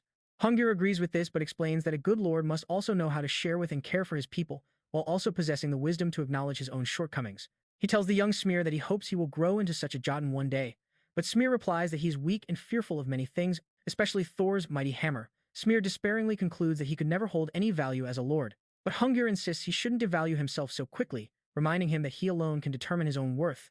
Upon hearing this, Jay Hyun and Hela understand that this single statement was the key that unlocked Smear's trust. Suddenly, a frantic giant bursts into the chamber, breathlessly informing Hrungnir that Thor and his Valkyries have stormed the city. Hrungnir calmly tells Smear not to fret, assuring him that he will do everything in his power to protect them. After this initial vision fades, explains that it was a glimpse into a dark past, but clarifies that the suffering of the giants was far from over.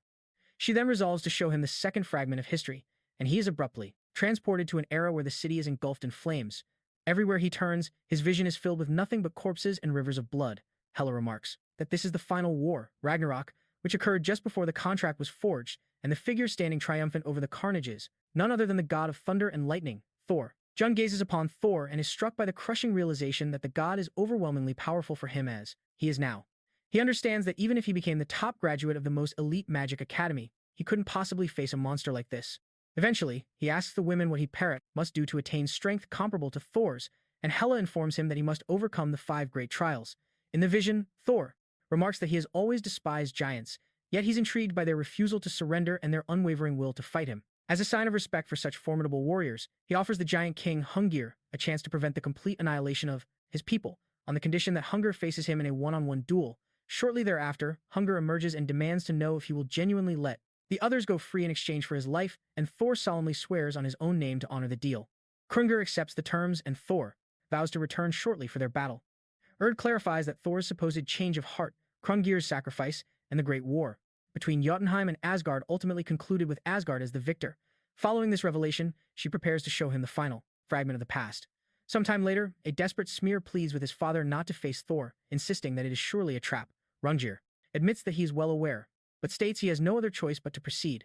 A weeping Smear questions why he must do this, reminding him that his father is the only family he has remaining. Hela then informs Jay Hyun that the location where the vision unfolds is known as Asgard, the realm where the Aesir gods and the Allfather Odin reside. Within the vision, Hrungnir reminds Smear that he has always taught him to be fearless, expressing his absolute confidence that his son will manage well even without him. As Smear weeps, his father reveals that the prophesied great adversary will one day seek him out, and that this champion will be the one to liberate them and all other races from the tyranny of the Aesir. Before departing, Hrungnir tasks Smear with protecting his final resting place, the Great Ruins. Jay Hyun now understands the ruins are more than just a tomb. They are a memorial for the fallen giants and a beacon of hope for the future. In the vision, Hrungnir then turns and speaks to Jun directly, stating that he knows June will witness this memory in the future and implores him to aid his child, Smear. Soon after, Hrungnir steps forward to meet Thor, who has been eagerly anticipating their clash for some time. Hrungnir asks Thor if he is satisfied now, but Thor chillingly replies that he is not. The thunder god summons his mighty hammer, declaring he will only find satisfaction in death. Thor unleashes a torrent of lightning at the giant, who skillfully deflects the assault with his weapon. Once the barrage ceases, Hrungnir demands to know why. He is slaughtering innocent lives merely to sate his own greed. So, Thor confesses that everything is the will of the great Odin, a truth he hides behind his lust for battle, claiming he personally has no reason. Apparently, Thor's only true motivation is the sheer thrill of fighting a powerful opponent. Eventually, Thor confronts Hrungnir, asking why he would accept a duel he was destined to lose. Hrungnir, after a moment of silence, declares he has something precious to protect, prompting a mocking retort from Thor about what could possibly be left when most of his people have been turned to dust. Yet, Hrungnir assures him their value remains, for Asgard itself is fated to fall one day. When Thor realizes that Hrungnir also trusts the prophecy of the 3 Norn sisters, he scoffs at the idle talk and moves to deliver the final blow. But before Hrungnir falls, he speaks once more to the great enemy, telling him that the path he walks is his alone to choose, urging him to maintain an unyielding will.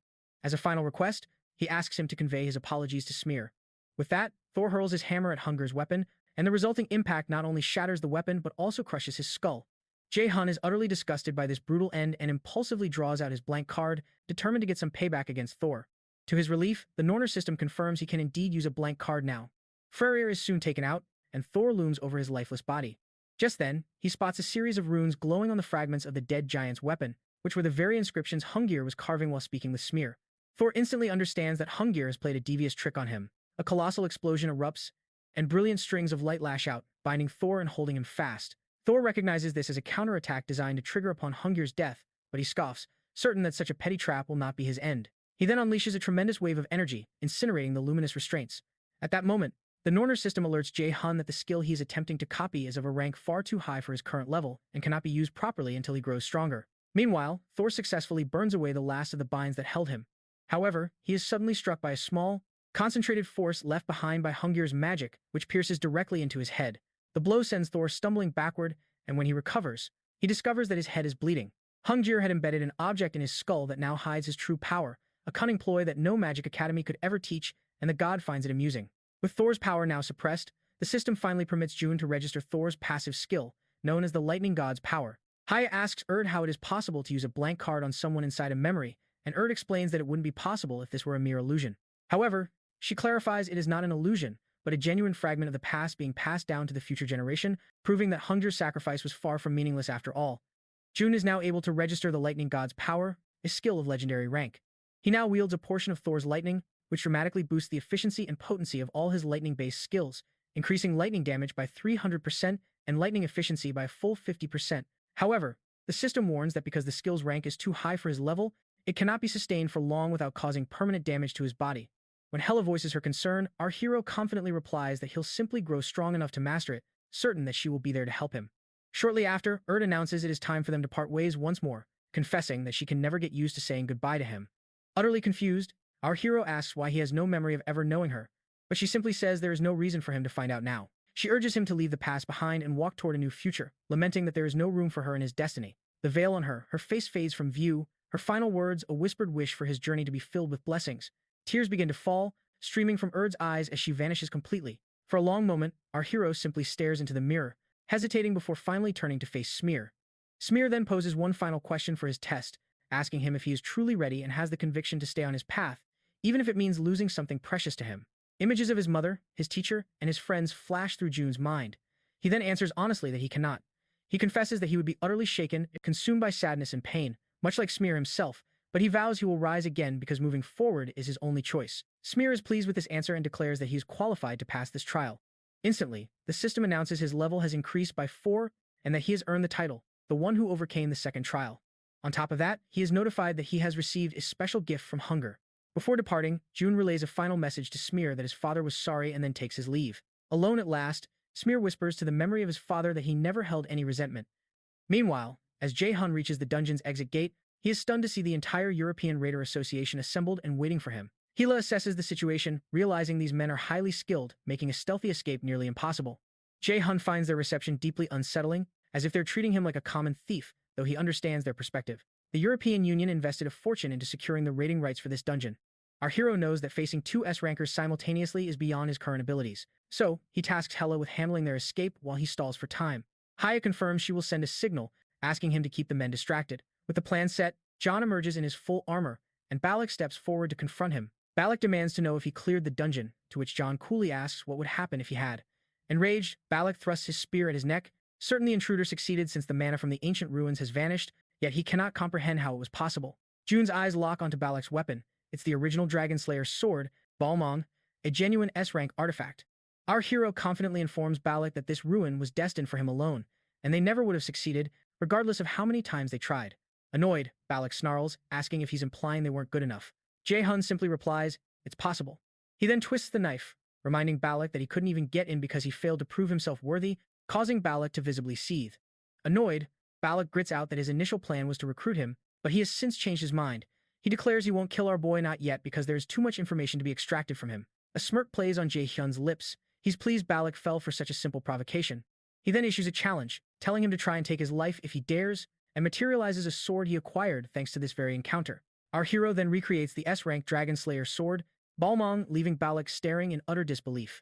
To answer the unspoken question, Jun reminds him that there's no law written in any *** Magic Academy *** that states there can't be 2 Balmongs. Snapping out of his shock, Balak attacks, but our boy moves backward with his step of light skill. The enraged raider relentlessly presses the attack, but Jay Hyun gracefully evades every single strike. When Balak finally pauses, Jay Hyun remarks that he's slower than expected, a taunt that *** hides *** his true intentions. This infuriates Balak even further, who confesses that few could evade his blade, even among the S-rank elite.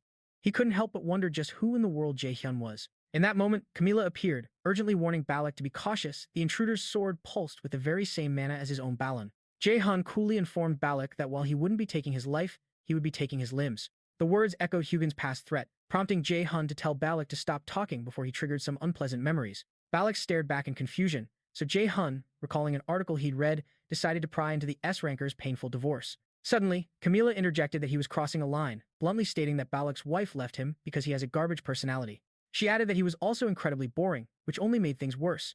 Balak grimly told Jay Hyun they finished this chat in the interrogation room. Just then, Haya's voice reached Jay Hyun, informing him that she was ready and telling him to wrap things up. But he told her to wait a moment, much to her growing fury, as he savored the rare chance to clash with an S-rank raider. With a smirk, he activated his overdrive skill, equipping the incomplete B-rank Ring of Transcendence. His goal: to momentarily supercharge his mana and amplify the force of his magic, even as the system warned him of the consequences. The penalty was clear. He wouldn't be able to use mana for a time after this. Camila was shocked to witness his mana suddenly shift, warning Balak to back off as it's a technique no magic academy teaches. Balak hastily erected a barrier around himself just as Jay Hyun unleashed a massive mana force field. Incredibly, the sheer power of the blast shattered the mana barrier to pieces, as Jay Hyun recalled the image of Thor from Hungir's memories. The Thor he'd witnessed was absurdly powerful, and he assumed Heimdall was no different. This was the only way forward. To grow stronger in a short amount of time, he had to keep fighting opponents far more powerful than himself. Instantly, Balak lunged to strike him again, but Jay Hyun deftly dodged the attack, and the two clashed once more. The force of their individual balmongs erupted, releasing an explosive wave of energy that launched Balak several feet into the air. Shocked, Camila caught his falling body with her magic, wondering how this intruder, who hides his true potential so well, was able to defeat the European Union's leader. Just like that, Balak lay unconscious on the ground, blood streaming from his mouth, as Camila made a grim decision. She could not allow a monster like him to roam freely in her city, and as Jay Hyun turned to leave, Camila's voice stopped him. "Did you really think I just let you run away?" she snarled, activating her skills, Hellfire and Windchaser. A colossal dark energy began to form, just as the Norse system notified Jay Hyun that his mana usage would now be restricted. This was the penalty for his overdrive. Realizing Jay Hyun was now powerless, Haya decided he had his fun. With a thought, she whisked them away from the scene, while on the other end, Camila felt the mana signature vanish. It disappeared before her attack could even connect, and she immediately considered giving chase. However, Balak, already staggering back to his feet, told her to abandon the thought, warning that it was too dangerous to pursue him. He proposed they return to the main base, which stunned Camila, as he notoriously hated contacting them. Surprised, she noted he was acting differently and asked what happened. He simply told her that the intruder had intentionally spared his life. Hearing this, Camila knew she had to contact the main base. Once alone, Balak realized the power Jay Hyun hides is beyond anything a magic academy could ever produce. He may not know the man, but he's certain their paths will cross again, and he vows not to lose the next time they do. Meanwhile, Hela scolds Jay Hyun for his recklessness, but he just laughs it off, saying they can finally head back home. The following day, after Jay Hyun touches down at the airport, he gets an urgent call from Ina. She's calling to ask if he's made a decision about which circle he's going to sign up for. A circle is a core policy within every magic academy in the nation, and it's essentially an activity club for aspiring raiders. Second and third year students typically form these circles to recruit first years, and they often take on requests from various public institutions. The academy earns mediating fees from this process, while students get a valuable chance to earn money and build connections. The circle system is a way to gain practical experience through these activities before officially entering a guild. It sounds like a great system, but for Jay Hyun, it's only worthwhile if it serves as a stepping stone to an influential guild. Anything less is a complete waste. Before his regression, Jay Hyun joined a low-ranking circle and was treated no better than a slave. In the present, he'd already planned on joining the same circle as his friends anyway, but he figures there's no harm in making them sweat a little first. He tells Ina he hasn't decided yet and that he'll look for one that suits him.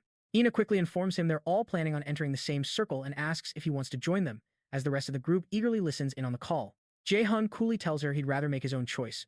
After a tense moment of silence, Yoo Jung snatches the phone and angrily demands if Jay Hyun intends to abandon them by going off on his own. Our protagonist tries to remind her that he never actually promised to join the same circle with them, but Yoo Jung fiercely argues that once you're a team, you're always a team. Our boy playfully teases her, suggesting she's just after the benefits of his #1 ranking, but Yoo Jung retorts that she couldn't care less about that. Finally, Jay Hyun agrees to join their circle under one condition, which he promises to reveal once he gets back to the academy. After ending the call, Jay Hyun recalls that the impending circle registration means a significant event from his past life is just around the corner. An annual outdoor camping trip is always held concurrently with the circle registration period, and the location is the lockdown area of Do, a place that hides countless threats. The Lamb Ramil's Magic Academy was constructed as just a small, secured section of this vast, closed-off zone, and hordes of monsters still roam outside the walls. Meals has been conducting these outdoor camping events each year as a way to cull the ever-growing monster population. Jay Hyun takes a portal straight back to the academy and makes his way to his apartment. While he's chatting with Hela, she suggests they finally inspect the gift that Runjir had given him. But suddenly, Hela goes completely still. When Jay Hyun asks what's wrong, She reminds him that she had only stalled for time by binding Heimdall, and she just felt that powerful restraint shatter. Meanwhile, Heimdall tears through the very fabric of space, emerging into a desolate, lockdown area. He's seething with rage that he was so thoroughly humiliated by a mere clone. Glancing around, he recognizes the restricted zone and scoffs, wondering if Hela was foolishly trying to keep him separated from the human world. His irritation mounts, and as if on cue, a nearby monster spots him and leaps down from above, ready for an easy meal. Yet, Heimdall doesn't even grant the creature a backward glance. The beast lunges forward, ready to swallow him whole as he offers no resistance.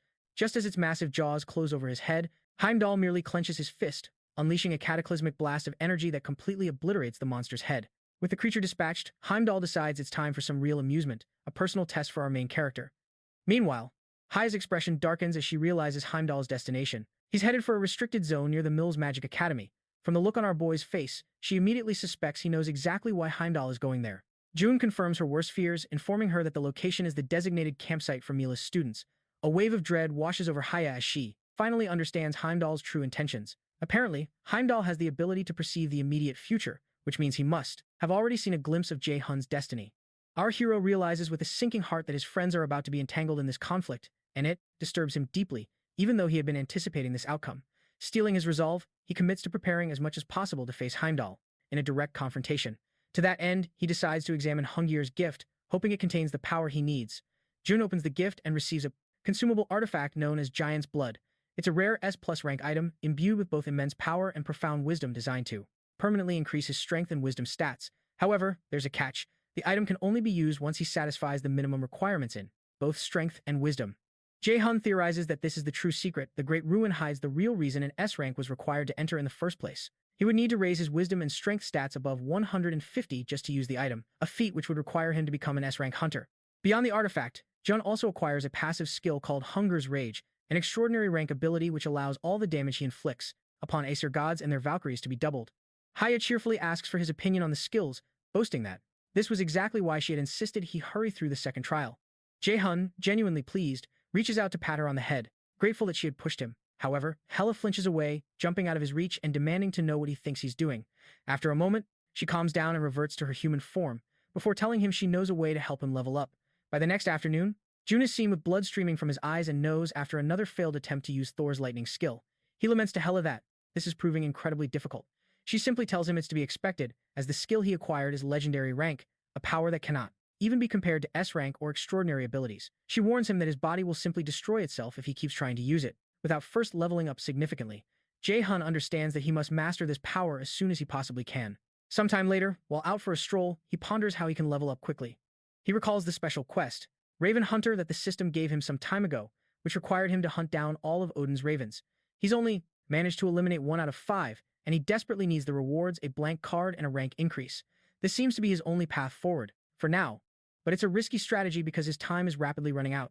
He also considers that he might be able to mitigate any permanent physical damage from overusing Thor's ability by using his sacrifice skill, but that won't solve the root of the problem. Suddenly, a nearby car horn startles him. Jay Hyun waits cautiously, trying to determine if it's friend or foe. It turns out to be Guildmaster Ji-yoon, who calls out to him, remarking what a coincidence it is to run into him in a place like this. Our hero recognizes her instantly. She then asks if the Lotus Guild is treating him well, having heard that he recently signed a contract with them. Jay Hyun instantly discerns her motive for seeking him out, playfully questioning if she truly has the time to spare for such a meeting. He then probes further, asking with a knowing smirk if she's been running a background check on him, a question that visibly startles June. Sensing the palpable tension in the air, Hela wisely decides to take her leave. Not far off, Sanji expertly hides his presence, cloaked by his advanced stealth skill. He wastes no time in contacting Xiang, relaying the crucial information that the Curator Guild has officially made contact with Jay Hyun. Furthermore, he conveys his suspicion that Jay Hyun has discovered his surveillance, judging by the pointed way he glanced directly toward his concealed position. A short while later, our hero meets with June in private, cutting straight to the chase and asking the reason for her summons. She doesn't mince words, stating her intention to scout him, which prompts him to remind her of his existing allegiance to another guild. To sweeten the deal, she presents the legendary Nidhogg's Fang. Jay Hyun's eyes widen in disbelief as she casually offers an S-rank item of almost mythical value. Meanwhile, Hela travels to Hel's temple, pleading with Hel to lend her a portion of her immense power. Hel cautions Hela, reminding her that as a mere fragment of her being, the power she seeks would be dangerously unstable in her hands. Hela acknowledges the risk, admitting she might be unable to control it properly, or even perish in the attempt. Even knowing that survival from the initial transfer would likely lead to a swift death anyway, Hela's resolve does not waver. She is determined to proceed. She explains this is her very purpose as the guide for the fifth trial and the compass for the great enemy. She believes her existence is solely for his sake and to fulfill the prophecy. Desperately, Hel protests, insisting that there must be another, less self-destructive path they can take. But Hela confesses a deeper desire. She's intensely curious to witness the future Jay Hyun will forge through his struggles, even if she herself will not be there to see it unfold. Seeing Hela's unshakable determination, Hel finally relents, agreeing to grant her power while tearfully wishing for her happiness, no matter the outcome. Back on the other side, Sanji reports to Xiang, speculating that Guildmaster June intends to persuade Jay Hyun personally. While he's confident that Jay Hyun cannot be swayed by mere wealth, he reminds her that June possesses leverage far more valuable than money. The realization dawns on Xiang. June has appraised Jay Hyun's potential even more highly than she did. Taken aback, Sanji questions if she truly intends to stand by and let Jay Hyun be taken from her. She counters that it's beyond her control, as Jay Hyun is already on an unstoppable trajectory to become the world's strongest raider. Nevertheless, she declares with cold certainty that she has never and will never allow anyone to take something or someone she has set her sights on. Inside the Curator Guild's private meeting room, June presses Jay Hyun for his thoughts on her staggering offer. Sensing he's only entertaining her because he has his own agenda, she instructs her subordinate to bring Nidhogg's Fang to the table. The legendary blade immediately captures his full attention. Nidhogg's Fang, a weapon renowned for being second only to the Balmung in his previous life. Yet, Jay Hyun feigns indifference, playfully asking why she's showing it to him, which leads June to propose they drop the pretenses and be honest. Obliging her request, Jay Hyun's entire aura shifts dramatically, his voice dropping as he commands her to state her true desire. The sudden pressure shocks June. This overwhelming presence comes from a mere Magic Academy student, and she struggles as she hides her fear. Her complete surprise is evident on her face, which finally coaxes a knowing smile from him. As he calmly acknowledges her offer, Nidhogg's Fang for his allegiance to the Curator Guild, June begins to remind him that no one else could possibly match it. One else could present such a priceless offer, and Jay Hyun considers it, knowing only a truly audacious guildmaster would invest so heavily in a 17-year-old prodigy. However, Jay Hyun shrewdly notes that her guild doesn't typically recruit combat-focused raiders, prompting Jihan to confess that she's decided it's time for a change, and he would be their very first combat-type raider. As Jay Hyun presses for more details, further, sensing there's a deeper motive she hides, Jian admits that poaching him from the Lotus Guild and establishing connections within the Raider Association were the true reasons behind her offering Nidhogg's Fang. Jian continues, explaining that the contract would grant him the majority of the profits, but as she speaks, Jay Hyun interrupts, asking if he could just hold it for a moment, given it's a weapon he might potentially wield. The reality, however, is that he's secretly preparing to activate his realization of magical artifact skill to flawlessly replicate the weapon. Deeming him valuable enough to indulge, she agrees, and Jay Hyun takes the legendary weapon into his hands. With a faint smile, he hands it back, telling Jian that he doesn't believe the weapon truly suits his style, though he thanks her for the generous proposition.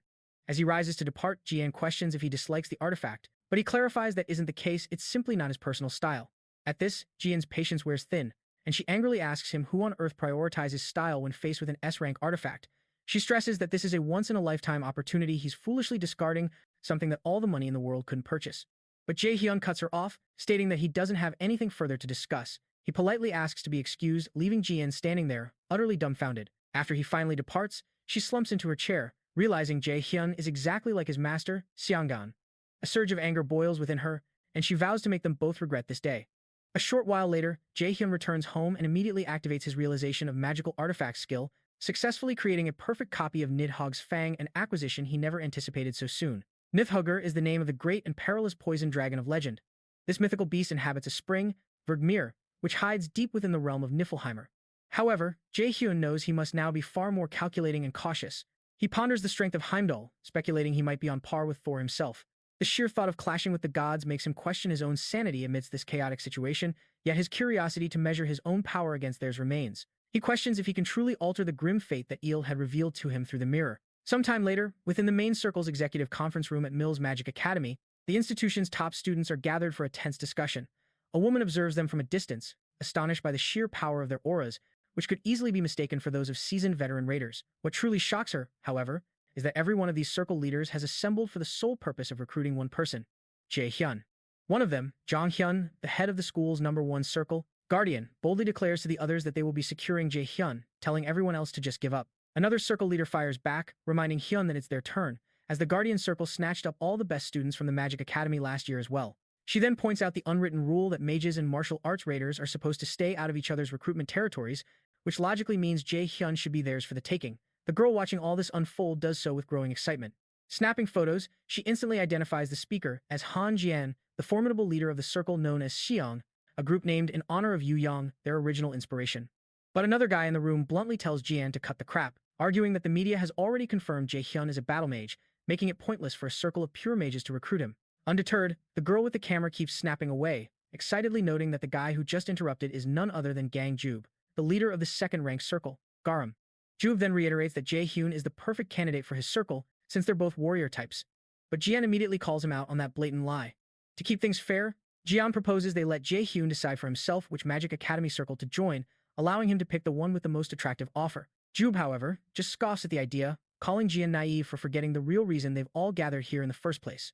She fires back instantly, quipping that he's all brawn and no brains, which immediately ignites a heated argument between them. You see, these student circles are under intense public scrutiny, and powerful guilds constantly monitor them, looking to scout promising students with exceptional potential. This constant pressure is why the circle leaders have carefully tried to maintain a delicate power balance amongst themselves. However, the camera girl senses that Jay Hyun is a dangerous wildcard, one who could completely shatter the delicate balance that hides their fierce rivalries. As their bickering continues, the fourth leader at the table calmly interjects with a suggestion. She proposes they all extend their offers to Jay Hyun, and whichever circle he accepts must inform the others in advance. But there's a catch. The circle that successfully recruits Jay Hyun is forbidden from taking any of his friends and must also forfeit their participation in at least 2 academy events. The camera girl goes into a frenzy, snapping photos of the speaker, who is revealed to be Cheon, the leader of the Third Eye Circle. Apparently, her circle is the most obscure one present, yet she has impressively built its reputation from the ground up all by herself. Ju concedes that Chione's proposal is fair, and the others quickly voice their agreement. The girl with the camera is just completely captivated by the drama, already imagining the incredible article this will make. Meanwhile, our boy Jay Hyun gets a call from Ena. It turns out Ena was calling to invite him to the National Raider Festival with her. A little surprised, he asks why she's asking so suddenly. She nervously explains that there's a lot to see, and that Yu Jun had mentioned that every raider should experience it at least once in their life. Jay Hyun then asks if the rest of their friends are coming along, but Ena hesitates for a moment before claiming the others are too busy. Seeing an opening, Jay Hyun suggests that they should just go together then. In his mind, he realizes it's the perfect time, as the black market that hides in the festival's shadows is about to become very active. Going now is a strategic move, especially considering what he knows from before his regression. He's hoping to find a trump card there to help him in his future fight against Heimdall. When he asks for the date, Ena suggests they go in 2 days, on April 25th, and proposes they meet at the park at 9 a.m. to head to the festival. She secretly relieves she got through the invitation without stuttering, and Jay Hyun agrees, telling her it sounds like a lot of fun. After the call ends, Ena gazes at her phone, a hopeful smile on her face, thinking it will be fun, too. A little while later, our boy heads back to the Magic Academy, having forgotten something important. While he's there, he happens to run into Yu Jun on the men's floor, of all places. He can't help but tease her, asking if she's planning a career change. Clearly annoyed, she's about to fire back with an insult, but eventually confesses she had a specific reason for seeking him out, asking if he would be willing to go to the National Raider Festival with her. On the morning of the festival, Ena arrives at the park, immediately worrying that she might have come too early. Shortly after, our protagonist appears, commenting on how early she is. He admits he was also planning to come early to take a quick look around, but she still beat him to it. With a smile, he suggests they head inside, and as he walks on, Ena just stands still for a moment, pressing her hands against her burning cheeks.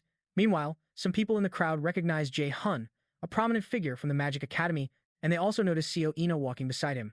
Ena instinctively turns away and hides her face, overwhelmed by the hundreds of stares fixed upon them, and she begins to feel incredibly uncomfortable. Suddenly, Jay Hyun grabs her hand and suggests they walk faster, and the unexpected contact startles her. Once they're in a less crowded area, Jay Hyun asks how she managed to invite him to such a bustling place, knowing her social anxiety. She apologizes, admitting she's not used to the attention yet, but he simply asks her if she has eaten breakfast, mentioning a toast shop he remembers she enjoys. Ena is taken aback that he would recall such a small detail, and she quietly follows him. This brings to mind the night Yu Jung came to the Magic Academy to ask him to go to the very same National Raider Festival. He immediately remembered how Yu Jung had mentioned the other guys didn't have time. Yu Jung had teased that he just hides away in his house all weekend anyway, but Jay Hyun had gently placed a hand on her head and apologized, explaining he already had plans. He proposed they go some other time, but Yu Jung had just remained silent. Back in the present, our hero and Ena explore the park, play a few games, and enjoy their toast. A short while later, the sky opens up, so Jay Hyun goes to find an umbrella. He remarks that this is precisely why he never trusts the weather forecast, and Ena nods in agreement. After a moment, he suggests they take a picture, which catches Ena by surprise. So, Jay Hyun explains that he heard it's something you're supposed to do when you visit places like this. Unsure if she's uncomfortable with the idea, he starts to turn, suggesting they can just leave if she doesn't want to, but Ena quickly stops him and agrees to the photo. As they step inside the booth, an attendant welcomes them, calling them a pair of cute love birds. Jay Hyun feels a strange sense of familiarity with the man, but simply tells him they'd like to take a picture. Ena starts to blush again as she wonders if they really do look like a couple to other people. When the attendant tells them they can pick out props for the photo, Ena excitedly chooses a rabbit headband, which our protagonist finds incredibly cringy. The worst part is that she gets a matching one for him, and he has no other choice but to wear it. Their awkwardness is obvious in the first picture, but they soon begin to relax and get more comfortable. When they step outside, Jay Hyun complains that one of the prints is flawed, and the attendant apologizes, saying the employee he assigned must have forgotten his instructions to fix the machine. The attendant insists they don't have to pay for the faulty picture and asks them to think of it as a blank slot for them to fill in their future together. His words make Ina wonder what the future hides for her and Jay Hyun. Our protagonist just stares at the man in utter confusion. In a cryptic tone, the man adds that they can only ensure the future if they are strong enough to protect the present. When they finally leave the shop, Jay Hyun is left wondering what on earth that was all about, and he realizes the attendant was slightly unsettling. Yet Jay Hyun couldn't detect any mana radiating from him. As Ina watched from behind, she finally stuttered, confessing that she had lied to him. She admitted that she never actually asked the other guys if they wanted to join them, explaining her selfishness stemmed from a desire to have him all to herself. Our hero stood there for a moment, utterly speechless, his mind flashing back to encounters with Hell Nightshade, Thor, and Smear. After a beat, he finally told Ina he was simply glad she had enjoyed herself. She opened her mouth to speak again, but hesitated, gathering her courage. Just as she found her confidence and was about to tell him something important, a massive explosion rocked the area, startling them both. In the immediate aftermath, an urgent announcement blared across the festival grounds, warning all visitors of a sudden dungeon break. Several raiders were promptly dispatched to contain the threat, and panicked visitors were urged to evacuate to safety as the flames began to engulf the area. Shocked, Jay Hyun realized this overwhelming mana wasn't from any dungeon he'd ever learned about at the Magic Academy. Moreover, the energy reeked of blood, leaving Jay Hyun to question its true origin. One of the supposed raiders began shouting at the crowd, telling them to flee because it was far too dangerous, attempting to herd them towards a designated safe zone. Ina urgently told Jay Hyun they needed to get away immediately, but he calmly told her they were staying put as he activated his mana detection. He then revealed that they would likely perish either way, all thanks to the very man who was pretending to guide people to safety, a sinister truth he hides from the crowd. The guide suddenly let out a chilling laugh, impressed that Jay Hyun had seen through his charade so quickly. He mockingly asked if he was facing the so-called great enemy, and Jay Hyun instantly yelled for Ina to get away from there. Before she could even react, the mysterious man vanished and reappeared directly in front of Ina, launching a fist at her with blinding speed. However, our hero, blessed with supernatural agility, closed the distance in an instant and caught the attacker's hand mid-strike. "What are you?" Jay Hyun demanded. The man just chuckled, remarking that Jay Hyun wasn't so impressive for someone with the lofty title of Great Enemy of the Aesir. Unfazed, Jay Hyun simply repeated his question, unleashing a powerful burst of mana that forced his opponent to leap backward. The creature then introduced himself as one of Odin's 5 ravens, explaining that he was not yet permitted a name, but was confident he'd earn one after delivering Jay Hyun to Odin. A wave of annoyance washed over Jay Hyun as he recognized that this fool was cut from the same cloth as the imposter who had pretended to be his father. Anna cried out his name, and he told her that he didn't think she could escape now, instructing her to stay right behind him. The raven's eyes glinted as it realized Ina was important to Jay Hyun. It sneered, promising to make him taste true despair by tearing her apart so completely that she would never move again. In response, Jay Hyun activated his realization of a magical artifact, retorting that it was a shame because his opponent was the one who was about to be torn asunder. Our hero then successfully manifested the legendary dragon-slaying sword, Balmung, and both warriors charged toward one another. Just before impact, the raven taunted Jay Hyun, claiming his fancy blade would be useless against him, and their clash erupted with an explosive shockwave. For a brief moment, Jay Hyun hesitated, silently thanking Ina for the stone. He knew he had to remain calm. This creature was trying to bait him into losing his composure. He needed to think logically, just as he always did. He began analyzing the raven's potential weak points and searching for a strategy to overcome this crisis, but the creature leaped toward him again, not giving him a moment to think. Reacting instantly, our hero activated his lightning chains and unleashed them at his foe, the raven's chains, expertly deflecting them. But the raven reveals a trump card, a dagger that he hides up his sleeve, which he uses to parry the assault. From the relentless onslaught, undeterred by the chains, the raven presses on, lunging at Jun with the dagger poised to strike. Our hero deduces that their mana levels are nearly identical, but he knows he can't afford to create any distance between himself and Ina. A single lapse in his guard could spell disaster for her. In a brilliant move, he suddenly plants his foot on one of his own lightning chains and surfs it directly toward his foe, taking the battle airborne. Despite his agility, Jay Hyun gets grazed by the raven's blade. Instantly, he activates his sacrifice skill to mend the wound. He's forced to admit his opponent is incredibly fast, almost too fast to track. Even with his steps of light active, keeping pace is a struggle. Finally, the raven breaks the silence, conceding that he'd heard rumors that Jay Hyun had a few tricks, but this display surpassed all expectations. The raven then confesses that Heimdall's warning was accurate. Heimdall said Jun had the potential to become a true obstacle for the gods. With a chilling finality, the raven declares he will end him right here. But our hero sees through the bluff. He knows the lesser gods are powerless to kill him at this moment, thanks to the formidable power of the prophecy that still shields him. A sudden realization dawns on him. He can weaponize this prophetic protection, turning it to his advantage to secure victory. With his sword gripped tightly, Jay Hyun charges forward, but the raven scoffs, pointing out that such a rudimentary attack will never touch him. The Raven is confident, knowing the long sword slows Jay Hyun's swing. Yet, June leaps toward him anyway, forcing the Raven to brace for impact. He raises his chains in a defensive posture. However, June's sword was merely a feint. The real attack comes from his other hand. A swift strike from his free hand connects, cracking the Raven's mask and sending him stumbling back. He's infuriated that a mere human would dare to land a blow. He surges back, consumed by fury, only to have our hero expertly block his dagger with the flat of his sword. After creating some space, our hero unleashes a skill that even the top students at the Magic Academy would envy: realization of magical artifact, flawlessly replicating Nidhogg's fang. He'd hoped to avoid debuting this weapon under such dire circumstances, but it appears he has no other choice. The moment the Raven lays eyes on the dagger, he's visibly shaken. His intel never mentioned that Jun could wield a dagger, let alone one that emanated such a potent and terrifying aura. Jun questions why the weapon has unnerved his opponent so deeply, and he notices that the Raven's focus has completely shattered. Seizing the opportunity, our hero unleashes his lightning chains, ensnaring the monster's hand. This move completely neutralizes the Raven's own chains. He then activates Steps of Light, closing the distance in a flash to deliver a flurry of dagger strikes. It doesn't take long for Nidhogg's fang to take effect, its venomous power coursing through the enemy, which brings a grim smile to Jay Hyun's face. With a roar of effort, the Raven finally shatters the lightning chains, enraged that Jay Hyun is capable of wielding the legendary power of Nidhogg's fang. He charges at Jay Hyun, but our hero counters by launching another volley of lightning chains. The Raven manages to intercept the attack with his own chains, but the effort is telling. Shortly after, his movements become visibly sluggish. Jay Hyun mockingly points out that the poison seems to be hindering his mobility, declaring that the tables have officially turned. Despite this, the Raven vows to drag Jay Hyun down with him, but our hero calmly reminds him of a simple fact: he cannot be killed. The Raven's response is chilling. He clarifies that he never said anything about killing times him asterisk, before suddenly sprinting past Jay Hyun, straight for Ina. Just before he reaches his target, Ina erects a mana barrier around herself, but the Raven shatters it with terrifying ease. Ina is frozen in shock, her defenses shattered, as the dagger hurtles towards them, followed by a massive explosion. The blast tears through the air upon impact, and the Norner system chimes in, informing Jay Hyun that he has successfully vanquished Odin's Raven. He's now one step closer to completing the special quest to destroy all of Odin's Ravens, and a notification confirms he has leveled up. As Jay Hyun gasps for breath, Ina materializes from the swirling smoke and rushes to his side, just as he realizes he's expended far too much mana. He promptly collapses into her arms, and as Ina cradles him, she mentally berates herself for being so utterly powerless once again. It's a painful reminder of the attack in the mock dungeon, a harrowing test from their Magic Academy, as the scene flashes back to a few hours prior. Yu Jong arrives back at her dorm, replaying the moment she finally worked up the courage to ask Jay Hyun out, only for him to seemingly feign being busy. The rejection stings, and she mulls over just attending the festival with AA instead, but in her frustration, she eventually decides to text Ina.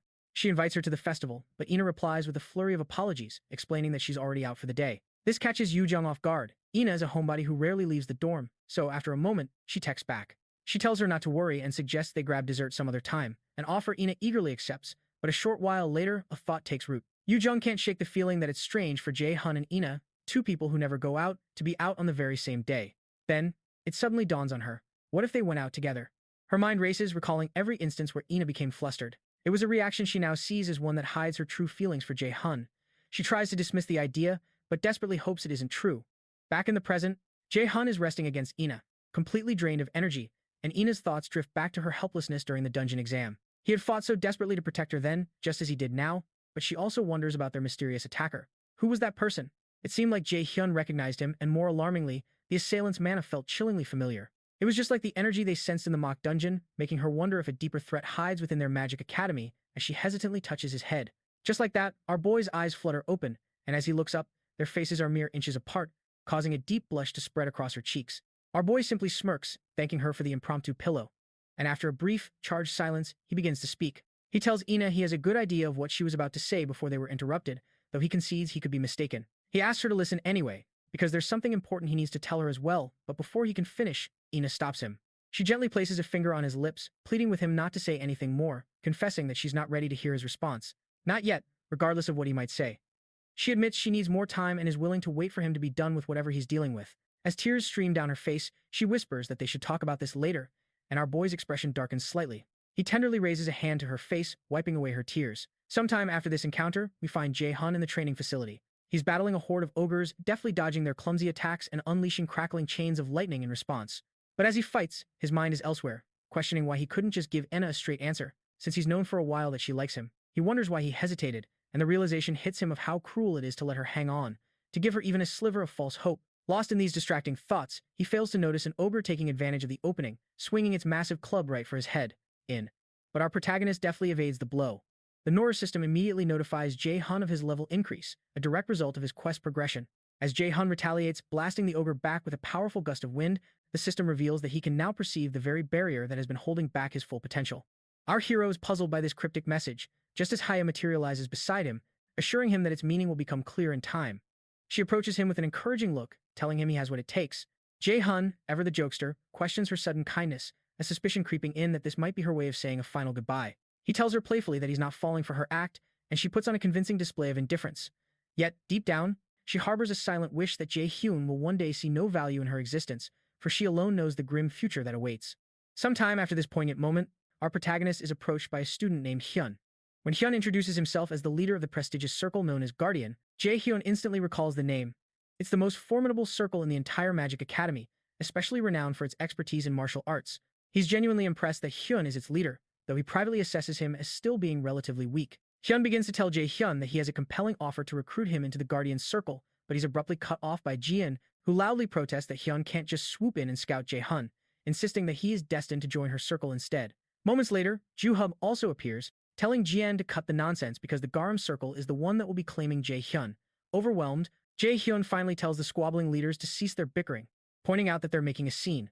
Just as he's about to continue, Jiun, the leader of the fourth top circle, gracefully steps forward, introducing herself to Jay Hyun as the head of the third eye circle. Our hero is taken aback by her presence. He recognized the names of the other leaders from his past life, but this woman is a complete unknown to him. Jiun clarifies that she isn't there to recruit him, but simply to make his acquaintance, to which Jay Hyun replies that she might have chosen a less chaotic moment for introductions. Curiously, Jiun counters that it would have been far more dangerous had she done so. Soon after, the top students resume their squabble, but Jay Hyun silences them all, making it unequivocally clear that he has absolutely no intention of joining any of their circles. A stunned Hyun asks him what his plan is.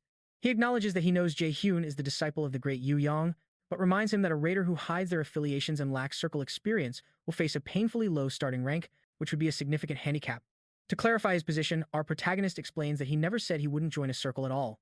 Now thoroughly infuriated, Ju-hub grabs our hero by the collar, demanding to know what games he's playing, but Jay Hyun suddenly unleashes an immense wave of aura and calmly informs Ju-hub that it would be in both their best interests if he did not cross this line again. Shocked by the display of power, Ju-hub immediately releases him.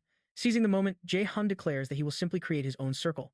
Later, the circle leaders gather for another meeting, where Ju-hub openly questions if Jay Hyun has lost his mind, since it's completely unheard of for a first-year student to establish their own circle. Hyun concurs that it's baffling, but also concedes that there are no explicit rules prohibiting it within the Magic Academy regulations. However, he's also aware that realistically, the task is next to impossible, because a mountain of bureaucracy hides within the process of managing a circle, and achieving any success would be unthinkable without a senior student or a faculty member providing support. The one troubling variable, however, is that Jay Hyun just might be the one person who could actually pull it off. For one, the essential ingredients for creating a circle are connections, a solid faction within the Magic Academy, and of course, money.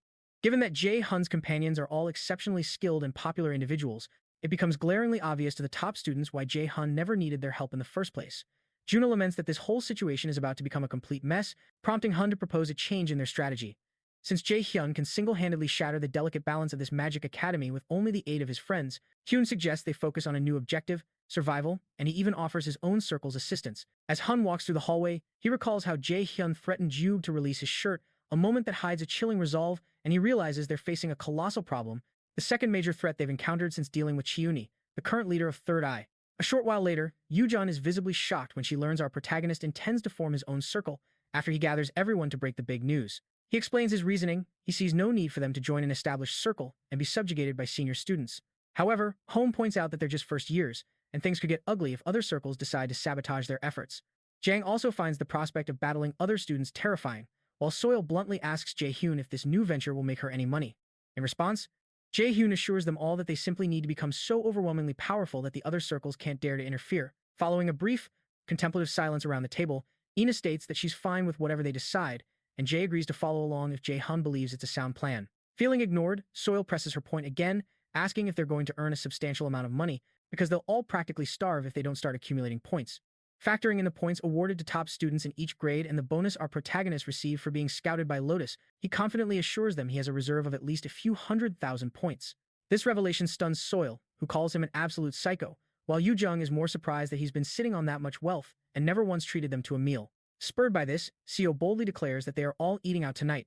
Jay Hyun, however, questions why she's including herself in their celebratory dinner. She promptly reminds him that she'll be attending this magic academy next year as well, and she's effectively barred from joining any other circle thanks to the powerful skill he holds over her. Without hesitation, Jay Hyun activates his subordination skill, compelling her to cease speaking about his ability, and instead makes her declare that she thought it would be easy to fleece the members of this group since they all seem like a bunch of gullible fools. She's horrified by the words tumbling from her own mouth, and everyone else at the table is equally flabbergasted, which only serves to infuriate Seo. Brushing it aside, Jay Hyun reminds the group that they are all immensely talented, and if they can establish a circle dedicated to nurturing those very talents, they will effortlessly shatter the metaphorical wall currently holding them back. Inspired, Han immediately pledges his unwavering loyalty to Jay Hyun, as does Ina, who vows to become strong enough to be his savior should they ever find themselves in peril again.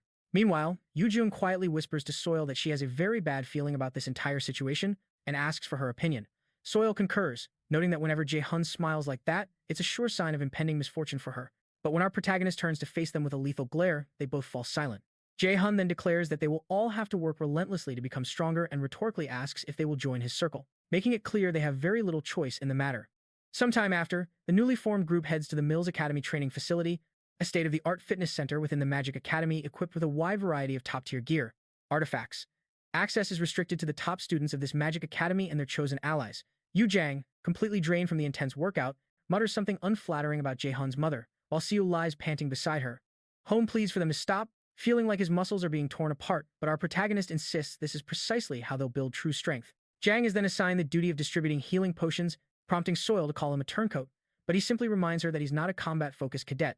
Unmoved, Jay Hyun orders 2 more sets for everyone, reflecting on how this unique gym is special. It hides a powerful secret. The gravity within this chamber is artificially amplified, a feature designed to accelerate a student's growth. Not far off, Ina continues to push her limits, and Jay Hyun watches her intently. His mind flashes back to the Raven incident, a cold worry creeping in that a similar attack could reoccur. He therefore resolves that his only course of action is to rapidly strengthen his friends in the shortest time possible, ensuring that they won't be a liability and can fend for themselves when danger inevitably strikes. Following the session, our hero proceeds to the Lotus Guild to meet with his mentor, who promptly asks if he intends to join a different guild. June feigns ignorance, asking what she's implying. So, she lays her cards on the table, revealing she knows the curator approached him with an offer for Nidhogg's Fang. After a moment, our protagonist concedes that his secret is out and tests her, asking if she would release him if he wished to leave. Xiang's response is firm, never, especially not to the likes of the Curator Guild.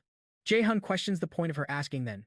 She explains it was to make it abundantly clear that she would never permit anyone to poach him, and she certainly won't stand by while a rival steals away her prized disciple. Rising from her seat, she pulls him closer by the chin, reminding him that he has absolutely no reason to forfeit the privileges he currently enjoys, not even for a legendary S-rank artifact.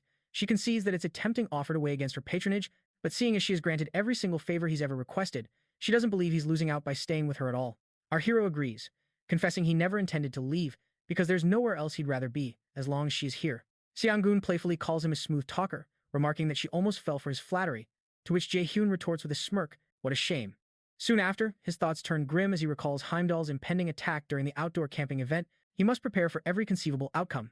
When the day of the outdoor camp arrives, the students of the Magic Academy are transported to the designated event zone. Aboard the bus, Jae Hyun rallies his friends, reminding them to be sharp because this is the mission that will officially launch their new circle. Ho Yen responds with eager agreement, but Sol smacks Jong, telling him to quit trembling. He protests, admitting his fear because this feels far too real. Jung validates his concern, confirming they will be facing actual monsters this time, but he quickly adds that advanced raiding parties have already cleared out the majority of them. However, that doesn't mean the area is completely safe. Anna then turns to June, asking about his choice of the name 9 for their circle, wondering if he has a fondness for the number. Our hero admits that, paradoxically, he despises the number 9, explaining that in Norse mythology, that very number carries immense symbolic weight. He clarifies that he chose the number 9 precisely because it's the one he loathes the most, a statement which only serves to confuse Ina and Yu Jang even more. Before long, their transport arrives at the entrance to the abandoned city, their campsite, and June warns the group that their safety is no longer guaranteed, reminding them to remain vigilant. Deep within the city, a greater danger hides, waiting. In the city of Daegu, Hugin reports to Heimdall that one of the ravens has died, a development that Heimdall finds particularly interesting. Sometime later, on a broadcast known as the World Raider issue, a host convenes with a panel of guests to discuss the shocking incident that transpired within the great ruins of Iceland. She introduces Balak and the world's very first S-rank mage, Camilla. Balak appears as furious as ever, while Camilla, in contrast, seems quite pleased to be on the program. Camilla subtly tries to urge Balak to conduct himself properly, as they are representing the European Union, but he dismisses her, saying it's clear from the eyes of the scoundrels staring at them that they aren't respected. Camilla agrees the audience seems suspicious, but she still cautions him against acting so aggressively.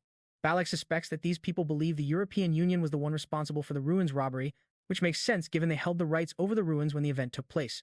The host then announces that the topic for discussion is the recent plunder of Iceland's great ruins, causing Balak to become agitated, though Camilla quickly nudges him to remain calm. Pressing on, the host asks why two S-rank raiders were unable to guard the ruins and why the European Union failed to clear them first, especially when they're considered the most powerful force in the world.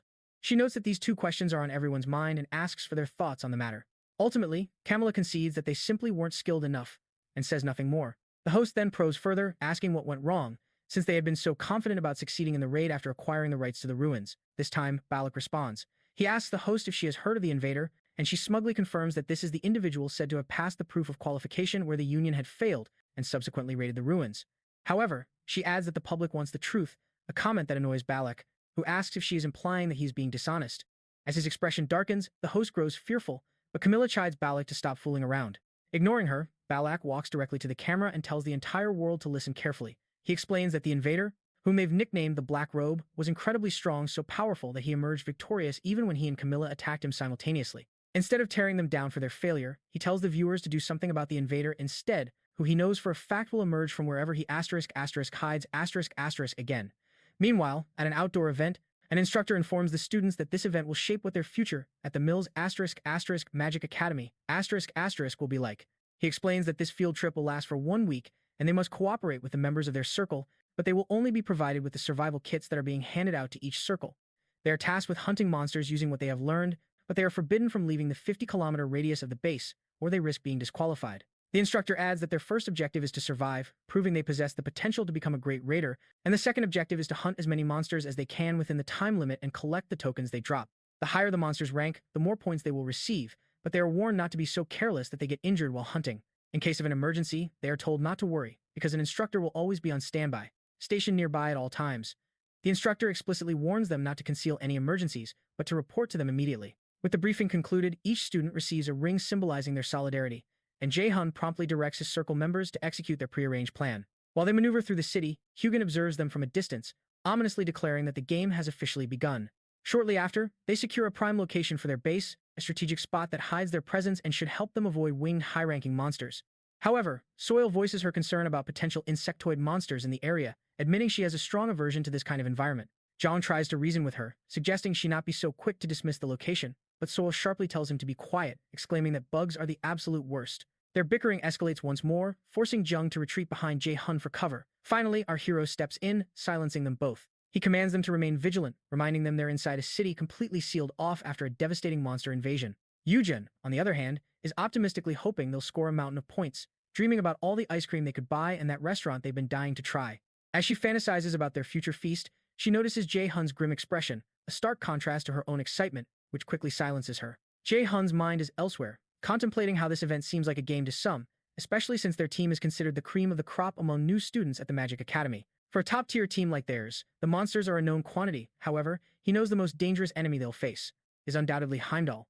With that realization, Jay Hyun resolves to stay completely focused, certain that an encounter with Heimdall is inevitable. Ina also picks up on his preoccupation, but he brushes off her concern, claiming he's fine. Suddenly, Hoyen chimes in, questioning both Ina and Jay Hyun. He points out the awkward tension between them, asking if they had some kind of fight before the event started. He presses further, asking if something happened over the weekend, but Ina just gives him a blank stare, feigning ignorance and revealing nothing. Just then, Soil signals the group. She alerts them to an approaching group, and Jay Hyun quips that it's probably some people with a grudge likely here for Soil. Soil nonchalantly agrees, reminding Jay Hyun that he promised to take full responsibility for her when she joined their circle, so he'd better keep his word. The phrase, taking responsibility, sends Ina and Yoojun into a state of shock, their minds racing to figure out what she could possibly mean. Ignoring the drama, Jay Hyun orders everyone to prepare for battle, just as they are ambushed by the rival circle known as Seed. Jay Hyun, whose name is Jun, had anticipated this confrontation. Soil was originally from the Seed circle, and he had personally recruited her to defect and join his team. Initially, Soil had been hesitant, arguing that his circle was full of newbies, even while acknowledging Jay Hyun's immense talent. She explained her satisfaction with Seed, a larger circle with the potential to earn her far more points than some upstart group, but Jay Hyun countered, telling her she was missing the bigger picture. He then pointedly asked if she truly considered the members of Seed to be her friends. She admitted they were more like business associates than friends, at which point Jay Hyun revealed a magical item, a record sphere. He activated the sphere, playing back recordings of her own circle members trash-talking her, claiming she couldn't fight effectively. They said she was just there as a prop to make their leader look better, and the conversation then devolved into them calling dibs on who would try to hit on her first. Hearing this, Soil became absolutely furious. Despite her anger, her next question to June was purely transactional. How much was he going to pay her? He coolly replied that her compensation would depend entirely on her performance. Back in the present, the leader of the Seed Circle, June, confronts June. He sneers, asking if June honestly believed he could get away with poaching one of their members. But June simply retorts, asking if he's the one who should be worried. Has he already forgotten the thrashing he received during the freshman hunt? Zhuang dismisses it, claiming he was simply careless. He taunts our hero that he can't possibly win against their entire group alone. In response, Jay Hyun conjures a sphere of light bathing the area in its glow. He proclaims that he isn't fighting solo, boldly declaring that even if they attack simultaneously, they lack the strength to take down even a single one of them. Jay Hyun acknowledges Soil's exceptional talent as a scout, one of the best in this entire Magic Academy, and he was fully aware that recruiting her would attract significant risk, but he views that risk as utterly insignificant. Without hesitation, Zhuang scoffs at our protagonist, admitting his strength but dismissing him as a mere rookie, unaware of the true power he hides. Zhuang then commands his followers to eliminate our hero. His lackeys charge forward with their swords drawn, yet our hero stands his ground, completely unfazed. Suddenly, Hone unleashes his ability. It's a technique known as impervious defense, which massively boosts his defensive capabilities, effortlessly blocking the warrior's assault. The Seed Circle's mages immediately retaliate with a barrage of fire and lightning spells, but Yu Jung deploys her air shield to protect them. She shields them from the magical onslaught. Our protagonist can't help but be impressed. He's genuinely proud to see how his rigorous training has paid off. So much so, in fact, that Yu Jung has already mastered a wide-area defensive spell.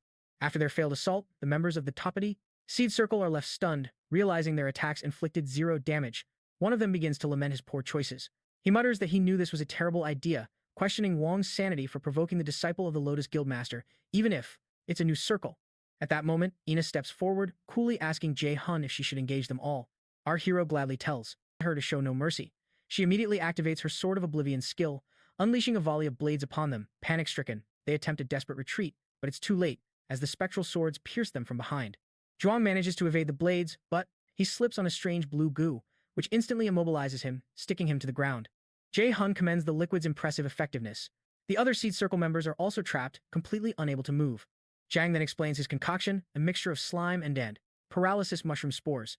As he's explaining, Wong hurls a vile insult at Zhang, mocking his speech, but Jay Hyun immediately intervenes. He coldly tells Wong to watch his mouth, then asks if he has any concept of the suffering he's capable of inflicting before the end. He punctuates his threat by stepping firmly on Zhuang's spine.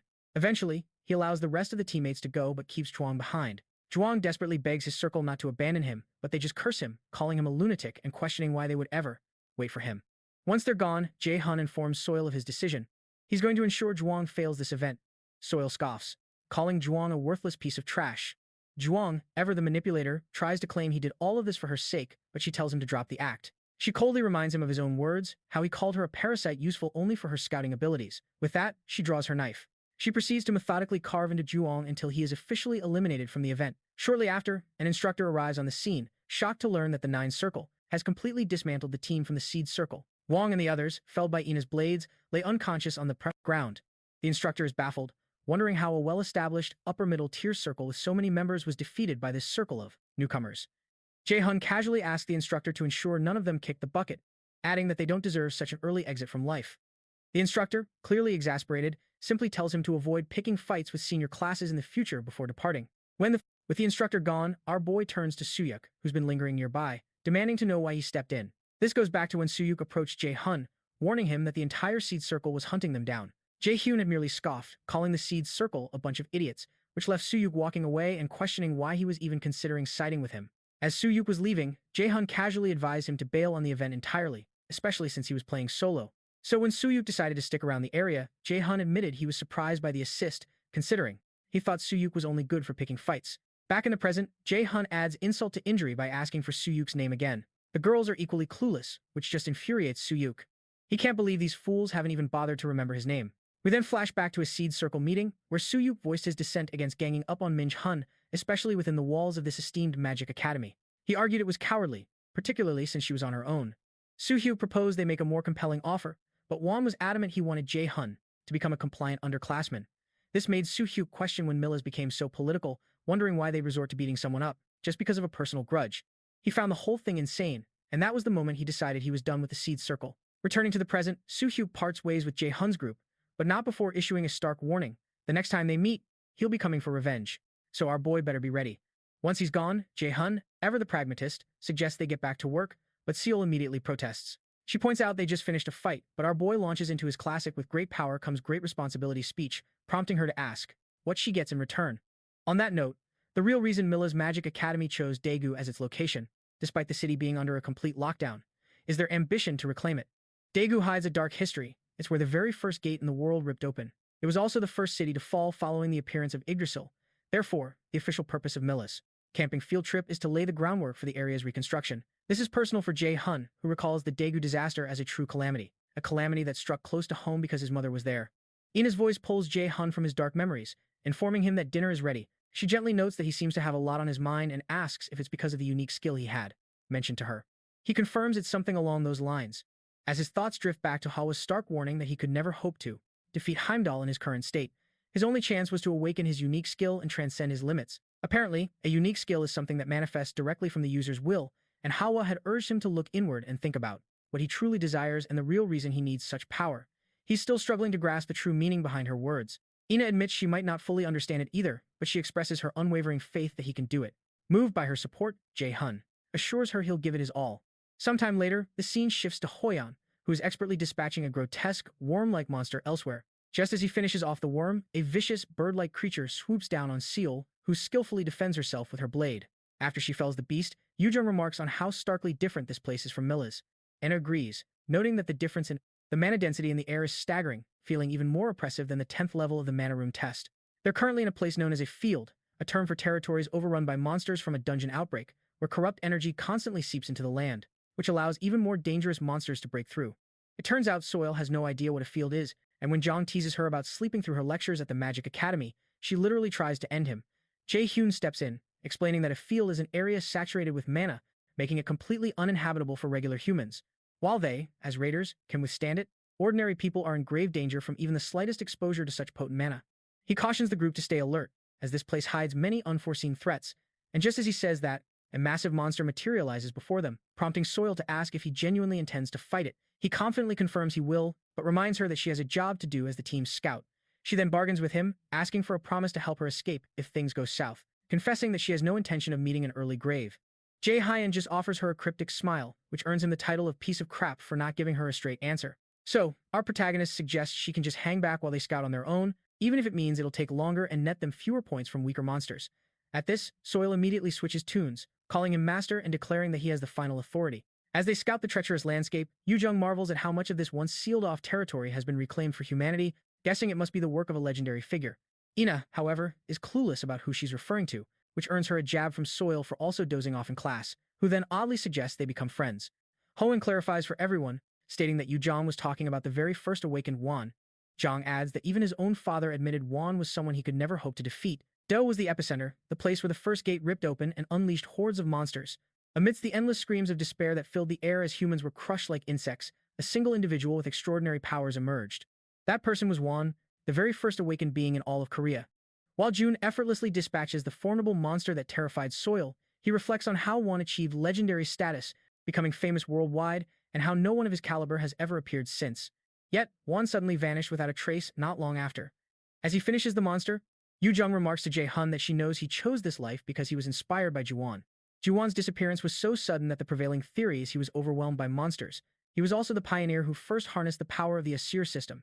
Our protagonist is left wondering what kind of man Wan truly was and how he managed to wield such power long before anyone else. A short while later, Jang, Soil, and Hoenn get a tent set up for the group to rest. When Ina returns from her scouting, our hero updates her, confirming that there are indeed harpies, worms, and goblins, just as Soil predicted. He praises her skill, and Soil retorts that she has to be good, because she knew he would have left her for dead out here if she'd been wrong. Our protagonist, intrigued, asks how she was so sure he would have abandoned her. As she winds up to deliver a scathing insult, he casually brings up her payment, which immediately makes her revert to calling him master once more. Meanwhile, as Hoyun and Jasang discuss Soil's impressive scouting abilities, Jasang makes a comment that earns him a death glare from Soil, who reminds them to keep her name out of their mouths since Jay Hyun is the only one signing her checks. Jay Hyun then asks about Yoojung's whereabouts, and Hoenn replies that she went off to prepare something. When she finally reappears, June questions where she's been, only to be stunned by the sight of an ominous-looking pot in her hands. The entire group's faces drain of color as June proudly boasts about the great effort she went through to prepare this meal. As she unveils the suspicious-looking substance from within the pot, our hero hesitantly asks if this is actually supposed to be food. Yoo proudly announces that she added her special secret sauce to the worm they captured earlier. Our protagonist is at a complete loss for words. Jay Hyun can't believe she actually expects them to eat this, but Yoo is insistent, having poured so much effort into her culinary creation. The only thought crossing Jay Hyun's mind is that this concoction is probably potent enough to take down Heimdall for good. Elsewhere, Jun has a clandestine meeting with Juwon. Juwon asks him when he plans to make his next move. He admits he's unsure but senses that the time is drawing near. The great adversary, he notes, has already begun their maneuvers. Jun points out that their foe is still incredibly young, yet he continues to prove that the ancient prophecy holds true. With this in mind, she tells Juwon that his assistance is now crucial. He counters that Heimdall is already in motion, so he sees no immediate need to intervene, but assures her he will take action should the situation demand it. A smirk plays on Juwon's lips. Things are about to get very interesting. Back at the Magic Academy's field event, Jae Hyun mutters that her cooking is a lethal weapon, but Yoo defensively insists it's not that bad. She then turns to Jae Sung, hoping for an ally, but he sides with Jae Hyun, and Hon quickly chimes in that he's suddenly lost his appetite. Dejected, Yoo complains that they're all being cruel, so she turns to Soil for comfort, pleading with her eyes for someone to try her food. However, Soil glances over Yoo shoulder and sees the other guys frantically signaling for her to refuse. Despite her disgust, she finds herself unable to resist Yoo puppy dog eyes. So, reasoning that it's made from technically edible ingredients, she reluctantly agrees. Soil bravely scoops a spoonful of the mysterious mixture. She tries to play it cool, saying it's no big deal, but moments later, she's violently emptying her stomach onto a nearby fence. The others can't help but tease her, commenting that she sounds like a monster in agony. Jae Hyun just reminds her that she should have listened. Thoroughly annoyed, Soil protests that she couldn't possibly refuse when Yoo looks so heartbroken. Taking pity on her, Jae Hyun offers her something to ease her suffering. He then remarks that she's much softer on the inside than her tough exterior suggests. Once she recovers, Soil asks if something happened between him and Ina. The question catches Jae Hyun off guard. She clarifies, saying it's obvious something is wrong, and advises him not to be too harsh on Ina, or on anyone else for that matter. Jae Hyun quietly agrees. A moment later, he points out that he never would have expected someone like her to say something so considerate, which only irritates her more. He then shifts the topic, reminding her of their promise to take a certain someone down. Soil nods in remembrance but pleads for a moment to let her stomach settle. Jae Hyun then jokingly asks if they should test whether Yoo food could be used as a poison against monsters, but as she starts heaving again, he realizes it might be a while before she's back on her feet. Suddenly, a piercing shriek cuts through the air. He urgently tells Soil to follow him, saying that the guests they've been expecting have finally arrived. They sprint towards the rest of the group, and Jae Hyun immediately orders them into Formation A. He shouts a warning that B-rank monster harpies are closing in fast. He then tells Jae Sung to get the light-based paralysis traps ready. He assigns Hoen to the front line, Yoo to support, and Ina on offense. After a grueling battle to defend their position, they regroup. Hoen remarks with exhaustion that he never anticipated facing dozens of harpies at once. He adds that he'd never seen them travel in such massive flocks. Yoo agrees, noting they usually stick to groups of 4 at most. This, she concludes, must be a special case, which could only mean one thing. A boss monster with an overwhelming mana presence is commanding them, a creature whose true power often hides behind its minions. It can only be the Harpy Queen. Soil admits she had sensed a powerful presence but never imagined the queen herself would be this close. Jun instructs the others to fall back and defend their position while he and Soil handle the monster. He declares that with Soil's with his skill, tracking down the queen shouldn't be an issue, and our hero assures them he can handle the monsters on his own. Hoyen reminds him that they are supposed to move as a unit to prepare for unexpected situations, but our protagonist insists there's no need, arguing they would likely get hurt or he would be forced to protect them. Seeing their crestfallen expressions, he explains that it isn't a matter of trust. He tells them they're needed more at the base, where they can support the instructors if the situation escalates. Eventually, Ina and Yoo reluctantly agree, and Jung provides Jae Hyun with an armful of potions to ensure his safety. He and Soil then head out, and our boy tells his team to stay safe. A still pouting Yoo tells him to call if he needs them. He teases her, noting how rare it is for her to openly show her concern. While he's still speaking, several harpies storm the tent, and our hero activates his lightning chains, striking them down mid-flight without even turning. He calmly assures the others there's no need to worry, as he only engages in fights he knows he can win. Shortly after, as Jae Hyun and Soil search for where the Harpy Queen hides, Soil remarks that his group is full of solid individuals. She adds that it's no wonder they're at the top of their class, even in a competitive magic academy like Miller's. Her praise is a result of how they just handled the harpies. In a flashback, when more of them ambushed the group, Soil was ready for action. However, Jae Hyun stopped her, while Hoyen told Ina and Yoo he would take the front, asking them to focus on casting. As a wave of harpies attacked from the front, Hoyen blocked with his shield and cleaved them in two. Seeing the level of skill Hoyen displayed, Soil is certain he has already achieved a high rank at this point. She feels the same way about the others. In the flashback, Yoo activates a skill called Overflow. This skill increases the party member's attack power by 1.3 times, and as a harpy targets her, she retaliates. She unleashes a skill called Wind Edge, shredding the monster and 2 others along with it. Jae Hyun realizes Yu Jung is casting spells much faster now, and he also sees Ina pierce nearly a dozen harpies at the same time. Back in the present, Jae Hyun gloats that he's still the strongest, which earns an annoyed remark from Soil. When Soil calls him a genius, our hero muses that he never expected to hear that word applied to him. He recalls his past life, where his old teammates simply used him as a disposable shield on the front lines. Jae Hyun then congratulates Soil for finding her own path and, more impressively, for not passing out from Yu Jung's cooking. As they venture deeper, he warns her to be careful not to get killed, which makes her lament that she's too young to die. Regardless, they press onward, and the Norner system informs Jae Hyun that he has entered the domain of the boss monster for Region 1. They soon come face to face with the Queen Harpy, a sight that excites Jae Hyun but utterly terrifies Soil. The boss monster is A+ rank, but Jae Hyun is certain he can obtain a specific artifact if he defeats it, making it a worthwhile gamble. As Jae Hyun approaches the monster, Soil wonders if he's completely insane, but our hero simply activates his realization of a magical artifact skill. He then recreates Nihogur's Fang, and Soil realizes that's the legendary item that's sold for an absolutely insane amount of money. Price at the auction recently. The Harpy Queen unleashes a furious volley of feathers, forcing Soil to frantically dive for cover. Our hero immediately charges toward the beast, fully aware that even in its weakened state, the monster remains a lethal threat. He masterfully evades its onslaught, closing the distance, knowing the creature's flight and enhanced power make it a different beast from his past. Moments later, he unleashes a series of crackling lightning chains, ensnaring his foe. He realizes that an A+ rank monster was never this formidable in his previous life. This power defies what any magic academy teaches, meaning someone has intervened. He then launches himself at the monster, knife flashing, hoping the true culprit, Heimdall, will stop pulling strings while he hides in the shadows.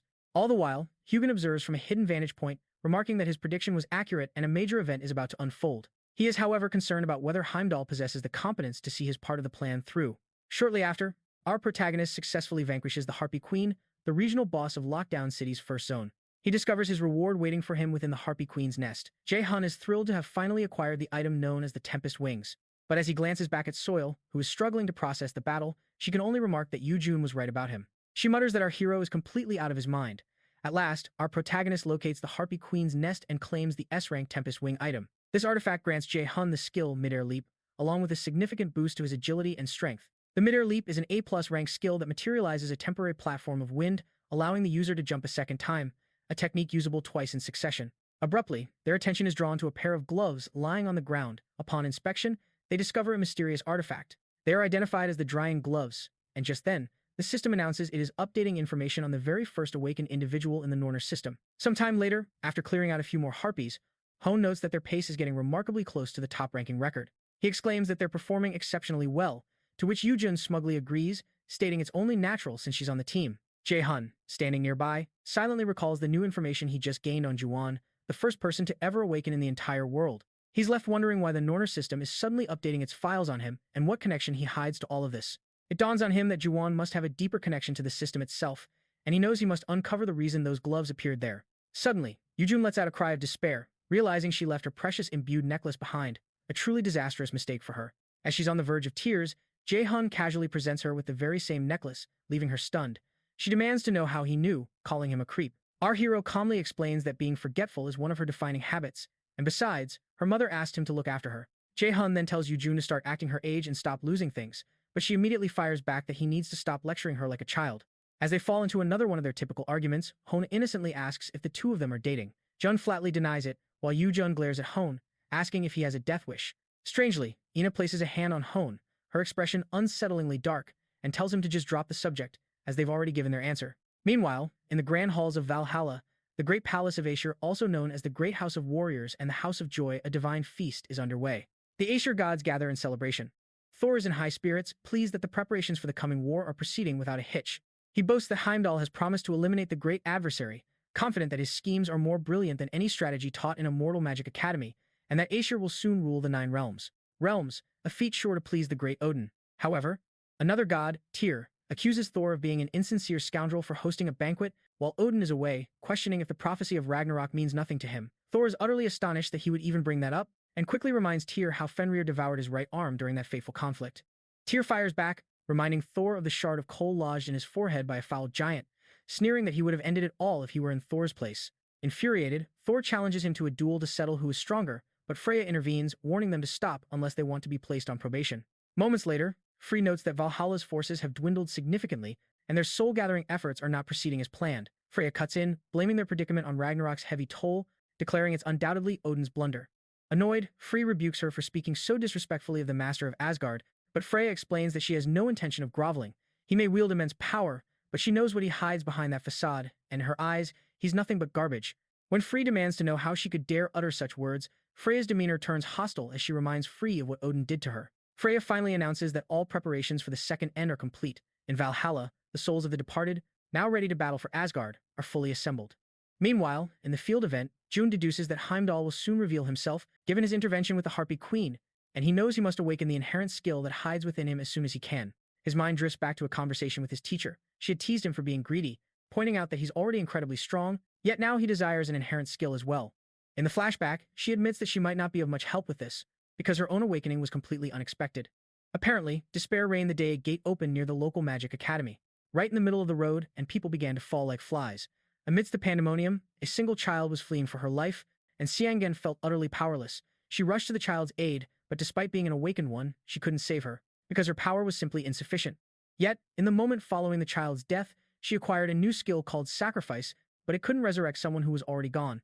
She confesses that she truly doesn't know how to learn an inherent skill as quickly as he desires. However, she advises him not to rush, fearing that he might lose something precious in his quest for this power. Back in the present, our hero wonders if Am might know the secret to unlocking an inherent skill, so he asks how she acquired hers, hoping to avoid losing what's important to him. Upon hearing his question, she confesses that her inherent skill was born from the death of her family. To be precise, she allowed them to die, and admits a dark truth she hides, that she still believes it was for the best. It turns out, when she was just 5 years old, she lost her parents and was left all alone. Afterward, she and her grandmother went to live with her aunt. Despite not having parents, she never felt lonely after moving in, not even when her aunt was cruel to her, because she still had her grandmother, who had become her entire world.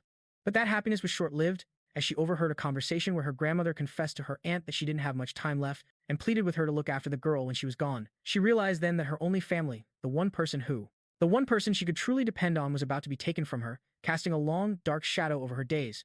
Though she was no longer a little girl, she had never been one for many words, but that loss made her completely seal herself away from the world. Her life remained in this stagnant state until 1 year into middle school, when her aunt offhandedly mentioned a call from her teacher, revealing that raiders earned a substantial amount of money. Her aunt then quipped that even someone like Ina had some use in the world, feigning surprise that she possessed any talent at all. Her aunt then reminded Ina of the great expense of raising her, insisting that it was time for her to start paying them back for their kindness. With that, her aunt declared she had no choice but to become a raider if she ever wanted to be considered worth anything.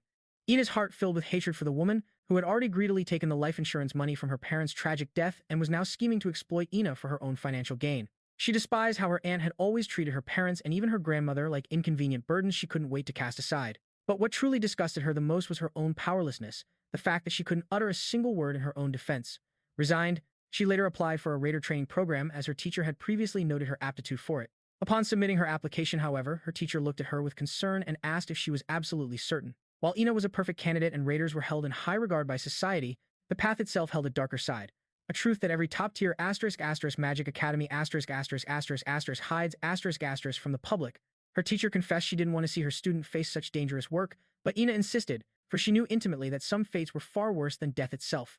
When she returned home, her grandmother gently asked her if she was truly set on becoming a raider. In that moment, Ina realized that one day, her grandmother would also leave her, but she could never bring herself to feel anything but love for the old woman.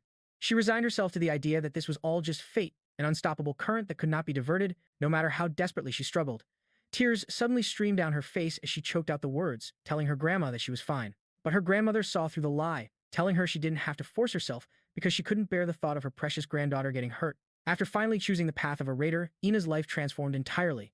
She began to learn how to manipulate mana and, more grimly, how to slay monsters. Her detached, cold personality, once a source of solitude, became a valuable asset.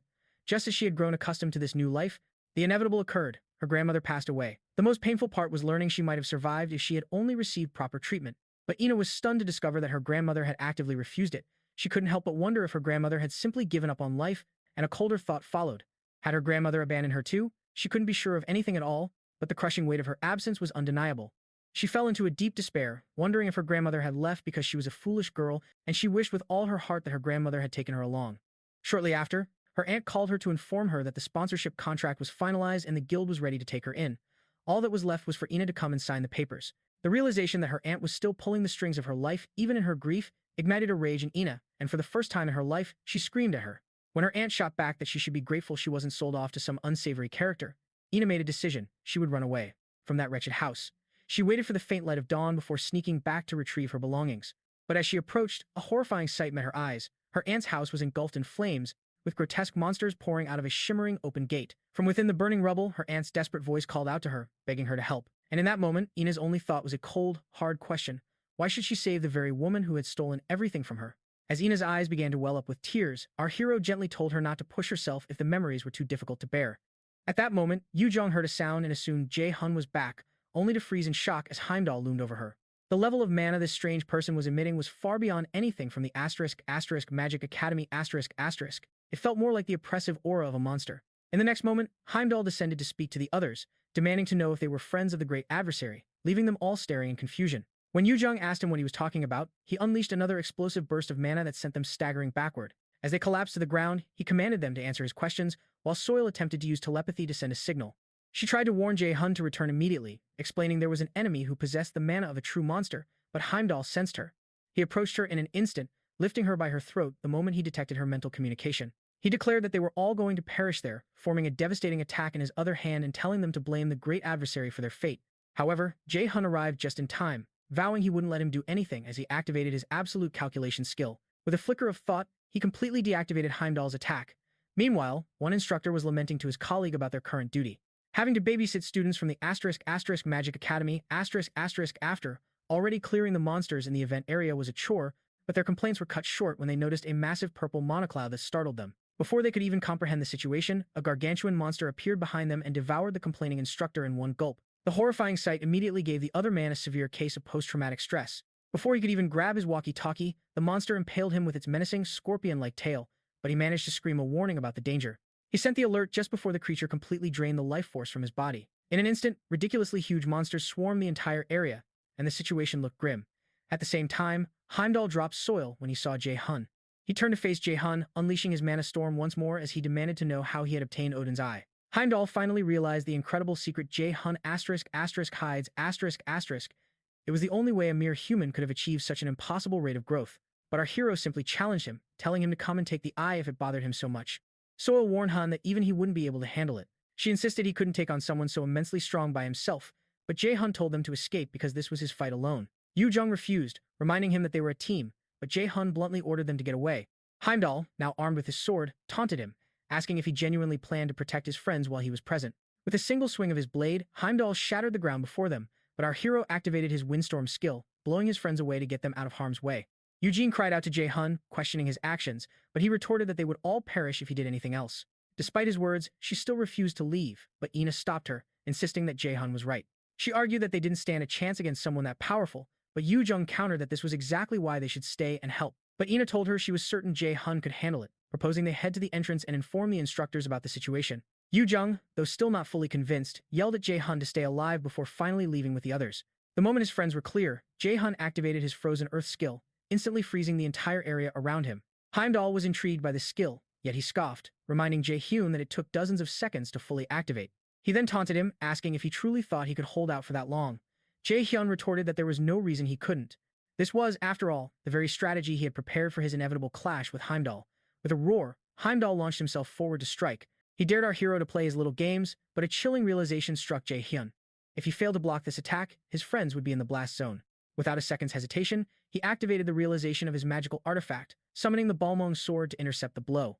At the same time, he unleashed his lightning chains, using them to anchor himself firmly to the ground as he braced for Heimdall's thunderous strike. The devastating impact slammed into our hero's blade, knocking him backward with incredible force. However, the chains held fast, allowing him to maintain his balance. When Heimdall noticed that Jay Hyun had managed to completely halt his attack, he grew enraged that a mere human could accomplish such a feat. Before he could even react, our hero shot towards him, activating his mid-air leap skill with the Balmung sword poised to strike. Meanwhile, on the other side of the field, the instructors were frantically calling for a rescue team, as countless staff and students had already been injured in the chaos. They were facing an unprecedented mass migration of monsters, a terrifying event the likes of which had never been witnessed. The lead instructor, a woman named Miss Lee, desperately tried to formulate a plan when the circle leaders approached her, offering to lend their strength. However, she tried to keep them out of the fight, reminding them they were still students of the Magic Academy but they insisted on helping. Ultimately, Miss Lee accepted their proposal, deciding to assign the students to support roles so she could deploy the instructors to the front lines to combat the monstrous horde. But as she went to activate her own power, she was met with a shocking discovery. she was completely unable to concentrate her mana. A moment later, a grim notification confirmed her fears. The Aesir system was down, and her connection was severed. The horror intensified as the other instructors reported they were all experiencing the exact same phenomenon. The system had never gone down before, and Lee suspected its sudden failure. Asterisk asterisk hides asterisk asterisk a more sinister plot. She turned back to ask if there was anyone at all who could still use their skills, and the top circle leaders confirmed that they could. Miss Lee then realized it was only the students who could still wield their mana. Forced to adapt, she reversed the plan, ordering the students to fight the monsters while the powerless instructors would support them in any way they could. She directed them to the 3rd district, as it was the area in most desperate need of aid, and the top students immediately set off. As they sprinted, Hun ordered Ju-Hub to cover the right side, but Ju-Hub snapped back that he wasn't the one in charge. Unfazed, Hun told Jian to handle healing from the rear as they sprinted toward the chaos. They glanced over their shoulders and were met with a horrifying sight, a colossal skeletal beast that radiated an aura of overwhelming despair. They stood in disbelief, unable to process that they were expected to fight such a creature. The Aesir system's voice crackled, informing them they had encountered the 3rd district's boss monster, the Bone Dragon. Hun's face grew grim. He knew this was going to be an incredibly difficult battle. While Jay Hyun's friends braced for impact, a pre-scheduled message suddenly activated on the rings assigned to their team. Jay Hyun had left a message telling them that there was no need to be concerned about him, but he had an urgent request. He informed them that the main entrance to the city was being assaulted by a terrifying field boss monster, and he urged them to protect the people there until he could rendezvous with them. After hearing the message, Yoo-Jun feels confident that Jay Hyun can handle himself and decides to go and assist the others. Meanwhile, Jun executes his mid-air leap, launching himself directly at Heimdall. The god finally understands why Jay Hyun is known as the great adversary, yet he arrogantly proclaims our hero is still destined to lose. The god lifts his sword, unleashing a powerful shockwave simply to test Jun's true strength. With another perfectly timed mid-air leap, our hero evades the blast and presses his assault, only for Heimdall to expertly parry the blow with his blade. Heimdall sends him reeling backward, but our boy, undeterred, warns him that he'll regret this moment before instantly closing the distance between them once more. He taunts Heimdall, boasting about his excellent scores on his recent exams at the Magic Academy. He then activates his passive skill, Intermediate Great Sword Arts, followed by the active skill known as Spinning Strike. As their blades collide in a shower of sparks, Heimdall condescendingly admits Jay Hyun's skills are impressive for a human, before immediately attempting to run him through with a sudden frontal thrust. Jay Hyun parries the strike and then, to Heimdall's utter astonishment, causes his own sword to dematerialize into thin air. The sudden disappearance of the blade throws Heimdall off balance, and in that split second, our hero uses his realization of magical artifact to manifest the deadly Nidhogg's Fang. With the cursed dagger in hand, he immediately unleashes the ferocious active skill, Dagger Rampage. The skill allows him to inflict dozens of slashes upon Heimdall in a matter of seconds, blurring past the god in a flash. In the aftermath, the passive ability of Nidhogg's Fang activates, coursing through Heimdall's veins with multiple, overlapping layers of potent poison. Despite this, Heimdall scoffs, accusing Jay Hyun of using cheap tricks, but our hero coolly advises him to take a good look at himself before speaking. Heimdall glances down to see numerous cuts covering his body. The god knows that such a dose of poison should typically be insignificant to him. He expects the wounds to have already healed, but when they don't, he dismisses the anomaly, focusing only on the task of eliminating the boy before him. Heimdall, after all, had been granted the power to temporarily interfere with the EIR system. However, the authority granted to him by Odin only goes so far. There's a hard limit to how much he can suppress the powers of the instructors and students. He had initially believed that simply restricting the Aesir system for the instructors would be sufficient to handle these mortals. But now he's forced to admit that Jay Hyun is far too formidable an opponent, especially since the god has only recovered a third of his full power. Meanwhile, our hero's mind flashes back to a recent sparring session with Hoyan. It was during that training at his magic academy that he mastered swordsmanship techniques like Dagger Rampage and Spinning Strike. He's confident that by combining these skills with the power of Nidhogg's Fang, even a god like Heimdall won't be able to endure for long. Finally, Heimdall concedes that Jay Hyun is amusing, and though he doesn't understand why Asgard is so wary of a boy who hides such surprising strength, he acknowledges that the boy is powerful enough to warrant the use of his legendary horn. As the god produces the artifact, Jay Hyun is immediately filled with a sense of dread. He has no clue what the horn does, but his instincts are screaming danger. Before Heimdall can bring it to his lips, our hero charges forward, knife in hand, determined to prevent him from using it. But Heimdall simply smirks, telling him to consider it an honor. An honor, he says, to be one of the few who will ever hear the sound of the Gallarhorn. Before June can close the distance, Heimdall blows the horn. A deafening sound wave erupts from the instrument, blasting Jay Hyun backward. The sheer sonic force paralyzes him, and the Norner's system chimes in with a dire warning. The system informs him that all of his physical stats have been decreased by a staggering 50%. To make matters worse, the nearby monsters begin to stir. The monsters, reacting to the artifact's power, begin to swarm around Heimdall. Jay Hyun is visibly stunned, prompting Heimdall to tell him that while he may not control beasts like Tyr, his proficiency with magic is undeniable. As Heimdall conjures a crackling orb of lightning in his palm, Jay Hyun attempts to nullify it using his absolute calculation skill, only for the system to inform him his level is far too low. failing to counteract the artifact's overwhelming influence. The beasts quickly close in on him, and Heimdall unleashes the lightning strike on Jay Hyun, forcing a scream of agony from him. This particular attack is one of Heimdall's signature moves, known as the Flow Reversal spell, which inflicts excruciating pain without being lethal. As Jay Hyun staggers to his feet, racked with pain, Heimdall informs him that he's destined to rot in Asgard's subterranean cells for eternity, just as he launches another assault. The attack, meant for Jay Hyun, is abruptly halted by an unseen force, which reveals itself as a shield manifested by Hela. Heimdall is taken aback by Hela's appearance, and Jay Hyun, confused, asks her what's happening. As Hela sees her own form starting to disintegrate, she understands that she cannot maintain her presence for much longer. Heimdall remarks he'd been wondering where she hides herself, but he can now clearly see Hela's divinity emanating from her. Hela conjures a powerful gust of wind, but Jay Hyun desperately tries to stop her, realizing she will perish if she continues to use Hela's divinity, just as Heimdall had warned. Finishing the incantation, she unleashes the attack at Heimdall, who nimbly evades it and charges directly at her. He warns her that the power is far too great for her to wield and questions why she is so determined to sacrifice herself. He scoffs, asking if she truly believes the great adversary can save the 9 worlds, but Hela retorts that it's not a belief, but a certainty. She is utterly convinced that Jay Hyun will be the one to defeat Odin and finally end Ragnarok. Enraged by her blasphemous words, Heimdall leaps toward her, intending to finish her off. Resolute, she decides to put an end to their confrontation and summons a colossal viper that lunges to devour Heimdall. Despite the chaos, Jay Hyun continues to plead with Hela to stop this madness. Elsewhere, Hyun is tearing through several monsters, simultaneously forced to endure the fiery blast from the bone dragon's maw. When the skeletal beast unleashes another torrent of flame, he has no choice but to cease his assault and defend. At the same time, the other students from the Magic Academy battle the remaining monsters, with Jubab on the front lines and GM providing healing for the injured. A few of the prominent students begin to despair, convinced they're all going to be wiped out by this bone dragon. Jian calls out to the others, warning that they can't hold on for much longer. However, Hun adamantly insists they must continue the fight, especially since they can't establish a connection to the outside world. Inevitably, Jube completely exhausts his mana and starts cursing up a storm as he usually does. Hun wishes aloud for just a few more capable fighters, and as if summoned by his words, Jay Hyun's friends arrive to lend their aid. Hyun immediately protests, arguing that this situation is far too dangerous for first-year students from the Magic Academy, adding that an A+ rank bone dragon is an insurmountable foe. In the middle of his sentence, he's ambushed by a, quote, vicious wolf-like creature from behind, but Hone swiftly activates his 100 Azure Splendor sword, dicing the monster into tiny pieces. The rest of the group quickly joins the fray, collectively declaring that they are here to honor the promise they made to Jay Hyun to protect everyone else. Hun watches in astonishment as they fearlessly charge the bone dragon and the monster horde head-on. Hoyen rushes forward, signaling to Yu Jung for immediate support. She responds by activating her Overflow skill along with another ability called Mana Field to bolster her allies, while Ina unleashes her Sword of Alzheimer.